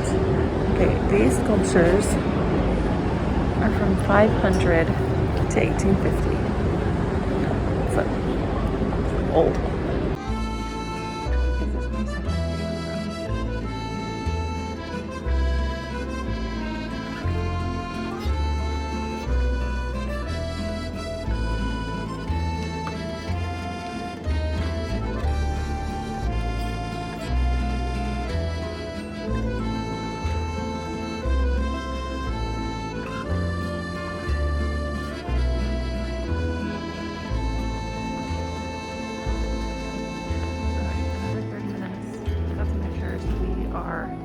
Exiting. Sortie. This will be dessert.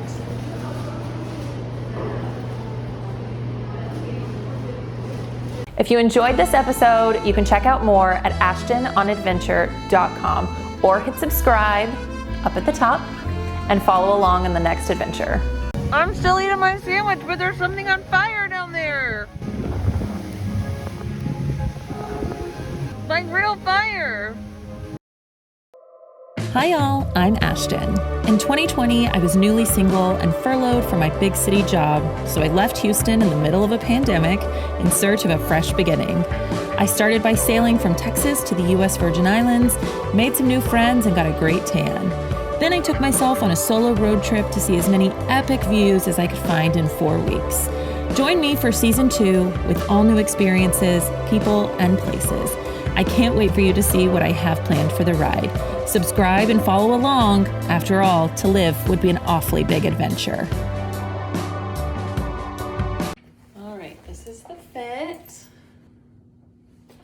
Right? Like, it still feels like a little nice. I don't know how to get it to like, I can be nice to go to Versailles with my tennis shoes and watching the fireworks, right? Here she is.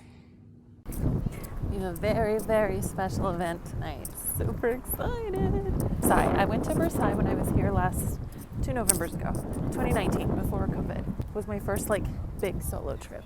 I wanted to come back to Versailles, so I got online to buy tickets and realized during the summer have a like Saturday night evening, like more or less a garden party with champagne and you walk the gardens, and then they finish off the night with fireworks over the Versailles Gardens.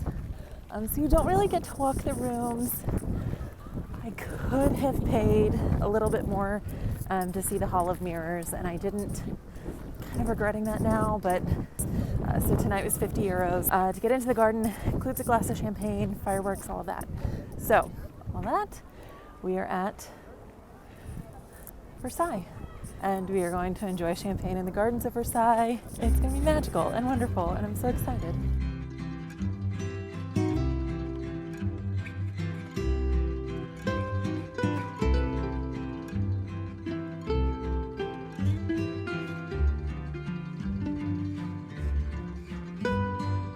Look how pretty she is. Okay, so let's get in line.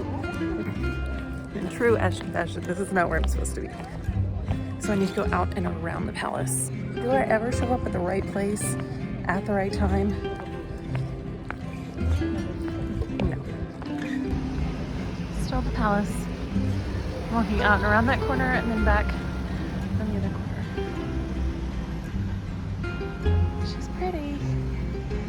Okay, keep trucking. All right, I just have to go down and around the Queen's Gate. Queen's Gate. You can see them. See the gardens. I just apparently have to walk another mile to get there.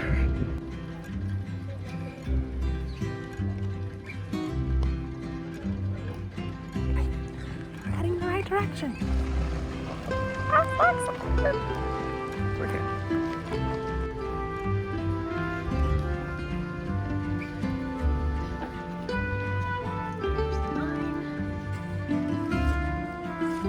So a cute little area for the free champagne. It's not in the gardens, but they've got it all lit up. Real pretty. Have a glass of champagne and then before you head into the gardens.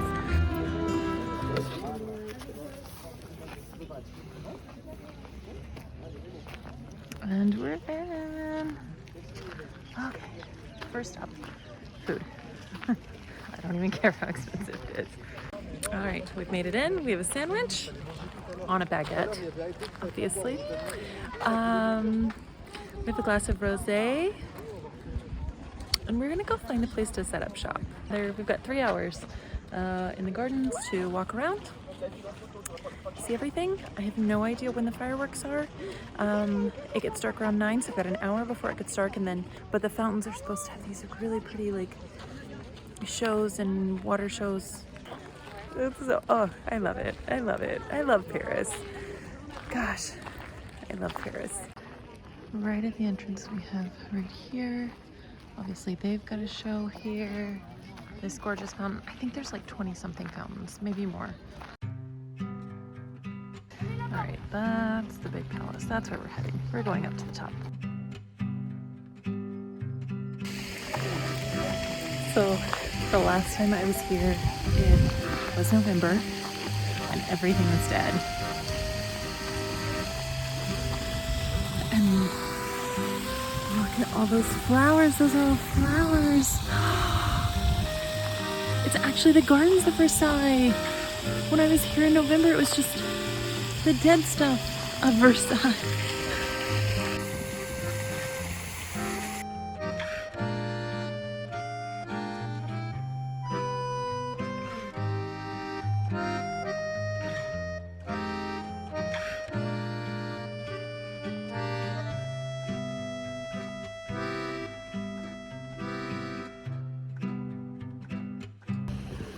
I am barely alive with the sunset. You guys, it's just so beautiful. It's so wonderful.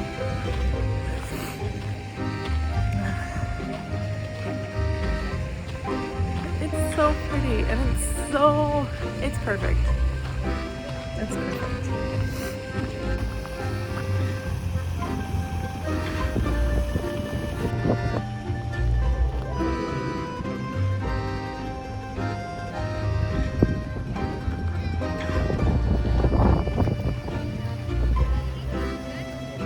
Okay, they made an announcement, and I think the announcement was that this part with all the big fountains, which I also think they do the fireworks down at the very end, I think.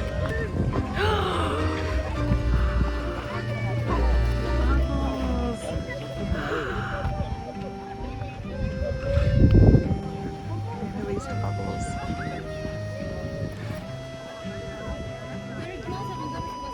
I was not lying when I said this was the most magical.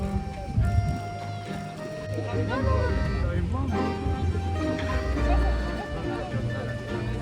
don't even know if you can see the bubbles.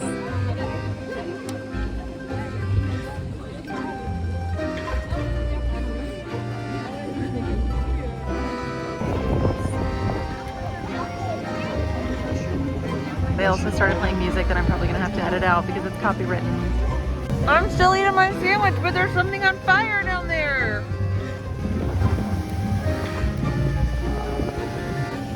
The sunset just keeps getting prettier and prettier. I'm obsessed. I mean, I really could sit here on this bench all night long and be perfectly content. It's a little bit of a lie. I would like another glass of champagne or rosé. Champagne.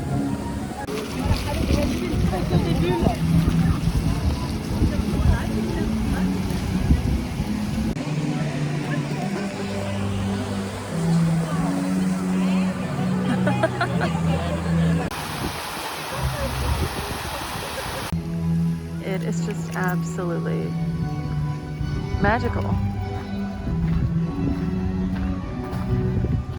The palace is lit up. Okay, this camera's picking up way more light than it feels like outside. It feels like it's much darker than this. Fire's back!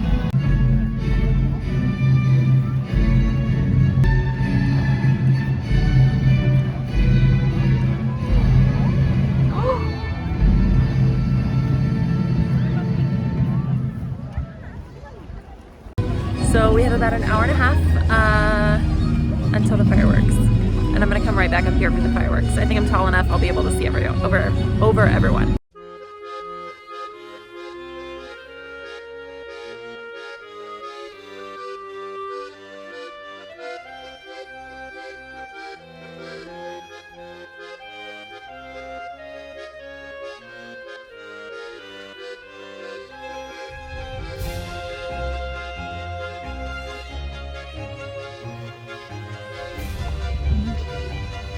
$55 pools and fountains, 600 water features. Water features.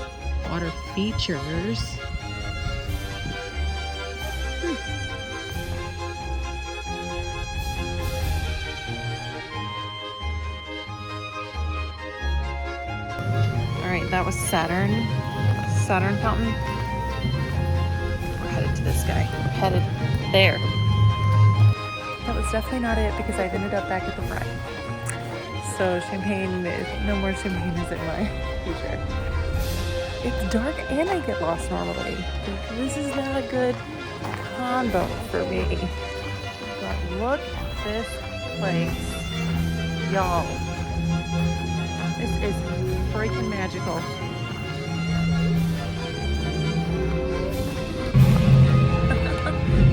You can see when the fire's up. Is here at night. I know you've already seen her. Everything's all lit up back behind her. Everyone's getting all set up. The fireworks are in about 40 minutes. Oh, look how pretty. Alright, I'm set up for fireworks. I wish you could see the amount of people behind me.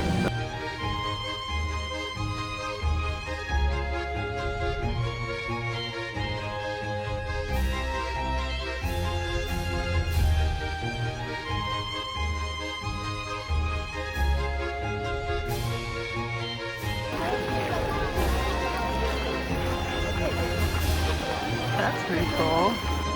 Okay, we didn't get to go in. You can see the chandeliers and the Hall of Mirrors. The very famous, beautiful room that we built. Okay, we gotta go. They're yelling at us now. If you enjoyed this episode, you can check out more, hit subscribe, and follow along in the next adventure. It's been made apparent by several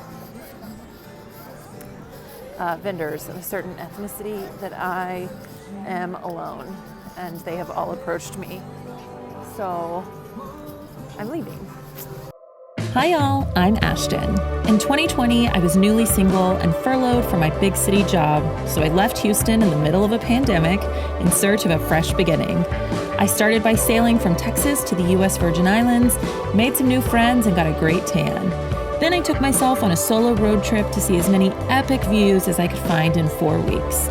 Join me for season 2 with all new experiences, people, and places. I can't wait for you to see what I have planned for the ride. Subscribe and follow along. After all, to live would be an awfully big adventure.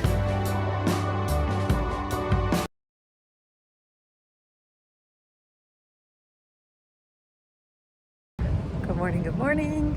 We are only leaving an hour and a half after I wanted to. Oh no, only an hour.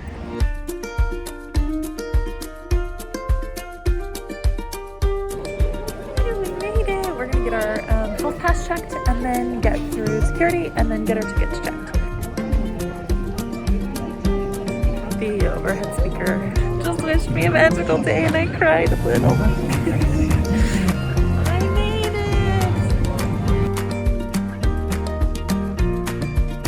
For those of you who don't know, because I don't know that I've ever talked about it on the channel, I work at Walt Disney World. I was a character performer for 2 years, and it holds a very, very special place in my heart. I just love it. I'm a very happy girl today, and I do love Disney, and I love magic. Today we are visiting both parks. There's Walt Disney Studios. It's a lot like Hollywood Studios at Walt Disney World, or DCA, which is at Disneyland in California. So we're gonna start here because this park is smaller, been told doesn't need as much time. And then I have friends coming to meet, some friends from Disney. coming to meet me out here, and then head over to Disneyland, the other park, which is more of your traditional castle and such. Walt and Mickey. Love it. Okay, let's go have some fun at Disney Day. So funny!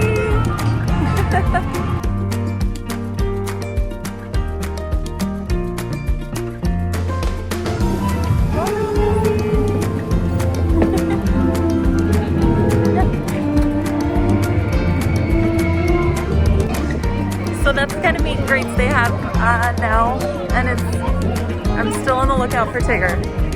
I will wait all day for Tigger.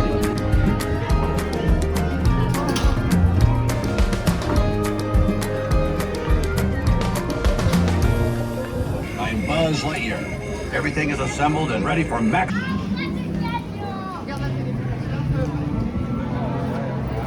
All right, just got a quick service pizza and a water. We're gonna eat and then keep going. Just one.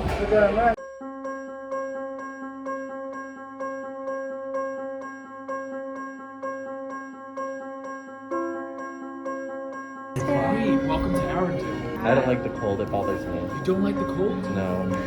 Elsa loves it. Let's be good friends with her. She'll keep you warm.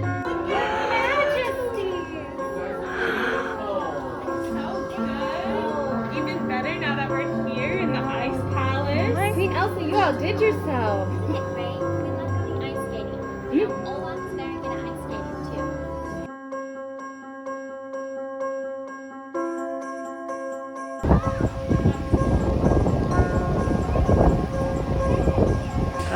We're on the struggle bus.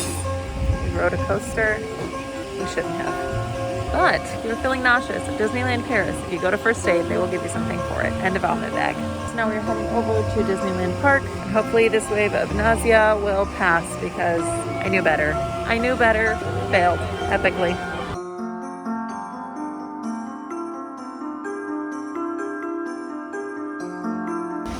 So pretty. I'm obsessed with all these pink flowers. There's my guy. It's Tigger.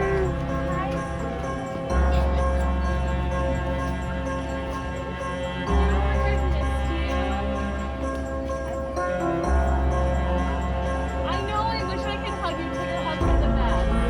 There it is. Can I take a selfie on the other?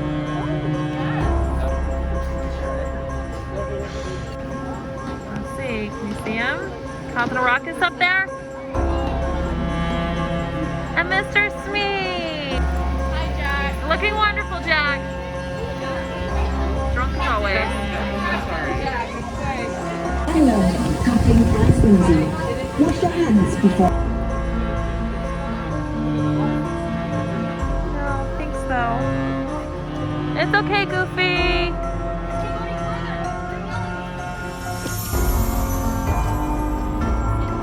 Looking down, looking down. She's so cute.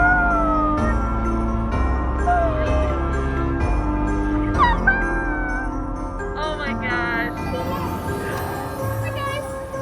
Hi, Minnie. Hello, Mignonette. How are you? Oh, this outfit is. Oh yes, give me a twirl. I love it. That's cool. And notice this. This chamber has no windows and no doors. Par ailleurs, il n'y a ni porte, ni fenêtre. Par où sortir?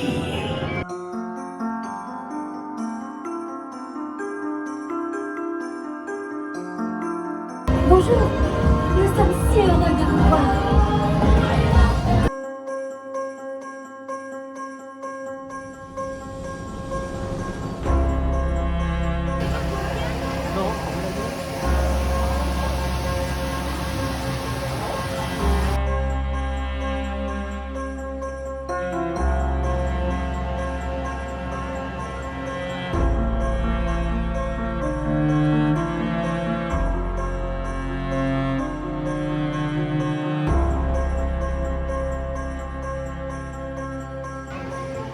Disney. Thought of all of us today. Hi friends. It's a new day. We have recovered from Disney. Oh, what a good day. Anyway, oh, I just turned the corner and there she is. She's so beautiful. We are walking over to a popular photo spot to see if I can grab a picture with the Eiffel. Then we are going to head up to the Montmartre area and have dinner up there. Look how pretty she is. And pigeons. All right, this is it. Avenue des Camions? I'd probably say Camions, that's my guess. And that's obviously the photo spot where everyone else is. So we'll go up there.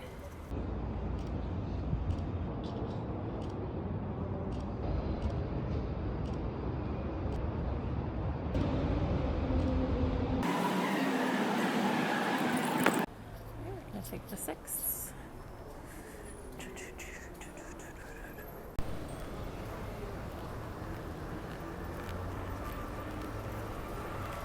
This faux Minnie Mouse that's up here is terrifying. Absolutely terrifying.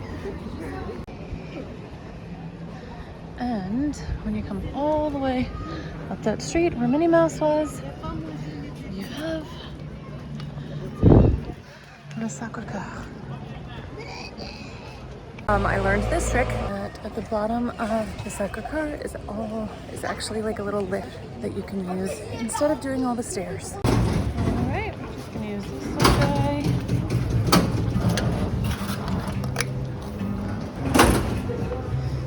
And it takes us up there.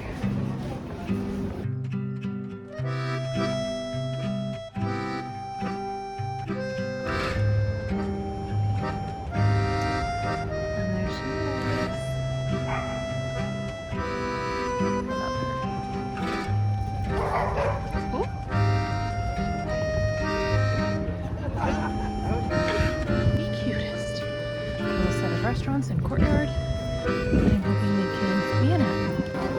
Everyone doing portraits and art over here.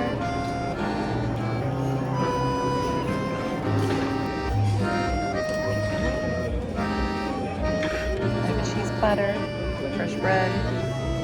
It's a blend of a Grenache and a Syrah. And this view with the sunset happening. Well, it's 8 p.m.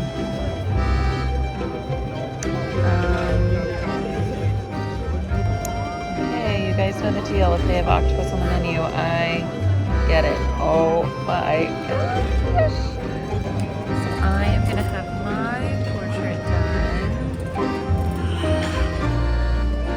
It's so beautiful.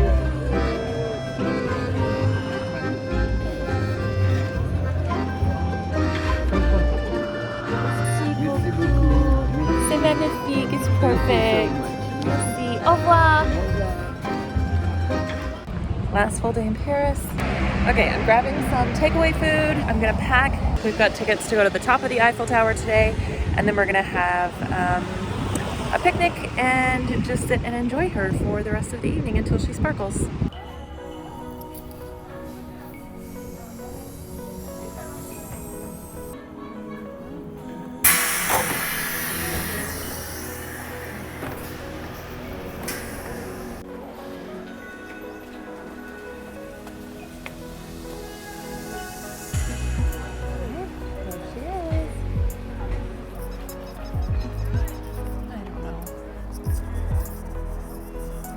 On the wrong side. I think I went to the wrong side. See why there's confusion. That way? That way. So confused. Found it.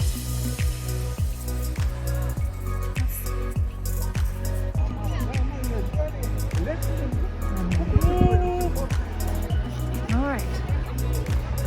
Let's get up there. 2 rounds of security, but we're in, heading towards the lift. Okay, so they have an option to take the stairs to the first, second floor, and then they have an option for the lift. You have to pay more for the lift. I paid for the lift to take me up to the second floor, and then a lift to take me up to the very top. 40 euros maybe? But once I'm up there, I can stay as long as I want. And I think the first floor has a restaurant. If it does, I'll get some food there.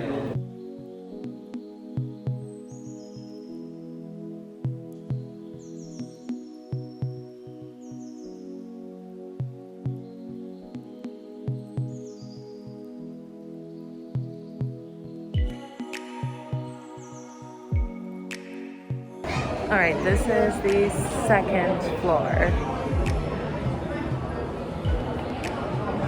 And from the second floor.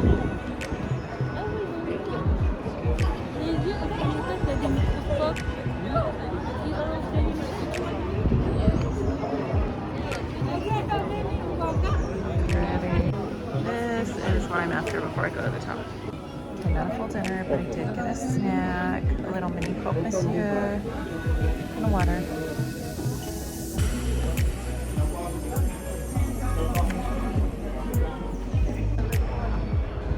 All right, let's go to the top.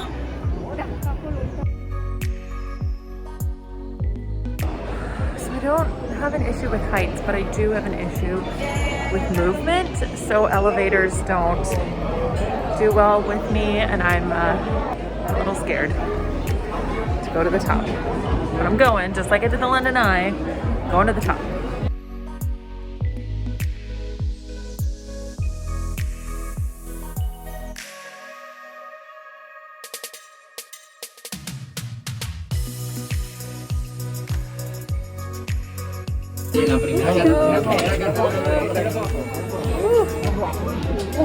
Packed everyone in there. Okay, we're not going to the summit. We're going up the stairs.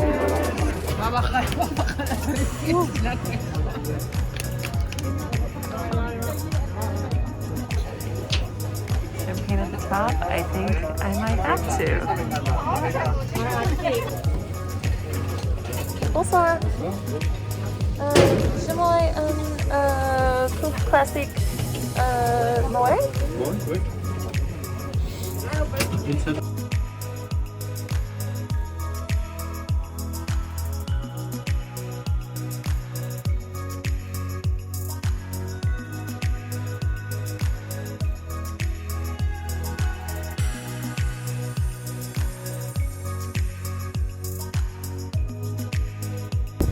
This is the Champ de Mars.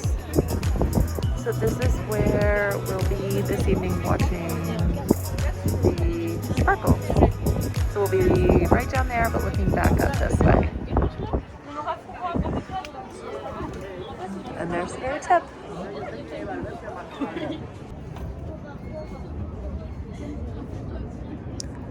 There is an apartment up here. Let's see if we can, there we go. So they have a lot of really cool stuff around here. How taller the buildings are.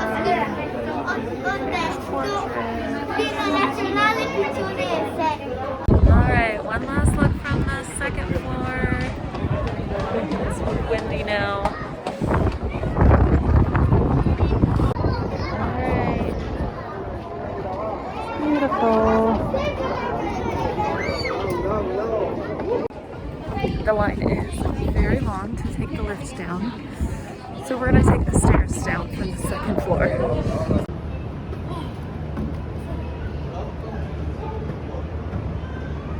Let's see how many stairs it is. It's a lot. I don't know how to count. All right, and that was our trip up the Eiffel. She's beautiful. I love her.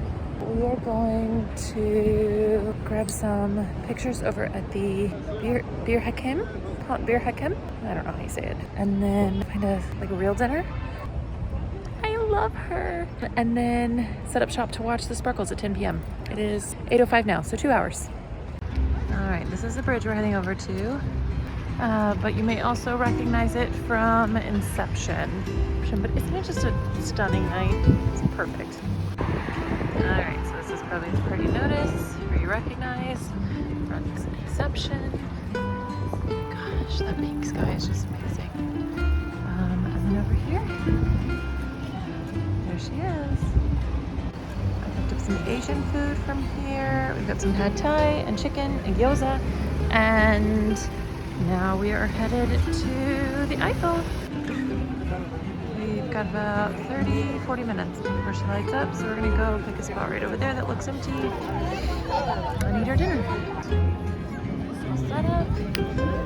Let's eat and drink.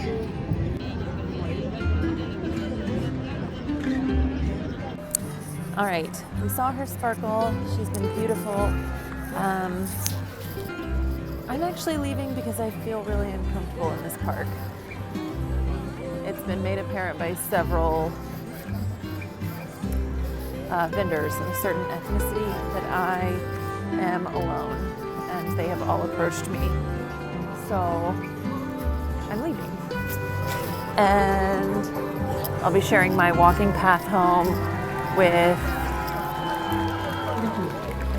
see, wish I could stay for that. I'll be sharing my walking path home with my mom, so it updates her when I get home. Yeah, just feel uncomfortable, and I'll talk more about that later.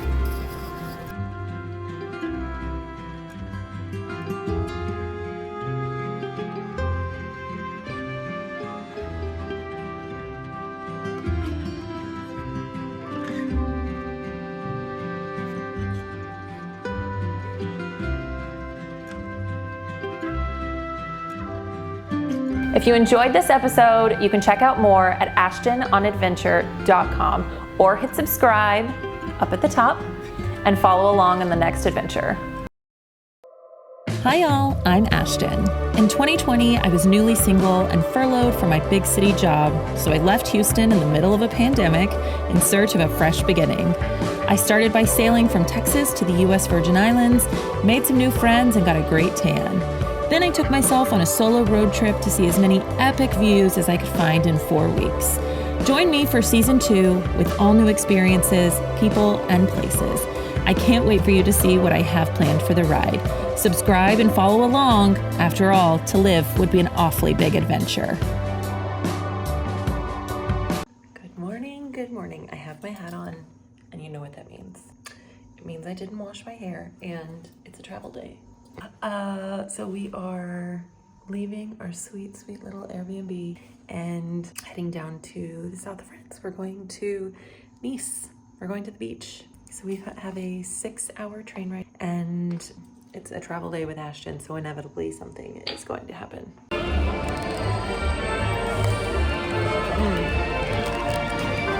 Banana chocolate. Actually, it's a big one.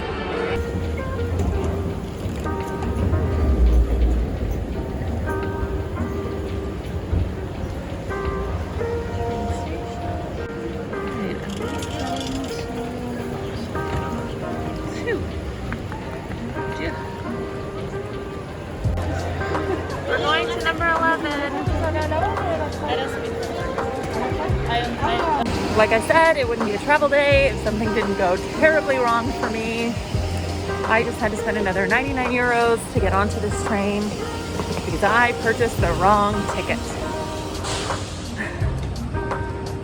And this is the last one leaving to Nice today.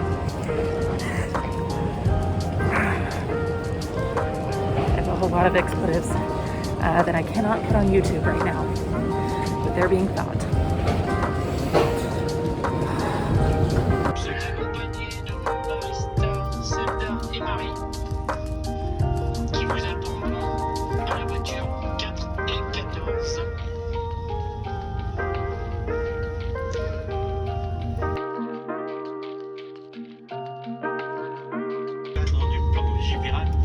L'intervention de l'équipage de nuage obligatoire pour tout bagagement dans l'équipe avant de descendre. Assurez-vous d'avoir tout.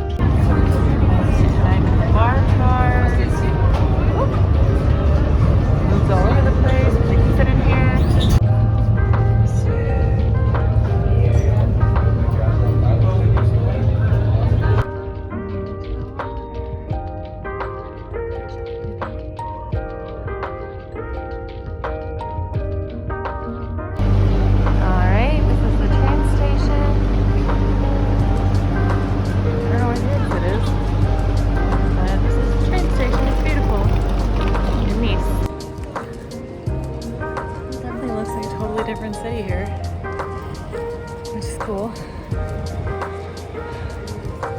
Okay, I have to find where I'm going.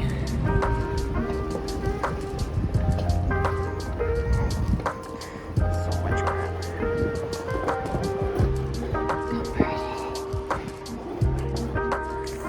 Okay, friends, we arrived at the hostel. I'm the only one in the room, so I'm gonna go ahead and give you a little tour.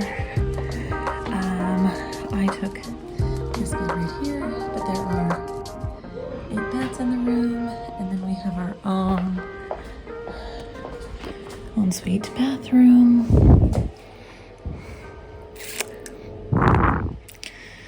And shower. And ooh, I just walked a full mile with all my junk, so I'm sweating really badly. So I'm gonna change into a little dress and go down to the beach and find a place to have a drink, and that's what I'm gonna do today. Oh, I should also note it comes with a full sheet cover, pillow, and get your own light and socket. Oh, feels pretty comfy too. All right, I've changed, wearing shorts, flip-flops. And I'm walking to the beach. Oh my goodness.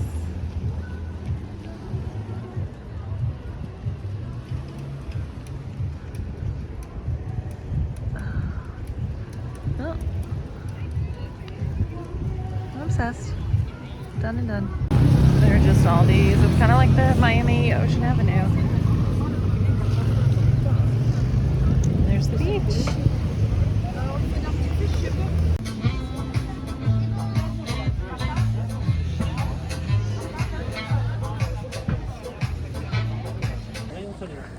I need to find somewhere for actual dinner, and then I am exhausted. So we have our wine, lamb, octopus, avocado mousse, some fresh bread. All right, you guys know how I feel about desserts. I gotta have it. Every time, gotta have it. This is some sort of white chocolate ganache fruit thing.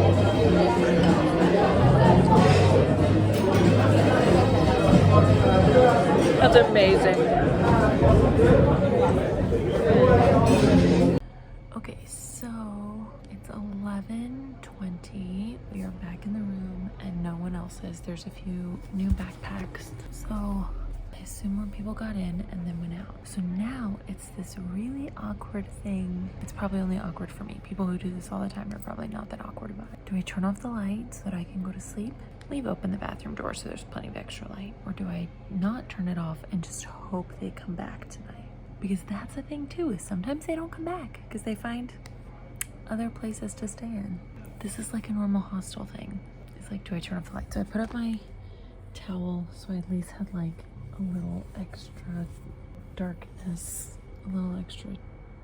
on my pillow, but I've got my sleeping mask. But it's just kind of weird. And I don't know what to do. Do I turn off the light? Do I not turn off the light? Because I'm awkward and I care about what other people think constantly, way too much. Good morning, good morning. We're headed to the beach, if you can't tell. I stopped in and got a bagel and it's a fruit smoothie. I don't know what all's in it, but it tastes delicious. I've got my Kindle, my headphones, my towel. Either way, we work on this tan. I need some love. Oh my god. You guys.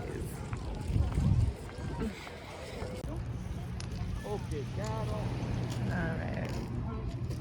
My stuff all set up. Good to go. For tomorrow's beach day, I will be getting a reservation at one of the beach clubs. It is more expensive, but I wanted to do this one day where I'm just like rock with a beach mat And then I wanted to do one day where I was bougie at a beach club, which the beach clubs are just like right there. Like they have a beach club and then a section of rock, and then a beach club and then a section of rock. So, right, we've been here for about 3 hours. So pretty. I have to be a little careful when doing pan-arounds because this is a topless beach. Not everyone's topless, but there are some topless people. But I've run out of water, so I'm packed up. I'm gonna go a little walkabout, find some ice cream, head back and get a shower, and then go explore a little bit this evening. I think, yeah. I think that's what we're gonna do. So, there we go. That's what I got. Happy beach day. So pretty with all the multicolored umbrellas, water, a different kind of blue than I'm used to. All right, we have a fresh strawberry banana smoothie. We're gonna head back to the hostel for a shower. Okay, I'm out walking to find food, walking to find dinner, and I came up on a Mexican food restaurant. It literally says Mexican. I don't know if you can see that. They've got a sombrero out front, so I feel like I have to try it. I'm like obligated now. Okay, guys. Fajitas, enchiladas, Texas nachos. Okay, well they brought chips and salsa, so that's correct. Let's see. Okay, let's see.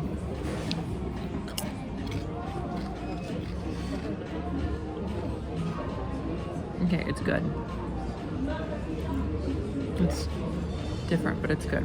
It's really good.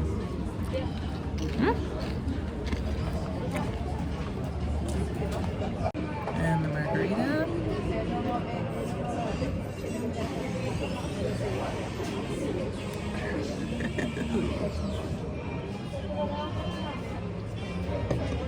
Again, it's just a little different, but it's good.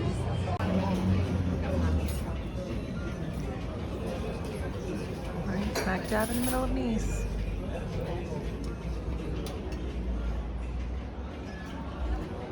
Alright, our final product.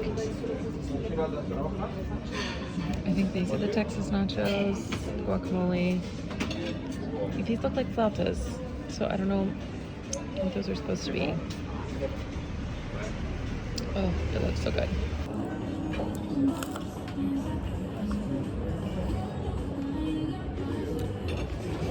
It's so good. These are the Texas nachos. On real tortilla chip, beans, melted cheese, guacamole, and they use creme fraiche. You don't have sour cream here in France, but it's good.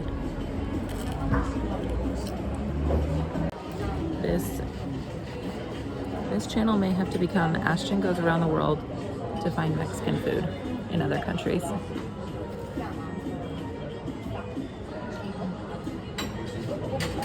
It's my comfort food. Nothing wrong with that.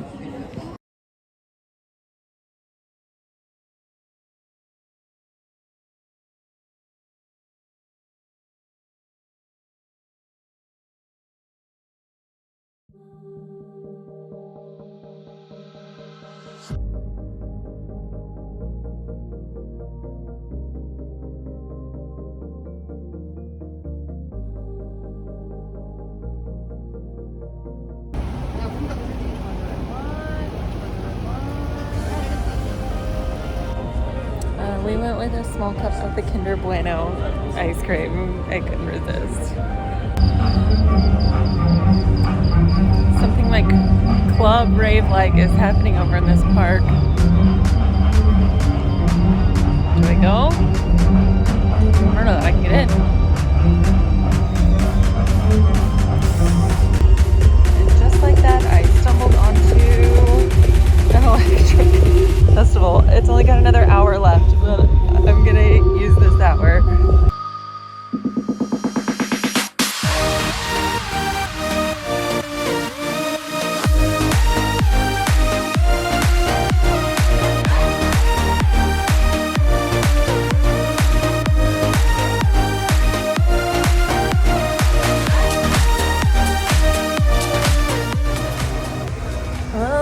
Good morning, good morning. Another day in Nice, France. We are going to a beach club all the way down at the far end. So it's called Castle Plage. It's about a mile from where I'm staying down the coast, but it's like, since it's down at the very end of the beach, it's a little bit more secluded. Wow, the water's like super black today. Glass out there. There's already a ton of people.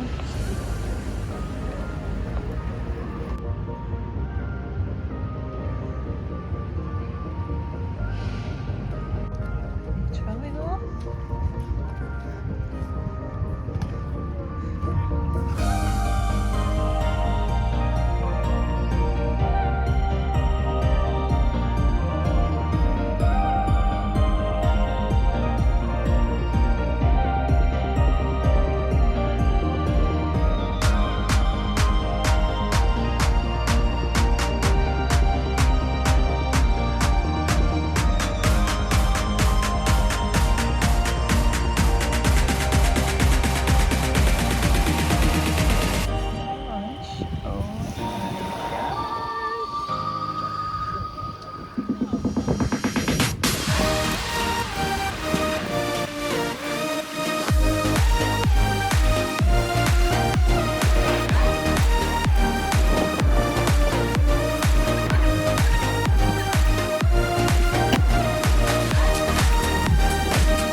All day. So I just ordered water. I'm hydrated so that I can drink my strawberry daiquiri, which they make with lime sorbet. It's good.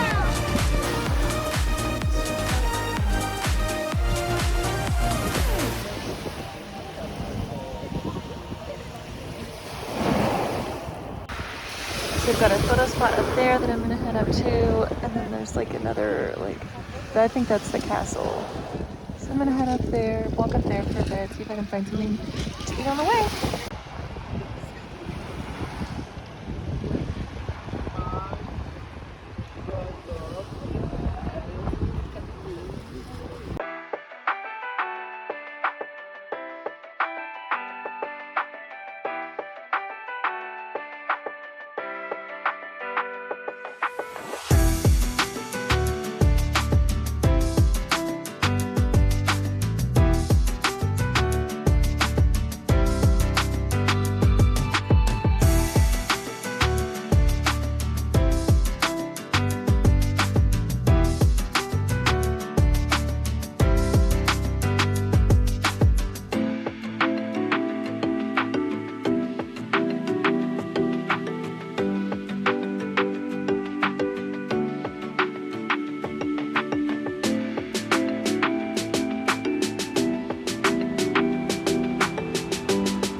That's as far as I've gotten in the thought process. But I am a very, very full, happy person now that I've eaten. Great day in Nice. I sometimes still can't believe that this is my current life and lifestyle. It's just wonderful. If you enjoyed this episode, you can check out more at ashtononadventure.com or hit subscribe up at the top and follow along in the next adventure. Hi y'all, I'm Ashton. In 2020, I was newly single and furloughed from my big city job, so I left Houston in the middle of a pandemic in search of a fresh beginning. I started by sailing from Texas to the US Virgin Islands, made some new friends, and got a great tan. Then I took myself on a solo road trip to see as many epic views as I could find in 4 weeks. Join me for season 2 with all new experiences, people, and places. I can't wait for you to see what I have planned for the ride. Subscribe and follow along. After all, to live would be an awfully big adventure.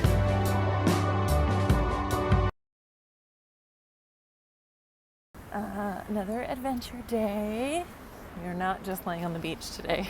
We are taking a day trip to a new country. It's like 20 minutes down the road. We are heading to Monaco. So one of my favorite things has been that Airbnb has an experiences section. So I found this day trip, this guided day trip to Monaco. It's like $40. They get the tickets on the train, walking tour around Monaco, and then they give you details for like a secret beach. I don't know how secret it is, but so I have my swimsuit, I have my towel, and my walking shoes. I think it's gonna be really fun. So let's go to Monaco.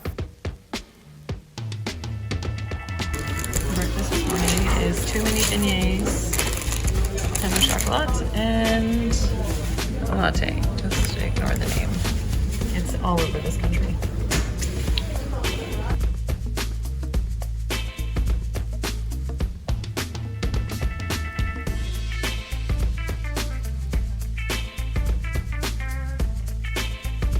So apparently you have to have your mask on at all times in Monaco. So it's going to be a very hot day, a very sweaty day.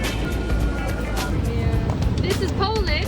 Okay, so this one is Poland. Okay, you have Pologne, Indonesia, Monaco. So if you guessed third, congratulations. And this is Singapore. The only difference is that Monaco's is a square and not a rectangle. You can fit the Vatican into Monaco twice, and you can fit Monaco into Central Park in New York. So effectively, Monaco has been the same family leading the country for 700 years. Okay, so it's been the Grimaldi family since 1297. So in Monaco, here, because it's so small, you have 38,000 people. Okay, so 38,000 habitants, okay? 1/3 of them, so une personne sur trois, are millionaires. So the people that are from Monaco, that hold a Monaco passport, they are called Monegasques, okay? It's also the name of the native language here. Now, because Monaco has run out of space up because of the French border, Monaco is now building onto the ocean, okay?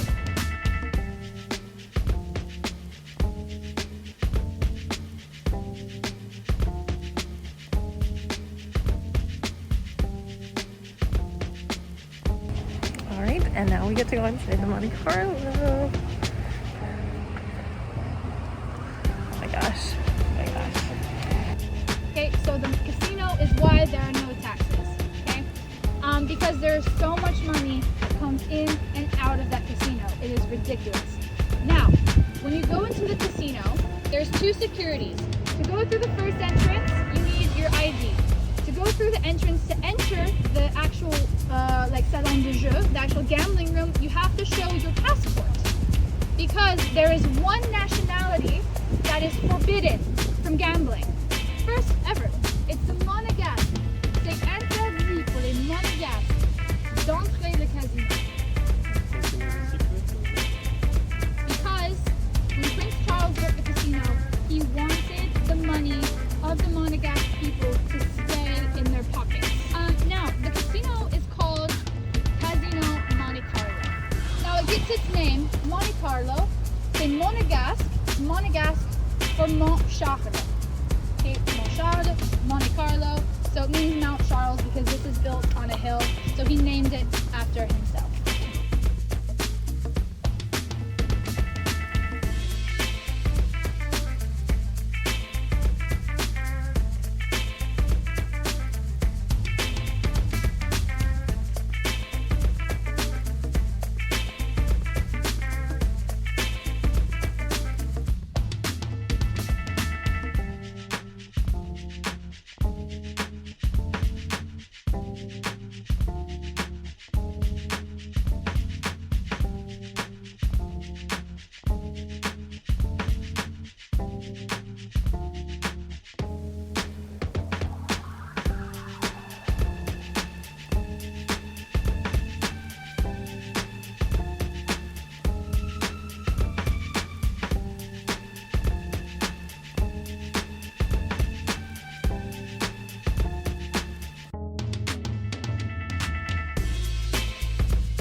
Bentley, Forest Rolls Royce, Porsche, G-Wagon.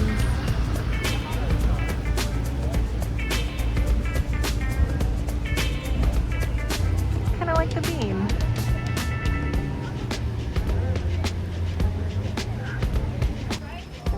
We'll meet Monte Carlo. They weren't advertising James Bond outside. I mean, it's Omega, but.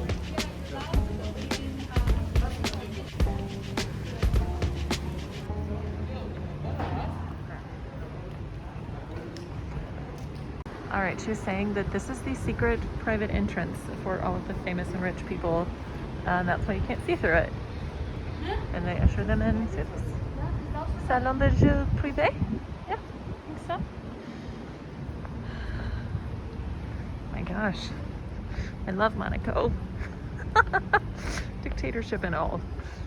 Okay, this is the slowest and the most dangerous turn in all of Formula One.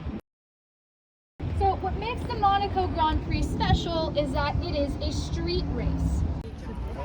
Dangerous.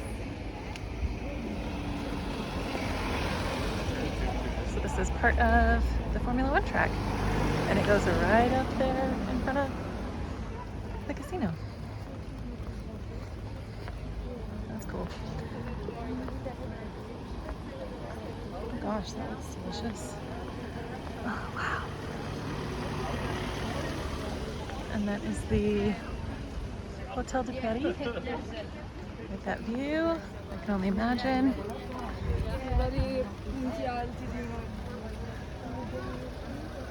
Alright, so I lied. This is the Opera House.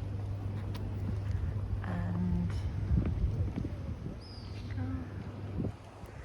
oh, it's beautiful.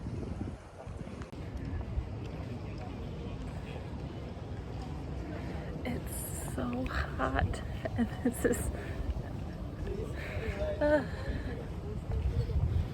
so right here is the private entrance of the Opera House for the royal family.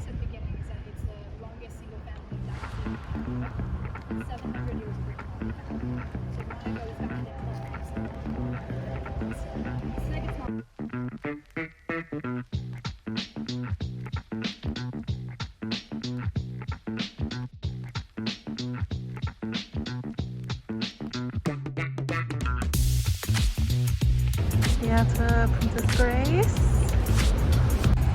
Stop to take video of the port, and now my group is way in front of me. But I have to take pictures and video of the boats. That's just what I do. Don't make it stopped by the police. Policia. This is more of the shop. Oh my gosh, look at that old school. Wow, and a bus. That says Avenue JFK.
that green cap, right, that outlet, that is Brune, that is France. The city all the way in the distance, that's Ventimiglia, and that is Italy. So there you have your 3 countries in one photo. I'll let you guys take your pictures. I will be...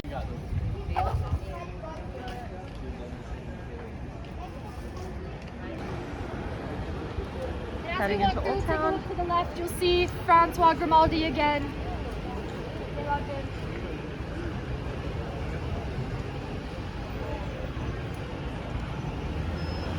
There he is.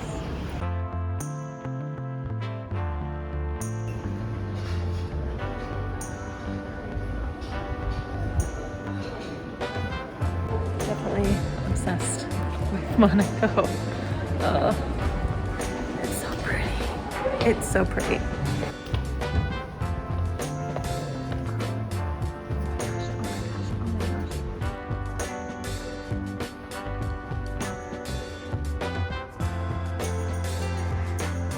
Century.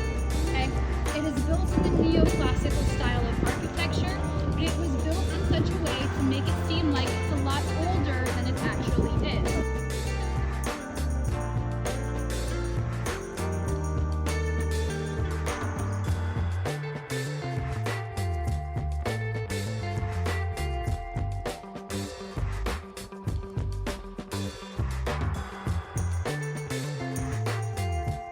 This garden has the largest collection of succulents and cacti in Monaco.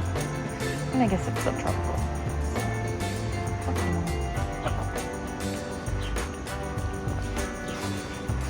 So many different types of cacti. It's really cool. Prince Albert is famous because he was not just a prince, he was an oceanographer.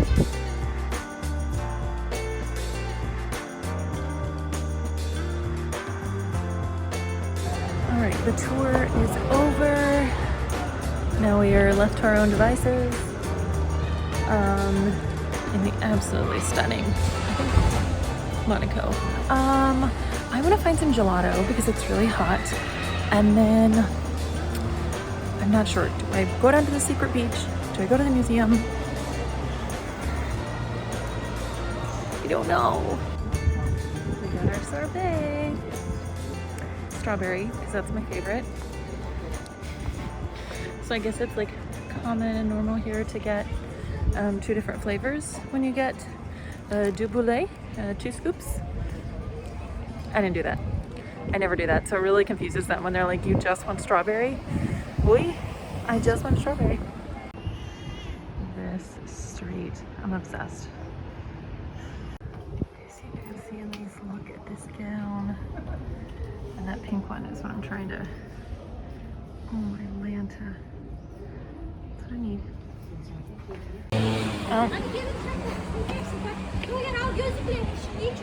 It is what it is. Let's go. Alright, let's do it. Musée Oceanographique. Let's go. There's an aquarium. Oh my gosh. Alright, I have an hour and 20 minutes to get through the museum. Let's go. It's an aquarium. It looks like home.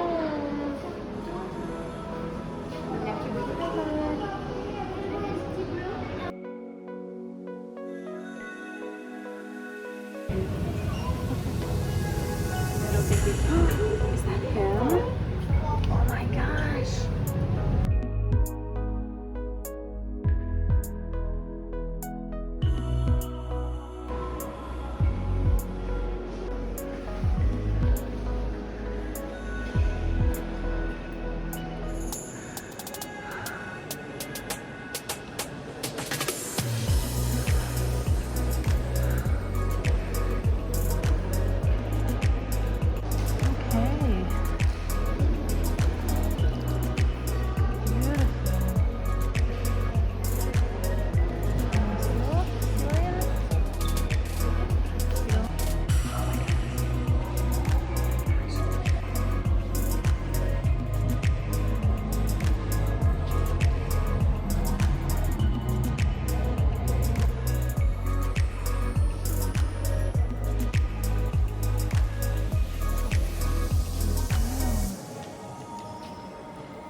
picture the jellyfish version, no more manta rays. You can see up here there are skeletons of all kinds of different whales and fish and jellyfish. Alright, so this is the world's largest marine curiosity cabinet. I would definitely say that that's curious.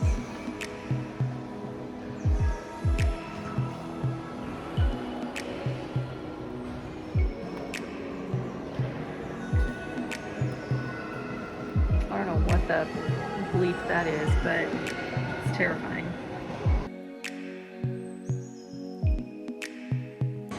Okay, it's kind of cool. This room has these porthole videos that make it look like we're out at sea. Alright, we made it to the very top observatory. Oh my gosh, hold on, I think this tile work. Where you can see pretty much the whole ocean, well, the whole Mediterranean. Least. Wowie. Wowie, wowie, wowie.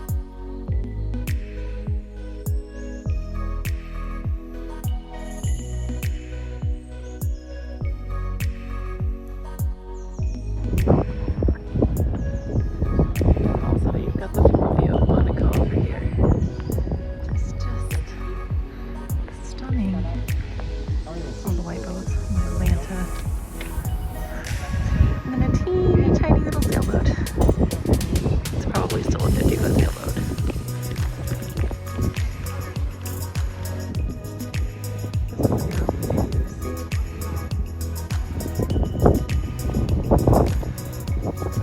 Really big right here. Alright, I think it's almost a museum. It's about that time they're about to start kicking us out anyways. I used the bathroom to throw on my swimsuit. I'm gonna head down to the beach.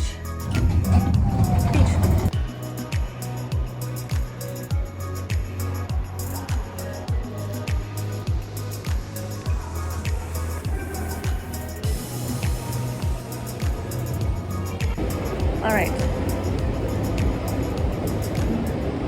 I got to take the escalators down, get to the parking lot, through the back of the parking lot. We'll see. Okay, went down like 4 escalators. And then we're supposed to go out through the parking lot. I will find a secret beach. I will. It's my mission.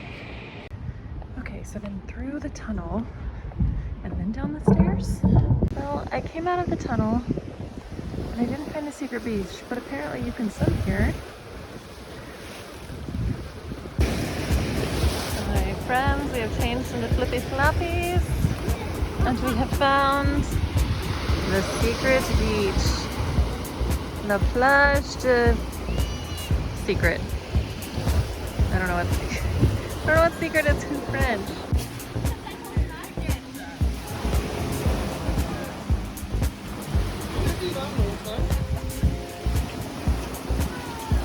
This dude's gonna jump, I think.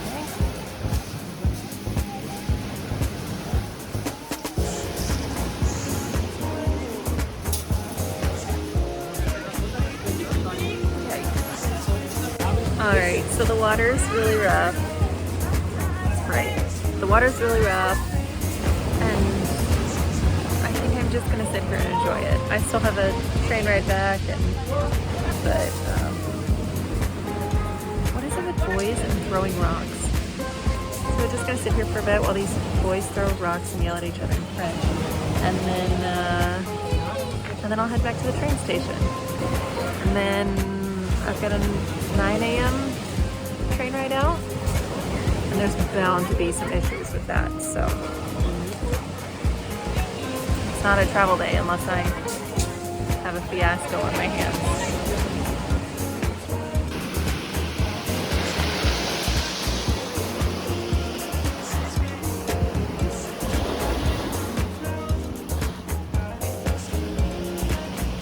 If you enjoyed this episode, you can check out more at ashtononadventure.com or hit subscribe up at the top and follow along in the next adventure. Okay, it's travel day. booked all of this. Apparently still had one more day at my hostel, so I was really supposed to spend another day in Nice. And I just got my dates confused, and I already bought all my tickets, so we're going to Rome. And I have so much stuff. Hi y'all, I'm Ashton. In 2020, I was newly single and furloughed from my big city job, so I left Houston in the middle of a pandemic in search of a fresh beginning. I started by sailing from Texas to the US Virgin Islands, made some new friends, and got a great tan. Then I took myself on a solo road trip to see as many epic views as I could find in 4 weeks. Join me for season 2 with all new experiences, people, and places. I can't wait for you to see what I have planned for the ride. Subscribe and follow along. After all, to live would be an awfully big adventure.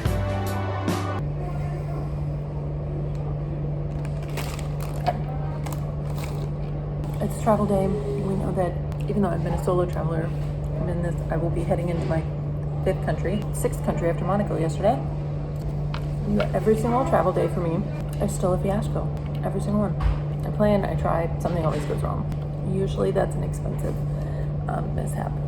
So I thought I had booked the train to Rome in one grouping. Well, it gave me but there were going to be 2 stopovers, train changes. It sent me the tickets, and I was like, oh, okay, great. And I only booked, I guess, from Ventimiglia to Rome, which Ventimiglia is already in Italy. So last night about midnight, while I was double and triple checking all of my times and everything, I had to find and book a train from Nice to Ventimiglia. The first train is a regular commuter train for an hour. And then I have 1 hour to switch trains, small train station. And then a 3.5 hour train, change trains again in Milan. And then another 3.5 hour train to Rome. That is what hopefully today. Oh, and then I have a 0.7 mile walk to my Airbnb. And the Airbnb I went with is a boutique hotel, so it's not, I booked it on Airbnb, but it's not really an Airbnb. So anyways, I'm on the struggle bus today, the travel struggle bus, which really sucks because I have to be on it since I'm by myself. I don't have anyone else to help and remind me, oh, Ashton, this is where we're going. Oh, Ashton, this is what we should be doing. Don't forget your bag. Don't forget to drink some water. Stay sexy, don't die.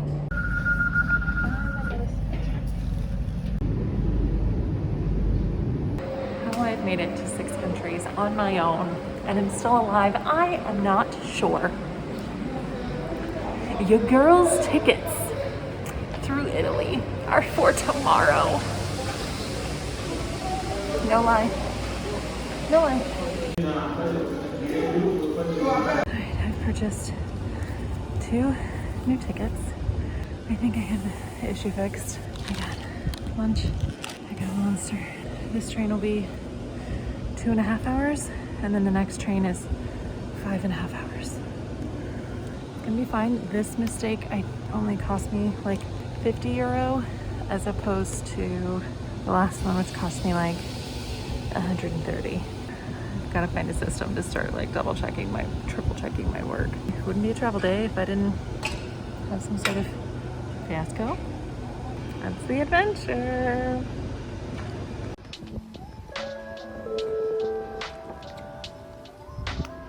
Attenzione, è vietato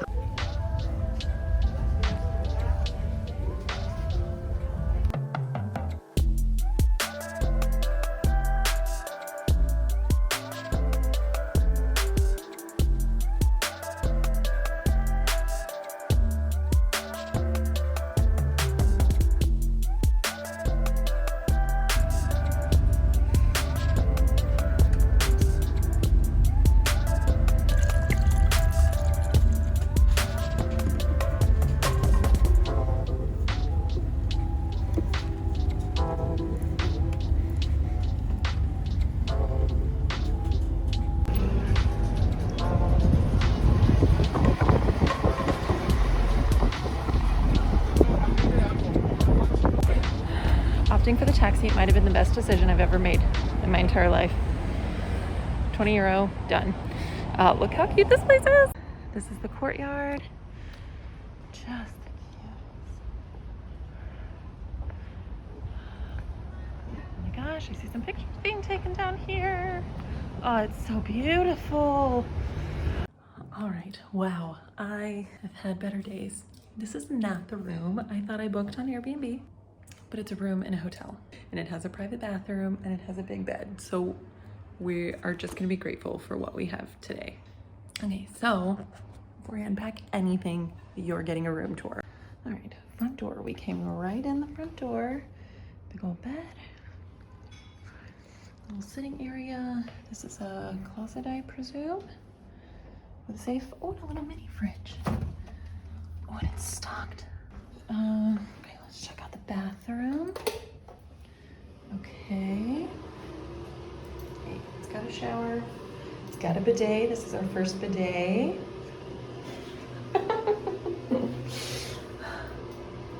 Nice big mirror. And then the room looks out over the garden area that we walked through. Up here, look how pretty the sky is. I'm sure that's gonna be gorgeous in the morning. Okay, I have an hour to make it to the grocery store and buy a few things. So I've got my bag. It's supposed to only be a 6-minute walk and it closes in an hour, so. So when they say it closes at 10, it apparently closes at 9:05.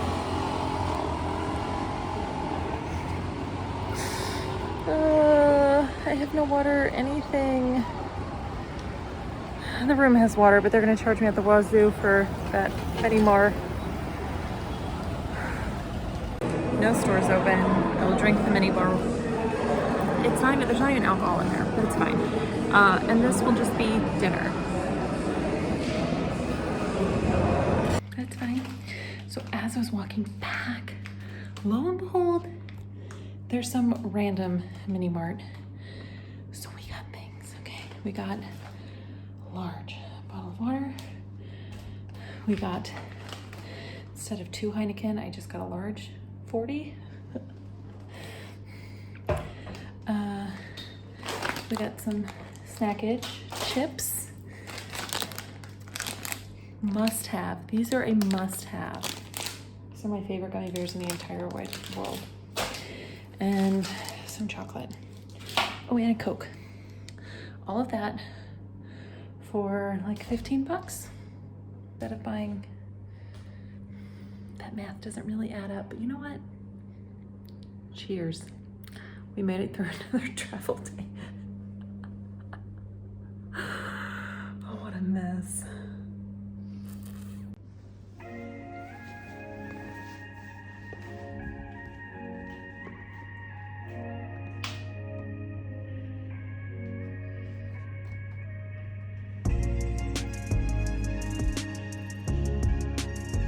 My first day in Rome, I spent all day in my room today. I slept a lot. And I got up and I took a really, really nice long shower, and then I went back to sleep.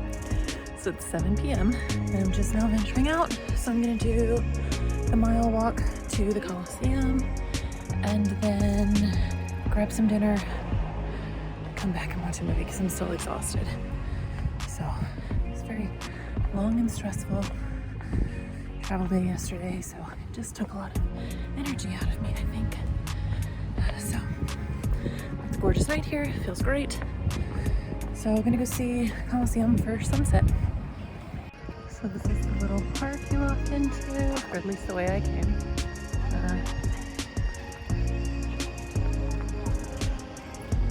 And I can kind of see it through those trees, so I'll just keep walking.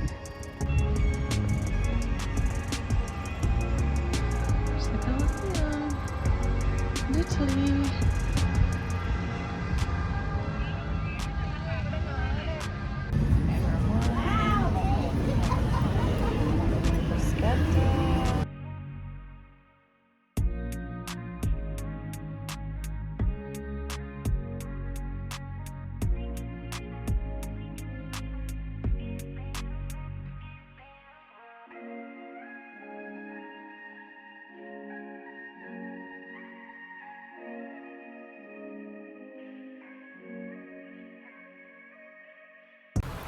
Right outside the hotel are, best I can figure it, the ruins of Statlia. So this graffiti you see on everything is on everything. Like, it's so sad. But it is everywhere. I don't get it. Alright, they suggested the lasagna with mushrooms. I got a large beer because it's hot. I don't know what this building is, but it's really pretty next to me, and I'm just enjoying lunch. Okay, it's not a tomato-based sauce. It's like a cheese sauce, but it's not Alfredo.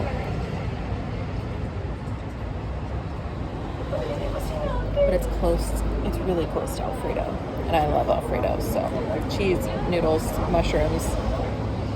This is their lasagna, and I'm here for it.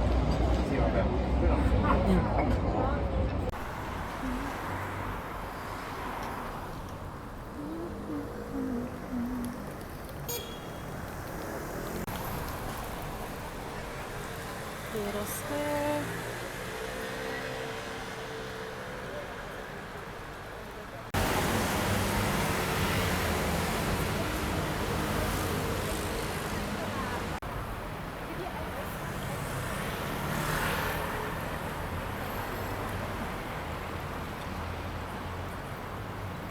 Alright, the sign here called us the Palazzo Barberini. The entire sign is in Italian, so past that Palazzo Barberini with all those really cool fountains, statues, sculptures, all of the above. And we are en route to the Trevi Fountain.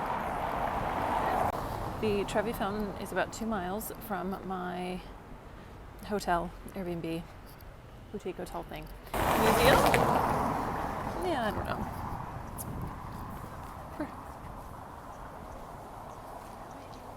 Really pretty detail though.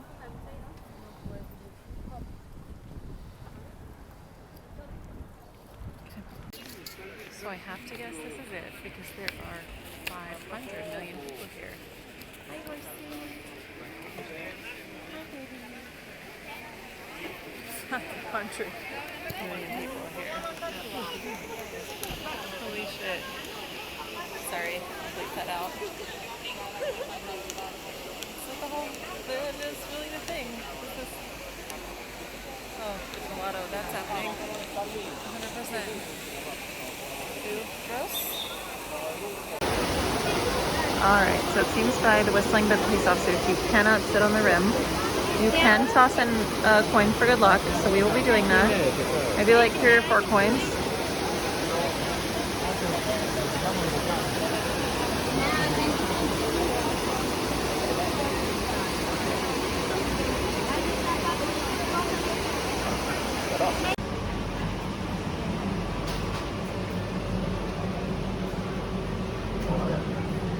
You know which one I'm going for. I tried and true.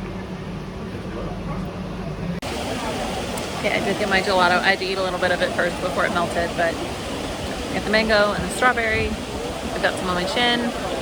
Neat. Alright, Trevi Fountain there. All the people. There's some sort of cathedral or something behind me. Most of these places require you to have your shoulders covered, so I'm not sure that they'll let me in, but some girl just came out in a spaghetti strap silk dress, so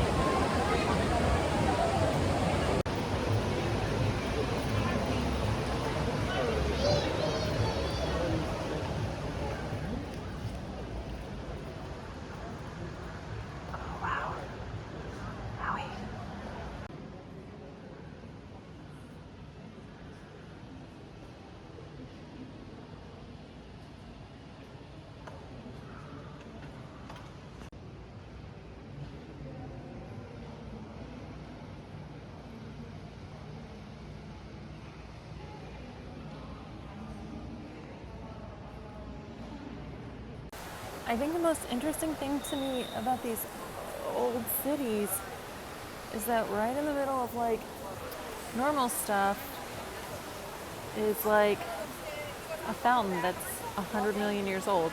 Not accurate, but they just built up cities around these really, really old sacred places. I mean, the US is like, what, 300 years old? So we don't have anything that even like the Alamo in Texas. We're gonna walk and go find the Spanish Steps. I think that's what's next. Might be another mile. Just gonna put in my miles today.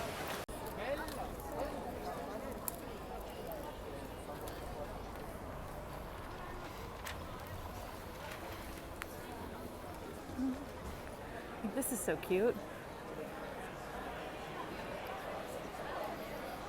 Corner. Oh, and there are the Spanish Steps. Okay. That's why there's so many police officers here. Thank you.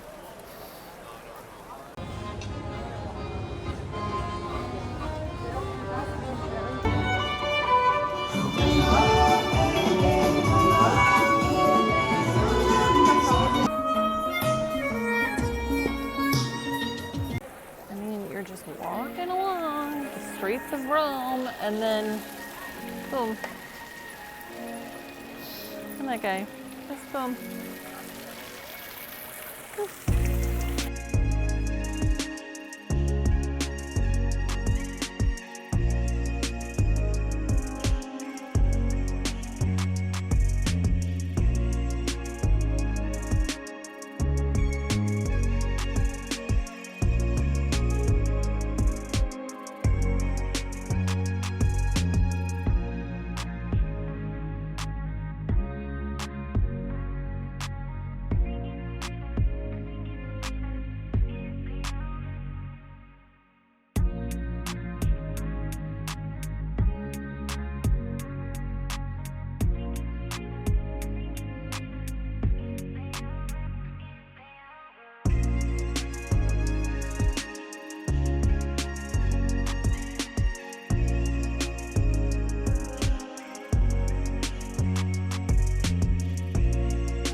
Oh, well, that's pretty. I don't know what that is, but we're going there.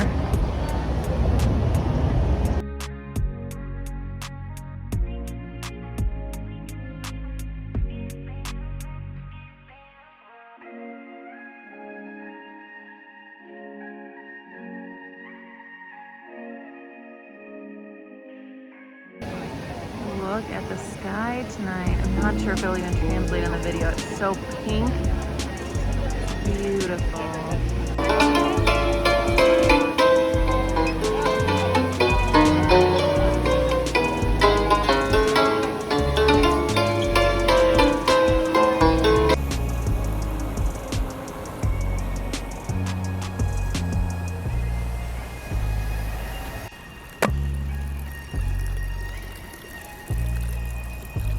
Oh, and it's cold too. Alright, we'll be back here to tour this on Sunday, but it's on the way home. So we're walking home. Hey friends, I'll stay in Rome. It's an errand running day. We're getting lunch. I'm gonna try and find a nail salon. And then back to the hotel, grab all the stuff that I'm mailing back, and then to a shipping place to spend a lot of money and ship a bunch of stuff home that I'm just honestly tired of carrying, and I don't want to take it all the way to Thailand with me.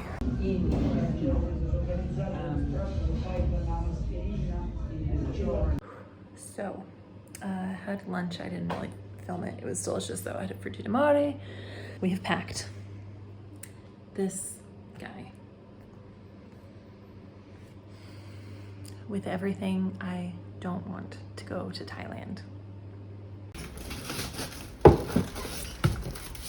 Okay, we mailed home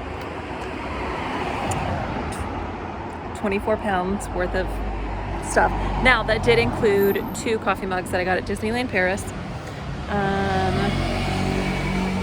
Being stared at. 24 pounds for $130 US dollars. Not as bad as I thought it was going to be. All right, my last dinner in Rome, and this this is what I got.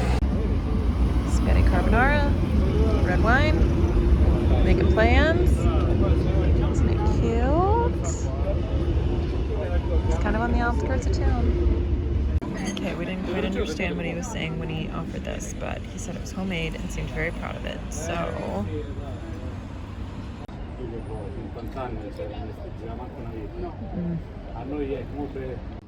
Okay, it's 11 o'clock. I've got to pack all of this and all this junk in the bathroom. Okay, so I'm gonna put on my headphones.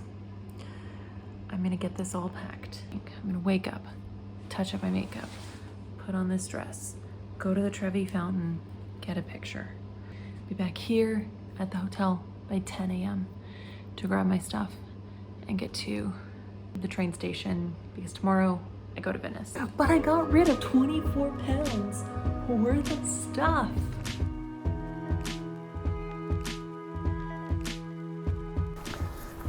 Story of my life. I'm running late this morning on the way to the Trevi Fountain, and it's 7:50. It's fine. Everything's fine. But today we go to Venice. After we get these pictures, I'm walking really fast.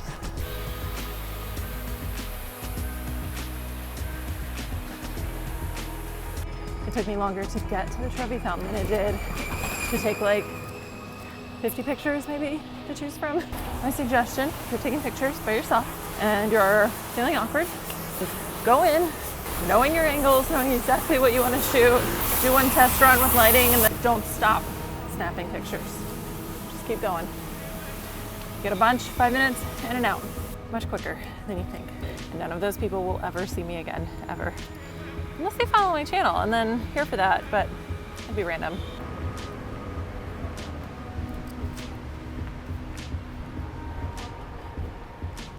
So really, because I was so dead this week, I did not have a chance to explore any of this or history.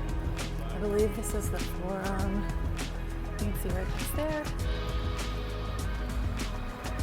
All the rest of the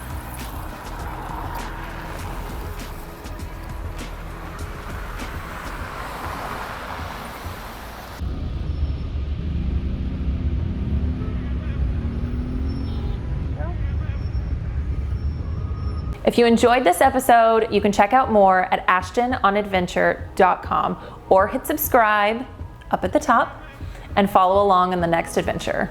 I haven't even seen Gladiator, y'all. Hi y'all, I'm Ashton. In 2020, I was newly single and furloughed from my big city job, so I left Houston in the middle of a pandemic in search of a fresh beginning. I started by sailing from Texas to the US Virgin Islands, made some new friends, and got a great tan. Then I took myself on a solo road trip to see as many epic views as I could find in 4 weeks. Join me for season 2 with all new experiences, people, and places. I can't wait for you to see what I have planned for the ride. Subscribe and follow along. After all, to live would be an awfully big adventure. Good morning, friends. We are going to Vatican City today, which is actually its own country. I did not know that. Opened up the email today just to be sure. And it said, I not only have to cover my shoulders, but I have to be able to cover my knees, and I have to cover my head. Do I have a scarf? No. It's 90 degrees outside. Do I want to wear jeans? Also no. So I found one dress that I have that covers my knees. I've got one kimono thing, and I'll put that on for my shoulders. But if they say we actually have to cover our head, the videos I watched, people didn't have their heads covered. But if they say we have to cover their heads, I also threw in a very light cardigan in there. So I'll wear the cardigan that doesn't match the dress. It's like an off-white, and this is a white dress with mother of pearl. I don't have time to change. So if they say we have to cover our head, I'll use the kimono to cover my head. I'll wear the white cardigan. It's hot here in Rome. So naturally I'm running late, gotta go. Let's go see the Pope. All right, well, this is what the Italian metro stations look like. We're going to train A. Oh, they're accessible. I like that. Okay. Alright, I'd say we're getting close. Big bunch of walls that look like a bunch of men built them to keep people out. It's so bright. And there she is.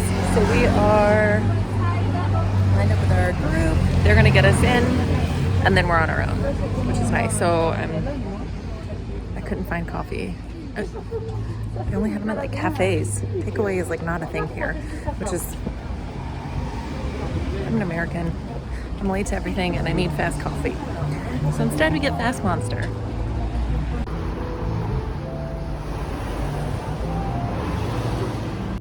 All right, we went through quick security and now we're waiting again.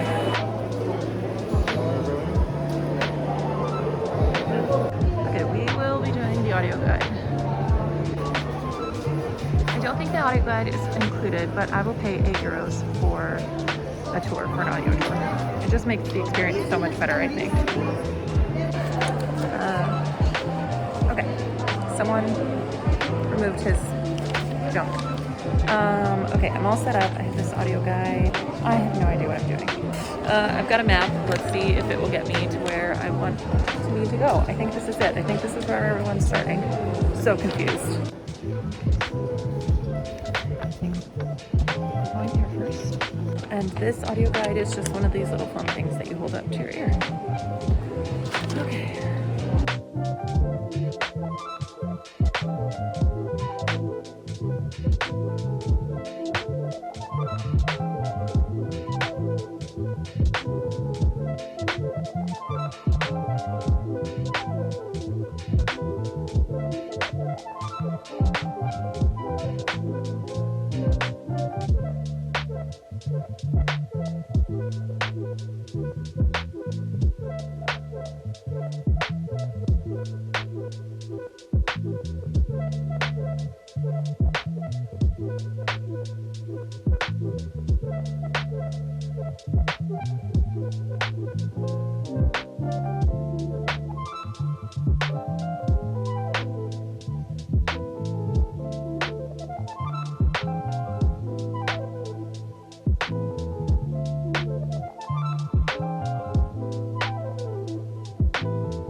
What the audio guide told me, this hallway all the way around has over 1,000 statues in it, like this guy and his pig, goat thing, and the ones on this side are all Christian and the ones on this side are all pagan. That's the Cliff Notes. You'll have to come do the whole 7-hour tour if you want to know more. So there's a lot of information that I only can retain about like this much of it.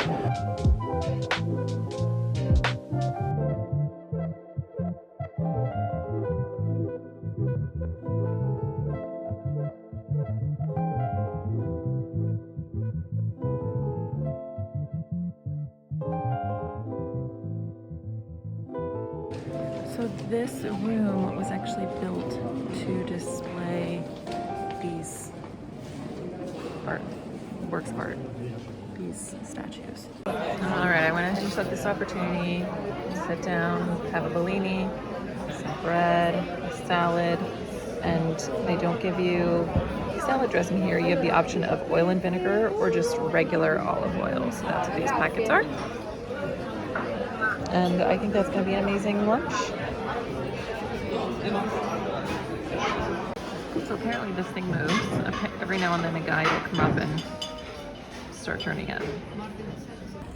We've seen the pine cone. We spent an hour on lunch. Very leisurely, very nice lunch. It's hot as Hades out here, or whatever the Roman version of Hades is. Because I think Hades is Greek. But anyways, we're going back inside. It's 1 p.m. I think this place closes at 6. I don't know. We got a boogie.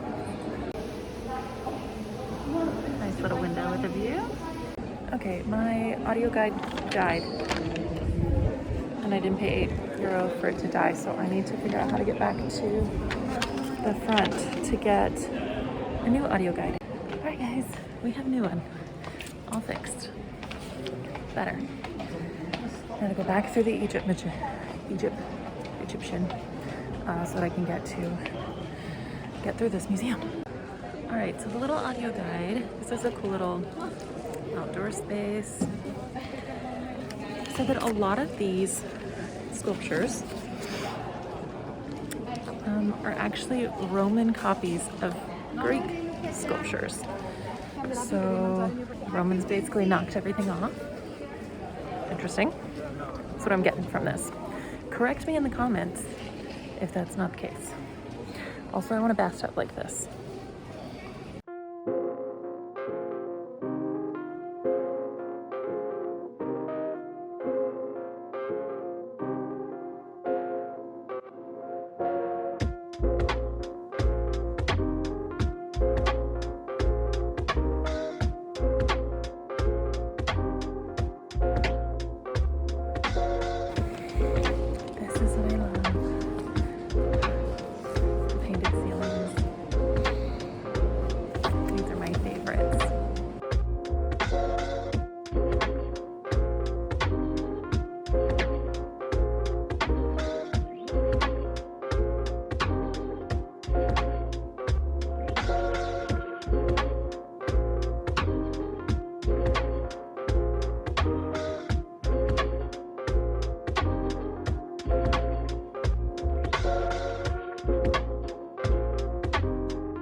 Gorgeous ceilings.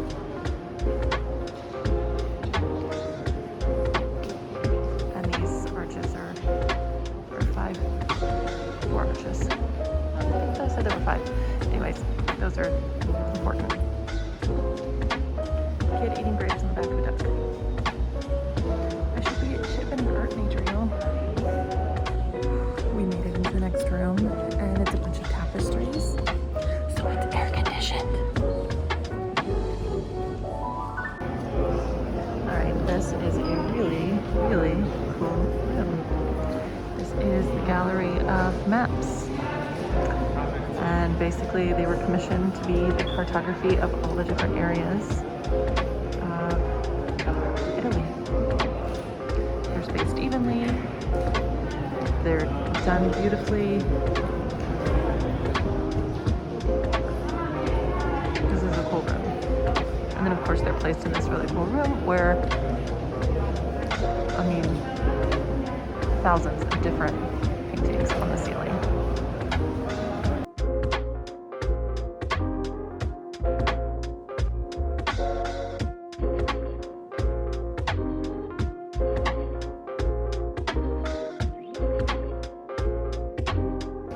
So this room is all about the Virgin Mary.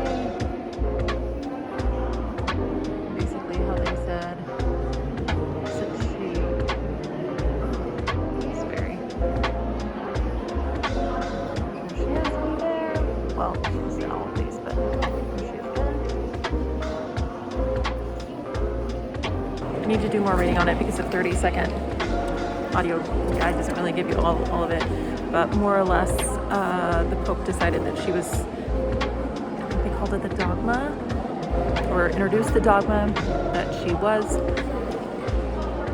the mother of the Savior, so she was free from all sin, and she was the, not head of the church, what word did they use? Be the overseer of the church.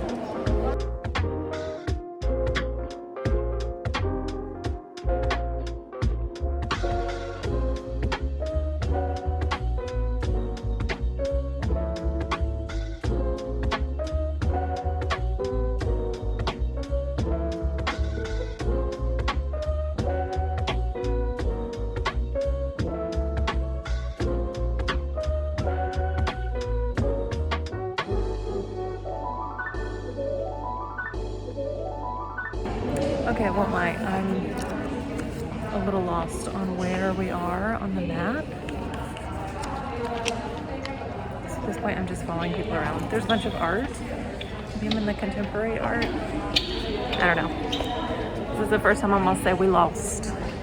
Lost. Alright, I think this is the big guy. And it says no photography, so we'll see.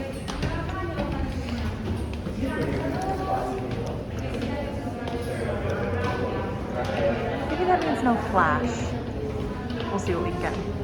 Sorry, I'm that person. Going to hell, whatever.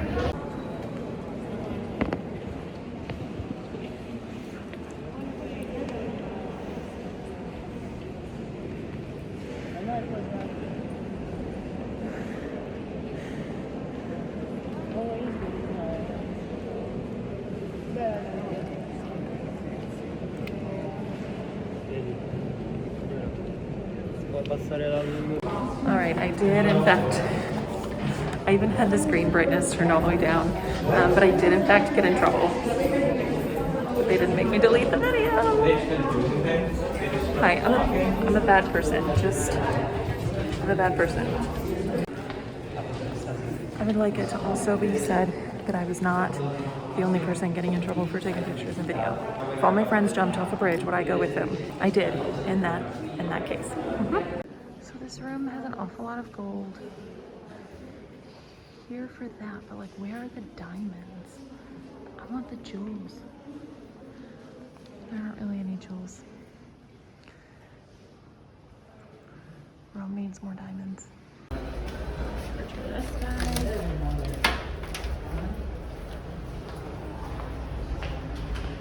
Alright, we have a double espresso. I don't really think that's a double, but they may not have known what I meant. The rest of the group is going back through that way, so I will probably follow them.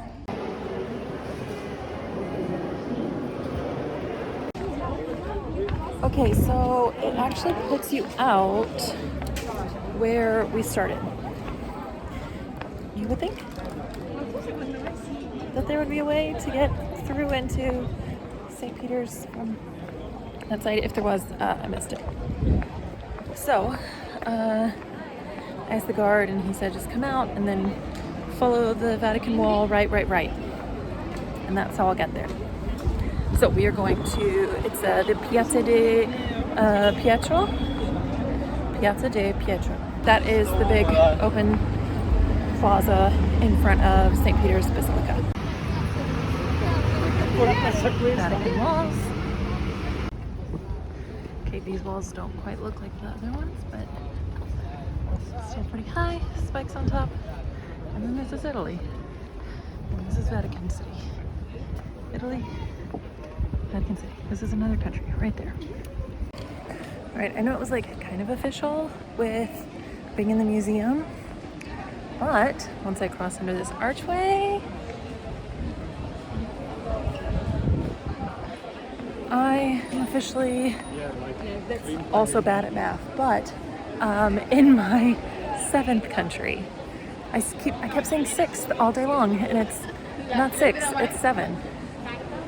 It's 7, right? Okay. Iceland, London, Scotland, France, Monaco, Italy, Vatican. It's 7. Okay, we made it to St. Peter's Square, so gotta figure out. Well, kind of. But here she is. Oh wow, wowie. I kind of got goosies.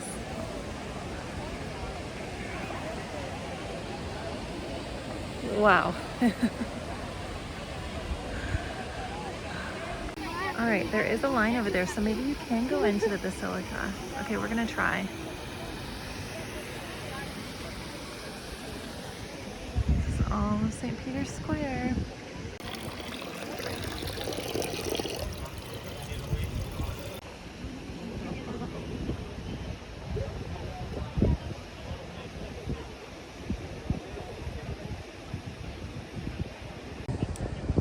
Okay, in the video, in the vlog, I'm gonna try and insert a picture of what this area looks like when they're choosing a new pope, because this is apparently the big space for that. All the people stand in here when Cardinals are all in. This is Teen Chapel right behind St. Peter's. And they do all these votes. I think it's 2 votes a day, and they just keep voting. And then then they send it out as like a smoke. So if it's black smoke, they have not chosen a new cardinal. They have not reached a vote yet. If it is white smoke, then they have chosen. And then the new pope is inaugurated, and I've got to do some research. Roman history is like very, very far down on the list of histories that I know and have studied or have any kind of knowledge in. I haven't even seen Gladiator, y'all. But I will say this, from what I gathered, Romans have stolen a lot of stuff or borrowed or copied a whole lot from the Greek.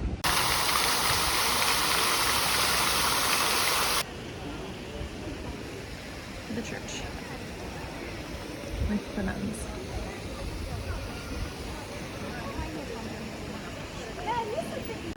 There she is, a little closer. Are they gonna make me put these away soon? Alright, this is just inside the lobby. The other girls are taking video, so I'm taking video.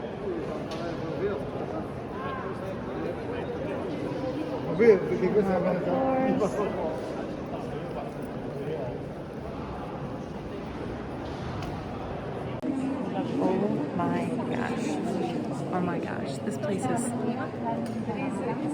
20 times bigger than I expected it to be. I don't know why. It's a massive building, but it's like, oh, you walk in and it just takes your breath away. I mean, you guys, look at that. Look at that.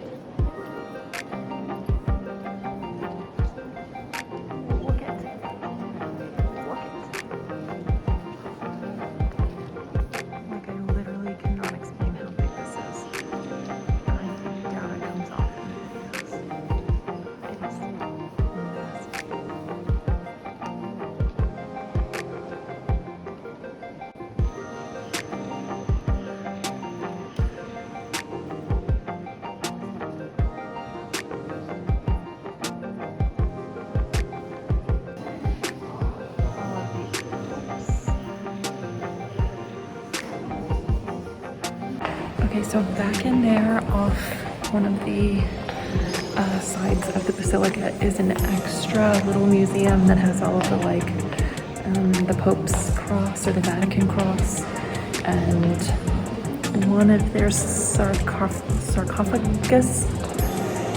I don't know. It was an extra €5. I'm not walking through that.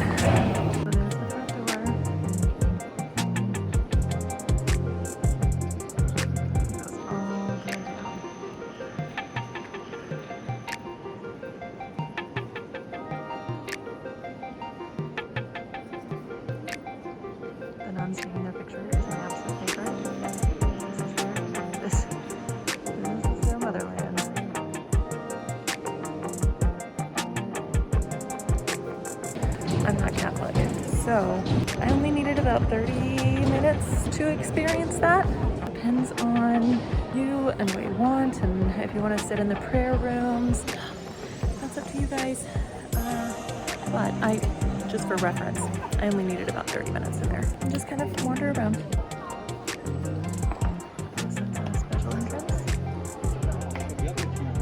And then a changing to the guard of some sort.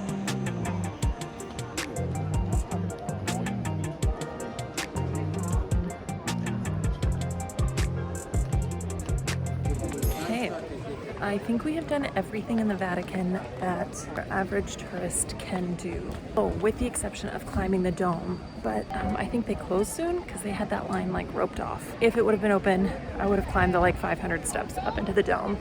So since it's hot, I'm sweating, we are going to leave the Vatican, take off this extra layer of clothing that they require, and we're gonna get some gelato.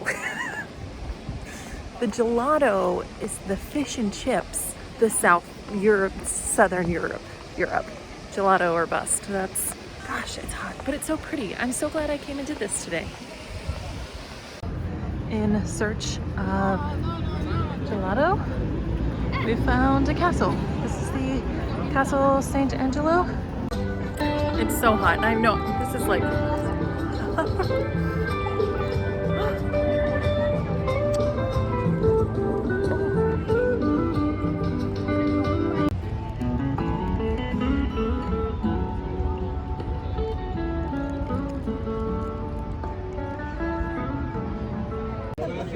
Una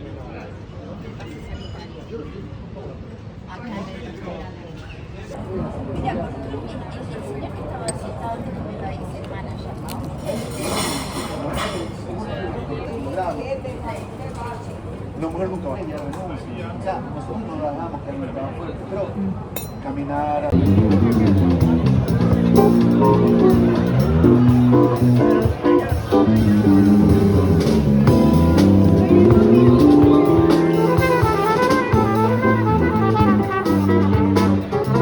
If you enjoyed this episode, you can check out more at ashtononadventure.com or hit subscribe up at the top and follow along on the next adventure. They have the biggest seagulls I've ever seen.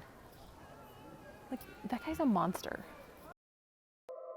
Hi y'all, I'm Ashton. In 2020, I was newly single and furloughed from my big city job, so I left Houston in the middle of a pandemic in search of a fresh beginning.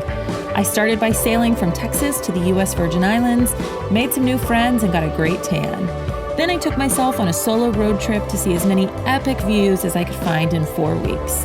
Join me for season 2 with all new experiences, people, and places. I can't wait for you to see what I have planned for the ride. Subscribe and follow along. After all, to live would be an awfully big adventure. Okay, so my train leaves in 20 minutes, and you basically just come to the train station and look up on these boards and wait for them to have a platform assigned to them. Mine does not yet, so I just kind of meander around until they put up a platform for it. Basically, like, you don't get to the train station super early. See, this makes me nervous. We're now at like 10 minutes away, and we still don't have a gate. Let's make it 9 3/4. Let's go. I don't know what this magic is, but I ordered something. Take a look how cute that is.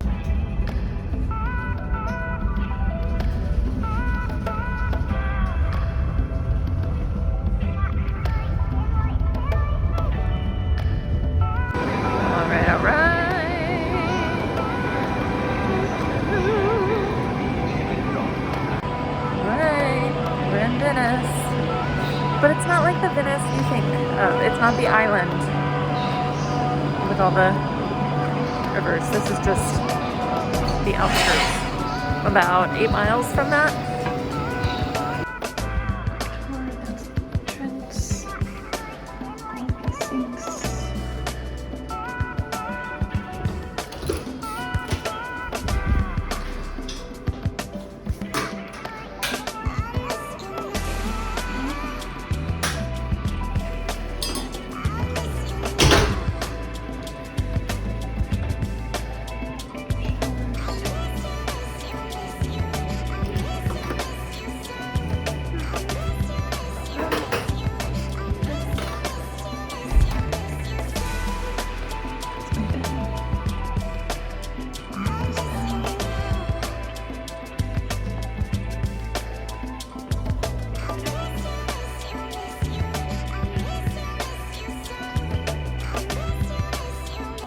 Okay, we are in a cute little courtyard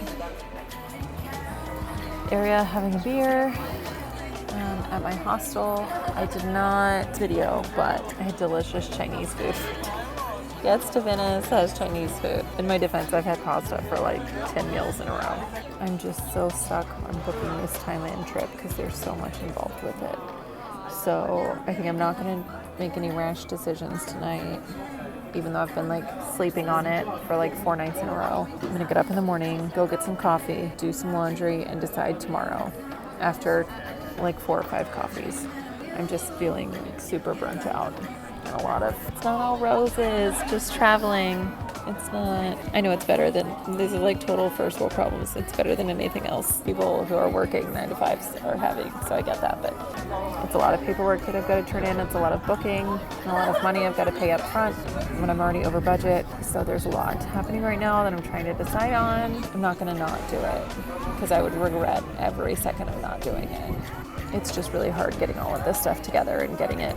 I have to basically plan the next month, like every single aspect of it, down to like when the days I'm getting my COVID test, and then apply for the entry into Thailand, and then just hope I get it back, and then fill the next like 15 days of Italy or other stops, because I can't just go straight from here to Thailand like I thought I could.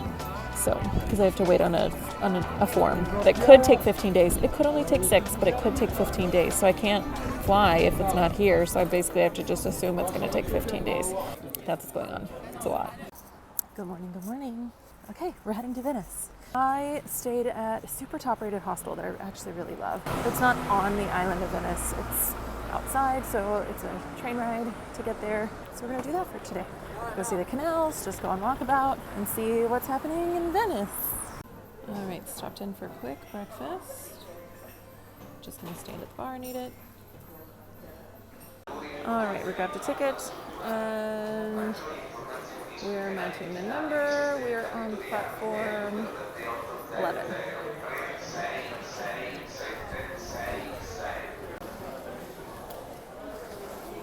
So that's where I'm going.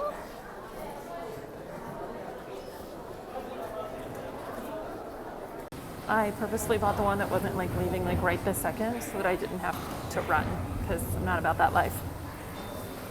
Today, at least. Today's a chill day. It's a good day. All right, you're supposed to like validate this. We're good to go. Okay, perfect. 11. This is us. And we've got about 10 minutes.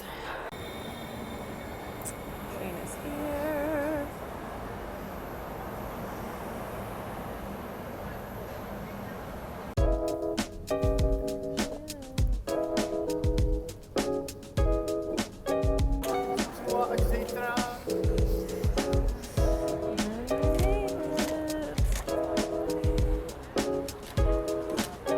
Okay, we went over the main like walkway bridge. I didn't know that this was like a tourist trap. Usually means pickpocket trap. Come on.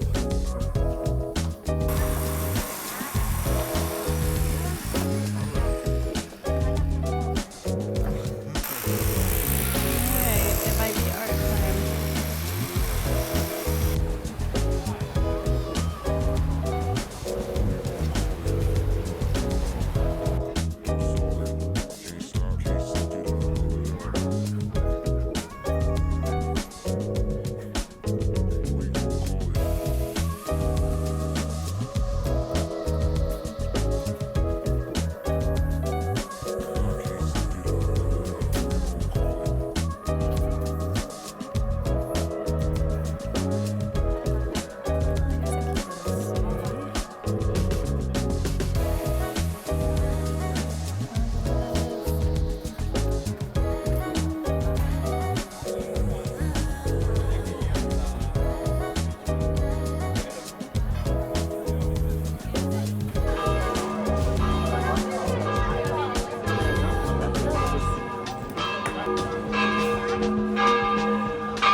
The maps tell me that this church is the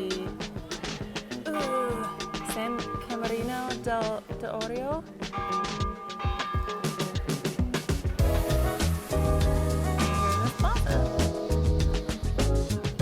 They have the biggest seagulls I've ever seen. That guy's a monster. Another pretty courtyard. It's just so big and spacious. And the sun is very warm today. So I was like, I've got to do a gondola ride. I'm here. I need to do some of the touristy stuff. It's like going to the top of the Eiffel Tower, right? Wrong. The top of the Eiffel Tower was 30 euro. A gondola ride is 80 euro. Will not be taking a gondola ride. That does not seem worth it. Although a lemon slush does. Yeah, that's happening. Yeah, it's like a frozen orange slushie. I'm down for that.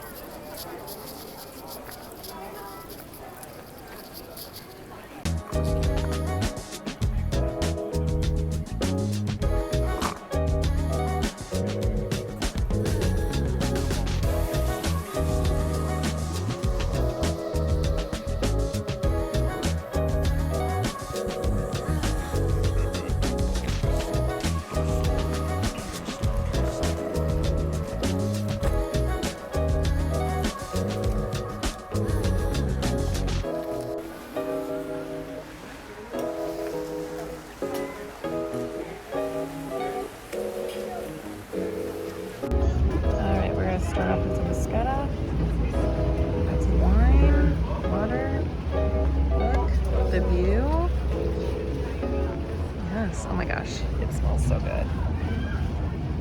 I wish that I could describe how good this smells. I really do. It is, oh my gosh. Parmesan sprinkle, sprinkle.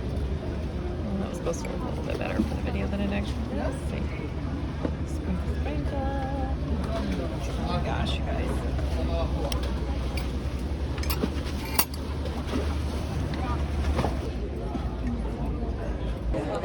But here we are. Tons of people getting their picture taken.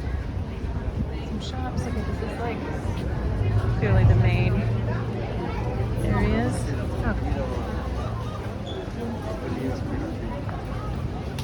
Okay, I love all of those. If only I could figure out a way to get them home.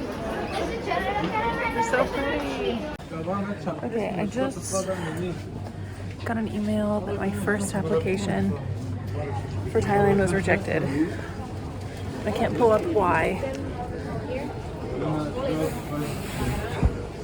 So I'm gonna make it over to St. Mark's Square, see St. Mark's Square, head back to the hostel to get on Wi-Fi, and try and resubmit and fix it.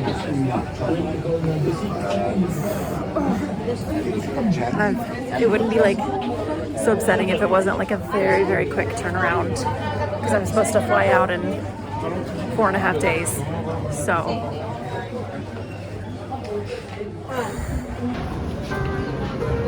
and here we are. Ooh. St. Mark's Square. Oh my gosh, that is stunning.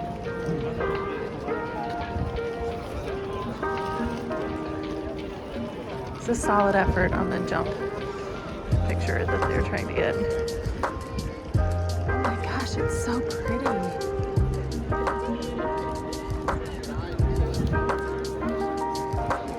This place is just not what I expected at all.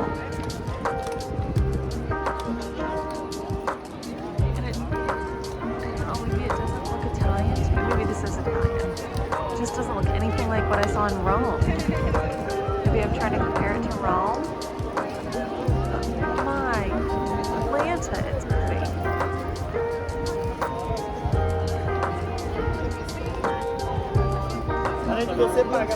Tile work.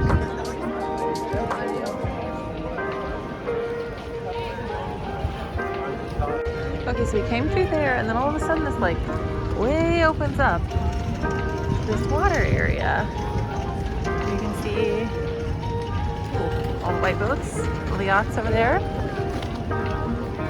all the regular sized sailboats over there in the marina. Another island that literally looks like it's floating on water.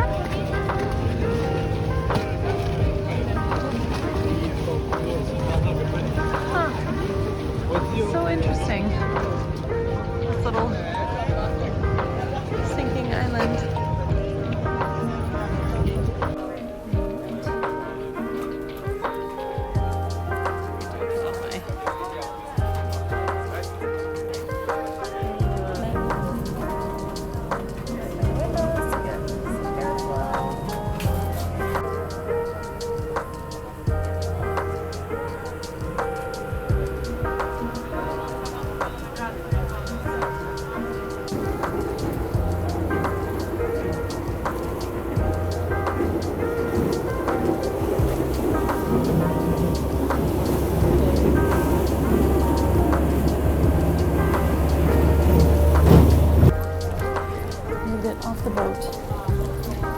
Find the train station, make it back to the hostel, because I am like 8 out of 10 freaking out about this whole Thailand situation.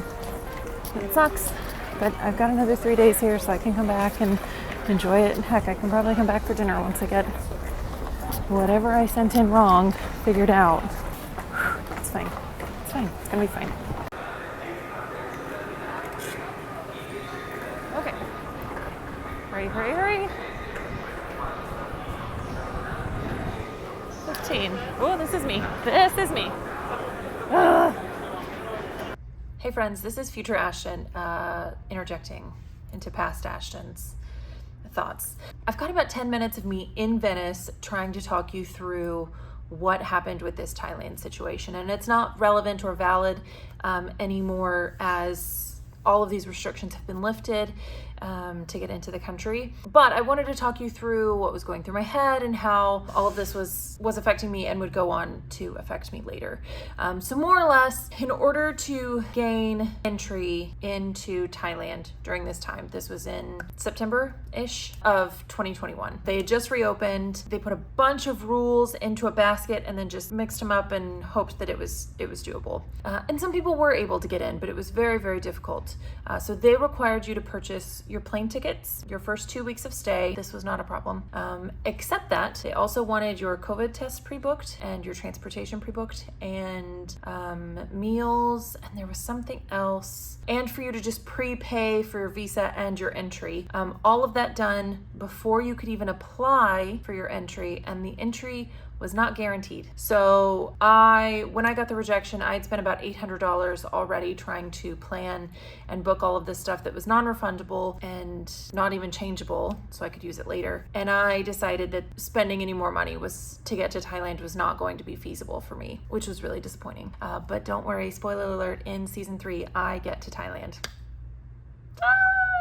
And it was amazing and wonderful. Okay, jumping ahead. And I realized this was a big first world problem. It was in the middle of COVID. I was blessed to be able to travel as much as I did. But in the time, I had set a goal for myself and I had not been able to achieve that. So it was pretty disappointing at this time. So yeah, I've got like a 10-minute video trying to explain this while I'm sitting in my hostel bed in Venice. But while I was trying to edit and chop that up, it just wasn't very clear and cohesive, and I wasn't really making sense. So here I am on an editing day, not planning to video, but I thought I should just talk you through what's actually happening here. Back to old past Ashton. Looks like Venice is going to be the end of my trip. So after I get this canceled, I'm gonna need to book a trip home. I think I'm gonna stop over. I need to stop over in Houston and get all the stuff I mailed back sorted, and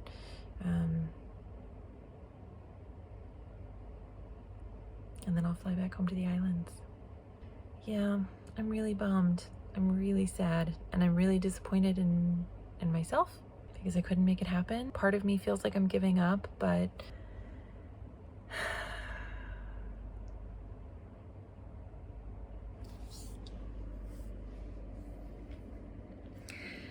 travel is hard, y'all.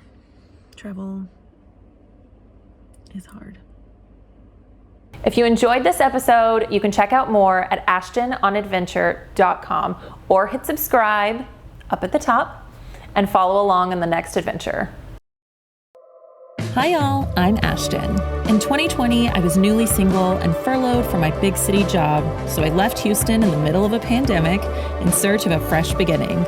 I started by sailing from Texas to the US Virgin Islands, made some new friends, and got a great tan. Then I took myself on a solo road trip to see as many epic views as I could find in 4 weeks. Join me for season 2 with all new experiences, people, and places. I can't wait for you to see what I have planned for the ride. Subscribe and follow along. After all, to live would be an awfully big adventure. Good morning, good morning. It is bright. It is my last day in Venice.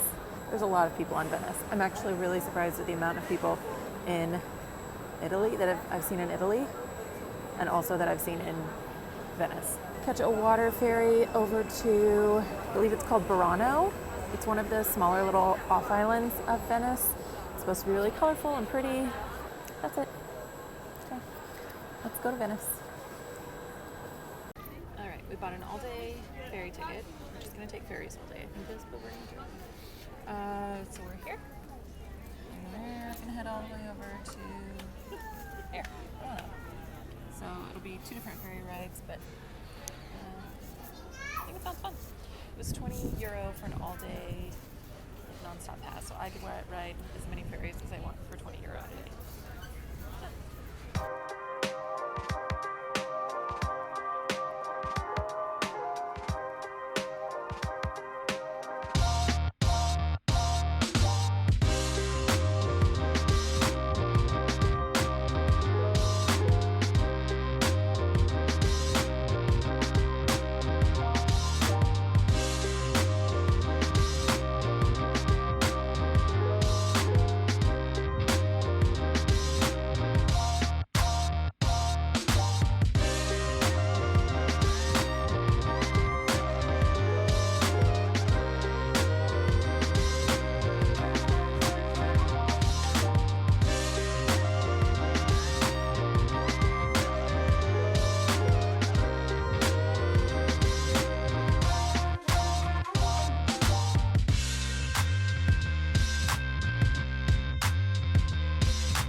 wanted to get off at Burano, which I knew wasn't close, and I thought that's what the guy was saying, so I went ahead and got off the boat. But apparently he was saying that we were stopping at Murano, which is another one of the little islands. Not Burano, Murano. So I'm now on Murano, and you guys know how I like to do things when I happen upon something for a reason. So welcome to Murano. We're gonna check out Murano. Yeah, I'm excited. I didn't plan to come here, but there's a reason for everything.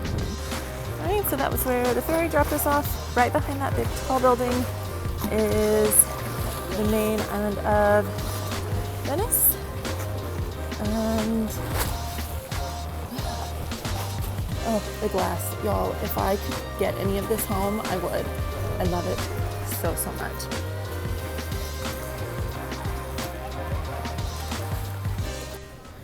I remembered why I don't like bringing this backpack.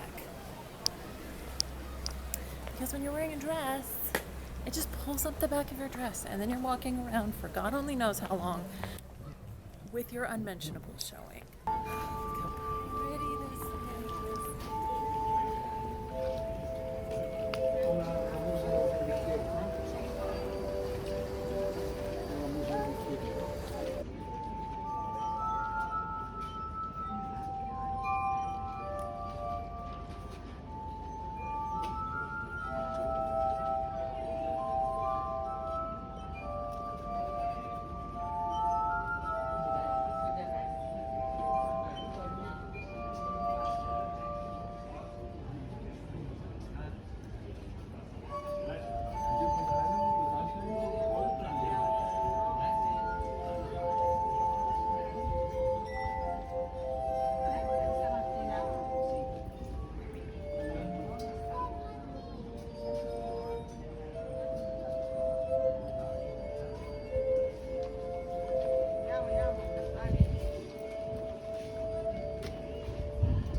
Finished eating. We are utterly full. I think there's a boat that I'm about to catch that will take me to Burano now that I've eaten on Murano, and we'll get to see that. Murano, you were gorgeous. You were beautiful. Thank you for everything you offered. I'm sorry I don't have much more time here, but I gotta catch a boat. All right, this is the number 12. We're getting on with everyone else going to Burano. Should take about 30 minutes. Pretty the water is.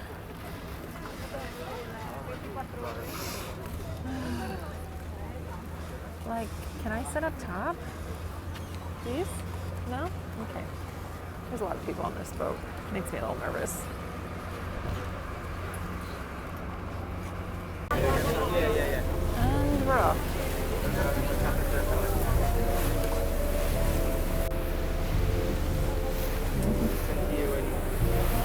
Very crowded on this one.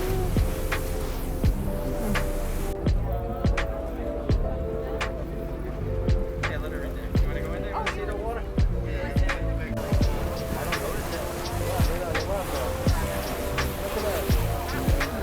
think that's where we're going. Everyone finally got the boat.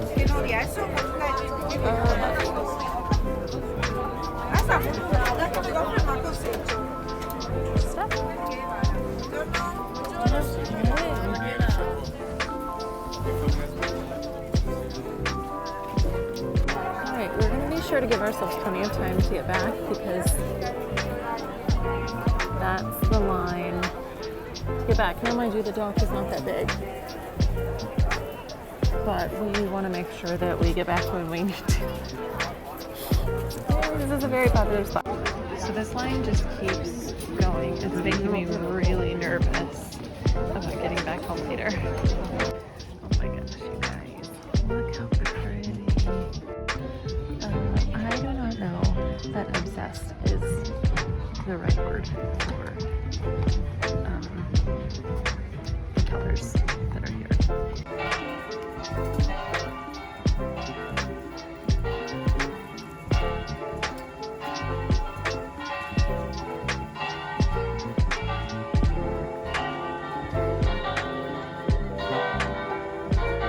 This very well may be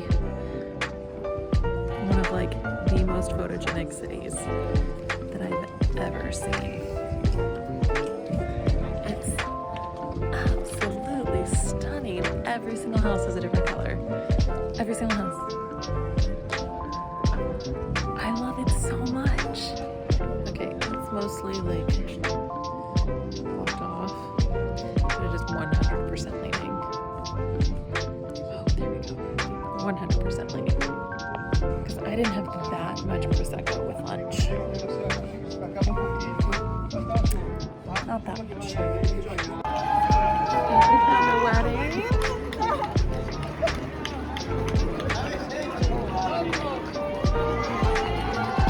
Oh, what a beautiful place to be married. I'm a creeper, so we're gonna hang out now and see if we can see the dress. Because that's the most important part, clearly. Might be able to grab it if I walk this way. There she is. Oh, gorgeous. She's walking away, she's walking away, she's walking away. So pretty. So literally everyone here has someone to take a picture of them. It's like all couples, which is fantastic, but I'm a little jealous and sour about it today. Okay, you guys, I found the bride and groom. I was setting up to shoot, and they're walking this direction. So cute. Their videographer wanted the area that I was set up in to shoot. Look how cute they are.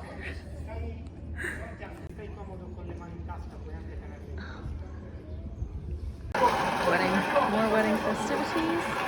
This is just where we're having the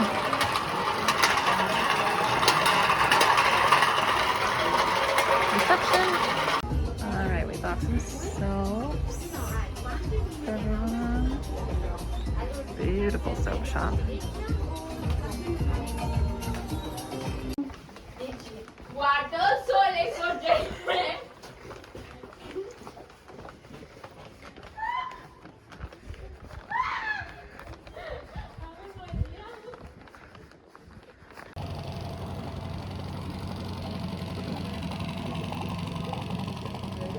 That's how you get around here. I think we call it an early night. I think we saw Murano and Burano. Burano, clearly my favorite with all the colored houses. And I think this is a good place to end Venice.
hot.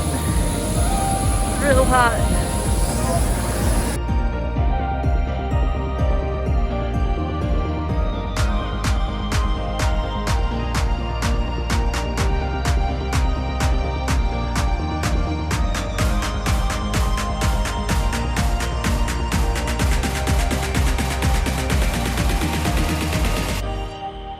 If you enjoyed this episode, you can check out more at ashtononadventure.com or hit subscribe up at the top and follow along in the next adventure.